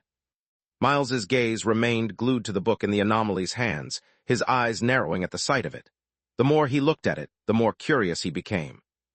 If that's truly the key to bringing Seth back, then. His lip dimples faded for a moment, but only for a moment as they returned a few moments later. Then I have to do my best to help him out. He turned his attention towards Seth's group. He just looked at them, but the moment he did, they all sprang into action. Min was the first to move, his massive frame barreling towards Seth. Moments later, Mia followed, her node flaring as she locked the anomaly in place. Joanna, Nora, and Neil joined in soon after, striking without hesitation. Their movements were precise, with no ounce of hesitation. They carried themselves like a seasoned unit, as if they had already weathered hundreds of gates together. Keep him in place. Min, stay in position. I'll take it from here. Watching the group handle the anomaly with such seamless coordination, Miles's dimples slowly faded, his expression threatening to twist into something else. Why, he muttered under his breath, fists tightening as a surge of hot jealousy churned in his chest. Why did he get such a group? What had he done to deserve a group like that? Why wasn't it him? He had been the star of the first year, yet here he was, not a squad leader like Seth. His team was strong, yes, but he didn't lead them. Just why did they favor him so much? Why not him? Miles's teeth ground tightly together, but soon he stopped. Done. He fixed his gaze on the faceless figure, still held in place. His heart pounded, pulse hammering in his ears as he settled on the book. Right, I can change that, so long as I can get the book. His lips began to curl, but before the expression could form, a sudden shift occurred. The anomaly's appearance changed, turning into one they were all used to. Miles came to a sudden stop, his face freezing over. Did the skill wear off, or is this really the squad leader? Squad leader? As confusion rippled through the group, Miles smiled. He was the first to move as he appeared before Seth, a large smile plastered on his face. Welcome back. From the outside, he looked genuinely happy at Seth's sudden appearance, but if one looked closely, they'd notice his clenched fists trembled as the nails cut into his palms, blood slowly welling. It's truly nice to know that you're back. Chapter 345, The Third Three. My stomach churned at the sight of the dimples. For some reason, staring at them, I didn't feel so good. But what about my mask? I suddenly pressed my hand to touch my face, only feeling relief when I realized that it was gone. I don't know exactly how this is possible, but this is good. I slowly lowered my head to stare at Miles. He was staring at me with a smile, one that for some reason caused a sense of heaviness in me. What is wrong with him? Squad leader. A hesitant voice reached my ears, prompting me to turn my head. It was there that I saw Mia, Joanna, and the rest of the group look at me in hesitation. Is that really you? What? My frown deepened as I stared at them in confusion, but then a certain thought crossed my mind. Is it possible that they realized that I wasn't the real one? The last thing I could recall was seeing the fake version of me in the mirror. Because I wasn't able to tell them that it was fake, I quickly looked elsewhere. I didn't expect them to figure out the fact that it wasn't the real me. No. I suddenly turned my attention towards Miles. His gaze was fixed on the book in my hand, and it all suddenly became clear to me. Right, he should have been able to figure it out. Despite how he was, Miles was extremely competent. I understood this more than anyone else. If there was anyone who could have figured it out, it was probably him. At the same time, I also understood the reason why he was looking at me like that, and his gaze was fixed on the book in my hand. This bastard. It looks like the squad leader. It should be him. Yeah, but he's not answering. I know. No, but that's besides the point. I suddenly looked around, trying to see where the others were. The moment the place crumbled, I found myself back in my regular body. In that case, squad leader. Where are you going, squad leader? Follow me. I didn't answer. Instead, I climbed the stairs, my steps echoing softly as I re-entered the storage space before making my way back to the room I'd been in moments before. The long corridor stretched out ahead, its walls lined with paintings that seemed to watch me as my steps were swallowed by the soft carpet beneath. My eyes followed the hallway's length until they settled on the gaping hole in the wall at the far end. It was dark, and it was hard to see as a result. The flame had long died down, but from within the gap in the wall, a certain dim light appeared. I rushed towards it and... What's going on? Where am I? What is this place? I clearly remembered. I stopped, staring at the numerous people on the floor, their faces dazed, alongside their expressions. They were all sprawled across the floor, some still passed out, while others were slowly starting to recover. I didn't care about any of them, before finally settling my gaze on a certain girl. The moment I did, I felt an instant wave of relief wash over me as my chest trembled for the briefest of moments. So she's fine, that's good, it's really good. Wait, squad leader, why did you suddenly leave? What's going on with? Eventually, the others caught up, and while they were flustered at first from my behavior, the moment they appeared by the opening and witnessed everything, they stopped. Their faces froze, Mia's hands shooting up as she covered her mouth. I don't, how is this? Miles was the last one to join, his gaze flickering for a short moment as he looked at everyone within the room. For a short moment, I felt his gaze locked onto me, his eyes narrowing with a certain something that made my heart skip a beat. But then, it's such a relief that everyone is here. I'm really glad. He pressed his hand over his chest and looked genuinely happy. I felt like puking at the sight.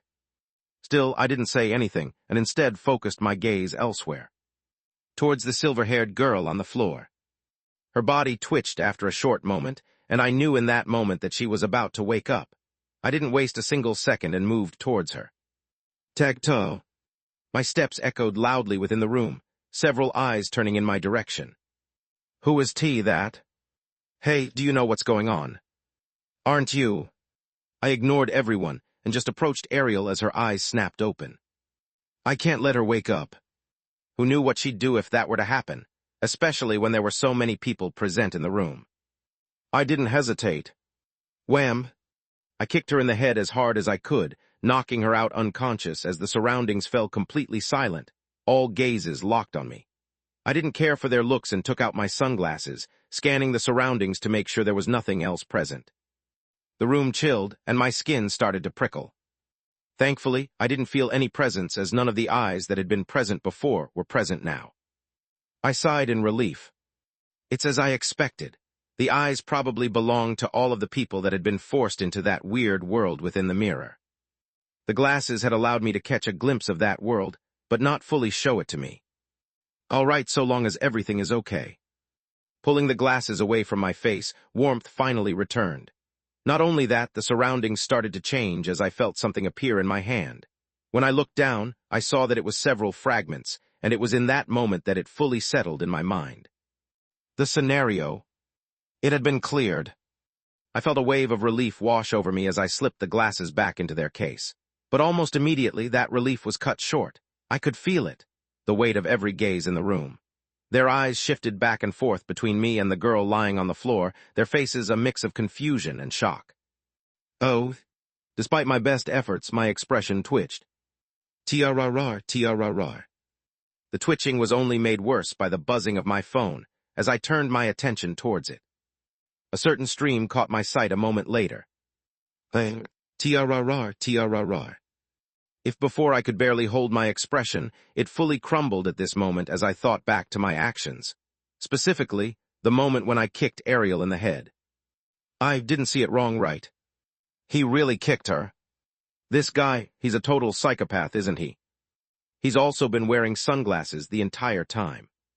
Wait, I think he's somewhat familiar. Oh right, he's that lunatic with the sunglasses from a stream I watched a while back. Holy shit, he's really a lunatic. Aw shit. I was fucked, was I? Yeah. I really felt like puking. Chapter 346, The Maniac with the Sunglasses 1. The trials came to an unexpected end. Nobody truly understood the reason behind the sudden clearing of the gate. However, of the numerous reported deaths, it was later found that the guild sustained not even a single death. This piece of information exploded throughout the island.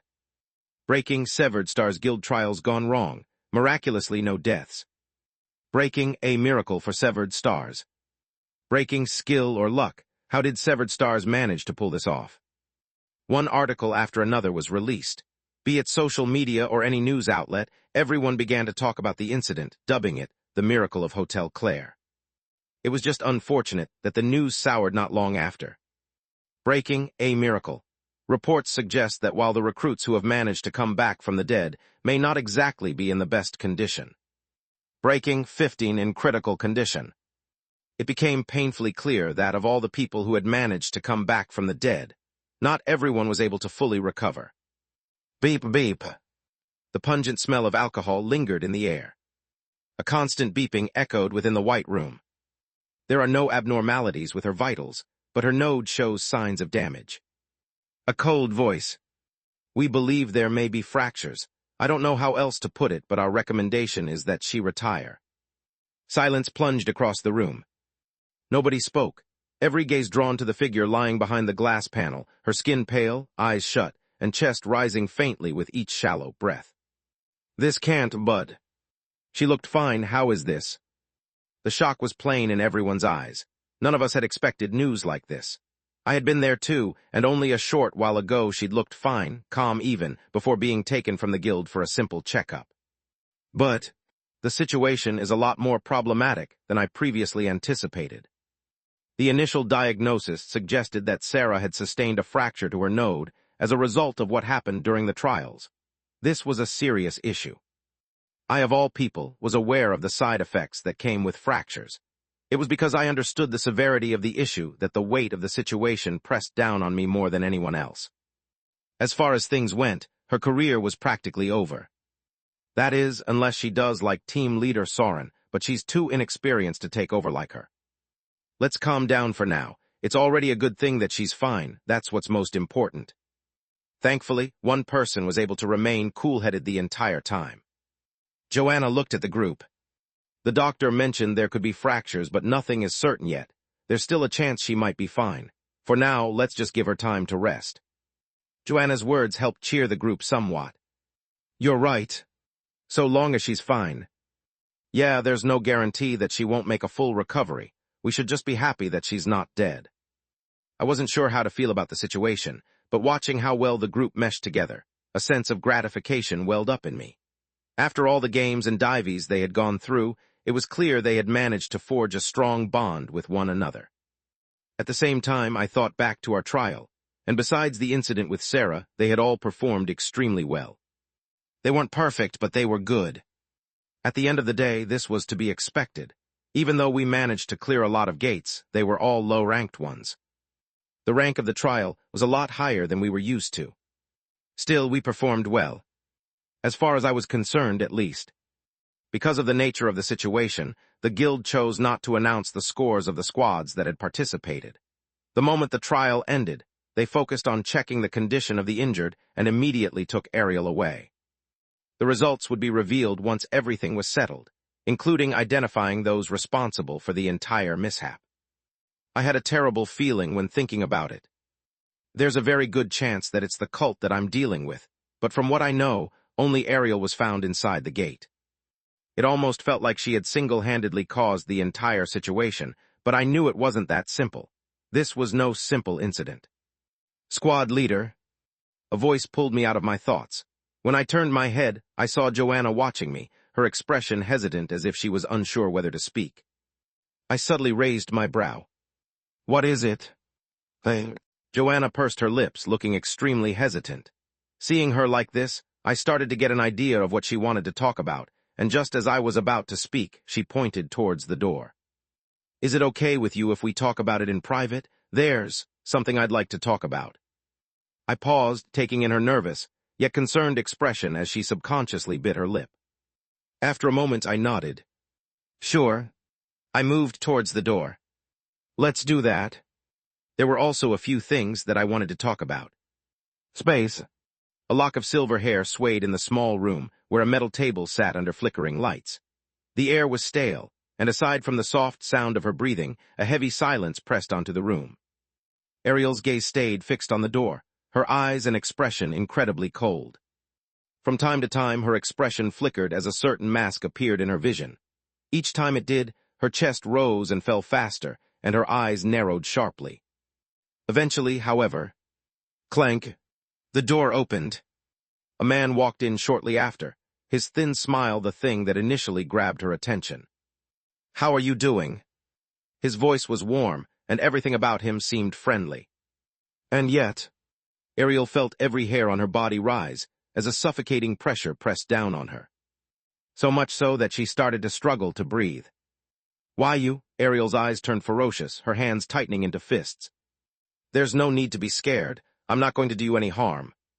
Sitting in front of her, the guild master interlocked his hands as he maintained his smile. I'm just here to have a nice chat with you. Is that okay? Ariel's face trembled, her expression twisting as she stared at the man before her. She didn't fully know who he was, but just his presence was enough to make her feel deeply threatened. Not wanting to lose out, she clicked her tongue, forcing a smirk on her face as she leaned back. This guild is hiding quite a lot, heh? From you two? Ariel paused, her expression twitching subtly as that mask returned in her mind once more and her voice cooled. To that thing, you guys are really hiding quite a bit. Huh? The guild leader cocked his head slightly, confused by her words. Her next words, however, gave him a sudden understanding. Who would have thought that Jester was on your side? Had I known beforehand, I would have prepared better. Blinking his eyes slowly, the guild master's smile curled subtly. About that? Huh? That Jester you were talking about, let me hear more about it. Chapter 347, The Maniac with the Sunglasses too. Clank. The door closed behind the two of us as a subtle silence lingered in the corridor of the hospital we were in. The silence persisted until Joanna spoke. I'd like to first apologize for what happened at the gate. Everyone was quite emotional due to Sarah's supposed death. None of them really meant to treat you that way. Listening to her words, I didn't know how to reply. I'd had a small inkling this would be the topic of conversation, but it still surprised me that she actually said it. Everyone cares for Sarah, and... Did they tell you to say this? I cut Joanna off, turning my head subtly to see several eyes peeking from the door. The moment my eyes fell on them, their eyes widened and the door closed. Shit, do you think he saw us? Yes, very likely. That fat head of yours probably gave us away. And. I tried my best to ignore the muffled voices coming from behind the door as Joanna's face twitched repeatedly, trying her best to keep herself steady. In the end, all she could do was nod with slumped shoulders. Yes, I see. I could more or less tell. I wasn't blind.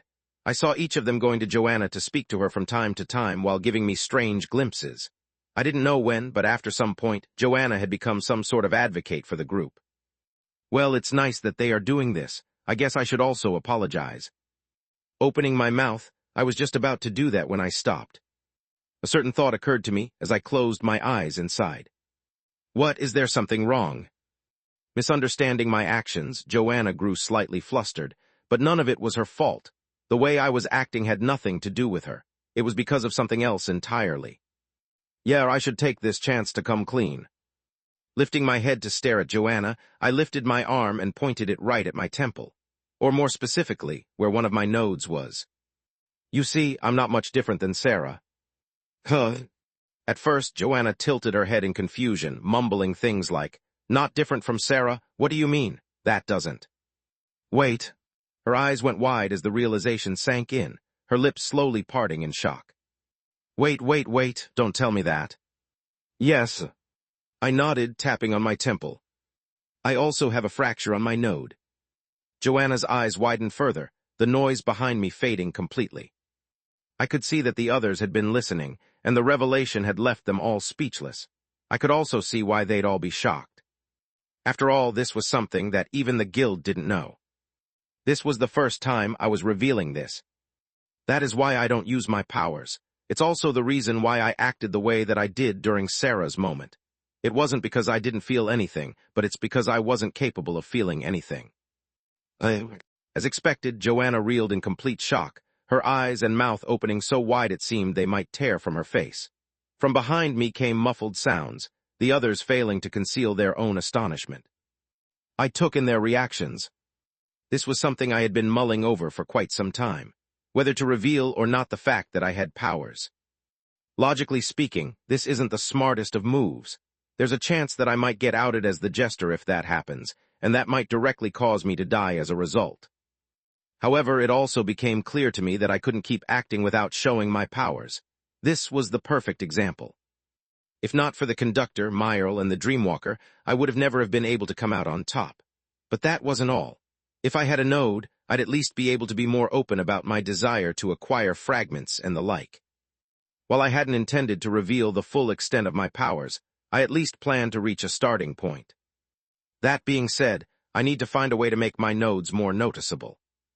The system clearly had some way of concealing my nodes. With my plan to act more openly, I needed that function disabled, at least to some extent. My goal was to reveal a single node and go along with the story that I had failed my first awakening. It was this thought process that made me go through with the sudden reveal. For the sake of my future, I have no choice but to go with this.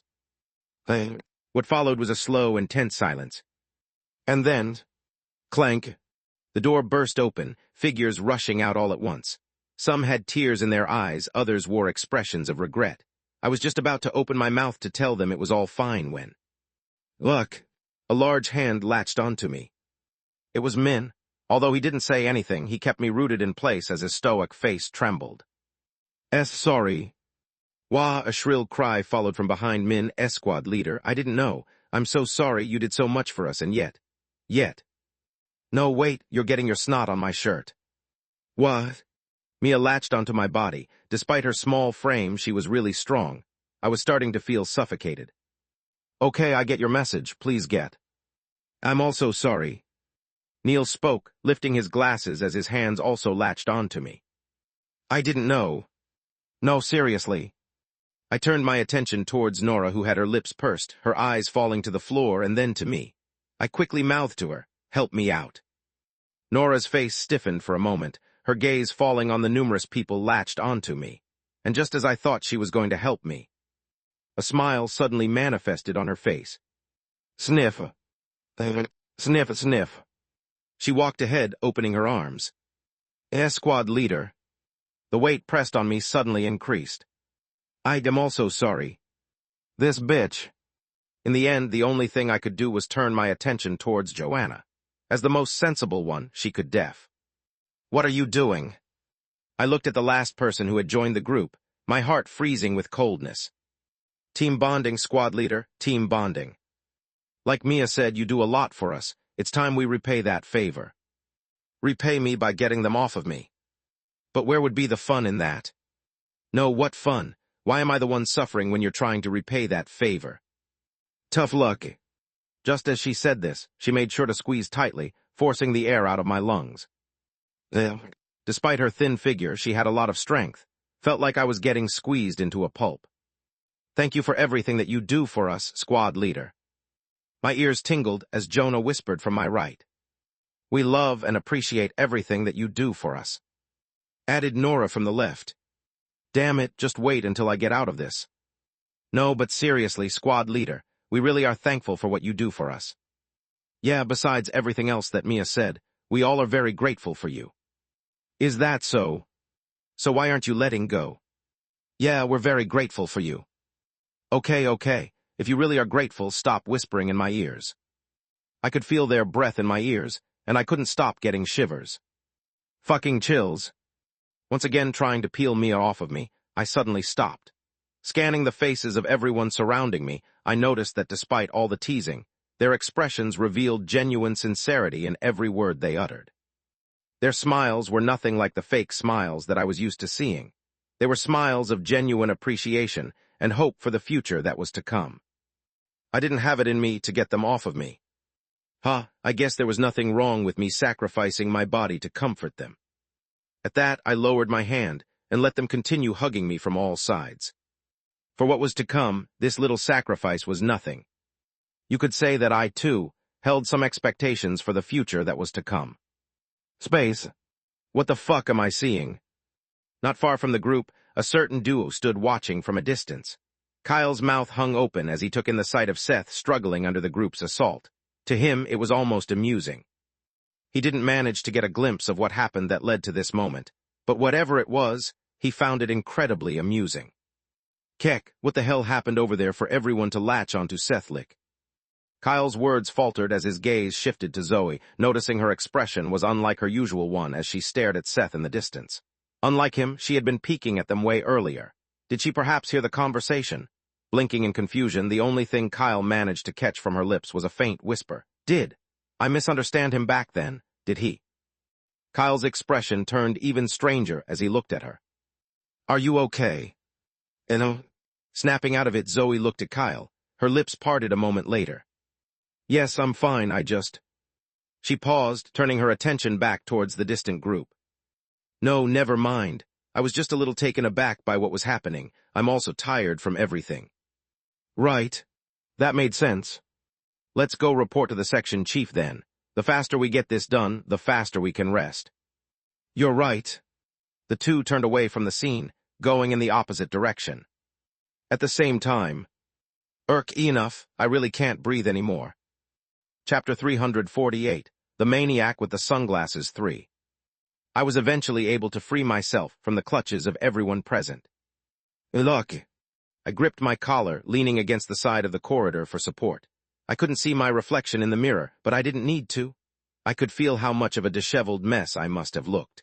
They had all latched onto me like octopi, squeezing from every direction and draining the air from my lungs. Remind me not to do this again. I still felt shivers just thinking about it. But it didn't feel too bad. At least with this I could now act more openly. I might not fully reveal my powers openly, but I'll slowly start to transition and show glimpses of them. This way I can be more open about my need for fragments, and so on. This was something that I had debated for quite some time. It was a necessary step for my growth. Tiararar. Feeling the vibration in my pocket, I pulled out my phone to check, though I quickly wished I hadn't. The moment the screen lit up, my forehead tightened, lines creasing deep as I stared at it. What sort of? All sorts of people were sending me messages. Jamie, that was crazy. I didn't think you'd actually go into a gate with sunglasses. You're really a lunatic. Idris, wow, you're a real maniac, aren't you? I knew it beforehand, but damn. No wonder your games are so good. Ryan, boss, that was crazy. After the initial wave of confusion passed, I found myself browsing the internet. That was when I stumbled across the flood of articles about the incident, and among them, a certain photo caught my eye. One of them showed me, caught in the frame, wearing a pair of sunglasses. Beneath me, a certain silver-haired figure appeared. Sunglasses and a gate? Who is this maniac? This bastard kicked a girl who was that pretty. Get this fucker arrested. Who TF is this maniac Elmau? I know him, check this out lol. This isn't the first time he pulled this shit. Here's his link, fucking lunatic. I stopped reading the comments from that point on. It was clear nothing good would come from them. Just a glimpse was enough to make my blood boil. My heart sank as I closed down the comments. All sorts of titles were being thrown around, some even dragging up a certain dark past of mine. Before I realized it, the name had started to undergo changes, until I was suddenly upgraded from the lunatic with the sunglasses to the maniac with the sunglasses. The people in the comments weren't the only ones who were talking about me weirdly. The people in the guild, or more specifically, the people who had seen me in the last moments, were also looking at me weirdly. The thought made my stomach churn, but I could only hold it in. I just did what was necessary to survive. Glancing around to make sure no one was watching, I slipped away toward a more private spot. Only then did I take out the fragments I had managed to recover from the gate. My brows knitted as I examined the fragments. Even at a glance, I could see they lacked clarity, their murky surface indicating their impurity. Though I had managed to clear the gate in the end, the result was far from satisfactory. I understood somewhat why. In the end, I didn't really find out the reason behind the fire at the hotel. No, maybe I did. I sat back and thought about everything that had happened. While it was clear that the gate had changed significantly due to the involvement of the cult, it was also true that the hotel was linked to the cult. Thinking about the last scene that I had witnessed, I came to a conclusion. The fire most likely started because the cult wanted to sacrifice people to start something. But what were they trying to sacrifice for, and why were they doing it again? I was never able to find this out. The only clues I managed to uncover were the strange mural with the faceless figure at the top and the number 71. Besides that, I didn't have anything else to go with. I know for a fact that there must be some sort of link, but I can't seem to figure out what exactly that link is. Pinching the bridge of my nose, I scoured the internet for clues but came up empty. I knew how important they were, and I wanted to uncover even the smallest lead, yet no matter how hard I searched, nothing turned up. It was almost as if all information about the mural was hidden. Perhaps it was. How annoying. I even went as far as using the guild database, but my clearance wasn't enough. In the end, the only thing I could do was give up. I'll need to ask the section chief later or even ask Kyle, maybe with his Klee. Tirarar, tirarar. As my phone buzzed again, I glanced at the screen to see who had messaged me. I stood up slowly, letting out a quiet sigh as I tucked the device back into my pocket. I guess it's my turn. It was time for me to write down my statement regarding the incident. Space. Fingers tapped in a steady rhythm against the cold metal table. Behind it, the section chief sat hunched over, eyes scanning the scattered papers and statements piled before him. The stress of the workload was evident in the tight lines across his brow. This is troublesome. There were a lot of things that he needed to handle and take care of. From the media's framing of the incident, to the unexpected costs incurred for deploying agents into medical facilities, angry sponsors, and finally to the published rankings of the trials. There were so many troublesome things that he needed to take care of. Especially the rankings. Due to the disruption caused by an outside influence, many participants were unable to perform at their peak. In addition, a number of key individuals sustained injuries, further complicating the aftermath. This made the situation incredibly difficult for him. It put him in a really tight spot. Kyle and Zoe are a must, so that's fine. The two hadn't done much in the trial this time around, but it was mostly because they were under orders. Their role was to gather as many people as possible and keep them protected from whatever was happening. They fulfilled their job very well. Aside from the two of them and their team, a few others stood out. But in particular, this team. The section chief played a particular clip. It showed a specific group managing the situation with remarkable precision. Everything unfolded seamlessly, without a single problem. Despite their relatively low order, the team operated with a kind of calm efficiency that suggested years of experience. For a brief moment, they gave off the impression of being a seasoned veteran unit, far more established than their rank would imply. But it wasn't like there weren't any mishaps. They did suffer one casualty. Nonetheless, their performance was extremely noteworthy, enough to catch his eye and the eye of the public, as several articles had been released about them. At one point, their stream in particular reached a total of 50,000 concurrent viewers. Tensions were high, the comments were going wild. Yes, it was none other than Seth's group. Their performance was extremely noteworthy. TRRR, TRRR. Even now, his phone was buzzing with calls from sponsors. Things were looking up for them, but at the same time, the section chief felt troubled. While their achievements were outstanding, a couple stood out especially. The section chief stared at the monitor in front of him, his expression growing grim. Official offer, Seth Thorne $5 million. Official offer, Miles Holmes $8 million. Seth and Miles had finally begun to draw the attention of other groups. This was exactly what the section chief wanted to avoid, as he had hoped to keep their presence hidden for as long as possible. Shit. The worst part was that he had no choice but to show them the offer. He wasn't willing to give them away, but he also couldn't force them to stay. How troublesome, how troublesome. Chapter 349, You're the Jester 1. The next few days became rather hectic. By now, news of the incident had made waves throughout the entire island. Reporters swarmed the front of the guild like a pack of hyenas, news articles popping out one after another. It became especially hard for me, since I was one of the main targets of the reporters. In the end, the only way for me to get into the building was by sneaking into the parking area, and then entering the main building. This is why I don't want to be famous. Leaning against the elevator mirror, I wiped my sweaty forehead. I shivered just thinking about the eyes of the reporters as they looked at me. The past couple of days had been tough for me. Really hard. Especially when reels and clips of me kicking Ariel started to trend all over the internet. I wasn't one to use social media much, but I could practically see my face plastered everywhere. I've become some sort of meme. The lunatic with the sunglasses, the maniac with the sunglasses. I groaned just thinking about all of the titles that were passing around. It'll pass, yeah, this is just a phase. Despite telling myself this over and over again, my stomach churned. This was a lot more than I had bargained for. Ding! But things weren't just bad outside. They were rather bad inside as well.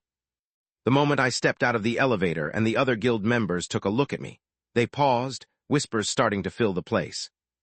I could only take in the scene with a poker face, while trying my best to move towards my office without getting stopped. Let me be, I don't want to talk with anyone, please don't approach me. This was just my introversion. I hated humans, more specifically people whom I didn't know. Please let me, please. Seth. Fuck. Huh. Hey. I blinked my eyes slowly, turning my head to stare at a pair of green eyes. She stared at me with her mouth agape, pointing her finger at herself. Did you just? No, it wasn't meant for you. But it sure did. No. I cut Zoe off before she continued. I bit my tongue. I pursed my lips and changed the conversation. What is it? At the same time I spoke, I looked around. I was standing in the middle of the department, and with the fact that I was standing with Zoe, the eyes that were drawn in my direction were even more than before. Please kill me. No, it's nothing much. Zoe brushed her blonde hair behind her ear, exposing the nape of her neck. For a moment, I found myself staring at it. However, I quickly took my gaze away as she handed me a drink. Here. This is. I looked at the drink in confusion. It looked like coffee. It was coffee. I heard about what happened with your team member. I just wanted to I just wanted to say cheer up. I watched the clip and I think you did well. So, yeah, Zoe nodded, handing me the drink. Cheer up. Dazed, I grabbed the drink. This. She was cheering me up, the Zoe who could barely stay in the same room as me for more than 5 minutes. My eyes narrowed, staring at the drink in my hand with deep apprehension. It can't be that she poise. Oh. Zoe's voice echoed from behind. Turning my head, I saw her snap her fingers a couple of times. Oh, wait, I think there was something else. Snap. What was it again? Snap, snap. That's. Snap, snap. What was it again? I've got it at the tip of my tongue. Snap, snap, snap. Uh, snap. Right, Miles, he's looking for you. Those were a lot of snaps. Oh, wait, what did she just say? Did you say Miles was looking for me? Ah, by the time I realized what she had said, she was already gone. I could only stand in place, holding onto the drink in my hand. I stared at it for a good moment before shaking my head. Whatever. I was curious about what the rat would want from me, but before that, I needed to get to my office. The stairs were starting to get to me. Clank. Huh? I only sighed in relief once I entered, feeling a massive weight fall away from my shoulders. This was one of the only places where I felt safe. Dropping my bag onto the table, I turned my attention towards the painting opposite me. I really wanted to put the painting away, but for whatever reason, whenever I put it away, it would just return to the same spot. It's pretty troublesome. Thankfully, I usually held a veil on top to keep it hidden. But, swoosh, a certain someone didn't like the veil. A small head popped out right after. I didn't wait for her to say anything and opened the drawer next to me before tossing a pack of chips in her direction. Good. Pleased, Myral began to eat her chips while I maintained my gaze on her. What? As if unsettled by my stare, Myral's eyes narrowed. Her gaze flicked between the chips and me before she shifted them behind her, her posture turning guarded. I don't want your chip. Really? Myral's eyes narrowed further, her hand carefully entering the bag of chips before shoving a handful into her mouth. Crunch, crunch, crunch. She kept her gaze on me the entire time, her small body tense, ready to defend her prized possession at all costs. Crunch. This girl. Shaking my head, I turned my attention away from her. The reason why I had been staring at her was because of the gate incident from before and the vision that I had seen. The one where I had seen her with her family. I had tried asking her about it, but all she said was, I don't remember, I'm not sure.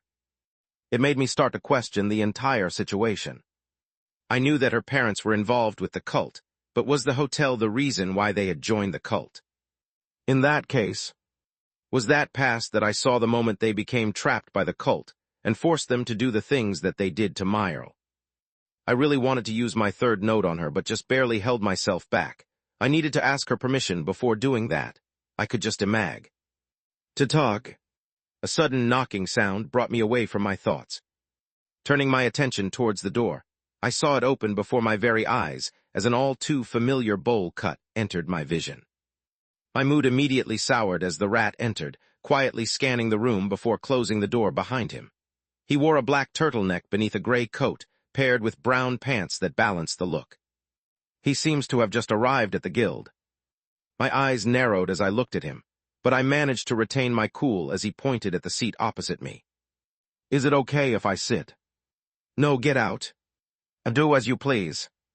The rat smiled and pulled the chair back, sitting down comfortably before scanning the room and turning his attention towards the painting behind me. For a moment, I felt something within his gaze flicker. I started to have a terrible feeling. Do you have anything to say to me? I'm sure you didn't come here for no reason. I quickly diverted his attention back towards me. Thankfully, it seemed to work as he turned his head to face me. As he did, the sinking feeling grew. And then, you're the jester. The temperature dropped. A pair of dimples appeared. I'm right, aren't I? Chapter 350, You're the jester, too. It felt as if the very air had been sucked out of the room.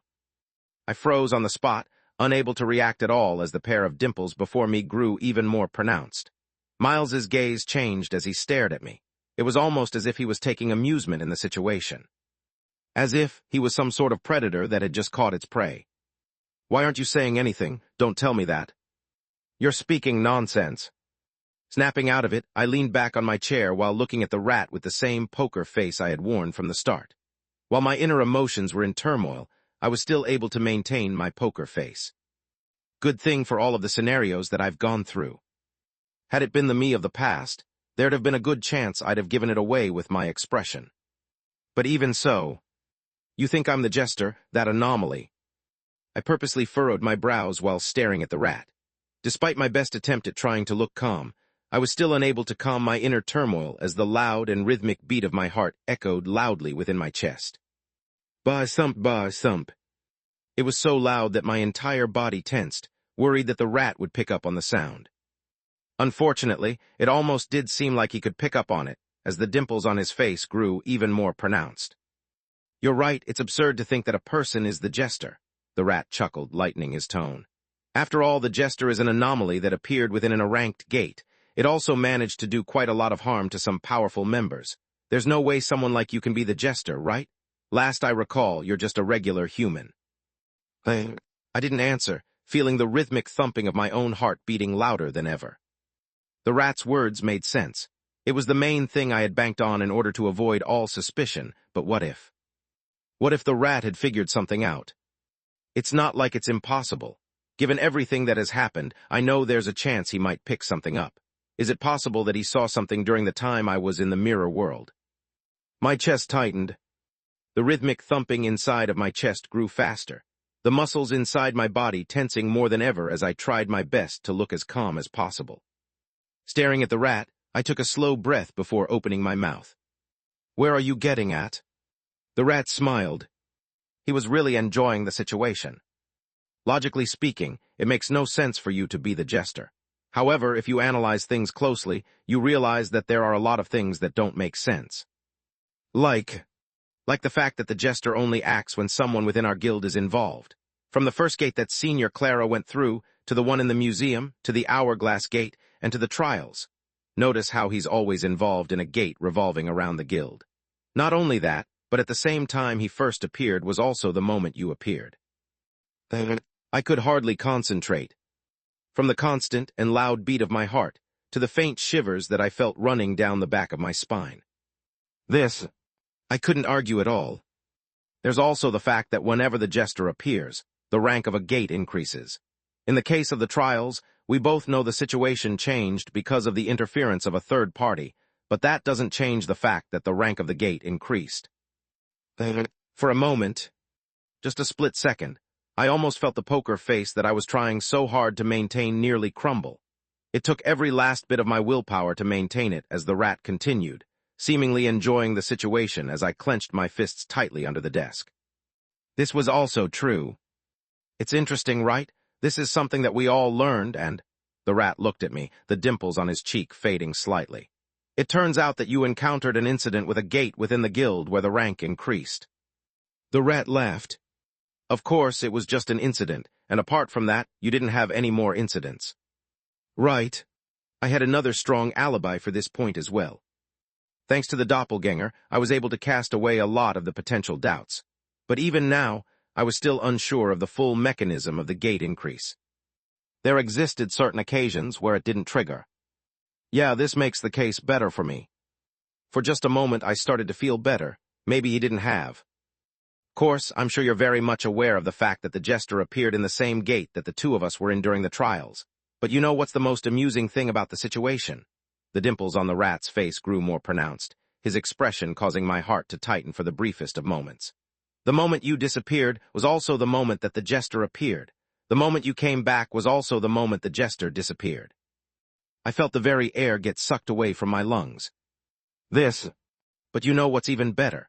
It's the fact that somehow you knew exactly where the others were the moment you came back, even going as far as kicking the one responsible for the entire incident. The smile on the rat's face grew even creepier, the dimples so clear that I felt my entire body tense at the sight. Surely this can't be a coincidence, right? With a small chuckle, the rat's eyes narrowed as his smile faded, and his voice grew colder. I don't think so. The tension in the room grew even more pronounced as I stared at the rat. The dimples on his face were gone now, and in their place was a rare coldness. One that chilled my entire body. But, despite the situation, staring at his face, I couldn't help but feel the corner of my lips pull into a smile. You're finally revealing your true face. The tension in my body started to ease. I was wondering how long you'd keep that facade of yours. I was growing quite tired of it. The rat paused for a moment, but soon smiled innocently. Facade, what are you talking about? I'm just here to confront someone who can possibly be an anomaly. It's my job. Is that so? I leaned further back against my chair, tapping my hand against the desk. I do have to say that your words do make sense. It certainly does feel suspicious if you put it the way that you do. I know, right? Okay, I nodded faintly, staring directly at the rat. Let's say that I'm the jester like you suggest. I know for a fact that you can't prove it. All of the things that you've mentioned are merely speculative. There's no real evidence or proof behind it. You, of all people, should be aware of my strength. If you really thought I was the jester, I would have had no problem killing you earlier." "That's true," the rat smiled. "But it's not like you'd be dumb enough to try anything within the guild.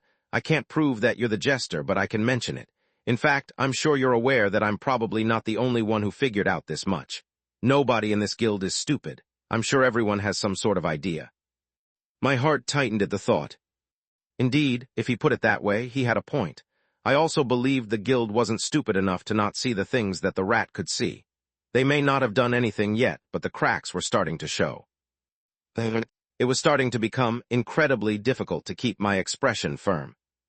Still, I managed to hold on as I stopped drumming my fingers over the desk. "Let's say all of this is true. What do you want from me?" "What do I want?" The rat paused, his expression slackening for a moment before the dimples on his face returned as he passed a piece of paper across the desk. "Accept this offer, leave this guild." Chapter 351, You're the Jester 3. Have a good thought about our conversation. I think it would be best for the two of us if you switched to another guild. This is also me being quite nice to you. I'm sure you understand how troublesome things might become once they fully start to suspect your identity as the jester.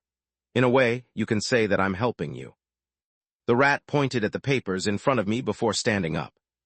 "Anyways, I hope you take some time to think properly about the situation. I really don't want to do this, you know. I quite like you after all." So he said. However, it was clear to me that he detested me. He wouldn't do something like this to someone that he liked. I knew this better than most people. "I'll wait for about 3 days to hear your answer. I hope it's a positive one." The rat proceeded to move out of the door shortly after that. Clank. Even as the door shut and silence fell into the room, I remained seated on my chair, quietly alternating my gaze between the door and the paper in front of me. In the end, Keck, a laugh escaped my lips, my fingers just barely keeping the smile from revealing as I covered my face with my hand. Keck. I could barely hold back my laughter as I replayed the conversation in my head. The more I dwelled on it, the more amusing it became, bubbling up inside me until I almost let it slip. For him to go this far, just how insecure must I have made him? The rat's character in the game was clear. Incredibly competent, but also incredibly insecure, calculative, and ruthless. He was the type of person to do anything to get to his goal, even going as far as backstabbing the people with whom he was close. It's obvious that my actions have started to make him incredibly insecure. But that wasn't the part that amused me. The part that amused me was the fact that he became insecure despite my best attempts at trying to mind my own business and lay low. It made me realize something. Just how insecure would he feel if I actually tried? Keck. I suddenly felt like laughing again, my chest and shoulders trembling at the thought. Unfortunately for him, I had already started laying out plans to stand out even more. This was something that I had come to terms with when I revealed to Joanna and the others about the fact that I had a node. And even if the rat really does reveal what he's found, he can't prove it.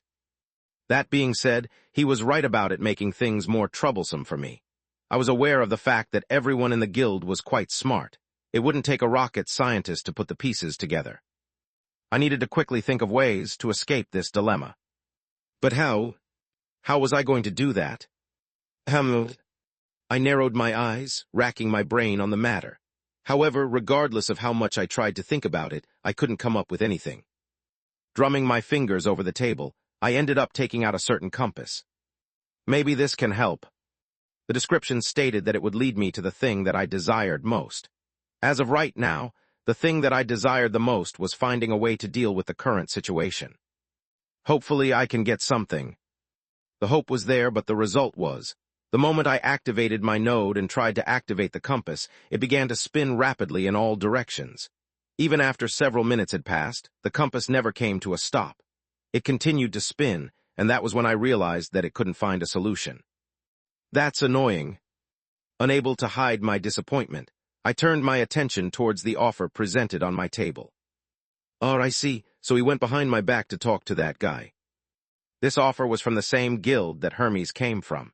It looked like the two of them had made some sort of deal behind the scenes. Judging from the terms presented, he also seemed satisfied with my performance at the trials. It was just unfortunate that the offer was still too low for my liking. 500,000 yearly salary, alongside a company car and some other benefits. The offer wasn't bad per se, but it was far below my current value. There was also nothing about sponsoring me for the games. I didn't even think about it before scrunching up the offer and tossing it aside. Tempting, but far from good enough. I had no plans on leaving. 3 days. Drumming my fingers over the desk, my eyes narrowed as I thought about the time that the rat had given me. Reaching for the drink next to me, I took a quiet sip and focused my attention back towards the compass. Right, I have about 3 days. That should be enough for me too. My thoughts came to a sudden pause as I turned my attention towards the drink. This was the drink that Zoe had given me. I turned it around and looked at the brand. Oh, realization came rather quickly. This was the Kyle Special. I closed my eyes, feeling my mind go blank. PFTTTT. That bitch. Space. Despite several days having passed since the end of the trial, news articles and talk shows continued to talk all about it within the island. It was all everyone could focus on. It was so rare for such a large incident to occur on the island. At the same time, a few concerns rose in my mind. Who exactly was the group behind creating such a mess, and what was their ultimate goal? There's no official statement yet, but sources suggest it's very likely the work of a small, independent group. We can't confirm at this time, but for those living on the island, we advise caution while the Bureau continues its investigation into the sit. Click. But a middle-aged man with a pot belly and receding belly tossed the remote to the side while clicking his tongue. Tired of hearing about this news? It's what they fucking talk about. His frustration was clear. With 12-hour working days, the little leisure time he had available was sacred to him. But with the broadcasts looping the same reports again and again, irritation slowly began to set in. I hope they stop talking about this bullshit. Getting fucking irritating. Leaving a message online, he walked towards his PC and booted it, his hand reaching out under his shirt as he scratched his belly.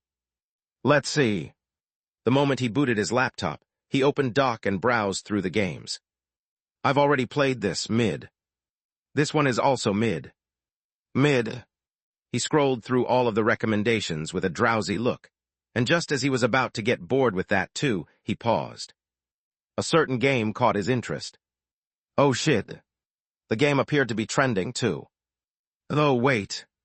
He paused the moment he saw the studio. Nightmare Forge Studios. It's them. He immediately felt a wave of disappointment. In the past, they used to be a very good company. However, from the moment they got taken over by another company, the quality of their games had dipped significantly, releasing one flop after another. The middle-aged man had tried all of their games, and as such was aware of what sort of slop they released.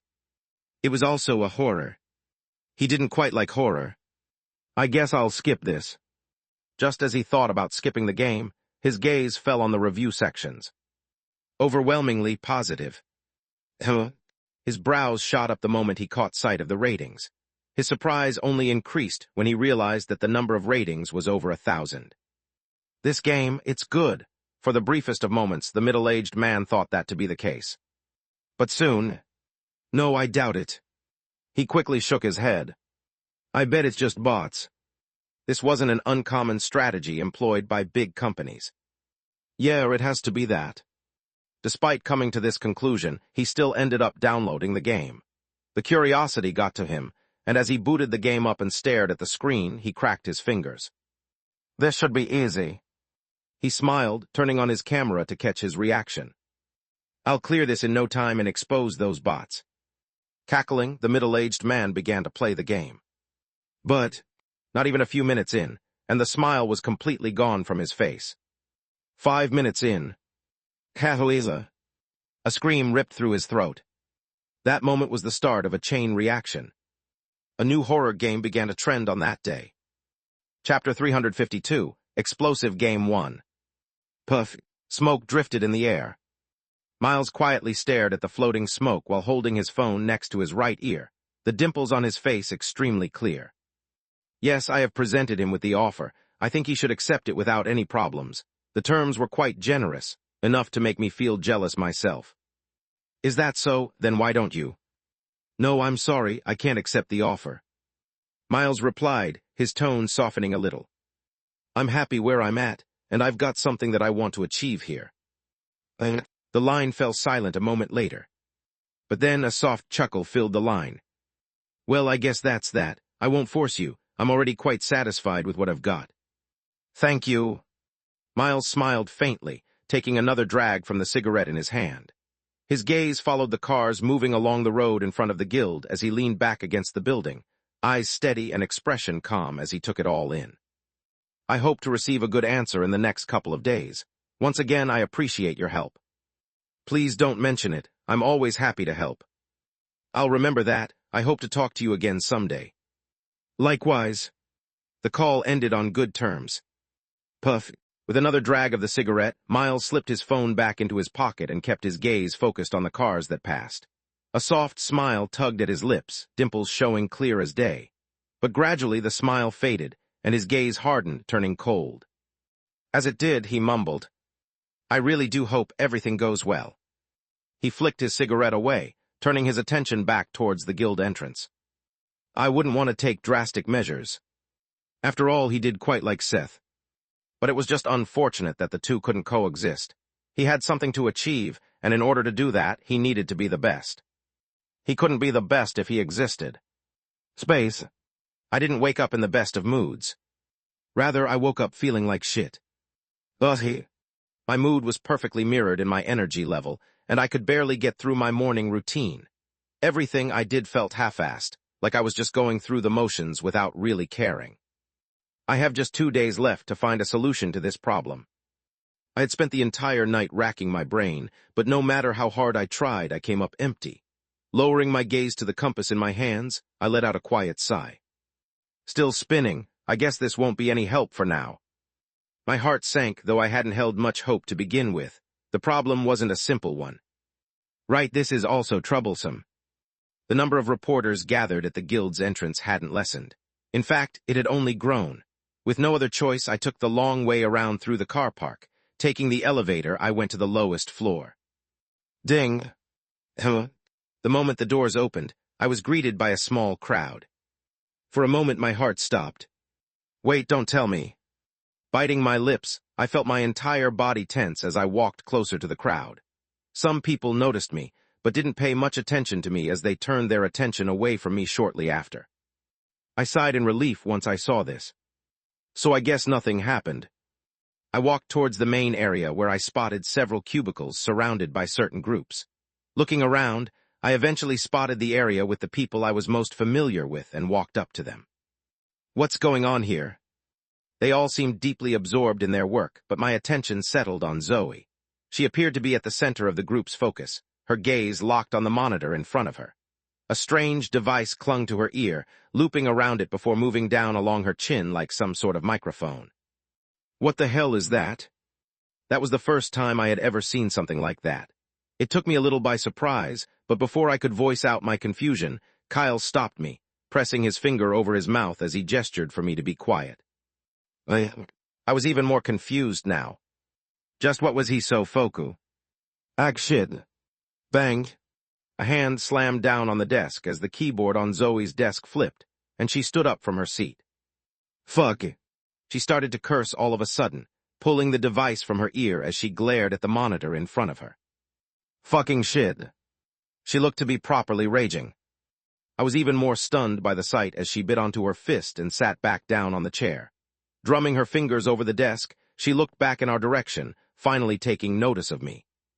What are you doing here? Going to work. Oh, right. Zoe rubbed her face while turning her attention back towards the monitor. At the same time, she reached for the strange device again and prepared to put it on when I reached out and grabbed it from her. Hey. What is this? I analyzed it closely. It looked like some sort of earpiece. A fashion device? I looked at Zoe strangely, her hand reaching forward to snap the device back. Give me that. Zoe held the device extremely carefully while checking for any damage. Only when she was certain that there were no issues did she sigh in relief as she glared at me. Be careful with that, it wasn't cheap. Hello. Fashion items usually did go faux. It's my new portable VR device, it wasn't cheap. Huh? I stopped, turning my attention towards the device. Pardon, what did you just say? What? Zoe looked at me weirdly, holding onto the weird earpiece. Wait, what did you just call that? A new VR piece. What? VR piece that? Staring at the earpiece, I could hardly make sense of the situation. She wasn't messing around with me, was she? How could something like that be a VR piece, and how come I had only heard about it now? It's not released yet. Kyle suddenly chimed in from the right. It's just a beta product that Zoe got sent. She was just trying it with a recent game that has been trending lately. Kyle pointed at the screen of the monitor. Funnily enough, it's a horror game. It's called Death Company, and honestly, it's quite fun. Look around. Everyone is playing it. Kyle rubbed at his nose, his mouth parting slightly before closing again. It looked as though he had something to say, but the words never made it past his lips. After looking at me, he suddenly grew hesitant. What? Attention, please. A voice suddenly filled the room, gathering the attention of everyone present. I also turned toward the source of the voice, but the instant I did, my expression froze. A familiar head of silver hair entered my sight, and my body instinctively tensed. No, don't tell me. The section chief pointed towards the girl standing next to him. I just wanted to introduce everyone to the newest member of our department. Her name is Ariel, and I hope you get along well with her. As he spoke, his gaze abruptly shifted toward me, and a sudden premonition struck. He didn't even get the chance to speak before I spoke up. I refuse. Chapter 353, Explosive Game 2. Our group is already full. We don't need any members. Please don't even think about adding her to my group. I don't want her. I made sure to make my rejection clear.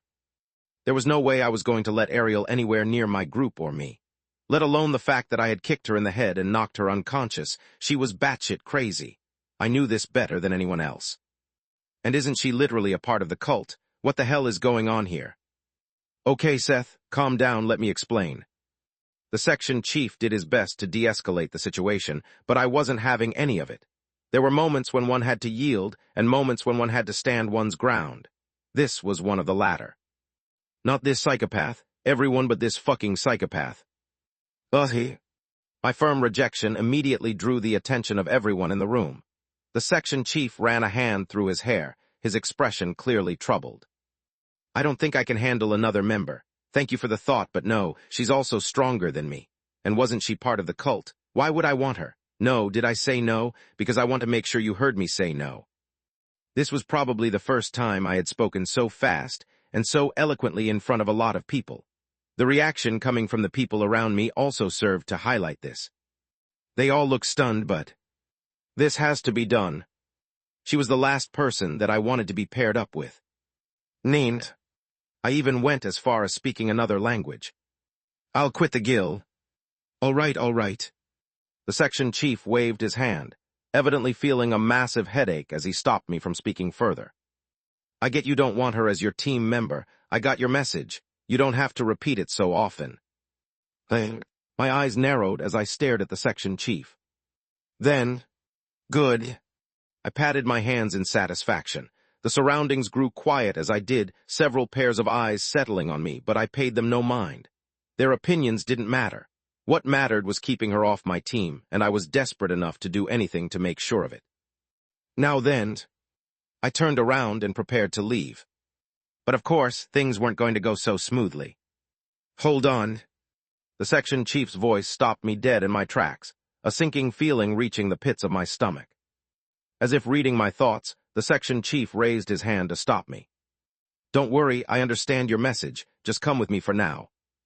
I narrowed my eyes while looking at him, but in the end, I decided to follow along.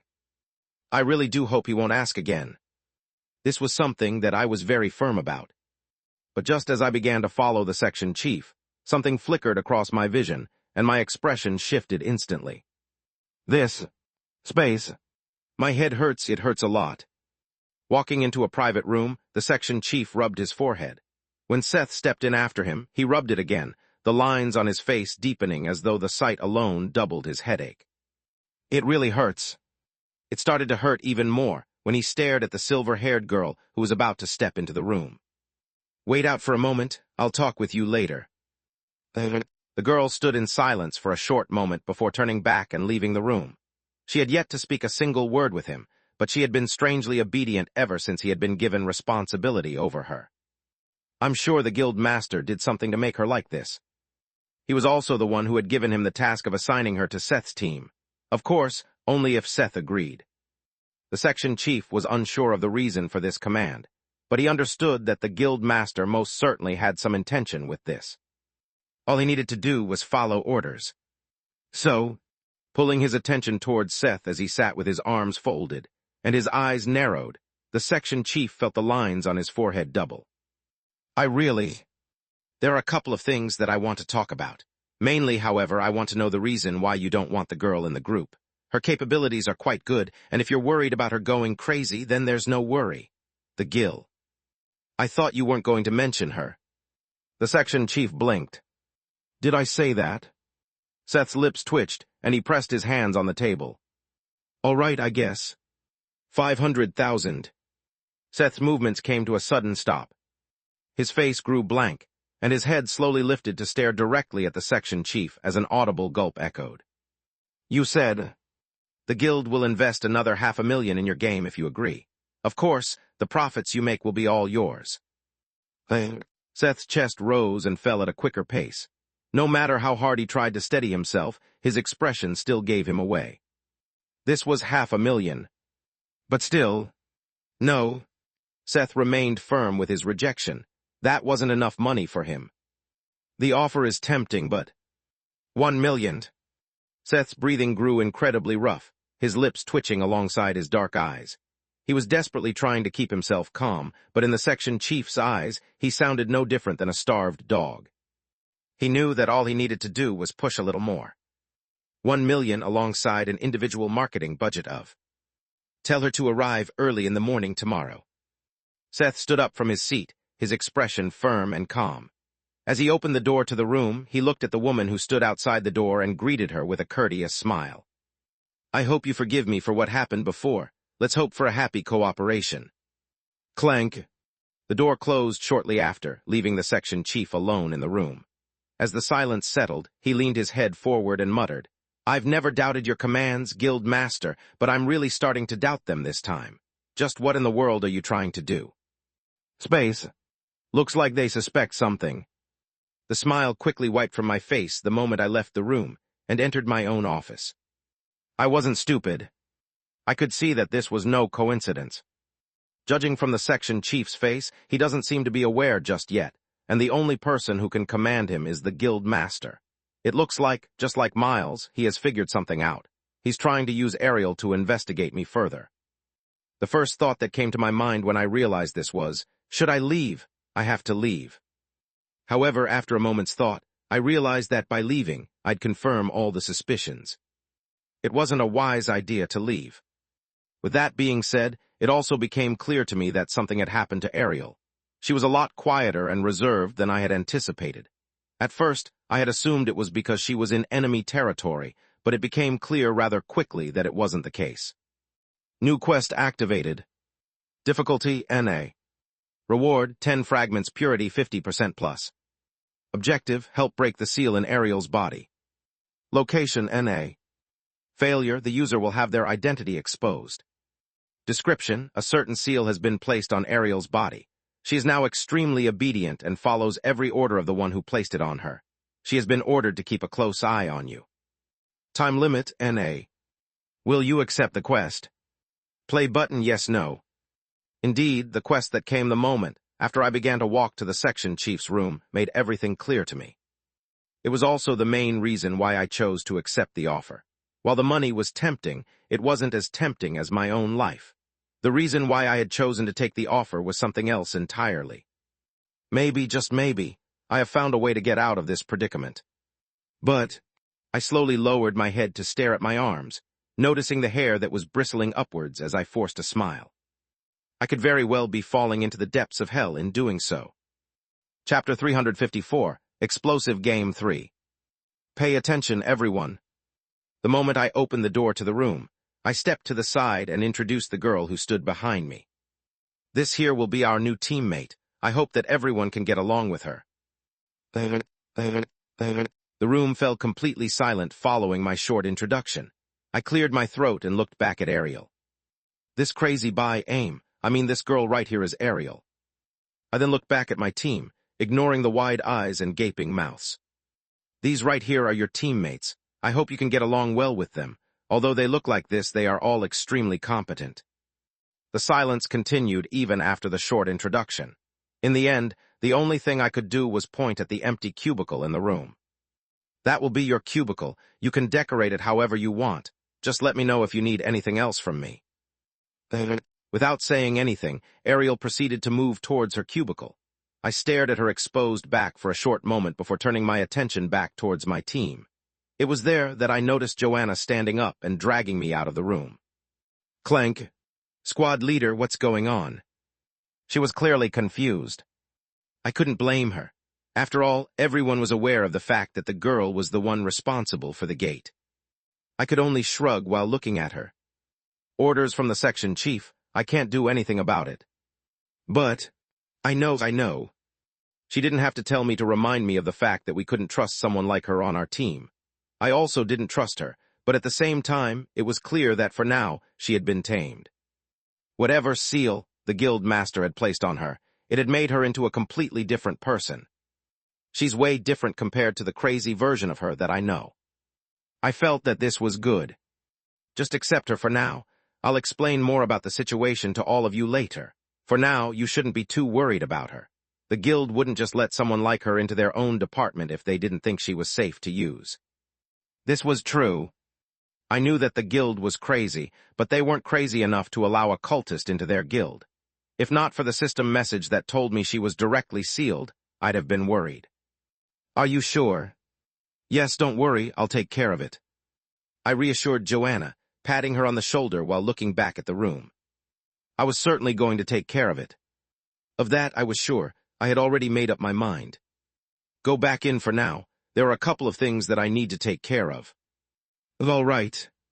Although I could still see the doubt in her eyes, she ended up relenting and walking back towards the room. However, just as she was about to enter, she stopped, turning her attention back to me. Oh, right. Did she have something else to say? Did you release a new game? New game? What was she talking about? You did. No. I had yet to even properly plan for one. I had messed around with the VR a bit, and I had several ideas in my mind, but I had yet to properly start a new game. Oh, I see. Never mind then. With a shrug of her shoulders, Joanna proceeded to enter the room, leaving me at a loss as I stared at the door. Scratching the side of my cheek, I frowned. What was that about? Ding. A certain notification snapped me out of my thoughts. Pulling out my phone and staring at the message that appeared, the smile wiped off my face as my eyes narrowed. Looks like it's time for me to act. For me to release my anger. I was done playing games. I didn't know how many floors the guild actually had. What I did know was that the containment department was buried at the very bottom, while the guild master's office sat at the very top. Ding! As the doors parted, they revealed a wide lobby lined with tall glass windows on each side, offering a sweeping view of the world below. My gaze settled on the receptionist, stationed behind a sleek black marble counter. The moment the elevator doors parted and the receptionist caught sight of me, she greeted me with a smile before pointing towards the large wooden door. Please. I didn't bother with ceremony and strode straight to the door, pushing it open as though it belonged to my own house. Clank. A large and spacious office greeted me.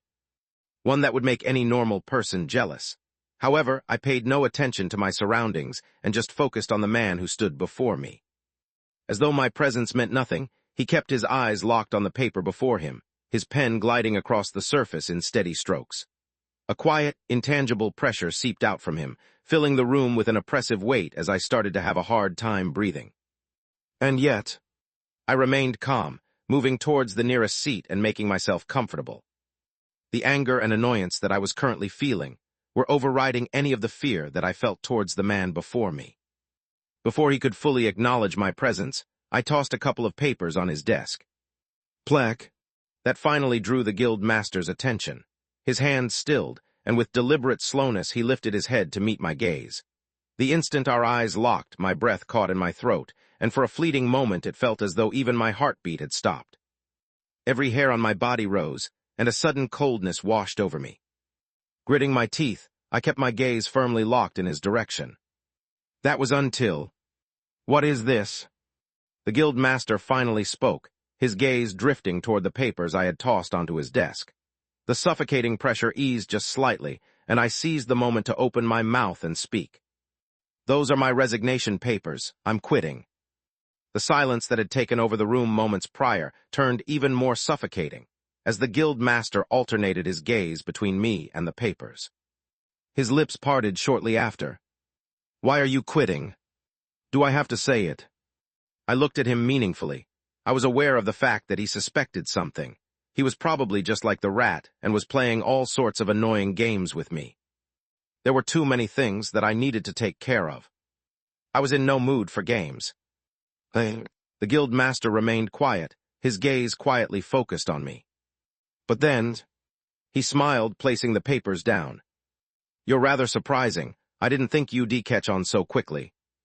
The ease with which the guild master carried himself made me feel uneasy, but I knew that I couldn't show any weakness. With a smile, I answered, "I'm not the smartest, but I'm also not the dumbest. It doesn't take a genius to know what you're trying to do." "Should I take it as you admitting that you're the jester then?" The atmosphere froze over in the next instant, the guild master's eyes narrowing so sharply that my entire body locked in place, my breath ripping straight out of my lungs. Staring at his eyes, which were as calm as they could be, and feeling the constant beating of my heart, I clenched my teeth tightly before relaxing and leaning back on the chair. "Sure." I nodded, coming clean to him. "I am the jester." Chapter 355, Getting Rid of a Rat One. The guild master of the guild was an extremely mysterious man. There wasn't much news about him, and despite my best efforts to dig deeper, all I ever managed to uncover was surface-level information. Nothing substantial, just the kind of details anyone could stumble across without really trying. He was a rising star of the containment department, rising like a comet and making a name for himself in the World Congress before fading completely into obscurity, appearing once more as the guild master of the Severed Star Guild, one of the fastest rising guilds within the island. There wasn't much that I could pick up during my search, but if there was one thing that I understood, it was that this man was no normal person. Staring at him sitting opposite me, his half-smile fixed in place while those cold, dark eyes locked unblinkingly onto mine, it felt as though I was under the scrutiny of some enormous predator. My skin tingled and my lips pursed dryly. Despite this, I managed to maintain my outward cool despite shivering on the inside. My stomach churned, and my legs felt like jelly. I understood clearly that I couldn't give a single inch in such a moment. In the still silence that took over the place, the guild master's lips parted shortly after. "So you're going to come clean just like that?" "I am." I nodded without hesitation, leaning back on the chair while keeping my eyes locked onto his. "I can see from your eyes that you've already made up your mind. In that case, I'll just play along. I am the jester." The guild master's lips pulled higher as he looked at me, a sudden understanding washing over him. "Of course it wasn't going to be this easy," he mumbled, his tone unreadable. For a moment he reminded me of the rat. A thought occurred to me. Could they be related? According to the storyline in-game, Miles should be an orphan, but I know better than to rely on the game storyline for the reality before me. The two didn't really look alike.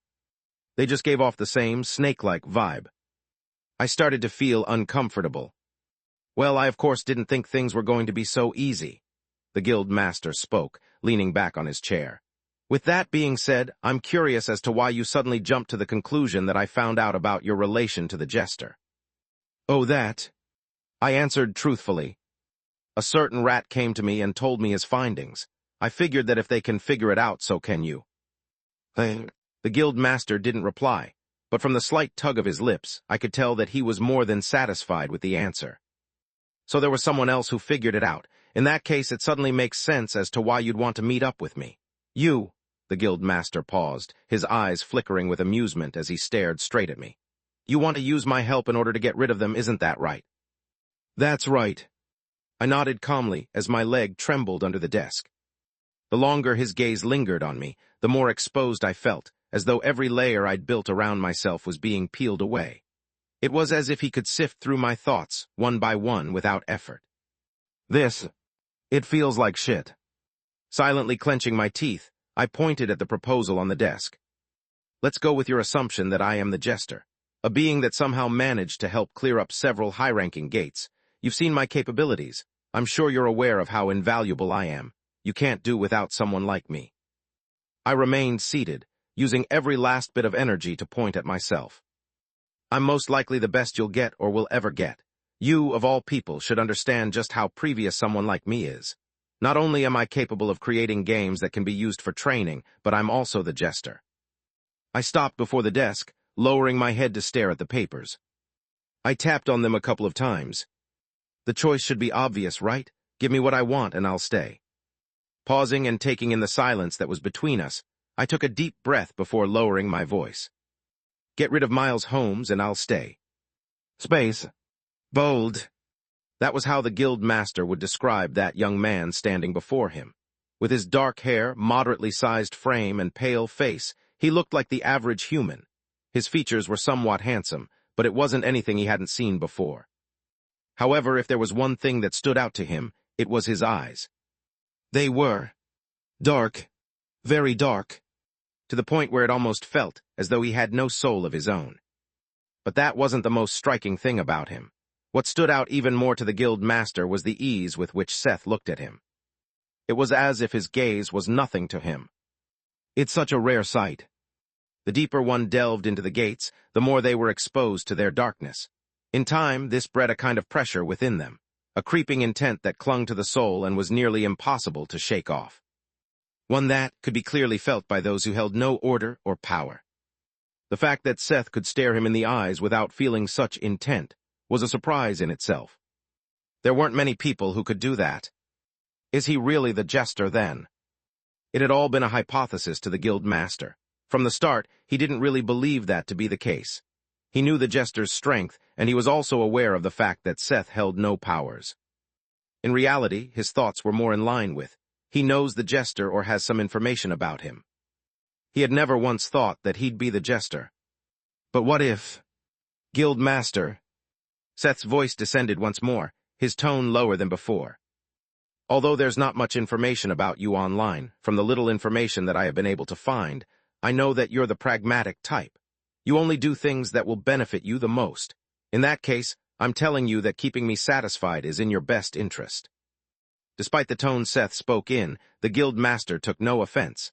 On the contrary, he seemed to enjoy it all the more. It was well known amongst the section chiefs of the guilds that he disliked people he could control. He liked people like Seth. People who could put themselves in such uncomfortable positions in order to fulfill their goal. He leaned back on his chair while staring at Seth and then at the paper in front of him. After a small bout of silence, he tapped his finger against his desk. So you're saying that I can't keep you and him at the same time? You cannot. Seth didn't hesitate as he replied. It's either him or me. The two of us can't coexist. The guild master closed his eyes. It'd be quite a pity if someone like Miles left the guild. He was extremely talented and a potential star like Kyle and Zoe. But at the same time, Seth wasn't much different. Add to the fact that he could create games and was also the jester, the choice was obvious. Opening his eyes again and staring at Seth, the guild master smiled. Teb, I'll need a good excuse to get rid of the Miles. I hope that you can provide me with one. Seth's face changed for the first time. Does that mean? Yes. The guild master nodded. I'll agree to your terms. Of course, that is if you agree to mine as well. Seth paused in that moment, his gaze locked onto the guild master. But then, all right. He nodded, his hand reaching towards the guild master. That is doable. Chapter 356, Getting Rid of a Rat Too. Is he really going to agree? Staring at the guild master, I found it hard to believe he'd agree so easily. He wasn't the type of person who would agree so easily on things like these. Wearing a faint smile as his deep eyes bore into me, I couldn't help but feel a growing unease. Yeah, there's no way things are so simple. He did say he had some terms. What are they exactly? While my mind was in turmoil, I didn't let it show outwardly. I took a deep and quiet breath before opening my mouth again. When you say it's doable, Are you saying that you're willing to do it or that it's possible? The guild master answered with a simple smile. No words, no nothing. Just a smile. What is that supposed to mean? I tried my best to hide my inner frustration, trying my best to decipher the guild master's intentions. He's clearly stated before that he would need a good excuse to get rid of Miles. This means that he's open to the idea of kicking Miles out in order to keep me. He also explicitly says that he agreed to my terms. What I needed to know were his terms. What exactly were his terms? Were they going to be outrageous, if so? As though he could read my mind, the guild master spoke up. The terms that I demand are not very extreme. If you wish for me to get rid of Miles, then I would need you to sign a long contract with the guild. Of course, I'll provide you with good terms for the contract. Be it salary or any other demands that you have, I can meet them. However, in doing so, you'll be stuck with us for quite some time. My heart pressed tightly upon hearing the first part of the terms. It didn't sound extremely unreasonable considering how I was getting one of their star talents kicked out of the guild, but at the same time, it almost felt as though I was caging myself to the guild. The terms could be great in the short term, but what about the long term? How much freedom would I have?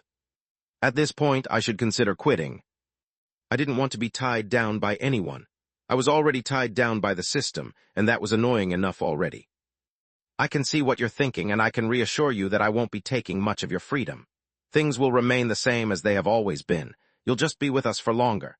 The salary can also be progressive, meaning that it'll be based on your results. If you don't believe me, you can review it later when the contract comes. Really? I stared at the guild master suspiciously. For some reason, I was still struggling to completely believe his words. There was something about his gaze and expression that made me feel uneasy. It was almost as if I was dealing with the devil directly. I really need to stop negotiating with people like these. It was just unfortunate that I had been pushed to this point. I was sick and tired of the rat and his antics. The two of us could no longer coexist, and as such, I took the most extreme measure that I could possibly think of in order to get rid of him. There's nothing that you have to worry too much about, Seth. You'll just be treated as a top-tier talent, that's all. Everything will be exactly the same. Is that the case? Despite hearing it from him directly, I still didn't feel completely at ease. Still, I clenched my teeth. This was the path that I set myself. This wasn't just about getting rid of the rat, it was more than that. Staring at the guild master before me, I pulled my hand back and sat back down on the sofa while staring at him. I didn't say anything and just stared at him. He didn't say anything either and accepted my gaze calmly. Eventually, I tapped my right hand against the armrest of the chair. The guild master's brow rose, and his attention was quickly pulled to the monitor in front of him. Flick. The screen flickered, and a certain clown appeared. Duh. A certain tune played in the air, and for the first time, the smile on the guild master's face faded. My decree is called the Shepherd Decree. I began to calmly explain what he was seeing. It allows me to control anomalies that I've encountered in the past. To some extent, I can even transfer their abilities onto me. What you're seeing is one of the anomalies that I've managed to contain. I am sure you are aware of their identity. The silence that followed my explanation felt extremely unsettling, to the point where I felt every hair on my body rise. Bah thump. Despite my best attempt at remaining calm, my heart raced wildly, the back of my shirt entirely soaked in my own sweat. However, I knew that this was a necessary step that I had to take. The system had given me an option. Find a way to break the seal on Ariel's body and use her to keep the guild master from discovering the secret. However, I decided to reject the quest in the end. I decided to go for a different option. My option? One that went out of the script. I'll make a deal with the devil himself. There was no denying that, given all of the circumstances that had occurred, my identity as the jester would be revealed. It was inevitable, and while I could drag the secret for a little bit longer if the rat could figure it out, so would everyone else. In that case, rather than delaying the inevitable, it was best to come clean and take advantage of that secret to gain the best possible benefits. With someone as powerful as the guild master, I also won't have to worry too much about my identity and secret. With his abilities, I'm certain I can keep the secret from everyone else. I'd also be gaining an extremely powerful, albeit dangerous ally. This was an extremely risky move, but at the same time, it was a move that I felt would benefit me the most in the long run. I took a deep breath. I've tried researching more about this decree, but it seems like I'm the only one who has such a decree. This is a decree that no other in this world has, and is held by a person that is currently tied to this very guild. The silence across the room remained, the guild master's eyes flickering with something ominous. A certain pressure bore down on me, causing my breathing to become rougher. I paid no attention to the pressure and continued to speak. I can assure you, my worth is something that you don't need to doubt. Between me and the Romiles, there's no comparison. Slipping my hand into my pocket, I drew out a certain mask. Slowly, almost ceremoniously, I pressed it against my face. The moment it latched on, the faint chime of bells echoed into existence. Through the narrow slits of the mask, the world around me faded, leaving only one figure before my eyes. The guild master, staring straight back at me. If you weren't sure about my identity before, I'm sure you are certain of it now. I tapped on the mask on my face. I am the jester. Chapter 357, Getting Rid of a Rat 3. The soft jingle of bells drifted through the room as two figures sat opposite one another, their dark eyes locked against each other. A heavy tension clung to the air, as if the room itself held its breath. Staring at the jester that stood before him, the guild master's eyes scanned him from head to toe. From the moment Seth put on the mask, his entire vibe changed. It almost felt as though an entirely different person had appeared in the room. To some extent, his presence was alien. As if he were dealing with an anomaly rather than a human, he could hardly sense him at all. It was no wonder he was mistaken for an anomaly. Interesting. The more the guild master observed, the more his interest grew.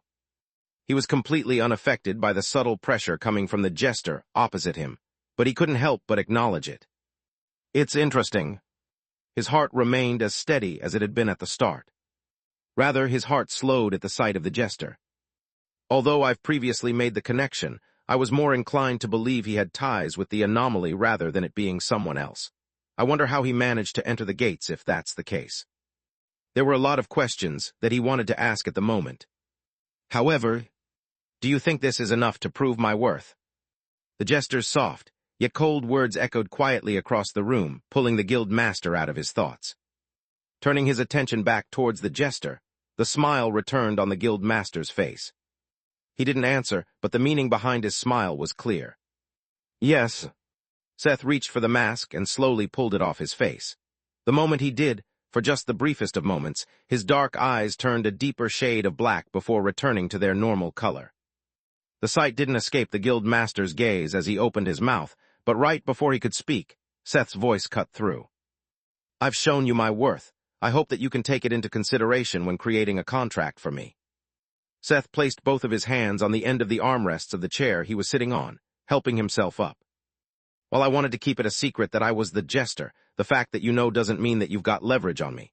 Rather, Seth paused, his eyes firmly fixed on the guild master.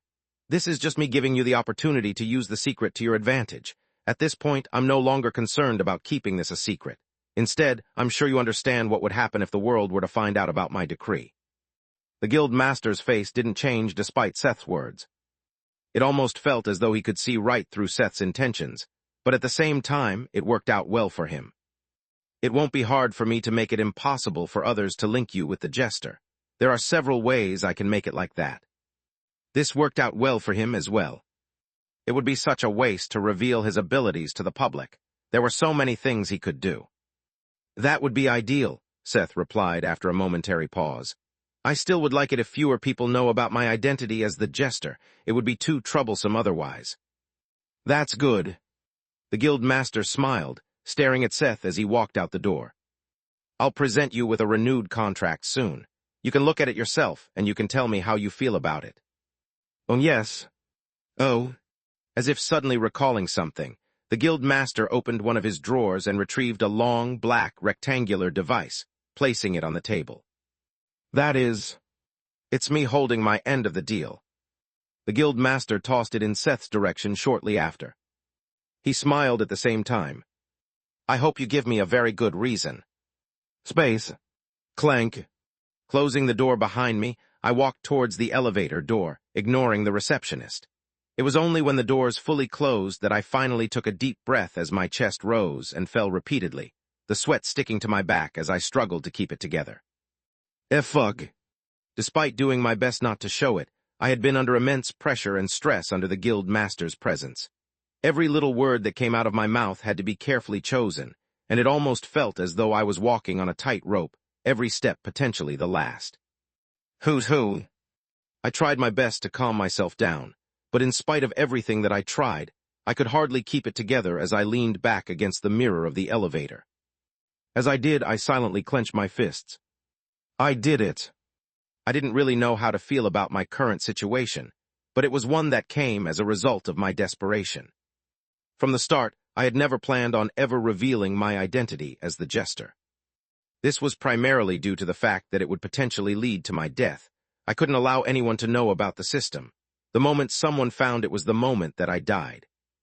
Things were supposed to be like that, and yet, I've gone and done it. I had revealed my identity as the Jester. Thankfully, I didn't have to worry about anyone finding out about the system. Now that I had reached the Third Order, I had different ways to explain the situations that had occurred in the past. The guild master had yet to ask any questions about that, but I felt that the guild master wasn't the type to ask much. He was more the type of person who preferred benefits over anything else. So long as I benefited him, then. Yeah, this is why I decided to do this. This was all for my own benefit. To get rid of the rat, and to have someone high in power to help me achieve my goal.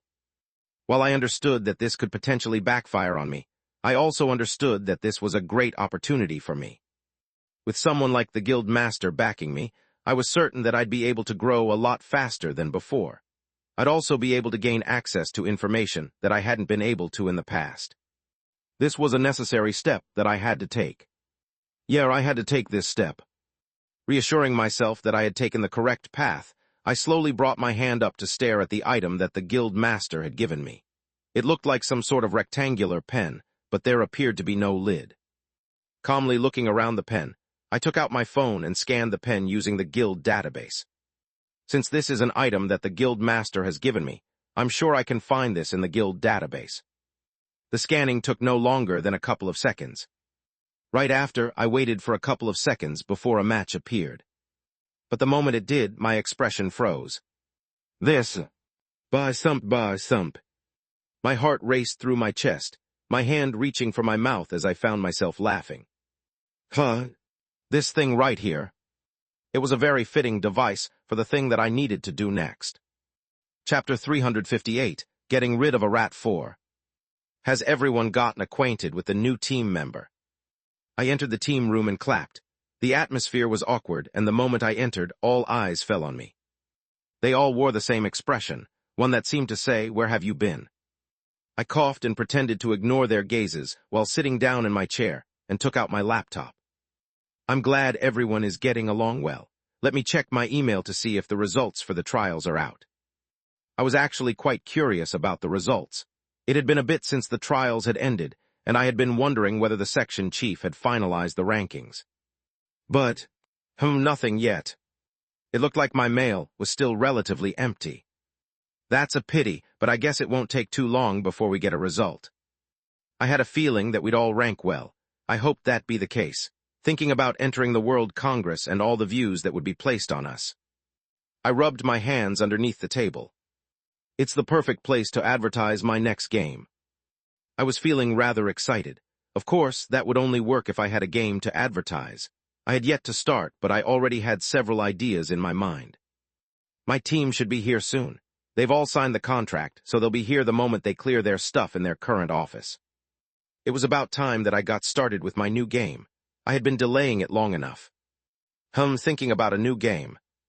I switched the page on the computer and opened the dock app. There's been a game recently that has been trending quite a bit. The one that Zoe was playing not long ago. She did mention that it was a horror game. I wonder if it's good. I needed to check the competition. But, the moment I stopped at the game page, I paused.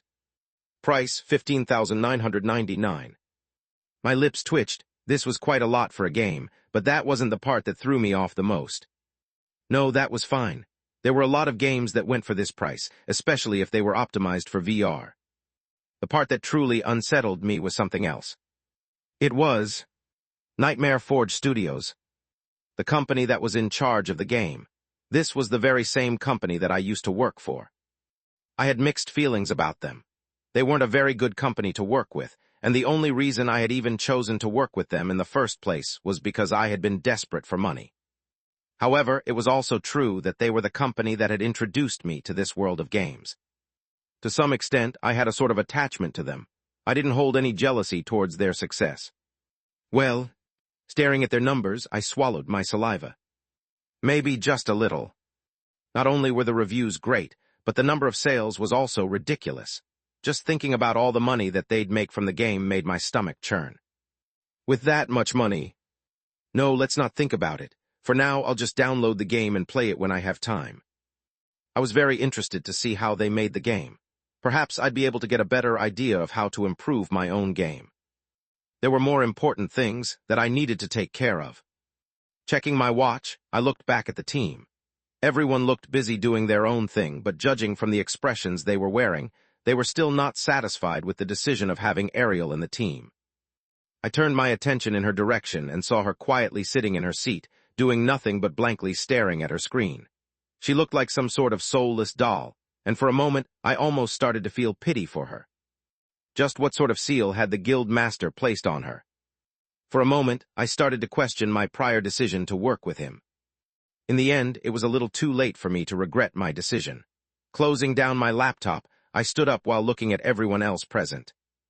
I've checked my emails, and it seems we don't have anything else to do. You can all leave and do whatever you want. I don't think any of us is fit to enter the gate. With all said and done, I could take it easy for the day. And that was what I was planning on doing for the next day or so. After all, I needed to get ready for what was to come. I couldn't wait for the day to come any faster, especially since I knew the guild master was working with me. It's about time I get rid of the rat. Space. There were no significant events in the days that followed. The rankings for the trials were still not released, and the guild remained relatively quiet. And yet, walking into the guild and moving past the familiar areas, I couldn't help but feel the air was different than usual.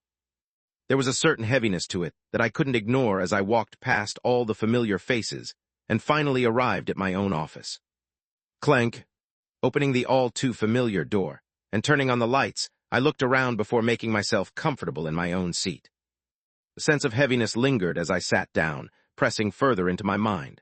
Quietly, I adjusted to the sensation before taking care of everything in the room. I started polishing the table and placing the disorganized papers into more organized piles. I even went as far as scrubbing the table with a towel, making sure that everything was spotless. It had to be spotless. After all, I was going to be receiving a guest today. To talk. One that eventually arrived, as I turned my attention towards the door. As my actions paused, I opened my mouth but soon closed it. I covered my mouth with my hand, trying to hide the trembling. Eventually, "See, come in." A faint tremble escaped my lips as I spoke. It was accidental, and for a moment my heart skipped a beat. But soon, Kriak. The door opened, and a familiar pair of dimples appeared before my vision. Staring at those dimples, I pressed my hand tighter onto my face, as the rat continued to push the door open before entering the room. As he entered, he calmly looked around before sitting down on the chair opposite me. A tense silence followed right after as the rat waited until the door was fully closed to speak. So, his voice was calm, almost joyful. Hearing the voice, it sounded almost like that of someone that was trying their best to hide their excitement. Calm down, calm down, calm down. I bit my lips, trying my best to calm myself down. But then, what is your decision? Have you decided to leave the guild? I pressed my hand tighter against my lips, the edges curling on their own as I stared at the rat. Don't smile. Don't smile. Chapter 359, Getting Rid of a Rat 5. So, what's your answer? The rat came in boldly, sitting down as if he owned the place. Holding on to my smile, I found myself unable to respond. The rat seemed to mistake my silence for weakness, the corners of his lips curling wider as the dimples on his face deepened, his beady eyes glinting with a certain satisfaction. I see that you're still rather hesitant about quitting, but what's really so bad about quitting? You're getting a very good job with a good salary. You can say that I've been very nice to you. This really isn't a hard decision." But it was. While his words held some truth, they conveniently left out several key details. I was appreciated in the guild. It was clear from the way the section chief treated me that he regarded me as some sort of remarkable talent, someone far above the average recruit in his eyes. The same couldn't be said for the new guild. Not only was I a stranger from a distant island, but I was also an unknown talent, hardly a name that carried any weight. It would take time and effort before I could prove my worth to them. That wasn't all. The guild also provided me with a great budget and a room to create my games. Creating games was fundamental to me. They served not only as my primary source of income, but also as my main means of earning SP. Although I was no longer obligated to create games, the system was so perfectly designed for it that not making use of it felt like an incredible waste. Not only that, but I was also keenly aware that creating games wasn't merely a means for me to earn points. There was undoubtedly more to it than that, and because of this, I couldn't bring myself to stop creating them. I knew, very well knew, that the system was preparing me for something by creating the games. It's just about finding the reason why I have to make the games.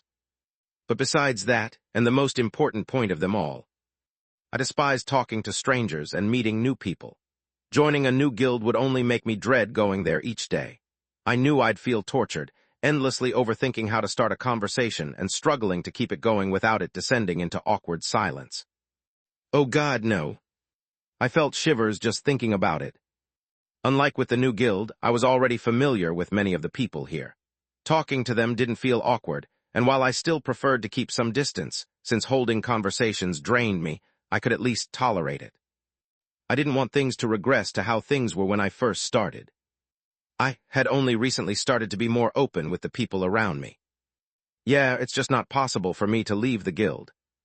Of course, I wasn't going to let the guild master find out about this. If he knew, then it would make things a little bit more troublesome for me. Do you still have the contract with you? You should have signed it by now. I don't have a lot of patience. Just give it to me and we can be done with all of this. The rat leaned in, his eyes narrowing into sharp slits as they bore into me. I didn't respond right away. Instead, I chose to turn the tables and ask him a few questions of my own. There were a few things that I was curious about. Why do you want to get rid of me so badly? Was it simply because of his insecurities? Although I was aware of how jealous and insecure he could be, I didn't think it would be the main reason for him to push me out of the guild so desperately. He could very well be using the information for his own use instead of kicking me. And yet, he seemed extremely keen on trying to get me kicked out. Why was that? There had to be a deeper reason than just insecurity. My hunch solidified the moment I noticed the dimples on the rat's face fading as he fixed his gaze on me. Why are you dragging the conversation on longer? Are you trying to waste time? He looked around, his eyes scanning the place. I remained seated where I was, face locked onto his. Eventually, I opened my mouth to speak. I'm not trying to waste time. I'm asking you out of curiosity. I want to understand why you... Don't bother asking. The rat cut me off, his eyes turning colder. I could tell from his gaze that he wasn't willing to share any information with me. This made me even more curious. Just what in the world was he trying to achieve by kicking me out? Why did he seem so desperate, too? Who? Taking a deep breath, the rat's expression relaxed after a short moment. The smile returned on his face shortly after as he leaned back on the chair. Sorry for that. He apologized, the dimples on his face returning alongside his calm. I'm just a little bit impatient, if you know what I mean. He looked at the table again, his smile growing kinder. I'm sure you wouldn't want your secret leaking out. If possible, I'd like to hear your decision. Will you stay at the guild, or will you? He paused, his narrow eyes widening slightly as he locked his full attention on me. He opened his mouth, but soon after closed it. He didn't need to say anything else. His message was clear. A heavy silence settled over us as I fixed my full attention on the rat. Eventually, as the tension peaked, I leaned to the side, pulled a stack of papers from my bag, and let them fall onto the table with a soft thud. Here. Huh?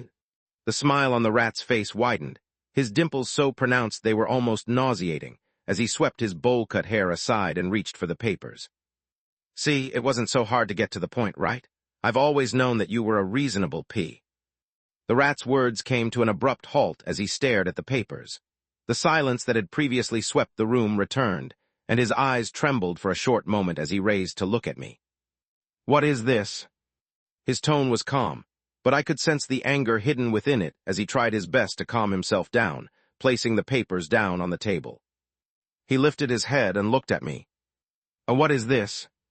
He repeated, his tone colder than before. The dimples were long gone and the cracks began to show on his face. "Oh." I looked at the paper, confused. I reached forward to look at them until it suddenly clicked. I smacked my forehead. How silly of me, I completely forgot to sign it. Glancing around, I reached for the drawer and pulled out a pen. Bringing the tip to the paper, I attempted to sign it, but... Shit, it's out of ink. I put the tip of the pen near my mouth and started breathing over it. This was a great way to get the ink to work again. Or should have been. Damn, it's not working at all. I looked at the rat, his eyes so cold that they almost made me shiver.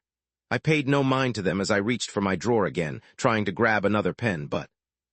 There's no other pen. It looks like I'll need to go ask. Okay. The rat placed both of his hands on the table, standing up from his seat.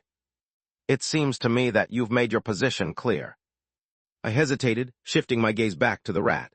The cracks that had marred his flawless face were gone, replaced by an icy, detached expression that for a moment sent chills down my spine. Seeing his current expression, I opened my mouth, thinking of new excuses, but... In the end, I found myself unable to hold my smirk back. You're right, I had never considered it in the first place. I just wanted to play along for a little longer. What, did you really think I would just sit here and wait for you to do your nonsense? I laughed, staring at his cold expression. Listen up, rat bastard. I no longer held myself back while staring at the rat. You can threaten me all you want, but in the end, nothing will come of it. I'm not the jester or whatever nonsense you're trying to bring up, and while things might become troublesome for me in the end, I'll be cleared of all suspicions. After all, I'm not the jester. You're not. The rat's mask fully cracked, his lips turning into a disgusting smirk as he brought his hands to the table and leaned towards my direction. I think you're underestimating me a little, or more like. You've underestimated my influence within the guild. While you were busy loitering around creating your little games, I created all sorts of connections. Whether the rumor is believable or not, I can make it so that everyone believes me. He brought his hand closer, his expression twisting. This is the difference between the two of us. I have enough influence to turn things my way, while you don't. His lips pulled up into a smile as his eyes flickered, the dimples appearing once more. Instead of wasting time wearing sunglasses and creating your little games, you should have. The rat's words came to an abrupt halt as I took out a small black item and placed it on the table. The moment he caught sight of it, his expression changed, and his gaze turned towards me. I just smirked. So what are? Bang. I was never able to finish my sentence. The moment I opened my mouth, a large fist came smacking against the side of my face, knocking me back.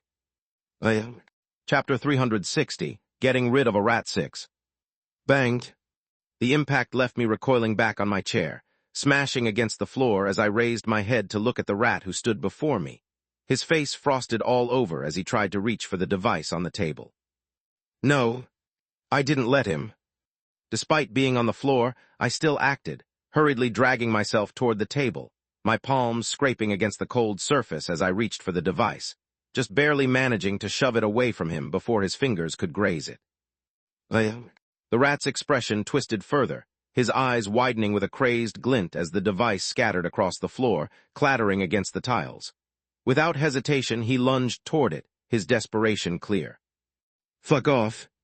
Pushing myself up, I smashed my shoulder against the rat's body, knocking him off balance. Bang. Luck. His body staggered back a couple of steps. That was all the time that I needed to reach for the device and grab it with both hands. At the same time, I turned my back against the wall while staring at the rat, his gaze locked firmly on me. A tense silence followed as the rat's eyes turned white. One that made every nerve in my body tense. Eventually, how did you manage to hide that from me? The rat shattered the silence around us. I could have sworn I had checked everything in the room. How did you manage to hide that from me? I paused, staring back at the rat. But soon I smiled as I showed the black device to the rat. Well, I inwardly laughed while thinking about the item. You can say that this isn't just a special recording device. This was an item that had been given to me by the guild master. It was a recording device that was completely undetectable. There were several other, more intriguing functions of the device, but this was all that I needed to deal with the rat. I know full well about your capabilities. With your node and decree, I'm sure nothing can get past your eyes. Since that's the case, I just used something that you wouldn't be able to see. I've recorded the entire conversation, and I now have enough proof that you're trying to frame me. I had now gathered the perfect piece of evidence to give to the guild master to kick the rat out of this guild. The rat's face underwent a series of changes as I spoke. Eventually, a pair of dimples surfaced on his face once more, as he looked around the room before settling his gaze on me. I could feel a sudden shift in his demeanor, and my body tensed once again. Clap, clap, clap. All right, you got me. The rat muttered, his claps growing louder. You really got me. I started to have a bad feeling, stepping back. But, the moment I did, the rat lunged in my direction. This bastard. I knew instantly what he was trying to do, but he was a lot faster than I was, his hands shooting toward my waist with startling strength before lifting me clean off the ground. Look! He smashed my back against the wall, the impact rattling my spine and knocking the air out of me as he struggled to free his hands to strike my head. F-fucking-R rat. Of course, I didn't give him the chance to do that, lunging forward with a burst of adrenaline and grabbing him by the hair, yanking his head back with all the strength I could muster. Let go, bastard. Fuck you. It all turned into a messy scuffle from that point forward. I grabbed his hair, he slapped my face over and over, the buttons of our shirts flew across the room, and in my desperation I even went as far as clawing at his face. All on my face. The rat's wails brought a twisted sense of joy to me, but it didn't last. He drove his elbow straight into my nose, and I heard a soft yet unmistakable crack echo through my skull. Fuck. Blood started to spill, and just as the two of us were about to strike again, a loud clank echoed through the room, and several people rushed in. Stop. Stop it immediately. Get the two of them off each other. The voices were familiar, but I was so absorbed in my rage and hatred for the rat that I barely registered them. My focus tunneled on getting one more hit as I lunged forward. One more, just one more. But, stop. A hand grasped my arm, stopping me in my tracks as I tried my best to push through and get one more clean hit. The rat had stopped a long while ago, his eyes locked onto mine with an innocent look, and that was when I also stopped, finally taking note of all the people and eyes that were present in the room. The section chief, Kyle, Zoe, Rowan, and several others. They were all present in the room, staring at me and the rat. It was only once I fully processed their presence that I stopped, my arm lowering in the process as Kyle finally let go of me. Have you calmed down? I didn't answer Kyle's question, keeping my gaze fixed on the rat as he calmly assessed the surroundings. Eventually, the section chief looked at him. Are you okay? He asked the same question Kyle had asked me, but his reaction was different. He bit his lip, his eyes trembling as he looked at me. I took a look at his face, taking note of his hair, which was a mess, and the several bruises across his eye, alongside the scratches and blood leaking down his nose. Although I knew I was probably in no better state, I found great joy and pleasure in his state. I had dreamed of such a sight for quite some time. I am not okay. The rat trembled, his face showing clear signs of fear as he looked at me. The section chief turned his attention towards me, his brows furrowing for a moment as I opened my mouth to speak, only to be cut off by the rat as he pointed at me. He attacked me out of nowhere. I found his secret and tried to confront him about it, and as a result he attacked me. I had to say his acting was top-notch. For a moment, I even started to believe him myself. He attacked you because you found out his secret. Why, yes. The section chief's eyes narrowed. What secret did you find? That's? The rat looked hesitant, his lips quivering and face turning paler. He looked legitimately scared, and seeing this, the section chief lowered himself to the rat's eye level and placed his hand over his shoulder. You don't have to be scared. I'm here. Nothing will happen to you here, don't worry. The rat's lips quivered further, his head bobbing up and down in a sort of agreement as he looked at the section chief. I thought about speaking in this situation, but realized I wouldn't be able to get any words out until he spoke. And soon, J. Jester, a trembling hand pointed in my direction. He's the jester. All eyes turned on me. I became the sole focus of everyone's attention.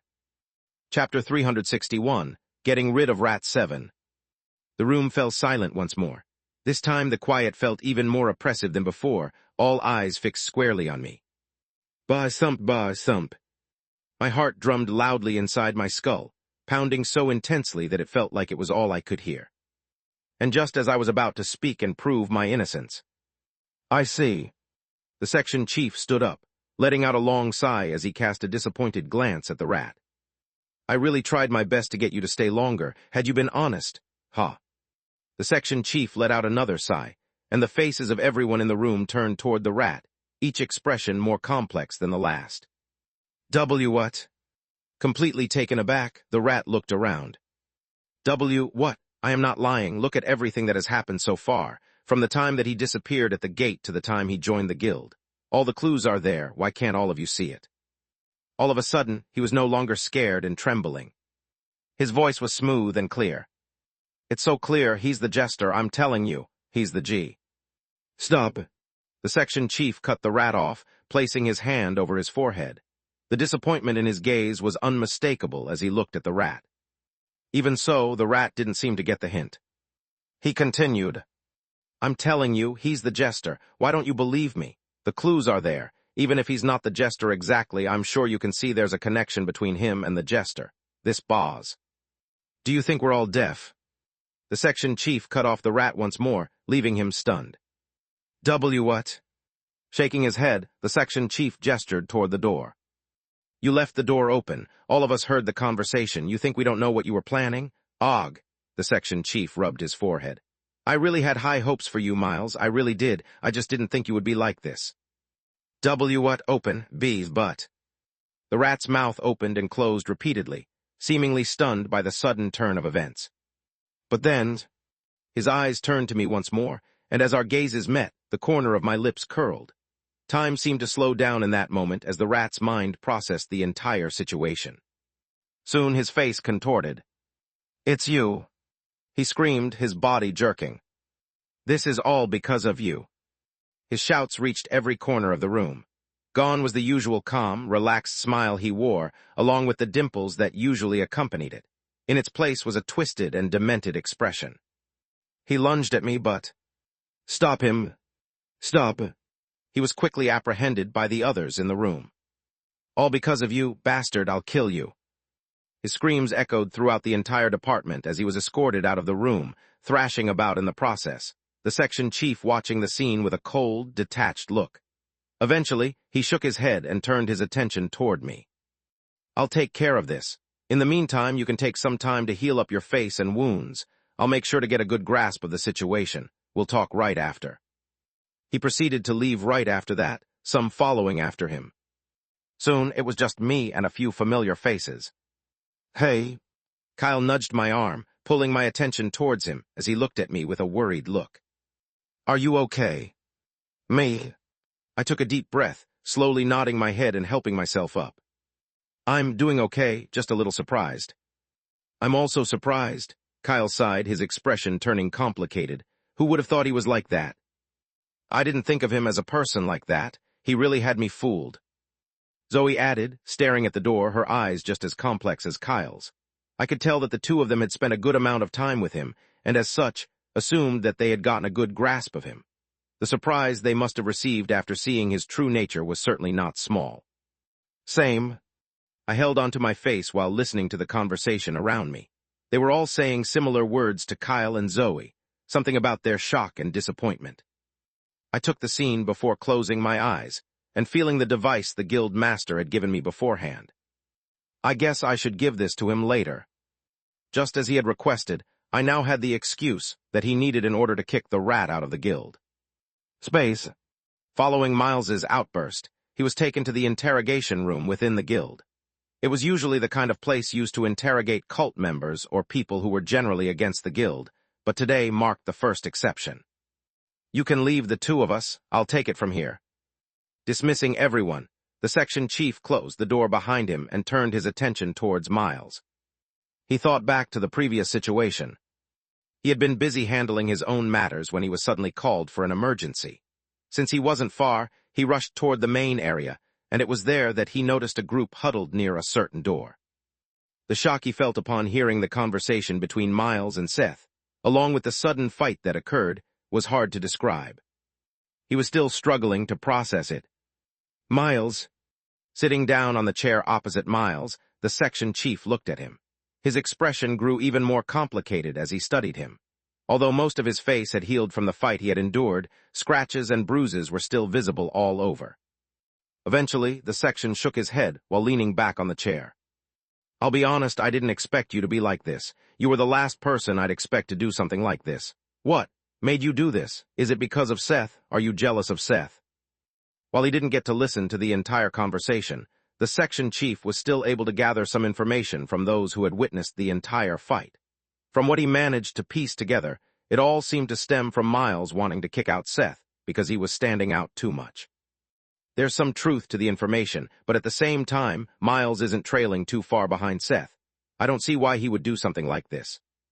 Was this simply insecurity, or was there more to it than he knew? The section chief carefully studied Miles, and just as he was about to open up his mouth to speak, Miles cut him off. Section chief, I know you aren't dumb. I'm sure you can see what I can see. Miles's voice was rather hoarse, but his words were enough to make the section chief pause as he stared at Miles. He didn't say anything, but his silence spoke volumes. How could the section chief not make the same connection that Miles had made? He wasn't dumb. He saw the subtle connections. It was just that. It was too unbelievable to accept. He is certainly hiding something. Whether he is the jester or not, I'm sure he has some connection to it. You know it, I know it. Miles clenched his teeth, his body leaning forward slightly, but just as the words were about to leave his mouth, the door opened. Clank. A smiling figure walked in shortly after, and the section chief stood up immediately. Guild Master. Ahem. With a casual nod, the guild master looked at Miles, and then the section chief. While he didn't say anything, the section chief immediately understood the situation and excused himself. I'll be leaving him in your care. Yes. The guild master nodded, not saying anything else until the door closed. Then, just as a tense silence filled the room, Miles's voice drifted in the air, his voice even hoarser than before. It's been a while, his face contorted as he stared at the man before him, pure hatred marring his features. Father, I missed you. Chapter 362, A Friendly Warning 1. The smile on the guild master's face didn't change despite the sudden words from Miles. Instead, he just sat down and wordlessly stared at Miles. A tense silence lingered between the two until... Bang! A fist came smacking down against the metal table. Say something. Miles's face twisted beyond recognition while staring at the man before him. And yet, you're still the same. The guild master's tone and expression remained the same, casual. It was almost as if he didn't care at all about Miles's current outburst. No, he really didn't care. Miles's face twisted further upon realizing this fact, and as his mouth opened to shout once more, he found himself giving up shortly after, his chest heaving up and down in uneven rhythms. Are you done? It was only then that the guild master began to speak. I will speak if you're done, otherwise you can keep going for a while. Although, the guild master paused, turning his wrist to check his time. I don't have a lot of time, there are quite a few things that I need to take care of. His words were followed by an immediate silence as Miles kept his head lowered, his eyes focused on the metal table before him. He remained seated like that, the silence pressing on further. All right then. Pressing his hands onto the table, the guild master stood up. Since you don't have anything to say, then I will. How long? Miles's voice came out extremely hoarse. The guild master paused. How long? How long have you known for? About. Miles slowly raised his head, staring directly at the guild master, his lips curling downwards in hatred and disgust. How long have you known that I've been here? Oh. The guild master had a sudden look of understanding as he smiled. For quite some time, actually. While your face may be different than what I remember, you're still my son. You also reminded me too much of me when I was younger. It wasn't very difficult to make the connections. Your decree and powers are also a big giveaway." "Huh?" Miles smirked, his expression filling with amusement. "Really, after everything that I did, this is how you found out, huh?" Miles's hands shook underneath the table, his hands balling into tight fists as his teeth clenched at the same time. For nearly half a decade, he had been forcing himself to become the best version of himself, entering gates and living near the edge of death constantly. His goal had been simple: to join the guild that his father had set up and catch his attention. And the only way to do that was by becoming the best. His father only looked at those who could bring results. He cared nothing for the useless. He had been confident in his abilities. He thought that it would have been easy for him. And yet, he showed up, a variable that he had never expected to appear. Despite supposedly being a game developer, every time he acted, he would somehow gain the attention of everyone present. Despite saying he wanted to focus on creating games, he ended up becoming a squad leader of a fairly successful group. Despite supposedly not wanting to be involved in gates, he had somehow ended up having one of the highest clearance rates within the guild over the past months. He was grabbing all of the attention that was supposed to go to him. In order to achieve his goal, Miles had to get rid of him. He thought he had done so, but it had all gone wrong. How did it go so wrong? Why? Don't beat yourself up over this, Miles. The guild master's voice whispered in the air, carrying a certain warmth to it that made Miles pause as he lifted his head to stare at his father. For just a brief moment, his face quivered. The smile on the guild master's face softened as he turned away from Miles. Sometimes, you have to accept that there are people who are simply better than you. No matter how hard you struggle, they will stay above you. So you do one of two things: remove them or bend them to your will and make them an ally. You failed at both, and now you find yourself in this position. Shaking his head, the guild master walked towards the door. "I'll find you a good place where you can go. Your time with the guild is over. Whatever you were trying to accomplish, I must unfortunately put an end to it. I hope you won't resent me too much." He reached for the handle and paused. After a moment, he turned towards Miles and smiled. As he did, a pair of dimples appeared. "Do try your best there." He left right after. Clank. A heavy silence hung over the room after his departure, Miles's eyes remaining fixed on the spot where the guild master had stood only moments ago. Then slowly, his lips curled into a smile, his body trembling faintly with emotion. "UthKH." Weird sounds began to emerge from his mouth as he started to comprehend the situation. So that's what he did. Seth. He had decided to work with the guild master to get rid of him. Kek-yuk. The thought made his chest tingle even more, a low laugh slipping from his lips as he found it harder and harder to contain his laughter. Cuck, what a fool. Of all people, he had to choose him. Keek. The devil. Space. Miles's sudden outburst threw the entire guild into chaos and confusion, especially among those who knew him personally. This doesn't make sense. Was he always like this? Maybe. Kyle, Zoe, Rowan, and several others gathered in a small room, their brows furrowed in disbelief. None of them could fully grasp what had just happened. They were all still struggling to come to terms with Miles's actions. And yet they had all witnessed his words and actions. There was no denying it. But if you think about it, it kind of makes sense. Rowan was the first to break the silence, his voice cutting through the tension as he drew everyone's attention toward him. What do you mean? Kyle asked, his head tilting. No, think about it, Rowan replied, tucking his hand under his chin. Regardless of how much you can deny it, there's no denying that Seth isn't normal. He came in at the same time as Miles did, and despite him focusing most of his attention on his games, he's constantly been overshadowing Miles. It's understandable that he developed an insecurity. The room fell silent shortly after. Rowan's words made sense. Seth's achievements were impossible to overlook. Everyone in the room knew them well, and there was no denying that he was exceptionally capable. If put in the same position as him, then. I guess you have a point. Kyle let out a weary sigh. He knew all too well how these things unfolded, having faced the same insecurities and jealousy from some of his own colleagues. He could understand why something like this had happened. Still, though, Kyle suddenly chuckled, shaking his head as he thought about what had happened. To even go as far as accusing Seth of being the jester. Kyle sighed. He really must have been desperate. Yeah. Rowan laughed alongside the other colleagues. The tension in the room eased slightly after that, but there was one person whose expression remained unchanged. Jester, Zoe mumbled under her breath, her eyes narrowing. It can't be right. Chapter 363, A Friendly Warning 2. Effective immediately, Miles Holmes's contract with the Guild has been terminated. We thank him for his past contributions and wish him the best in his future endeavors. It was a simple announcement, yet it was enough to ignite whispers throughout the entire department. Walking through the main area felt like stepping into an exhibit at a zoo.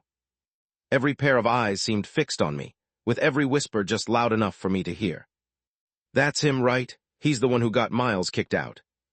I heard that Miles was jealous of him. Now that I think about it, there's merit behind that jealousy. That guy, based on his stats, he's actually a monster. I'd also feel the same. I forced myself to tune out the whispers, striding toward my office until I came to a halt in front of the door. A figure appeared right by my door. Oh, you're finally here. The section chief gave me a half-hearted wave, his hair disheveled and the dark circles beneath his eyes even more pronounced than usual. He looked even more tired than usual. I guess he must have pulled up an all-nighter after what happened yesterday. Don't mind me. I pulled an all-nighter yesterday after the mess that happened. As expected. Anyway, there are a few things I need to discuss with you. Should we do it in your office?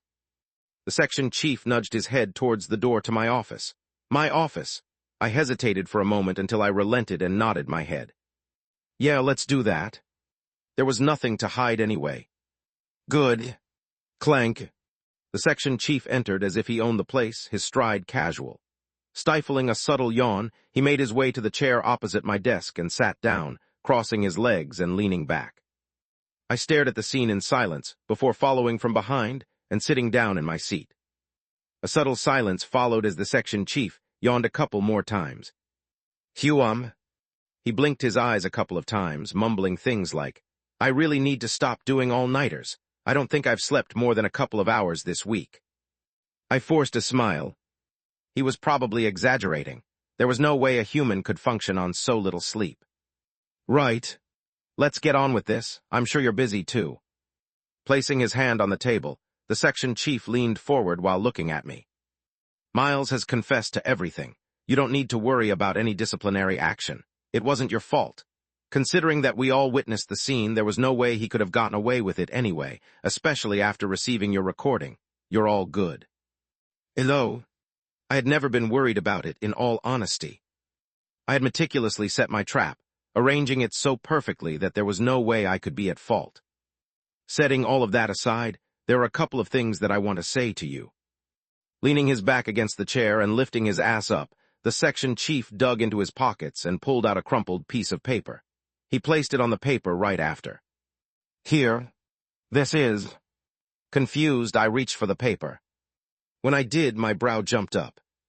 Yes, you and your team have officially passed the trials. You've all been selected to participate in the upcoming World Congress. What does this mean?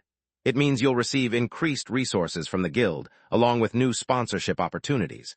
Later, you will most likely receive a call from HR to go up. They will give you a list of potential sponsors to take into consideration. I see. Despite my lukewarm reaction, I was actually rather excited. Sponsorships meant money, and I needed money. Okay, aside from that, there's another thing that I would like to tell you. The section chief's expression grew more serious, and instinctively, mine did too as the excitement I'd felt moments ago began to fade. The situation with Miles is a bit complicated, but he'll most likely be dismissed from the Guild. Another guild might decide to take him in, or maybe not. We'll review any offers that come in. Okay. This didn't seem like surprising news. What could he? He's asked to have a couple of words with you. I froze, staring at the section chief in confusion. I didn't hear wrongly, did I? Opening my mouth, I closed it right after while staring at the section chief. He wants to have a couple of words with me. Yes. The section chief nodded. There's no need to worry about him attacking you again if that's what's on your mind. He'll be strictly monitored in the room.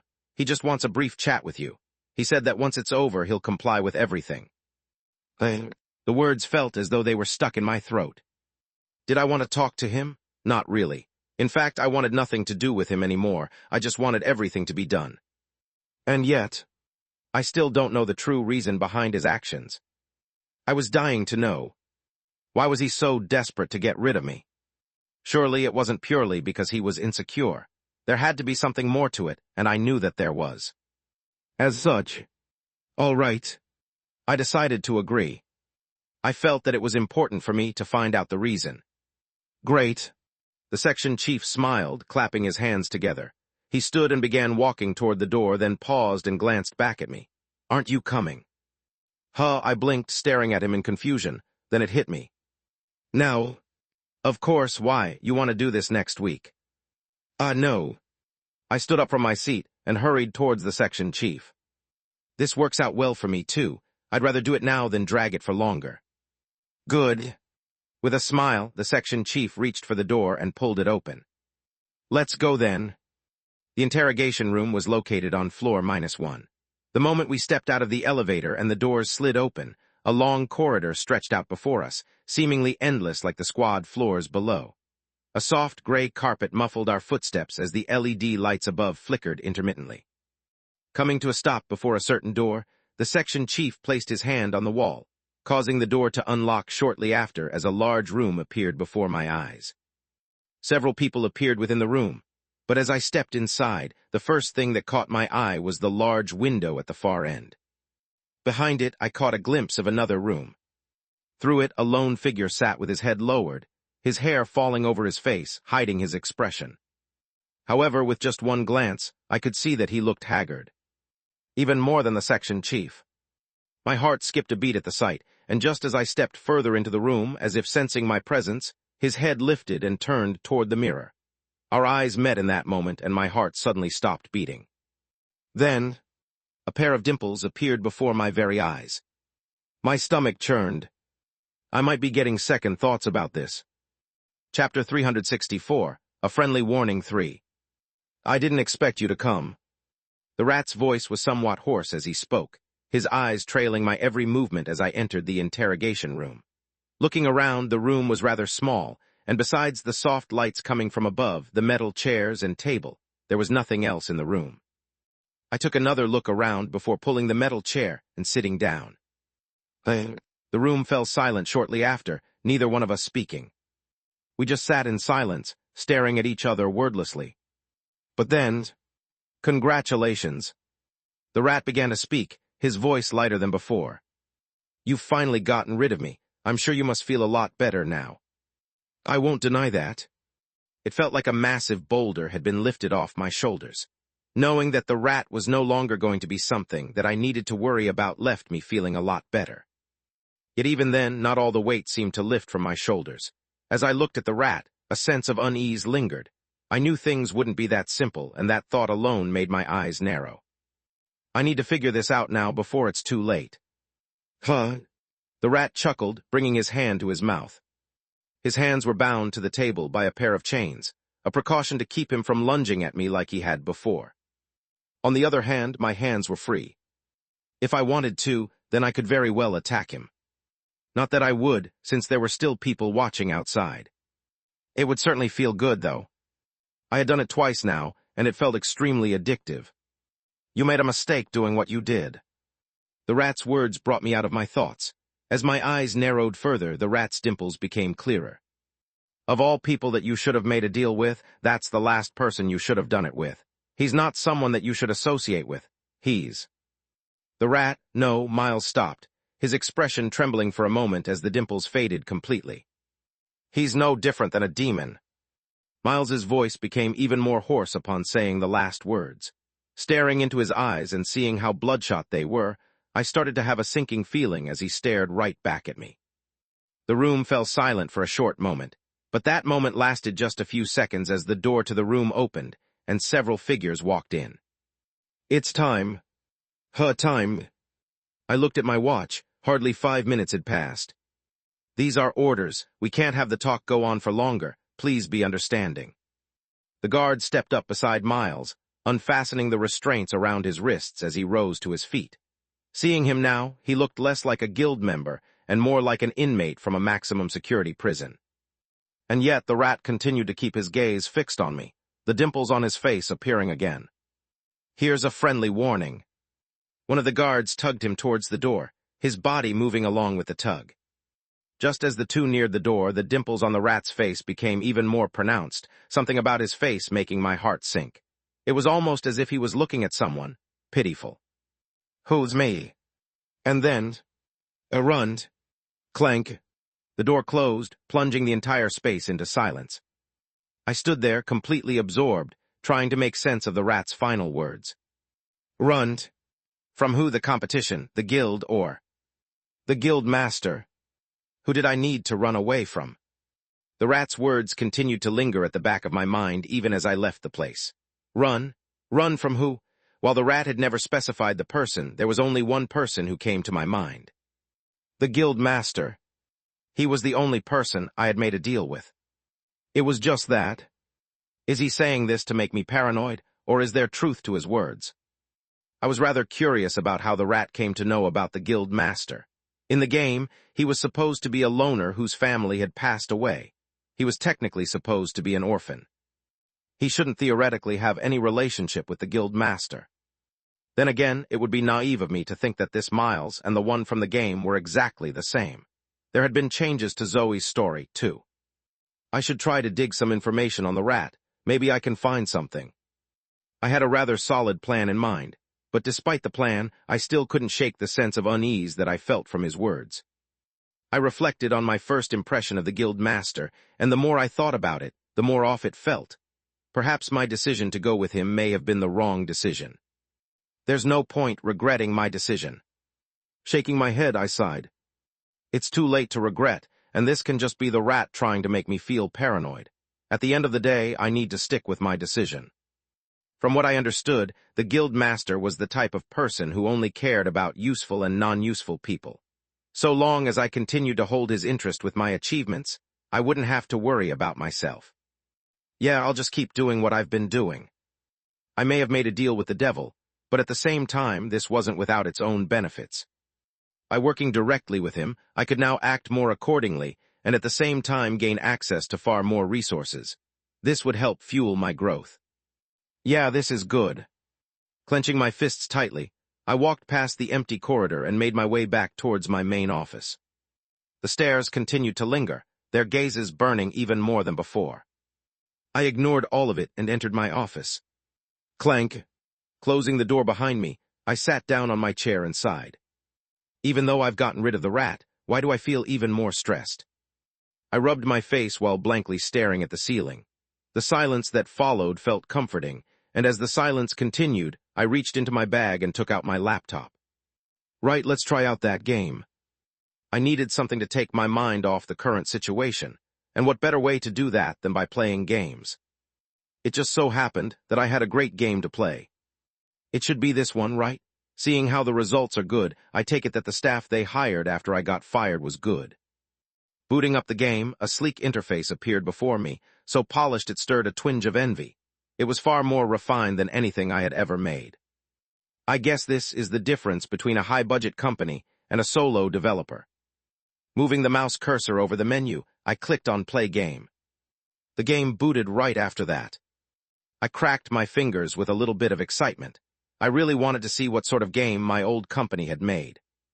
But just as the game began, I saw a certain warning appear. Please connect the VR headset. Oh, I almost forgot about that. This wasn't a computer game. I scratched the side of my face, let out a sigh, and made my way to the classroom I had converted into a workroom. There, I connected the game to one of the capsules before stepping inside. The scenery changed for me, and I began the game then. There shouldn't be any more problems. But, what? Halfway through the game, I began to realize that something was terribly wrong.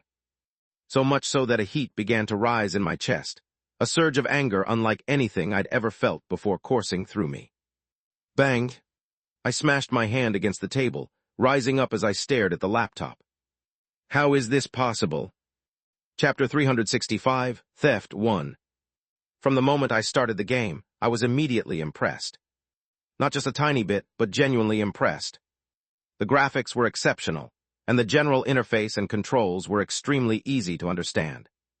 The concept of the game is also rather refreshing. It was the kind of game where one stayed in a single room, monitoring security cameras of a large circus and controlling different areas remotely. In those rooms were strange objects, dolls that looked almost lifelike. The goal was simple: keep an eye on them at all times. If anything strange happened with the dolls, like them fading out and reappearing in other rooms, one had to make sure they couldn't reach the security room by locking the doors at just the right moments.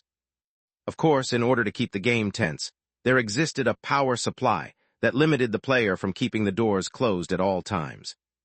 It's a very interesting game. I can't say I could have come up with something like this. It's no wonder the game is selling so well. Checking the cameras, I began to play the game.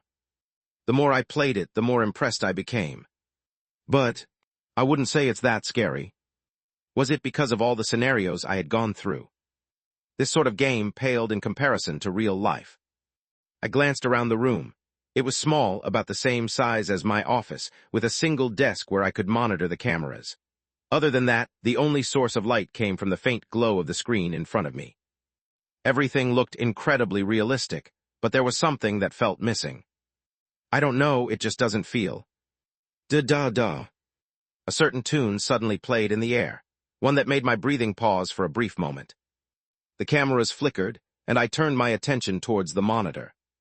One of the dolls is missing. I reached for the mouse and clicked on the next camera. Click. I began to scroll through each camera looking for the duel. It didn't take long for me to find them. There in the second room to the security room. The room resembled a storage space, cluttered with all sorts of scattered items. My gaze settled on a lifelike doll sculpted in the image of a ballerina, her pale face frozen in grace, one arm lifted elegantly in the air. I licked my lips unconsciously as I stared at it. I can't explain what it is, but it feels as if something has changed. I licked my lips again, feeling a certain tension in the air. I took a deep breath, checking on the power supply and pressing on the camera system to check out the other rooms. But just as I did, da-da-da, the tune played again. This time the tension hit me instantly. My muscles stiffened as my eyes darted around, scanning every corner of the room. What the hell is going on? By now it was obvious to me that something was wrong. Everything about this game felt weird. I couldn't quite explain what it was, but I started to feel a tension that hadn't been present before. When exactly did it start? I pressed my lips tightly, looking at my surroundings. Everything looked the same, and as I turned my attention to the camera system, my heart suddenly came to a stop. That was because one of the dolls was standing right outside my room. Da-da-da. My breathing grew heavier and more uneven as the faint tune drifted through the air, a clear signal that the dolls were moving. Without a second thought, I lunged for the monitor and activated the door system, locking the entrance to the room where the doll had been. Bang! I heard a loud bang coming from the door. It was enough to jolt me as I hastily turned in the direction of the door. But as if that wasn't enough. Da-da-da. The melody whispered in the air again, and the camera system sprang back to life. Another doll had appeared. Shit. I didn't know when, but I began to take the game extremely seriously, closing the door on the right. Bang! The metal door shook alongside my heart. Flick. The light above flickered, and as I checked the power percentage, I noticed it was draining rapidly. Oh shit. The camera system was the first part that shut off. The moment I tried to reach for it, the system had already stopped responding. My heart sank at the sight. Without the camera system, I wouldn't be able to know where the duels were. I also knew that I barely had any electricity left. What should I do? My mind scrambled to think of a solution. I checked the time. I knew that I needed to survive for just a little bit longer in order to clear the game, and after a little thought, I decided to gamble. To keep the energy system running, I had no choice but to keep one door open. That was what I did. Clank. I opened the door where the first doll had appeared. Since it had been closed the longest, I assumed it was the room least likely to contain a doll.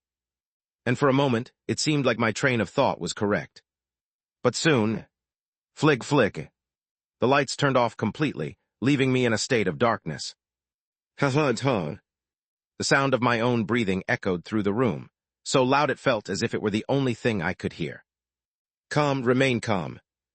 I had dealt with a lot worse situations in the past. This was just a game. There was no need to get worked up over a game. Kriuk. A creaking sound suddenly echoed, and my head flicked to my left. All that met my eyes was darkness.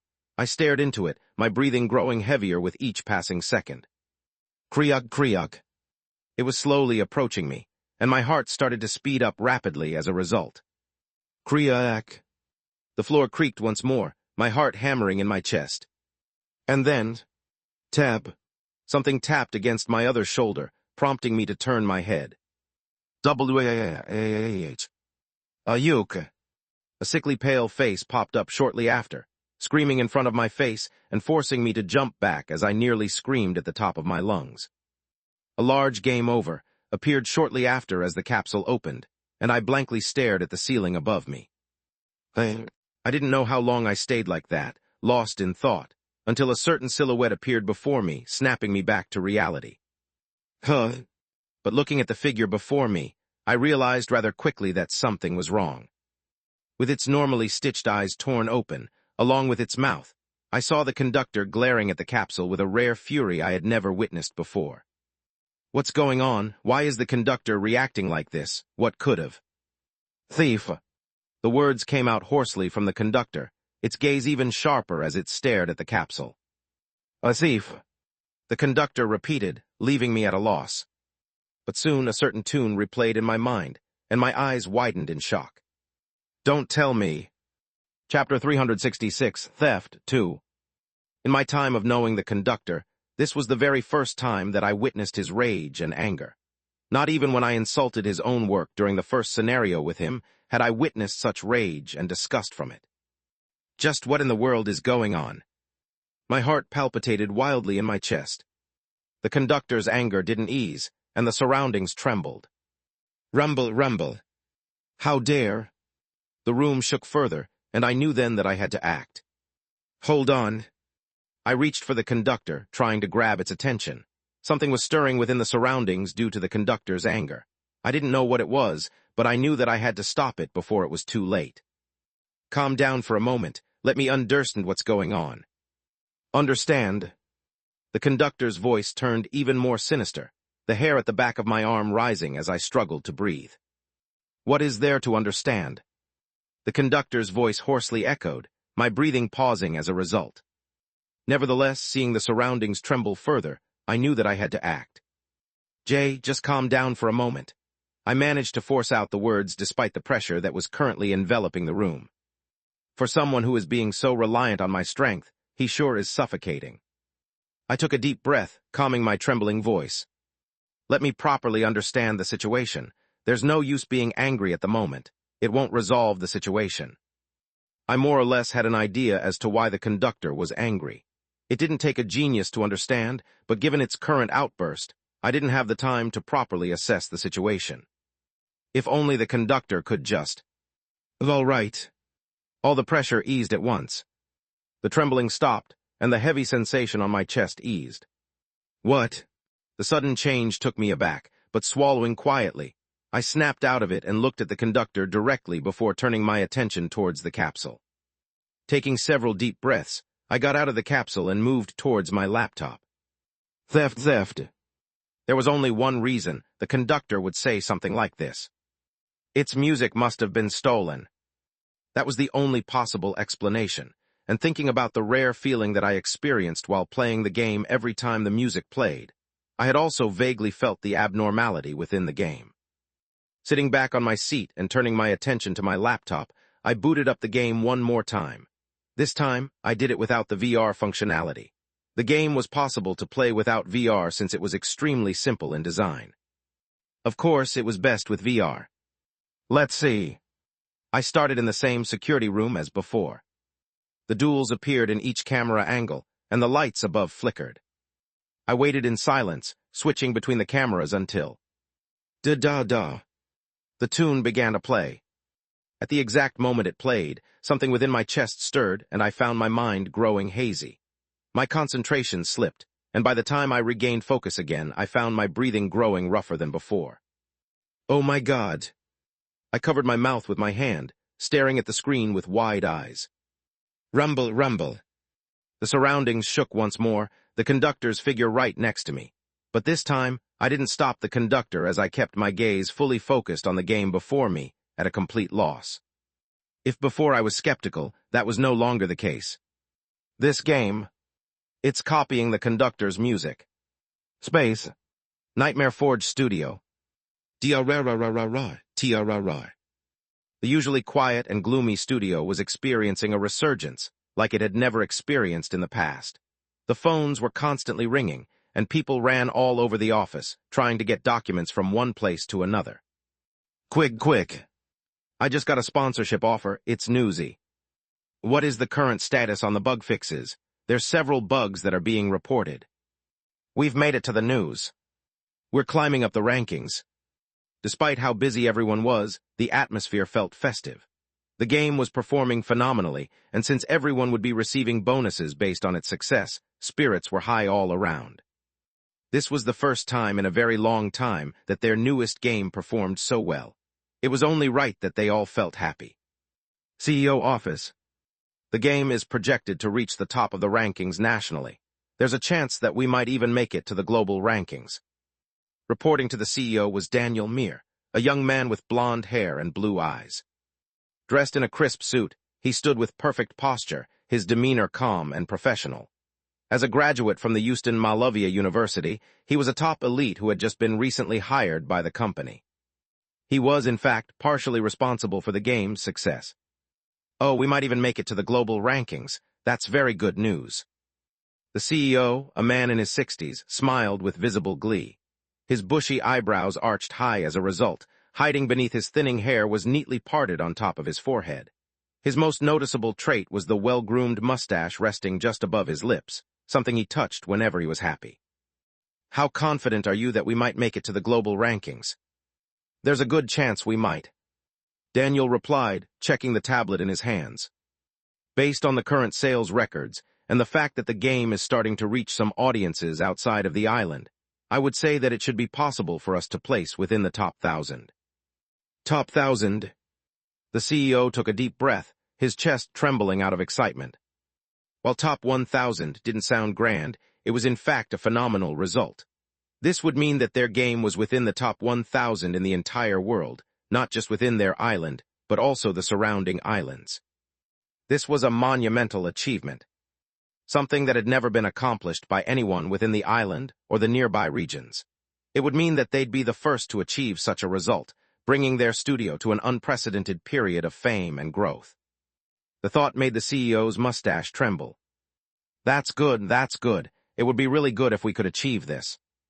As he spoke, he turned his attention towards Daniel, his lips pulled into an appreciative smile. None of this would have been possible if not for you. You're really a lifesaver. Thank you. Daniel lowered his head, smiling as well. Raising his head back up, he looked at the CEO, the smile fading slightly. However, if we're being honest, none of this would have been possible if not for you. Me, the CEO paused for a moment, then suddenly burst into laughter. Haha, well, I suppose you could put it that way. Daniel's lips similarly curled into a smile. Who would have thought that a soundtrack could have such an effect? I even tried to research it further, going so far as to send it to the Bureau, but with little to no success. They deemed it to be a normal soundtrack, but I'm sure that's not the case. There has to be some secret to it. Who cares? We've already assembled a full team of engineers to see if there's anything more we can extract from the source code of his games. If there is, we can implement it into our own. That's true. Daniel's smile pulled even higher. A thought occurred to him then. Do you think he would mind? Him? The CEO blinked, then chuckled again. As he did, he rifled through his drawer and pulled out a contract, slapping it onto the table with a sharp thud. To hell if he minds. In fact, arrange a meeting with him. I'd like to have a good chat with him, after all. The CEO looked at the contract. Everything that he's created belongs to me. It's in the contract. Chapter 367, Theft 3. Da-da-da. There was no denying it any longer. The more I played, the clearer it became. This was none other than the music I had used in my own game. The conductor's music. Fuck. Rumble, rumble. Once again, the room shook, and I turned my attention towards the conductor. Calm down. I can understand your current anger, but it won't resolve a single thing at the moment. Give me some time, and I'll quickly figure out a way to resolve this. Why go through such a hassle? The conductor's head cocked, its gaping eyes looking straight at me. Tell me where they are and I'll eliminate them. I will. No, that won't work. I cut the conductor off before it could go on a tangent of its own. While the conductor's option sounded tempting, I didn't want to kill people for things like these. It would also lead to several troublesome situations. Maybe I can use Mr. Jingles. I thought about replicating what I had done in the past with Nova Forge Studios or whatever they were called, but I didn't think it'd be a good idea to waste my precious materials in order to get back at them. Not only that, but I was still unsure of what had happened exactly. Let me at least try and figure it out. Why wouldn't it work? Because it might lead back to me. I'm already walking on thin ice, and you know best that I'm not strong enough to defend myself just yet. Trust me and let me handle this current situation. I should be able to get to the bottom of this quickly. The conductor remained silent, its eyes narrowing within the silence as my heart drummed loudly inside of my chest. Thankfully, the conductor eventually relented. All right. Its voice quietly whispered into the air. I will listen to your command. Good. I sighed in relief, leaning back on the chair. This was an unexpected turn of events. I had just come out of a deadly gate infiltrated by the guild and thought I'd finally be able to rest for a while, but then this happened out of nowhere. And just when I thought I had gotten rid of the rat too. Troublesome things were piling up one after another. I really couldn't catch a break even if I wanted to, Let's see. The first thing I did was open up my mail. I planned on messaging my old company in order to arrange a meeting to better understand the situation, but right as I opened the website, my hand paused. New Nightmare Forge Studios. What?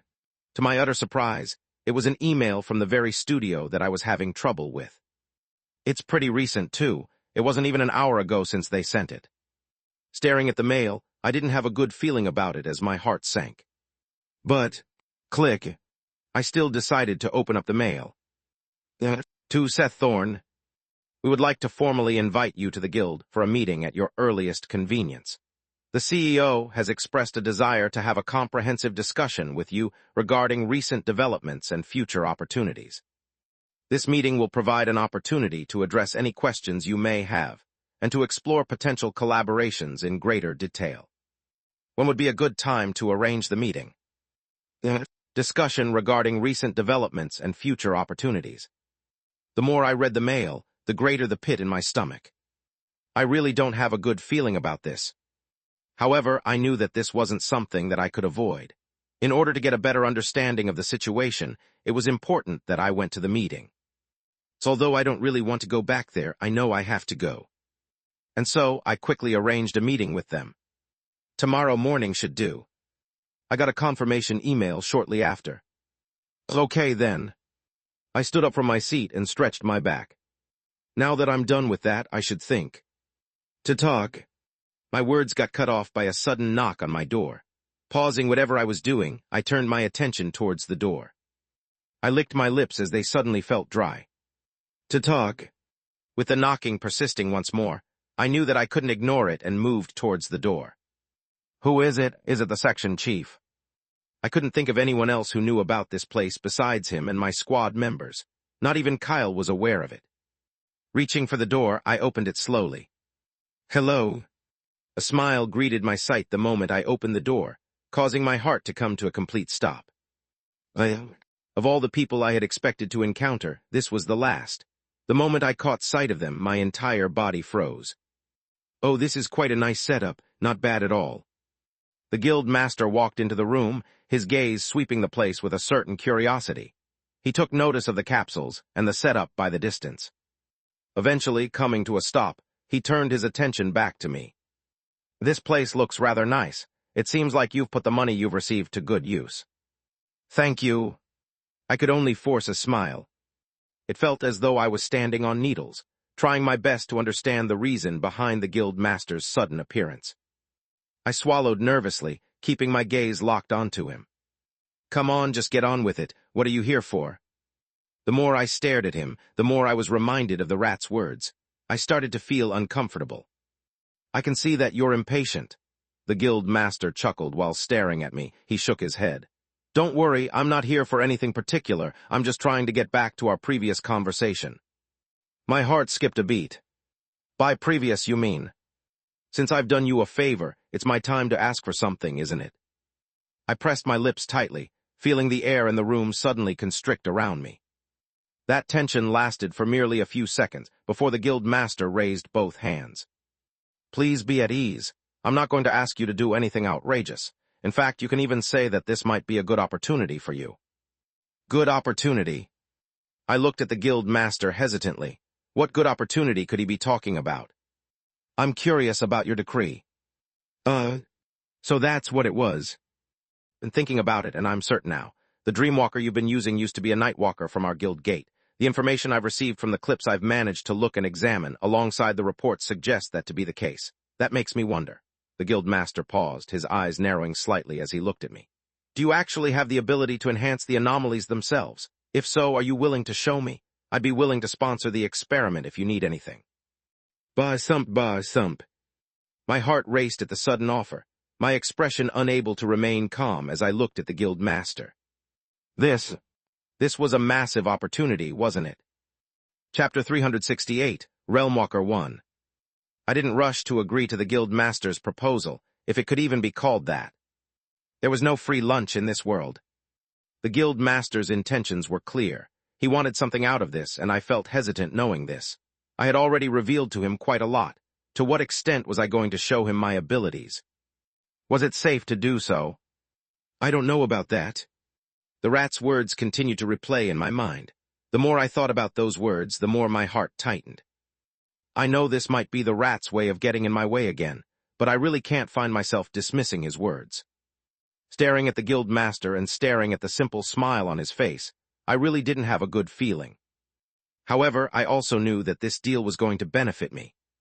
It was a no-brainer decision, but I still felt hesitant. Just how much could I show this man? What would happen if he were to learn more? I'll need to be careful going down the line. Oh yes. I scratched the side of my face, my foot tapping lightly against the floor. A shadow began to take form soon after, a faint sizzling sound filling the air as the overhead lights flickered and the Dreamwalker twitched. The guild master's attention immediately pulled on the Dreamwalker, leaning his head closer to get a better look. He was dressed in a black coat that looked slightly too large for him, the fabric draping loosely over his frame. Beneath it, a crisp white shirt and a sharp black tie completed his appearance. Staring at the Dreamwalker for the next couple of seconds, he pulled his attention back to me. "Can you evolve it?" "It's impossible." I didn't deny it, trying my best to keep my heart steady while I looked at the Dreamwalker. It had been stuck in the same tier for quite some time, and despite my efforts to evolve it, the task proved incredibly difficult. Collecting fragments was quite difficult for me, especially when taking into account that I did have any powers. In order to make my life easier, I had no choice but to start revealing glimpses of it. At the same time, it was also what pushed me to make a deal with the guild master. With his support, what are the requirements for it? I would need around 20 conceptualization fragments. 20 any purity. The purity doesn't matter. Oh, the guild master's brow raised in surprise. I could understand his surprise. If the Dreamwalker only needed fragments without any purity concern, then it made things a lot easier. I was certain the guild had a lot of low-purity fragments in store. If I could get my hands on them. You really only need 20. Yes, more or less. Less, actually, since the Dreamwalker already had a few collected. I needed about 14, but I said 20 just to see if he'd allow me to keep the rest. I could have said more, but I wanted to play it safe for the time being. If that's the case, I can arrange it quickly. Taking out a small flip phone, the guild master moved out of the room and dialed a certain number. He came back shortly after with a small bag in his hand. "This should be everything." He proceeded to toss the bag at me. Catching it, I looked through it. There were exactly 20 fragments. He really managed to get so quickly as well. As expected of a guild master, he really knew how to get things done quickly. Perhaps it wasn't a bad idea to work with him after all. "You can start whenever you can." "Right. I shifted my gaze from the guild master to the bag in my hand, taking a quiet breath before selecting the first fragment. A notification flashed the moment after. Would you like to remove the attribute? Play button yes no. I froze the moment the notification appeared, my gaze instinctively drifting toward the guild master. Feeling his eyes on me, coupled with that faint smile, a wave of tension began to creep over me. However, it was too late for me to regret. Let's do this, I need to do this. With the upcoming cult quest, I knew that I had to be ready. I pressed yes and my arm stirred. A gray cloud drifted in the air, pulling away from the fragment below. The Dreamwalker immediately moved towards it and grabbed it, pulling it to its mouth. Conceptualization, 720. The fragment turned transparent shortly after. In the moments that followed, the silence within the room grew increasingly stifling. My heart drummed loudly within my chest as I reached for the next fragment and repeated the process. Conceptualization, 720. This time, however, I didn't let the Dreamwalker absorb the cloud. Instead, I told it to stay put inside my mind. There's a chance of failure. I didn't look at the guild master while saying this, afraid he would notice what I was trying to do as I pulled out another fragment and repeated the process. Conceptualization, 820. Thankfully, the guild master remained silent the entire time. He just kept silent as he observed everything that I was doing. His gaze felt pressuring, but I knew that the only thing I could do was continue. And that was what I did. Conceptualization, 1020. Conceptualization, 1520. Conceptualization, 1920. With the last fragment in my hand, I paused. The Dreamwalker looked a little different from before, its presence seeming a lot stronger than before. I could tell that it was squirming with energy, and after holding on to the last fragment, I pressed yes. Conceptualization, 2020. The change came quickly. The Dreamwalker began to shake, its body visibly thickening as the lights above flickered. Its long arms contracted slightly, gaining bulk, while its legs stretched further and its back arched into a subtle, menacing hunch. A black veil began to form around its body, covering it from head to toe. But that wasn't the most noticeable change. Instead, it was the change in the Dreamwalker's color that drew the eye, deepening into a black so intense it seemed to draw all the light from the room, swallowing the surroundings in shadow. The transformation didn't last for long. It took several minutes, and in those moments I forgot all about the guild master as I continued to observe the Dreamwalker. And then, silence. The changes finally came to a stop, the Dreamwalker flickering in and out of existence just before my very eyes, leaving me at a complete loss. Curious, I checked its profile. My breath paused the moment I did. D-ranked anomalous entity, Realmwalker. Description: once a Dreamwalker, the Realmwalker has evolved through the assimilation of conceptualization fragments. Its shadowy form has grown stronger and more resilient, now able to resist the piercing effects of light, though it still instinctively favors darkness. Beyond mere survival, the Realmwalker has gained the extraordinary ability to traverse to different realms. Loyalty, 5574 plus 9. Skills: Body Morphosis. Skill enables the Dreamwalker to alter its body in any way possible. Shadow Walking. Skill enables the Dreamwalker to walk in the shadows and the other realm unobstructed. Fragments. Conceptualization, 140. Chapter 369, Realmwalker 2. This is ridiculous. Staring at the Dreamwinnow Realmwalker, I tried to make sense of the changes. Most importantly, I was trying to understand the meaning behind the other realm part. What exactly was the other realm?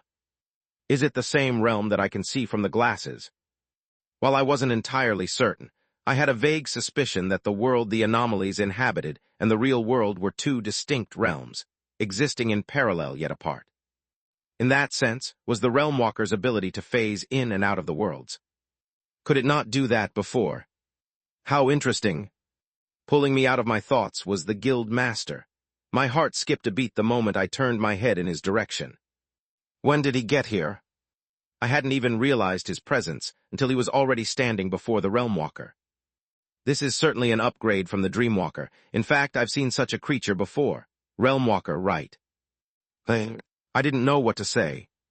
That was exactly right. Not bad at all. The guild master looked extremely intrigued, moving around the realm walker. They're certainly troublesome anomalies. They are hard to catch because they have no specific weakness and can hide among people. Of course, their major weakness is that in places with no shadows, they can't exist. That being said, such places are extremely rare and only possible with specific items or settings. Listening to the guild master, I remained silent, carefully absorbing every word he said. The information was invaluable, and as he spoke, countless ideas on how to utilize the realm walker began to take shape in my mind. If it's possible for the anomalies to stay far away from you, I'd say that you can use the realm walker as some sort of spy. You can have it attached to a shadow and monitor their every movement and action. So long as they're not strong enough, they won't be able to detect it. My eyes widened slightly at the idea. This might actually be a very good idea. What if I attach it to someone who belongs to the weird cult? Maybe I can find their base faster. The more I thought about it, the greater the number of opportunities in my mind. Especially trait transfer. What if I can do the same thing as well? My heart started to beat faster. Just thinking about traveling within the shadows, I felt a sudden surge of excitement. I shouldn't have any problems running away now. Although my tolerance for horror had grown recently, I was still a coward at heart.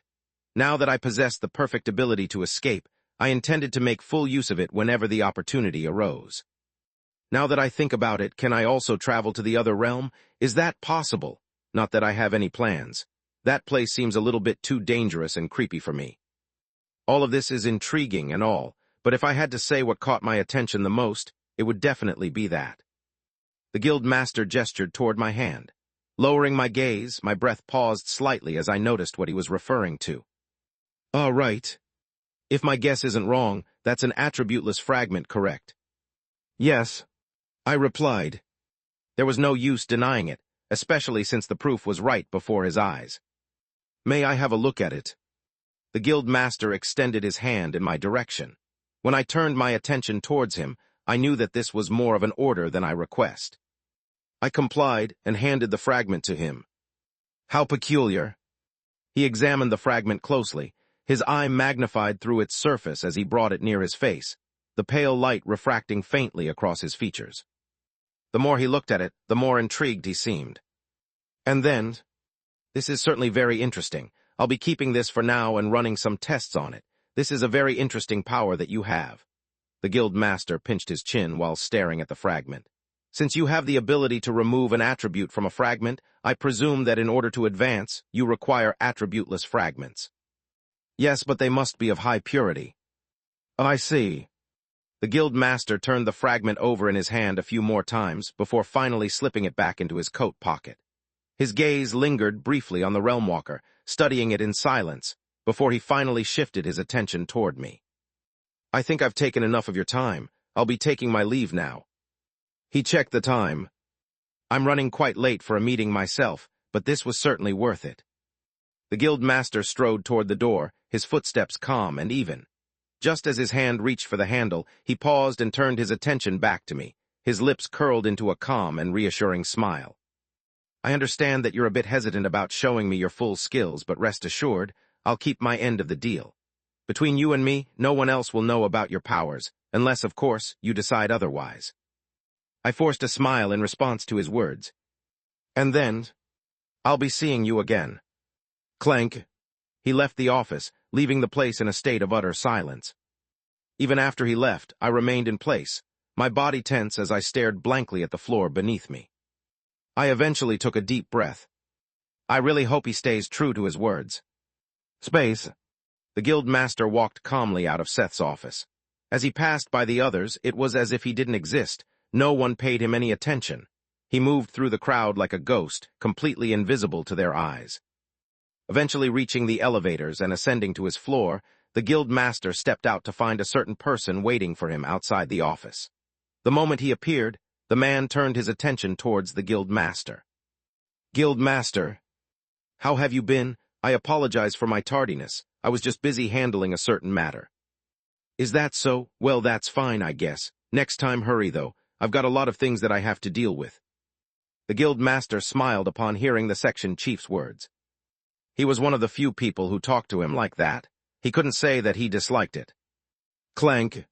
Opening the doors to his office, the guild master took his seat behind the desk, while the section chief settled into the chair across from him. For a moment, the room was filled with silence until the section chief finally spoke, breaking the stillness. "I'll cut straight to the chase, guild master." The section chief's voice turned unusually low, prompting the guild master to look at him curiously.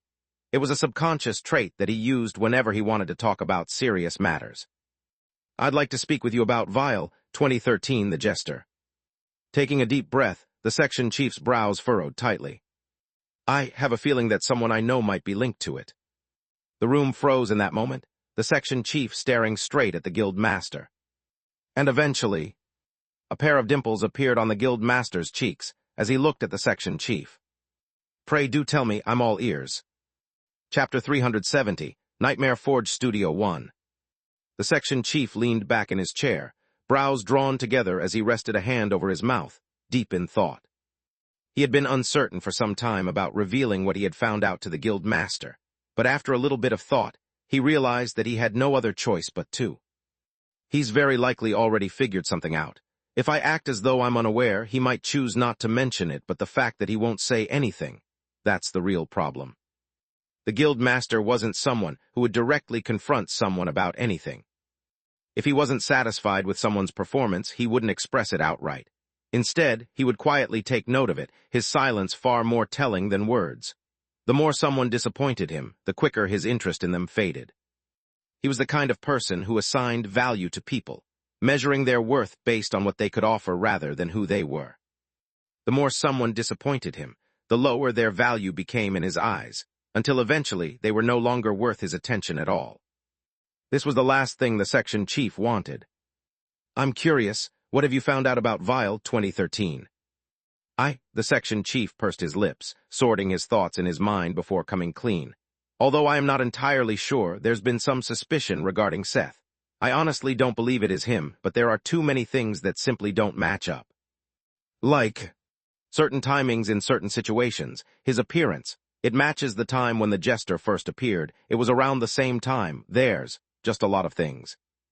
The number of coincidences had piled up to a point where they could no longer be ignored.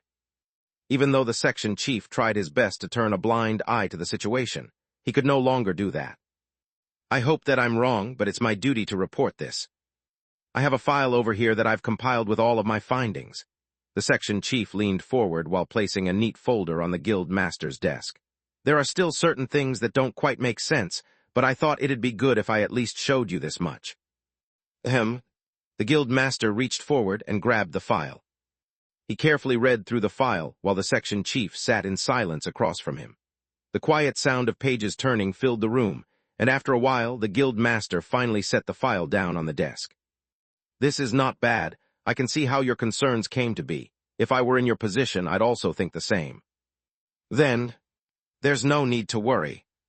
The guild master smiled reassuringly. "I've already handled the situation. The chances of him being the jester are slim to none." Reaching for his phone, the guild master played a certain video and showed it to the section chief. "There was a reported sighting of the jester during the Hourglass Gate incident. I assume you're already aware of that much." "Yes, I am." The guild master tapped on the screen. A new video began to play. "If you take a look here, you'll notice that Seth was present within the guild during the entire duration of the Hourglass Gate. In fact, he's been consistently clearing gates alongside his team. Not only that, but the difficulty ranking of those gates hasn't increased in the slightest. The chances of him being the jester are slim to none." "I am aware," the section chief replied. "These two pieces of evidence are also why I don't believe he's the jester. Still, I'm convinced there's some kind of connection between them, considering all the suspicious coincidences surrounding him." "You're right to think that way." The guild master nodded, acknowledging and appreciating the section chief's concern. "However, there's no need to worry about that either. I've also checked in on that, and he has no connection with the jester." "He does." The section chief stared at the guild master in surprise. It was hard to believe, yet as he met the guild master's deep, unwavering gaze, his astonishment began to fade, replaced by a quiet sense of acceptance. "I understand. I'm glad you do." Interlocking his hands in front of him, the guild master leaned forward slightly, pressing his fingers just beneath his eyes in an indicative gesture. You of all people should be aware of my eyes. There aren't many things that can escape my sight. His eyes flickered for a brief moment, turning white for just half a second. The section chief tensed instantly, his body freezing under the intensity of the gaze, feeling completely exposed and vulnerable in that brief moment. Thankfully, it lasted only a moment. The guild master leaned back against his chair, a faint smile appearing on his face, easing the tension in the room. He's innocent. You can say that he's unlucky with his timings. Is that so? The section chief licked his lips, his throat drier than usual. After meeting the guild master's gaze one final time, he nodded and rose from his seat. Very well, then. He adjusted his clothes. If that's the case, then I no longer need to worry. I quite like Seth, so I was hoping I was wrong. This puts me at ease. I'm glad it does. Take good care of him. He's a great talent. I know. The section chief lazily waved his hand, moving toward the door. I'll take good care of him. He might bring us a surprise during the World Congress. Oh, I'm looking forward to it. Please do. With that, the section chief reached for the door handle and stepped out, closing it behind him and leaving the guild master alone in the quiet room. The silence lingered for several seconds before the guild master's fingers drummed against the table. I'm really looking forward to it. Space. Tia-ra-ra-ra-ra. The alarm woke me up in the morning. It was the weekend, and I didn't have any work obligations. That said, there was still a certain appointment I needed to attend. I can't believe I'm waking up early on my one day off. Groaning, I swung my legs out of bed and took a quick shower. After changing clothes, I left the dorms and headed toward the street, preparing to catch a cab to the studio. I hope things can go well with them. I already have a lot of troublesome things that I need to handle. I don't want to add another thing. Scrolling through my phone, I opened the Rano app. Right, it's been a while since I last checked my profile. I wonder how many followers I have now. Seth Thorne. Posts 1 followers, 104 3K following, 0. My eyes jumped up in surprise. This was a lot higher than I had previously anticipated. I could also see that it was still increasing. The number of notifications that I was receiving was a lot. Thankfully, I had it all muted beforehand. I guess the trials really did help boost my popularity. That being said, it was still nothing compared to Kyle and Zoe. Right, if I recall correctly, does Zoe have a lot of followers? I moved to find her profile. Zoe Turlin. Post 76 followers, 23 2M following, 2. Oh wow. This was even more absurd than I remembered. She really did have a lot of followers. Scrolling through her stuff, I suddenly noticed a shadow cast over my phone, and when I turned over, I caught a glimpse of a pair of green eyes staring at my phone. That's my profile, isn't it? I froze. Chapter 371, Nightmare Forge Studio 2. There had been something that had been bothering Zoe lately. While she tried her best not to show it, the people around her still ended up picking up on her weird behavior. Are you okay? Is something wrong? You look a little off. Why do you keep looking there? Zoe tried her best to brush it all off with her daydreaming about the trials, but it was clear that people were starting to look at her suspiciously. Ilog. Ruffling her hair, Zoe walked towards her usual cafe and grabbed her usual. This is so annoying. It should have been better if I hadn't overheard it. Ever since overhearing Seth's conversation with his team at the hospital, Zoe had been struggling to think straight. Every memory of her interactions with him replayed in her mind, each one making her cringe with second-hand embarrassment over how she had treated him. It's not like I knew, right? And he did say that about my parents. Zoe bit her lips. Back then she didn't know, but now that she knew Seth better, she realized that he very likely didn't mean his words. Fracture aside, he was simply the type of person who was indifferent to everything. He was essentially a caveman. It wasn't surprising for him not to know about her parents' death. Ugh. Zoe ruffled her hair again, the people around her stopping to look at her. Oh crap. Lowering her cap, Zoe began to move faster. But right as she began to move, she stopped. Talk of the devil. Standing by the sidewalk in front of the guild was none other than Seth, his head lowered and focused on his phone. Zoe turned away and prepared to head in the opposite direction when she stopped. No, I can't avoid this. This entire situation had been bothering her for quite some time. She knew that she needed to handle it directly. Taking a deep breath, she moved closer to him. But right as she got within distance of him, she took note of something peculiar. "Isn't that my profile? He's checking my profile." Zoe froze, her face turning rigid. A certain thought crossed her mind, and she started to shudder, but after a moment's thought, she paused. No, there's no way. Seth was too indifferent to such things. He was probably checking her profile after seeing his own profile, which had started to grow recently. Still, that's my profile, isn't it? Zoe suddenly felt like teasing him for some reason. And as expected, the moment she asked the question, Seth froze. Zoe's lips pulled slightly as she moved to get a better look at him. His face was extremely stiff as he alternated his gaze between her and his phone. "Oh, you're checking that photo out? That's one of my favorite shots." Zoe looked at the photo. It was one that she shot with a rather popular beverage brand, Syrup Joy. "It has quite a lot of likes too. I look nice, no?" Seth's face turned stiffer, and Zoe's cheeks trembled. It was pretty fun, wasn't it? Zoe was just about to continue when... "Are you Seth Thorne?" A car stopped next to him. Seth hastily turned his attention to the car as if it were his savior, then glanced back at her. "My car is here, I'll see you later." He opened the car and got in, but... "Wait." Zoe reached forward with her hand, stopping the door from closing. Shortly after, Zoe hopped into the backseat with him. "I'm coming too." "Huh?" Clank. She closed the door, hands still in her pockets. "I've got nothing else to do, so..." She looked at the driver, lowering her cap. "I'll come with you."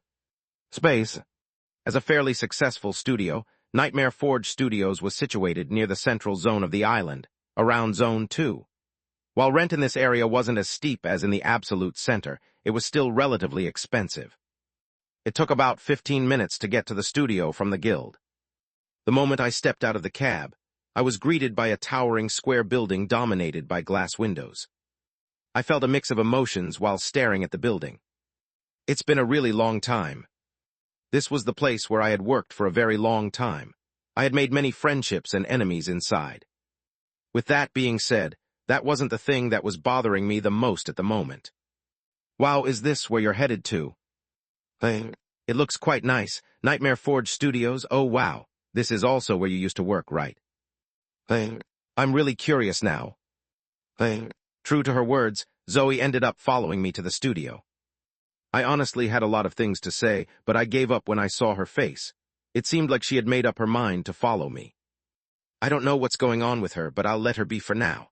She'll get bored while I'm attending the meeting anyway. "Let's go, I have an appointment." I just accepted her presence and walked into the building. The automatic doors swooshed open, and a blast of cold air hit me the moment I stepped inside. Ada. Fuck. I shivered for a moment, looking up and cursing. They still haven't fixed that damn air conditioner. It had been almost half a year since I had left the studio, and they had yet to do something as simple as this. I really wanted to curse those from finance. It's probably them, those stingy bastards. I could still recall all those times they reduced the budget that I was designated, forcing me to try cheaper and different ways to get something working. Just the thought made me gnash my teeth. "Is this really where you worked? It's not bad." Zoe's voice reached me from the side as she looked around. It seemed like she was totally indifferent to the cold coming from the air conditioner. And it wasn't like her clothes were heavy. Her hands were tucked into the pockets of her baggy black pants, the loose fabric contrasting with the cropped shirt that bared her toned abs. I felt cold just looking at her. "Yeah, it's not bad." I decided to keep the thoughts to myself while looking around. On the outside, the studio didn't look bad at all. It had the top-end equipment, and the lobby, alongside the main working areas, was rather clean. "I see a lot of merch, too. What game is this one?" "That's..." I looked at the poster that Zoe was pointing at and frowned. "That." I couldn't recognize it at all. This left me a little surprised, but as I looked around and looked at all the other merchandise for the other games, I realized that I couldn't recognize any of the games. Oh, this didn't come as a surprise to me. I had done a little search in the past, and the games that I had worked on in the past, besides the latest one, had all been erased.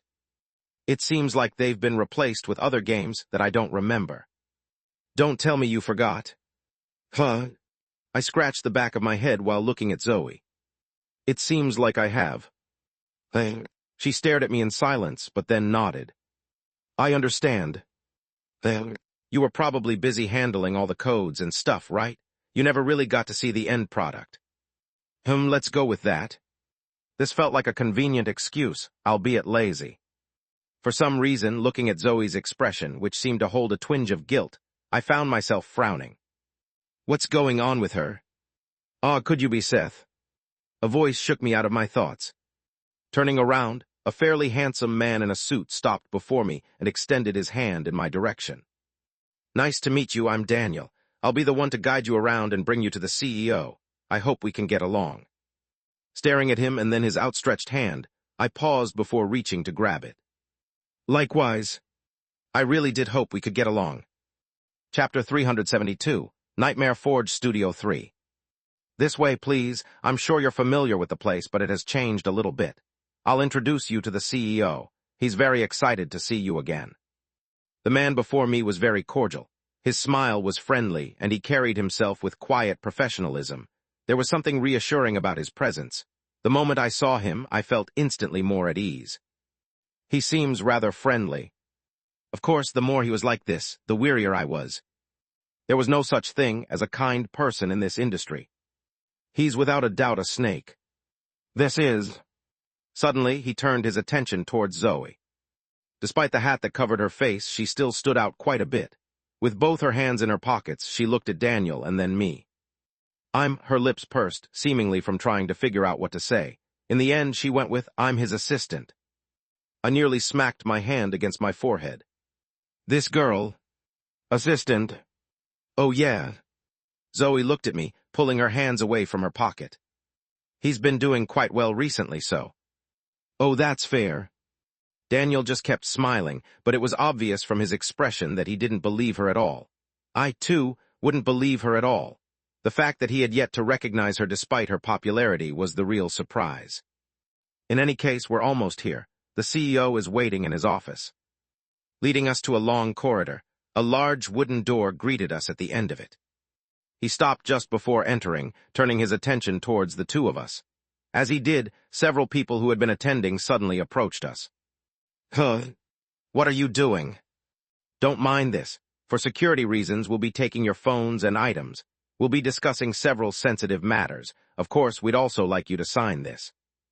Daniel handed us several papers while the people patted us and searched for any hidden device. I frowned, but let them be as I was more focused on the contract. There weren't many words, but looking at the files, my lips twitched. Snakes. I hereby declare that I will not record or film any part of the discussion held within the CEO's office. Should I violate this agreement, I understand that I will be held legally liable in court. I secretly clicked my tongue. I had been planning on recording the conversation just in case, but it looked like they were extremely careful. Still, it wasn't like I had to attend this meeting. I could just leave. It would be in your best interest if you sign this. There are quite a few important things that we'd like to discuss, and it's not like we're demanding much. I gave the paper another scan, looking at Zoe, only to be surprised by her as she had already signed the paper. What? She looked at me with a shrug, looking completely unconcerned. I sighed at the sight. Fine. And as such, I signed it as well. That's great. Daniel smiled happily, taking the contracts away. Then, to talk. Knocking once, Daniel pushed the door open to reveal a spacious room with wide windows that spanned the walls, offering a clear view of the bustling streets below. Sitting by the end of the room and behind a dark wooden table was a figure I was somewhat familiar with. He grinned broadly at the sight of me. If it is Seth, how have you been? He didn't even bother standing up while greeting me, remaining in his seat and pointing at the seats on the opposite side of his desk. Come have a seat. There's a lot that I need to talk with you about. I paused at the door, staring at the CEO for the briefest of moments. Then, it's a pleasure to see you again. I followed along with his words and sat down on one of the seats. Haha, you've changed quite a lot since the last time that I saw you. The CEO started with some light talk, one that I tried my best to play along with. I've been doing quite well recently, so I've managed to take care of myself more. While this was true, the part that was nonsense was his words. He was the CEO of a major company, while I was just another employee tucked away in the programming division. I could count the number of times I'd seen him on one hand, and even then, our interactions had been brief, little more than passing exchanges in the hallway. He probably didn't remember me at all. Haha, of course, I've been following you for quite some time. Your recent work has been really amazing. I've always known that you were great. Then why did you fire me? I tried to maintain my smile while looking at him. Thank you for your compliment. I felt like spitting on his face, but just barely held back. But by the way, suddenly the CEO stopped, turning his attention towards Zoe as he finally took notice of her. This is my assistant. I just played along with whatever nonsense she had started. It's a good thing he doesn't recognize her as well. Well, I guess her hat is lower now, so it's not exactly easy. Oh, assistant. The CEO nodded, losing interest rather quickly. The atmosphere in the room shifted then. Although it was subtle, I noticed it rather quickly as the smile slowly started to fade from the CEO's face. I'm very glad that you're doing very well outside of your time with us. It brings me a lot of joy when I see someone who was once under our guidance spread their wings and make it big elsewhere. It really does bring me immense joy. Bullshit. I kept smiling. Thank you. With that being said, there it was, the real reason why he had called me. A large part of the reason they were able to spread their wings is because of our guidance. Without us, without the foundation we provided, you, and anyone else who found success after leaving, wouldn't have been able to achieve it on your own. The smile had long faded from my face. I could already see where this was heading, and the uneasy feeling that had been lingering in my chest from before fully settled. I should have known. I had really hoped things wouldn't turn out like this. You're understanding where I'm getting at, right? I closed my eyes and took a deep breath. Did I understand? Of course I understood where he was getting at, but did I agree to his stuff? Fuck that. I opened my eyes while looking at him. Pressing my palms against the armrests of the chair, I pushed myself up, steadying my balance as I rose to my feet. I understand, and that's why I'll be taking my leave. You're leaving? The CEO didn't look at all disturbed by my sudden actions. In fact, he smiled. He seemed to have expected my reaction from the start as he reached for his drawer and took out a thick stack of papers. I paused the moment I caught a glimpse of them.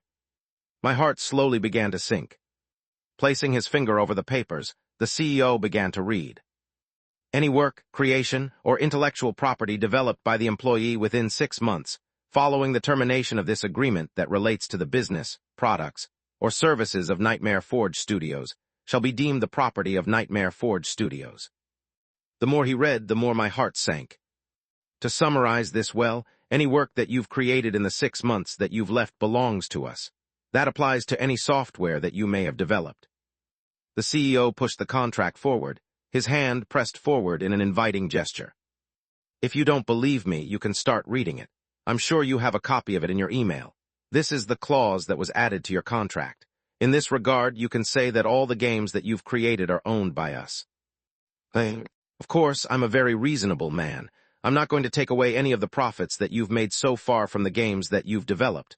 I'm not that petty. All I'm going to ask is for the programs that you've used to create your games. You know. Pausing, the CEO gave me a meaningful look. He didn't continue, but the meaning behind his gaze was clear. He wanted the special programs that the system provided me with. If you hand me the programs over, I won't bother asking for any of the profits. I will let you keep the games, too. Just hand over the programs and we'll both be happy. How about it? Chapter 373, Nightmare Forge Studio 4. There weren't many things that could make me feel like shit. I wasn't the type to get angry often. Getting angry meant getting angry at a certain individual or person. I didn't like interacting with other people. Therefore, most of the time, I tended to just not bother with things. But this was one of the few rare times when I was starting to see red. Calm down, calm down, calm down. This is a contract that you've personally signed and approved. If you're thinking about hiring a lawyer, then you'll just be wasting money.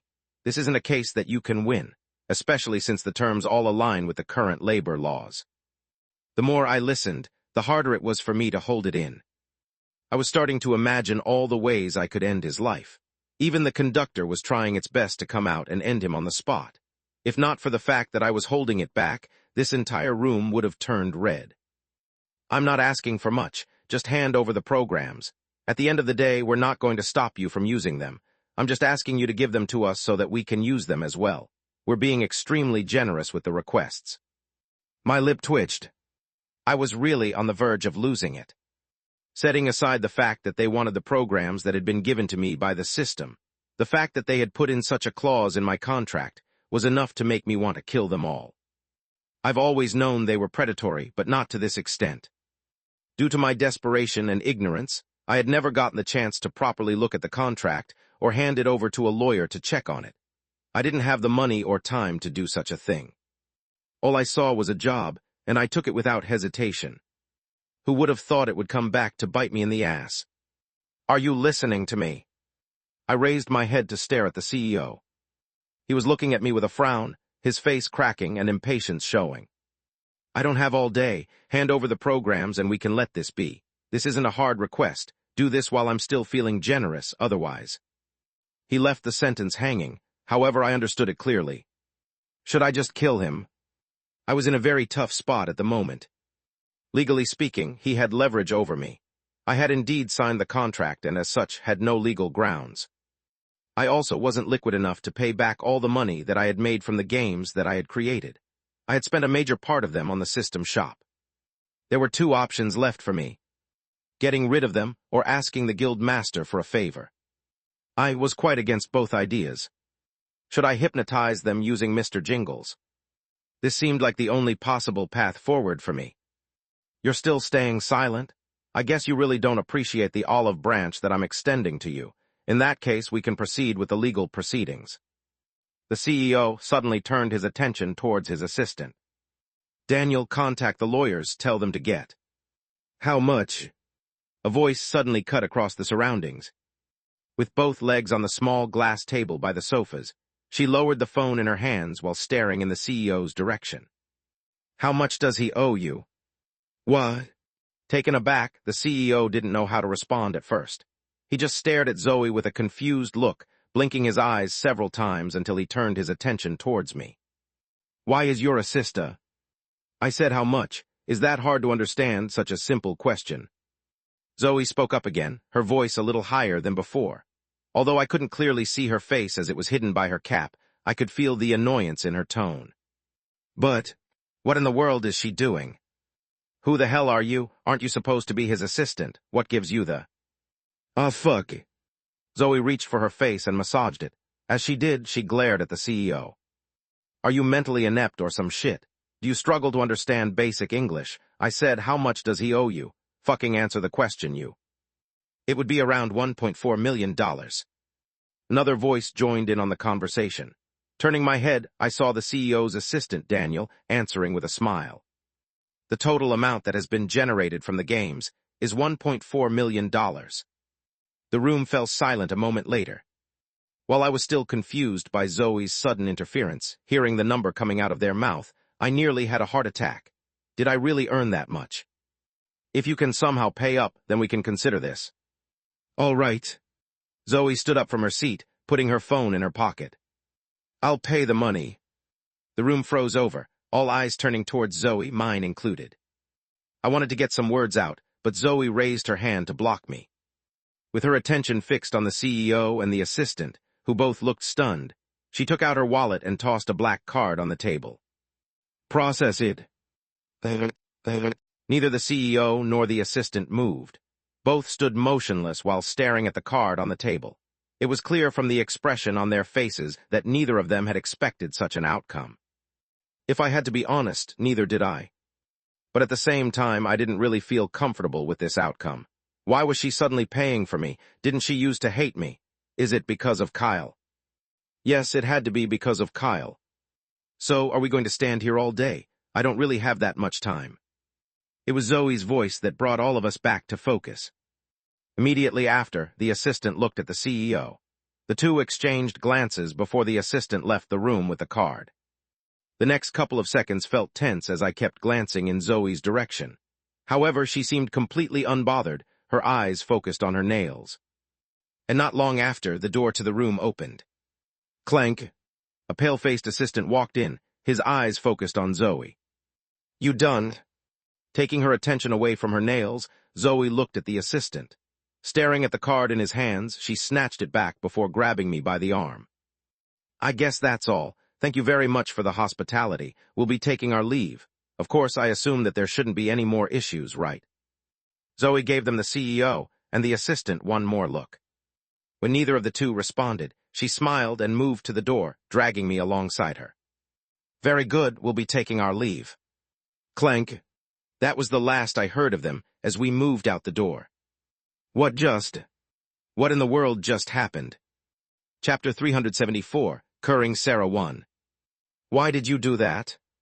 I asked the question the moment we left the office. I was still struggling to grasp the reason behind Zoe's actions. Why did she do that? 1.4 million wasn't a tiny sum. It was an extremely big sum. Even if she was rich, this wasn't the type of money that just anyone would take out on a whim. Was this really because of Kyle? You're not going to say anything? Zoe finally came to a stop, her back facing my direction. She turned slowly, her eyes searching my face for what felt like an eternity before she finally started moving toward me.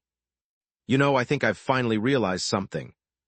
Coming to a stop, she pressed her finger over my right shoulder. "You're a pushover." Is it that you just don't care about anything, or that you're too careful? Either way, you're a pushover. The fact that you let them walk all over you back then without much of a fight pretty much showed me that. You were about to walk away, right? So you were. Zoe pressed her hand against her face, looking completely exasperated. I didn't even say anything. Although she did have a point, there was a very good chance I would have just left and dealt with the issue later. But it wasn't because I was a pushover or anything like that. It was just because I thought that I had no real leverage. The documents were signed, and besides killing them, I really had nothing else on my mind. I wasn't rich enough to do something like this.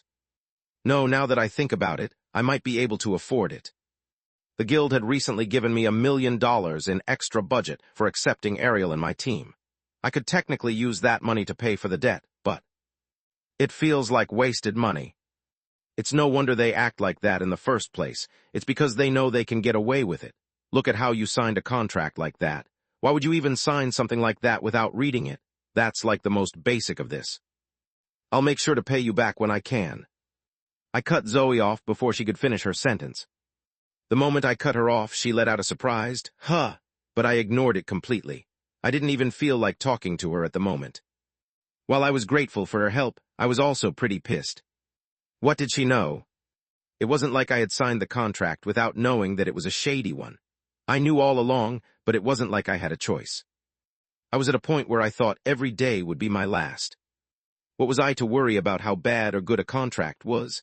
I had no time to think of such matters. As if realizing something, Zoe's face changed. "Wait, sorry, I think." "It's fine." I cut Zoe off mid-sentence. I wasn't really in the mood to talk any longer. Thankfully, she appeared to have taken note of my attitude and stopped speaking. I felt a little bad, but I was quite annoyed at the moment. Looking around, I headed for the elevators. I had had enough of this place. Space. Oh, shit. Zoe covered her face with both hands. Thinking about what she said and his reaction shortly after, she started to feel extremely bad. "Stupid, stupid," she muttered under her breath, trailing several steps behind him. Why did I say that? I completely forgot. The main reason she decided to follow along was that she felt bad about her past behavior. While his words and attitude were also out of order, they don't come from a place of harm. She knew this now that she knew him better. And yet, I really made it so much worse. Her intentions weren't bad either. However, when she thought about why he would take such a terrible contract, she was reminded of his words and statement regarding the fracture in his head. Taking out her phone, she stared at it for a couple of seconds before reaching for the back and removing the chip planted behind it. This was something that had been given by them in order to prevent her from recording. Not that it mattered, since she was made to sign the NDA. But more than anything, she was still hung up about the situation. "Stupid, stupid, how did I not think of the obvious?" she muttered silently, her steps slowing down. The reason why Seth had taken the contract was obvious. It wasn't that he was unaware, it was that he had no choice. But couldn't he have asked Kyle for help? Kyle was just as rich as she was. For him, 1.4 million wouldn't be too much. Certainly, it was no small amount, but taking into consideration how close the two were, she was certain he would pay for it without any problems. That was unless... Zoe's eyes widened, and something dawned in her mind. That's unless he never told Kyle. Thinking about Kyle and the reason why he was working so hard to earn money, Zoe realized why he had never asked. It's not about ego or anything like that, he just... Zoe's head slowly lifted while staring at Seth's back, biting her lips softly. For some reason, following along from behind, she felt that it was a lot smaller than she had previously expected. In fact, looking at him now, she realized just how pale and skinny he was. While he had bulked up a little, he was still considerably skinny. Her heart sank. I really need to find time to apologize. Space. A tense silence followed in the room after Seth, and Zoe left the room. Neither the CEO nor the assistant spoke a single word as they both stood in silence, unable to fully process what had happened. Eventually, ding! A sudden chime rang, and both heads turned in the direction of the sound. The CEO reached for his phone. The silence across the room stretched further. Eventually, putting the phone down, the CEO closed his eyes and took a deep breath. The money went through. We've received the full amount. Daniel didn't say anything and just stared at the transaction. Seeing that it had really succeeded, he didn't have any words to say. However, he was still relatively calm.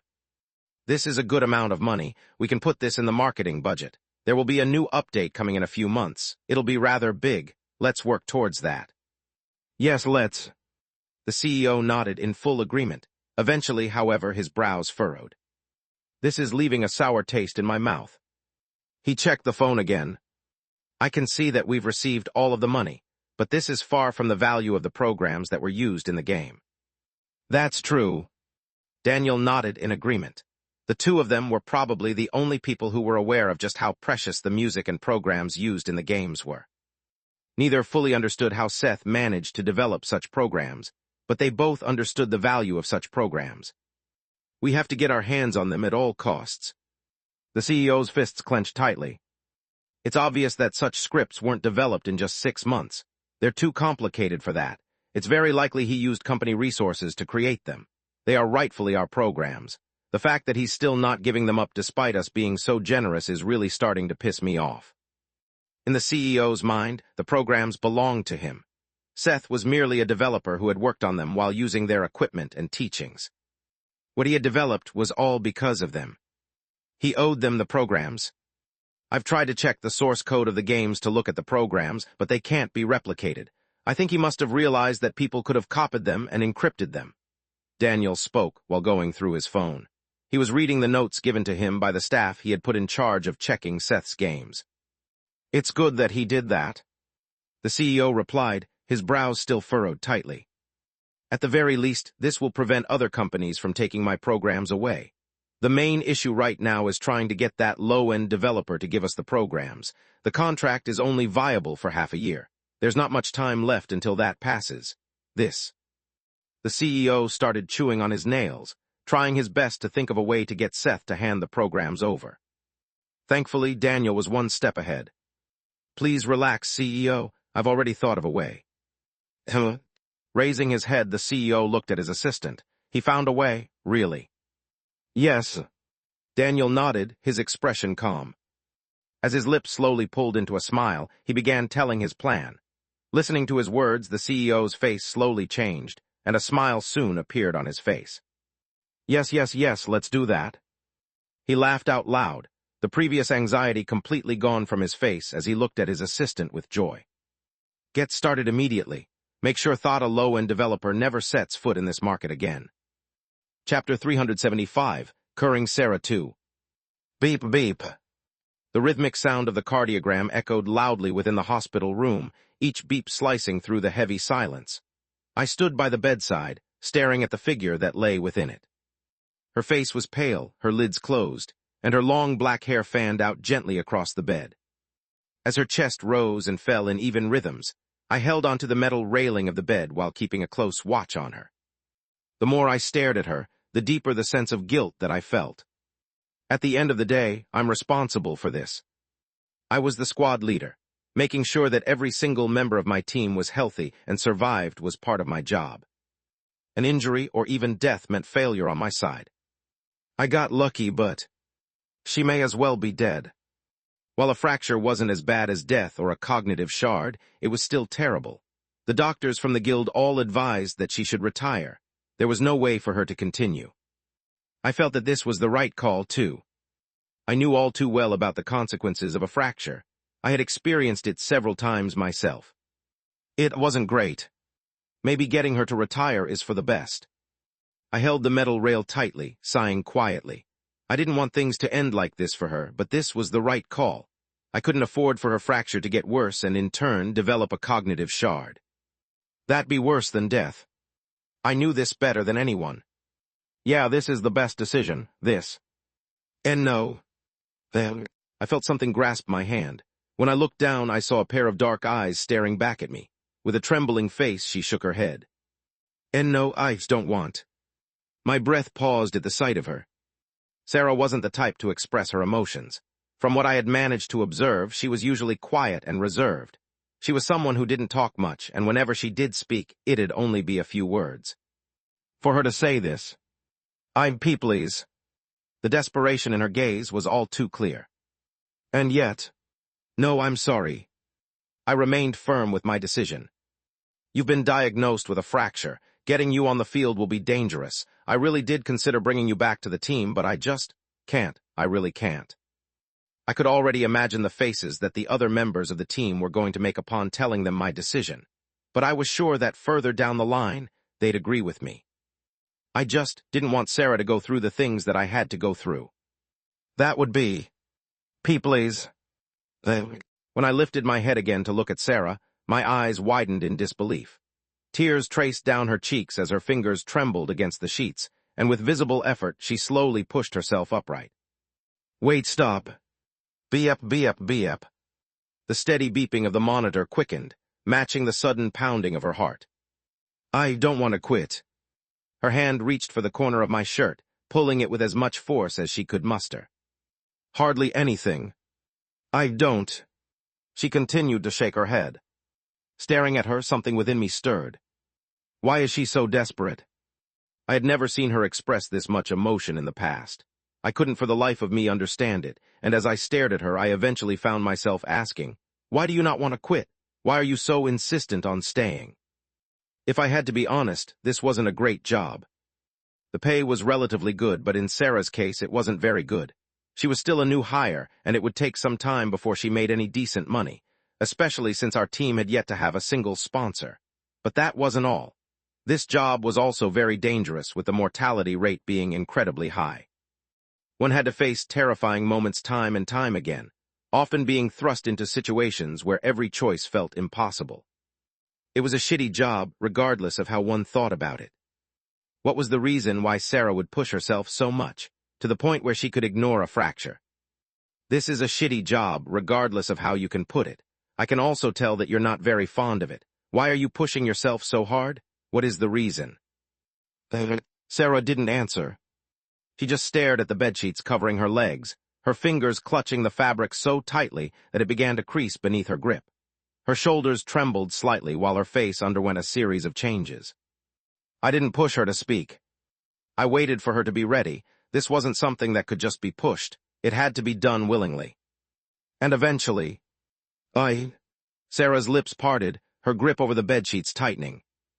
I just want to achieve something. Achieve something. My confusion only grew, but I didn't speak. I remained silent and waited for her to speak. This wasn't the time for me to interrupt her. I could see that she was really trying to get her words out. This isn't the first place I applied to. I had also applied to the hoarding department and the collection department. They both rejected me. I applied to many guilds, but they all rejected me.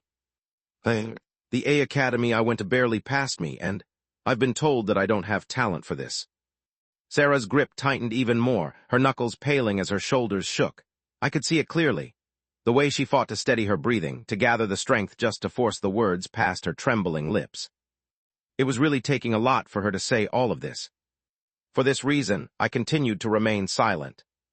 I know I'm not very talented, but I really wanted to do this. I thought that maybe.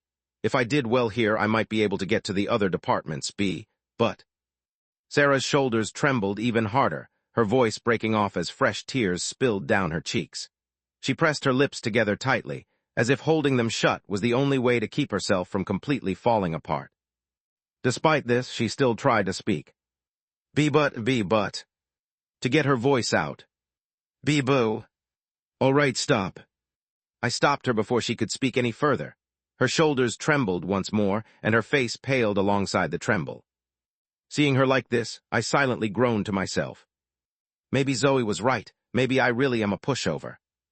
Staring at Sarah and seeing her in this state, I really didn't have it in me to tell her to retire.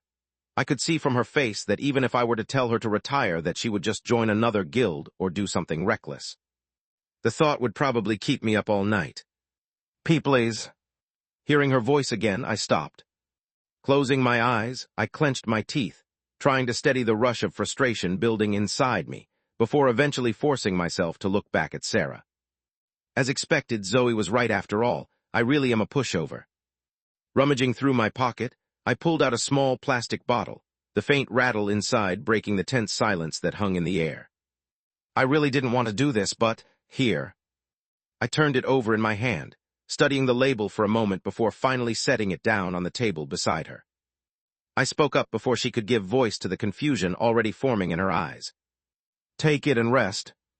I pulled my eyes away from the bottle. Don't ask any questions. If you trust me, then take the pill that is inside. It should be able to help you out. While I can't guarantee that they might be able to completely heal you, they should be enough to get the doctors to clear you for field work. There were several pills that were available to me in the shop.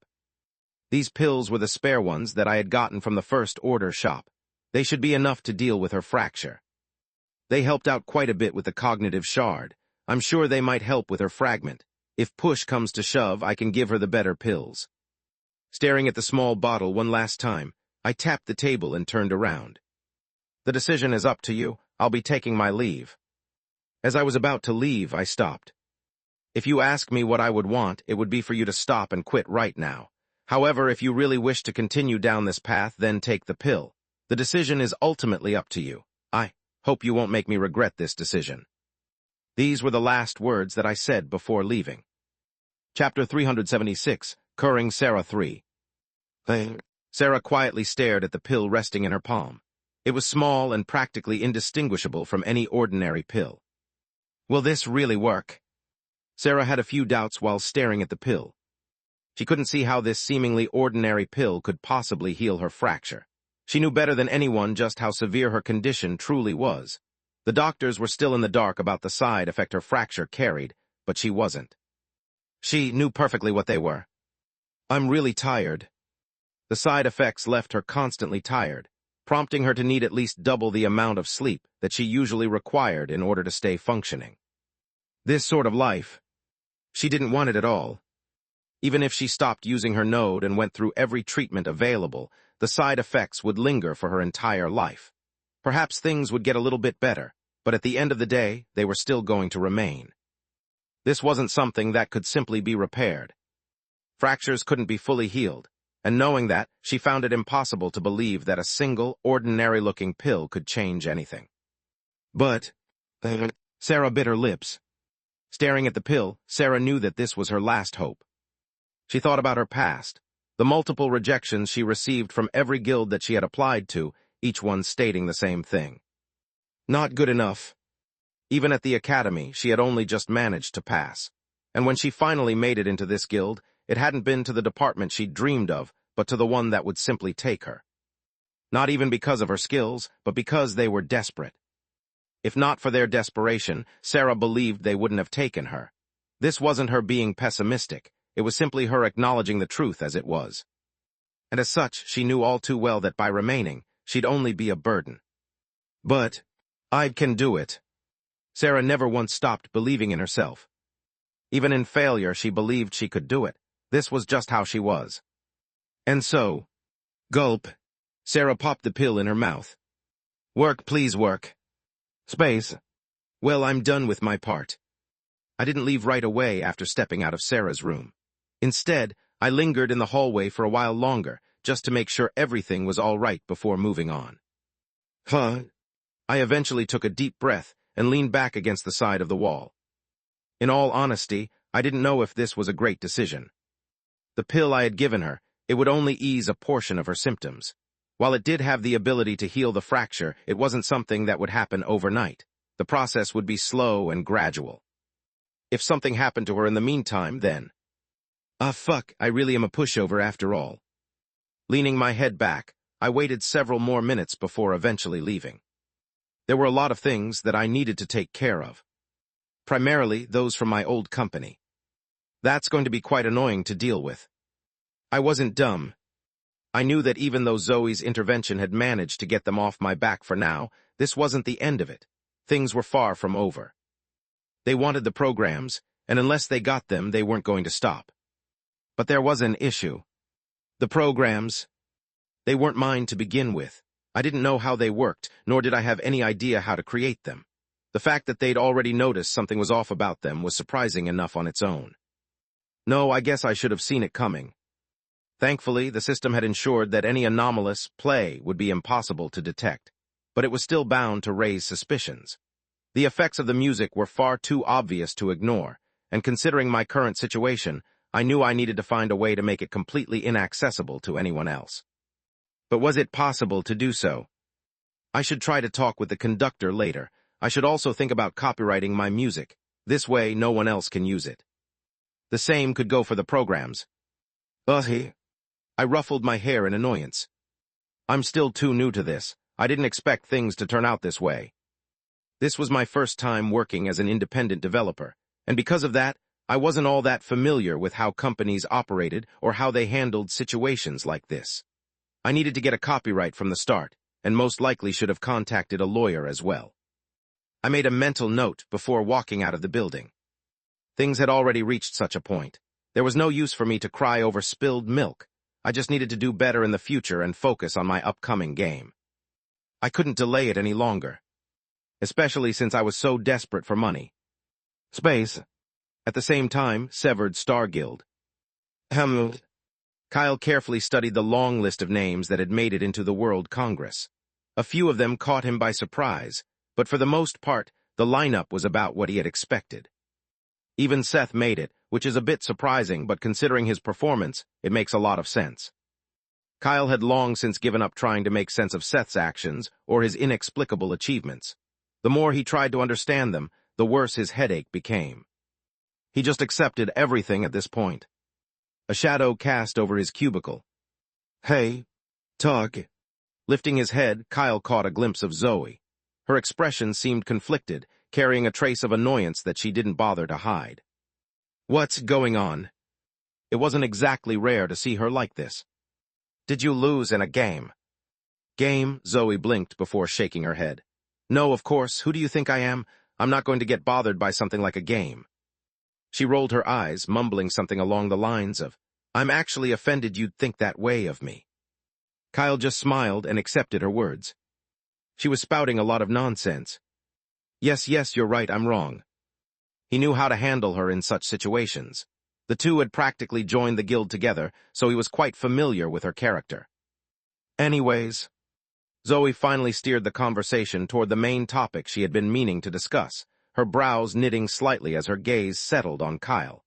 She hesitated for a moment, wondering if she should ask, but eventually she mustered up the courage to speak. You know Seth. Seth? Kyle's brow rose, suddenly feeling a sinking feeling. Don't tell me he... No, it's not that. Zoe waved her hands, stopping any misunderstanding from forming. I'm actually the one in the wrong this time. I won't go into details, but I was wondering if you know about his condition. Condition? Kyle blinked his eyes slowly. Why was she suddenly asking that? Although he was confused, he still ended up answering. Yeah, I do. Zoe's expression paused. You do, then? He's severely anemic. He gets tired very easily and has to take medications often. He's always been weak since young. There's also something else, but it's not that serious. Why? Did something happen? Zoe's mouth opened, but she soon closed it. She tried to say something, but the words simply refused to leave her mouth. Staring at Kyle and seeing his expression, she realized he was serious. He really doesn't know at all. Chapter 377, News 1. What, you're acting weird? Is something up? Kyle looked at Zoe with a strange look. She was acting rather strangely, suddenly asking about Seth's illness, in fact. How do you even know about Seth's illness? He doesn't usually share it. Zoe nearly flinched upon hearing Kyle's question. Seeing his eyes slowly starting to narrow, she quickly thought of something. Actually, I overheard him speak about it. This wasn't a lie. She had indeed overheard him speak about it. Oh. Kyle raised his brow, curious about what Zoe had overheard.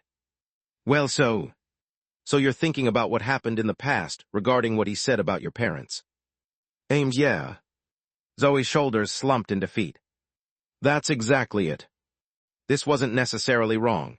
This was indeed what had happened. The only difference was that what she had overheard and what Kyle was talking about were two different things. It's possible that Kyle is purposely trying to hide it. This was a possibility that Zoe didn't toss away from her mind. Knowing Kyle for as long as she did, she knew that he was the type of person who could keep secrets. The only thing that bothered her was the expression he made when she had asked him about the disease. It really did seem like he had no clue at all. Is it an act, or is he really clueless? Zoe bit her lips, uncertain of whether to speak about it or not. There's no need to beat yourself too much over it. Kyle chuckled, finding the situation to be rather amusing. I've known Seth since young. He's not the type of person to care about this stuff. He probably thinks nothing of what had happened. He's a bit of a pushover in that regard.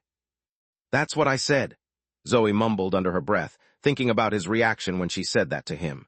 Though his face remained neutral, his shift in tone and attitude made it painfully clear to her that he was far from happy.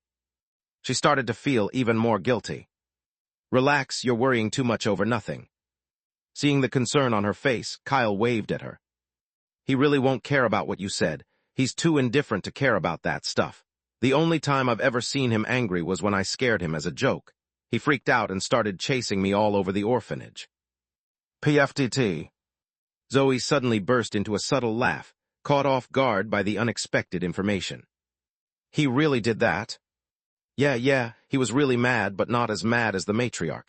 His scream woke every kid up, and he got a good beating afterwards. PFTTTTT. Zoe laughed even harder this time. Thinking about the story and imagining it, she struggled to contain her laughter. That's hilarious. Looking back at it now, it was pretty funny. It was more painful than funny for me. I guess. Zoe kept her smile intact but fell silent, the laughter fading. Kyle raised an eyebrow but said nothing, his focus quickly returning to his work. Anyways, don't worry too much. Seth is fine. If you really do feel sorry, then just give him some space. He'll eventually come back acting like nothing happened. It's really not that big of a deal. Oh, okay. Pressing her lips together, Zoe nodded her head, deciding to follow along with Kyle's advice. She didn't bring up what had happened with Seth just moments before, nor did she mention how she'd ended up paying off the debt he owed. She also kept quiet about Seth's illness, not wanting to risk the chance that he hadn't found out yet. But I feel like it's important that he knows. This was no light injury, after all. In fact, it was extremely serious. The fact that there was a possibility that Kyle didn't know was baffling in itself. However, Zoe also understood that it wasn't her place to share the secret. Either way, since he's revealed it to his group, there's a chance Kyle might find out about it later. For now, she just had to let things play out like Kyle suggested. But with that being said, what are you doing? Zoe turned her attention to the task Kyle was working on. It seemed like some kind of research papers scattered across the desk, filled with strange symbols and notes. One symbol in particular caught her eye, standing out among the rest. It looked rather complicated, with weird lines and crosses. Hey, isn't this one? Yup. Kyle pushed the papers a little. These are just a bunch of symbols I'm trying to analyze, Kyle explained, pointing to the papers. This one right here is the same one we found in the hotel. I'm trying to figure out what it means. And did you find anything? Nope, Kyle shook his head, his expression hardening with a hint of bitterness. I've searched everywhere, but there's barely any information on this symbol. I even asked the section chief for higher clearance, but nothing turned up.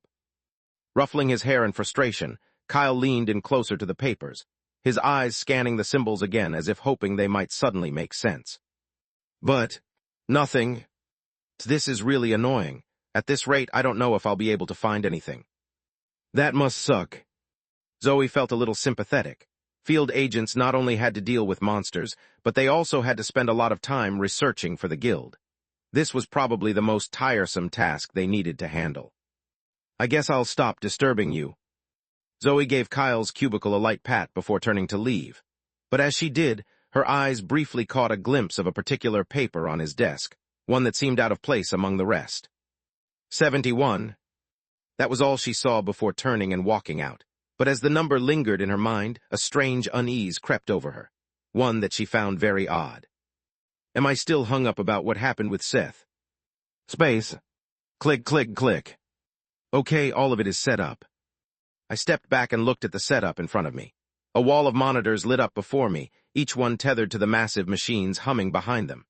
The steady whir of cooling fans filled the air, and the screens flickered with faint static, casting a pale glow across the room.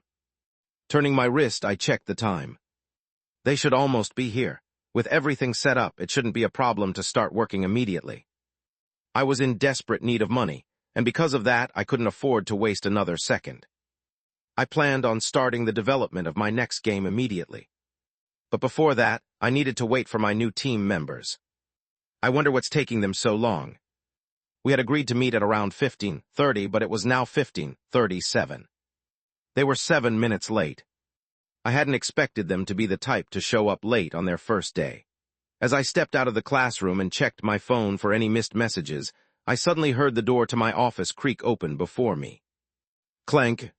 3 figures walked in right after, their expressions somewhat pale.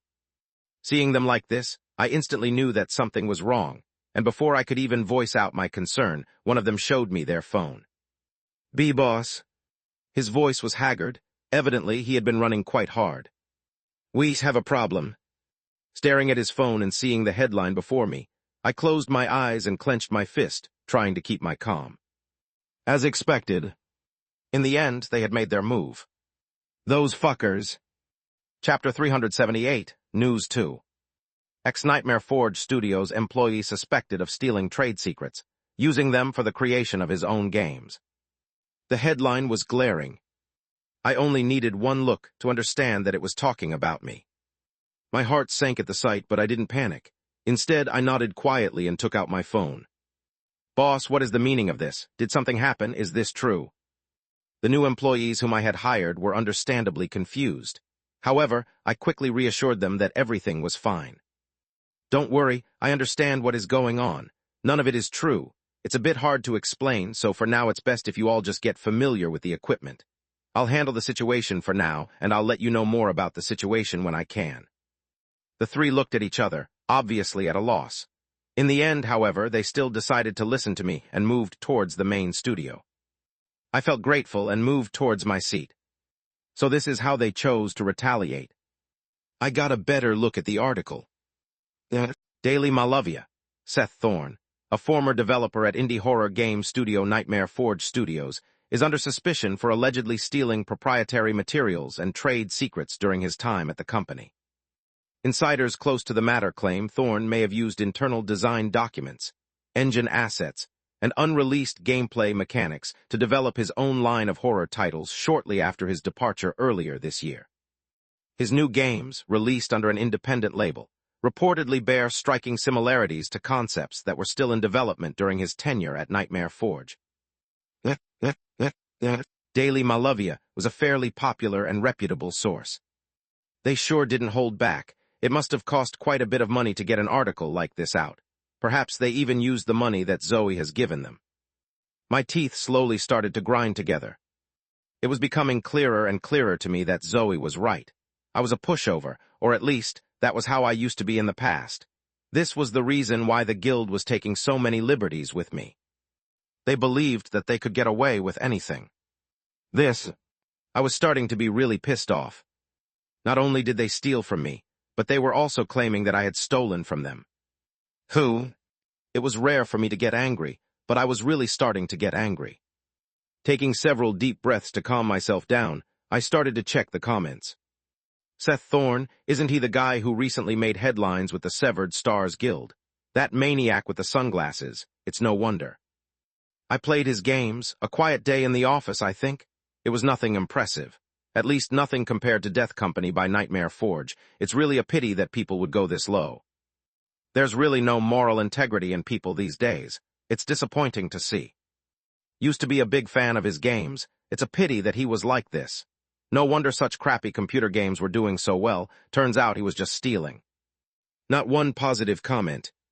The comments were flooded with negative comments, all directed at me. Staring at them, I felt my grip on the phone tighten. I wasn't naive. I could see that a lot of the comments were most likely paid by the company in order to further push the smear campaign. I'd normally not be worried, but looking at my socials, I could see that the smear campaign was working. It makes sense if you think about it. He's obviously doing well at the guild. Where do you think he has the time to develop games? It's obvious that he's stolen from them. Didn't they go bankrupt not long ago? That's some pretty shady stuff. Stealing while they were down. I'm thinking of boycotting whatever this developer is making. His games are shit anyway, so who cares? What a rat. Click. I had to turn off the screen of my phone to stop myself from staring at the comments. I could see my own blood pressure rising the more I stared at them. Should I just go ahead and sue them? There were ways for me to prove that the programs and music was mine. This wasn't hard for me to prove. The main issue was the fact that even if I did end up suing them for defamation, the likely situation was that the case would drag on for several years. The amount of money that I'd need to spend on legal fees would also be quite exorbitant. It was simply not worth it. However, I couldn't let the situation continue like this. My reputation was on the line. Oh, fuck. Leaning forward, I rubbed my forehead. The situation was really giving me a headache. What should I do? It wasn't like I was starved for options. There was the guild master. I could very easily send him a message, and he'd probably help me get rid of them in a couple of seconds. That was how much power he held. But the issue was that I didn't want to rely on him too much. The more I relied on him, the more control he had over me.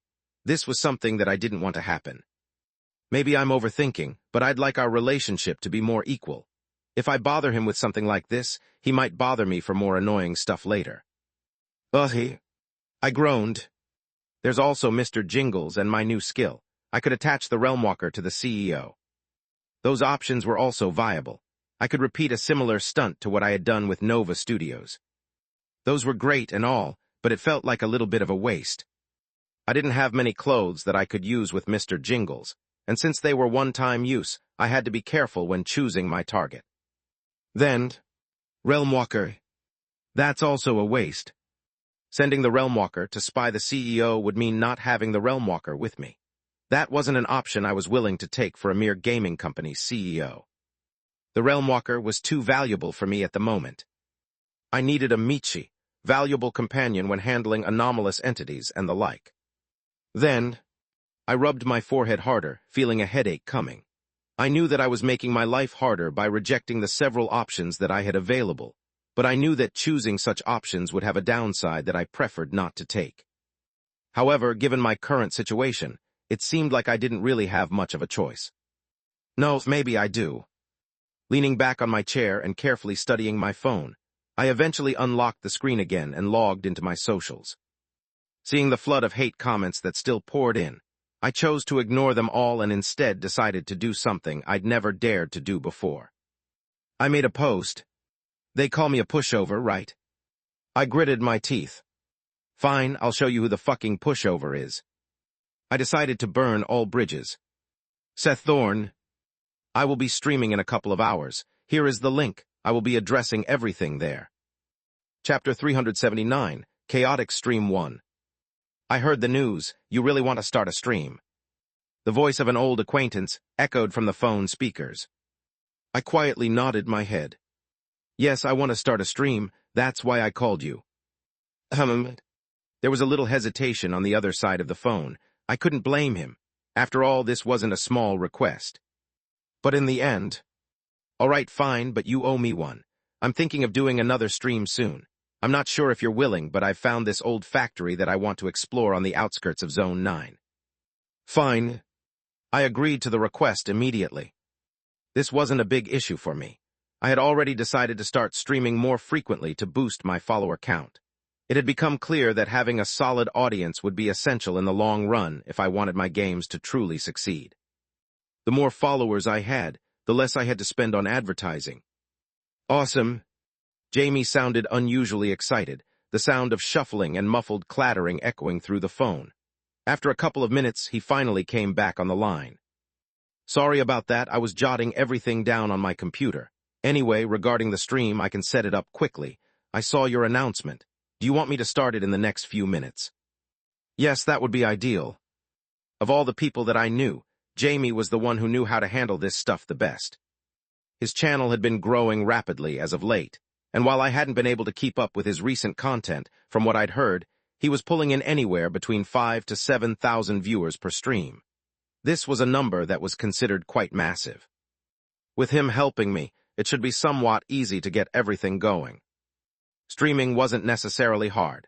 All I needed was a phone, but considering the number of people that were potentially going to be entering the stream, I needed someone to make sure that everything went smoothly.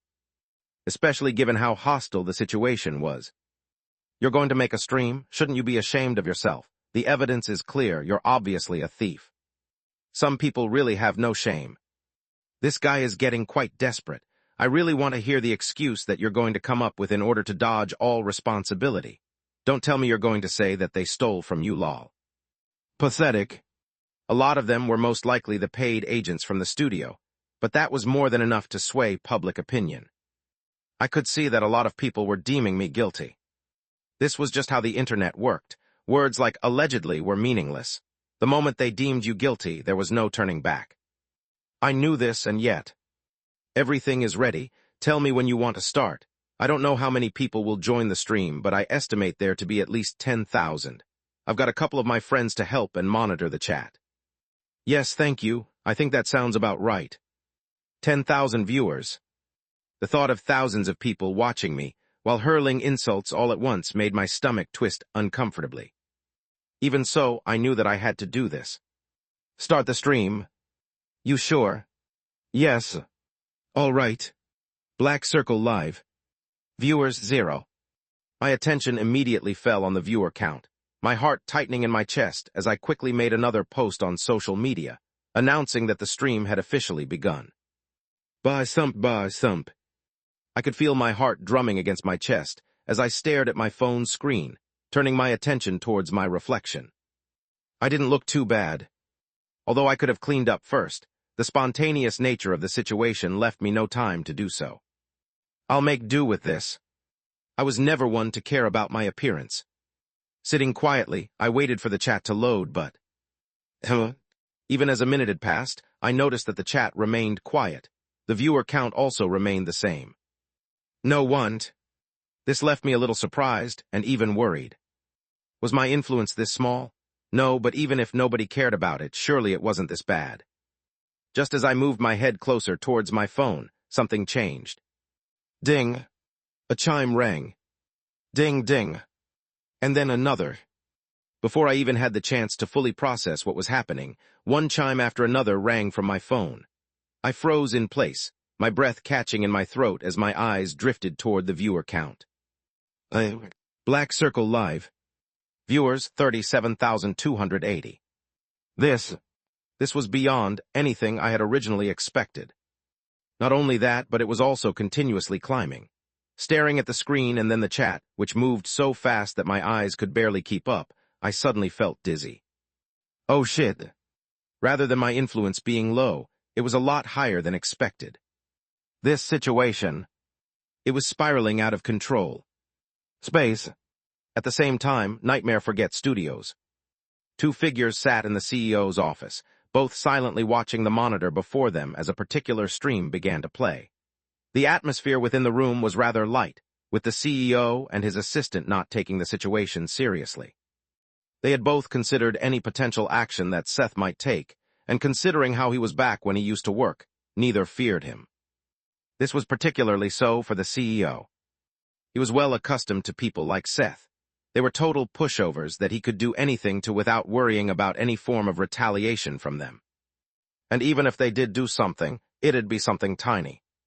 Yeah, I've got nothing to worry about. He's a pushover like he's always been.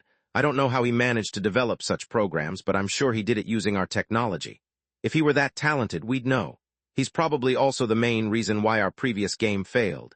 He must have sabotaged it on purpose, knowing that he'd get fired and be free from us. Little did he know about the clause. The CEO tapped his finger over the table, his eyes glossing over the ring on his finger. He started to stream. Daniel's voice brought the CEO's mind back from his thoughts. Turning his attention towards the monitor, his eyes fell on the figure that appeared shortly after. Huh? He immediately chuckled upon seeing him. Judging from his face, it doesn't seem like he's gotten much sleep. Seth's eyes looked as dead as ever. No, in fact, they seemed even more dead than the last time they had seen him. The thought made the CEO smile somewhat. Daniel. He turned to his assistant. Get a little bit more traction on this stream. Let's also get more people to comment on it. I'm sure he's going to answer some questions. Let's make it so that he answers our questions. There shouldn't be too many Roman 6. CDO. Daniel cut the CEO off, his voice lowering as his expression tightened. Confused, the CEO turned his attention towards the stream, and it was there that he noticed the viewer count. Black Circle Live. Viewers, 51,332. His expression changed almost instantly, his head turning back towards Daniel almost immediately. Quick, get everything sorted quickly. He shouted, prompting his assistant to move immediately. That was also the moment when Seth opened his mouth. I'll cut straight to the chase. Regarding the allegations, it's all true. Everyone in the room froze at the same time, both heads turning towards the stream once more. I stole from Nightmare Forge Studios. Chapter 380, Chaotic Stream 2. I was guilty. The public already deemed me as such. Saying words like I didn't do it, I am being framed, and so on wasn't going to work. It would only incite more backlash. In such situations, the best thing someone could do was admit their fault. At least to some extent. I have indeed stolen from Nightmare Forge Studios. As expected, barely a few seconds after I muttered those words, the entire chat erupted into chaos. It started running so fast that I could barely keep up with it. Wait, Seth, what are you doing? Jamie's voice echoed loudly within my ears. In order to communicate with him, I had a separate earpiece. This was done so that we could better organize the stream. Given the current number of viewers, it was certainly going to be messy. He sounded rather panicked behind the phone. You've set the chat on fire. I can barely keep up with the people that I've brought. I can hardly screen the comments. You need to calm the situation, Dow holy cow. With a startled yelp, Jamie paused for a brief moment. He then shouted, look at the viewer count, holy cow. I followed his words and looked at the viewer count. The moment I did, my face nearly changed in front of the stream. Black Circle Live. Viewers, 78,291. The number of viewers was still growing. This is absolutely insane. These are insane numbers, still not near the top of the central island, but we're nearing that. Holy shit. Jamie's squeals continued to echo in my ears as I watched the numbers go up. At the rate it was going, it wouldn't be long until it broke the 6 digits. It looks like my statement worked. I wanted to bring as much attention to myself at the moment. I did expect some increase in viewership from my statement, but never to this extent. All right, keep calm. Things are still far from over. I still need to get to the main part. It seems like a lot of you are angry at me. I looked at the chat. There was a lot of cursing. A lot of the viewers were calling me all sorts of names. I merely shrugged. I can see why a lot of you are angry. Stealing is not good. I shook my head, sighing at the same time. The chat grew even wilder, with some talking about calling the police and whatnot. What nonsense! Nevertheless, the chat continued to run wild. I wouldn't be surprised if someone had actually called the police. I guess it's time that I stop messing around. Reaching for my drawer, I took out a small pen and showed it to the phone. I sighed while looking at it. Just look at it. I held the pen in front of me. Look at its cool, transparent plastic exterior. Look at the half-chewed cap. Doesn't it look amazing? Hi, I sighed again. I really couldn't help but steal it. I mean, just look at this. It's just such a wonderful pen. How could I not want to steal it? The chat, which had been racing by at lightning speed just moments earlier, suddenly came to a complete stop. I could almost feel the confusion among the viewers. My lips curled. What? Don't tell me you idiots thought I was talking about the programs that the studio was talking about. I laughed. You're more gullible than I thought. Imagine believing everything you read on the internet like some mindless sheep. It's honestly pathetic. You're defending a multi-million-dollar company against an unknown indie developer. Pushover, huh? See if I'm a fucking pushover now. It must be nice, gargling the balls of such a famous studio. I almost envy how pathetically loyal you all are. The fact that any of you would even compare my games to that exploitative company is insane. My games are on a whole other level. Bullshit, your games are trash. You're finally showing your true colors. You're a trash-like bastard. The comments were having a field day. The number of insults that I was receiving was even more than before. That mattered little to me. What? Use your brains, you little mindless minions. If I had actually stolen from them, they would have sued the hell out of me already. The fact that they haven't just proves they've got nothing. My games even came out first. Samurai 71. So what if your game came out first? It takes a long time to develop games, especially VR ones. The fact that your games only came out a little bit before theirs shows that you've stolen from them. I'm sure they took forever to create such a game. In my tirade, one comment in particular was gaining traction. It came from a verified account. I didn't know who it was, but it was gaining quite a lot of attention. Staring at it, I smirked. You're really too naive. VR games don't take that long to make. I could probably whip one up in 3 months. Hell, I could make something way better than that trash you're all wasting your time on right now. Bullshit. Ha ha ha, this guy has totally lost it. Comments once again started to flood the chat. They were moving so fast that I couldn't keep up at all. But then, Samurai 71, I've been a streamer for a long time, and I've played more games than I can count. I can say without hesitation that the game from Nightmare Forge Studios is one of the best horror titles ever made. I've heard of your games, sure, but I've never played them, and from what I've seen, they're garbage. If you really think you can compete with a major studio like that, and in just 3 months at that, without the stolen tools you've been accused of using, then the only naive one here is you. A lot of comments began to back up the verified account. That's right, tell this idiot. Does this guy even know that Sumarai is literally the most watched streamer on this island? El Mao. I bet he doesn't even know who he's talking to. What an idiot. So he's the most watched streamer on the island. A lot of things became clearer to me. However, reading the comment left by him, I felt my blood boil.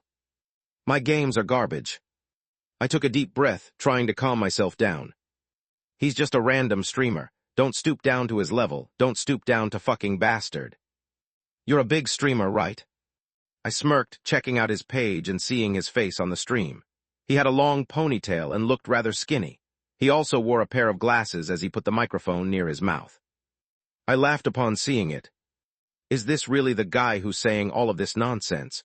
You look like you were drawn with my left hand. The chat paused for a second. Then, WTF? LMAO. Drawn with left hand, LO. HI.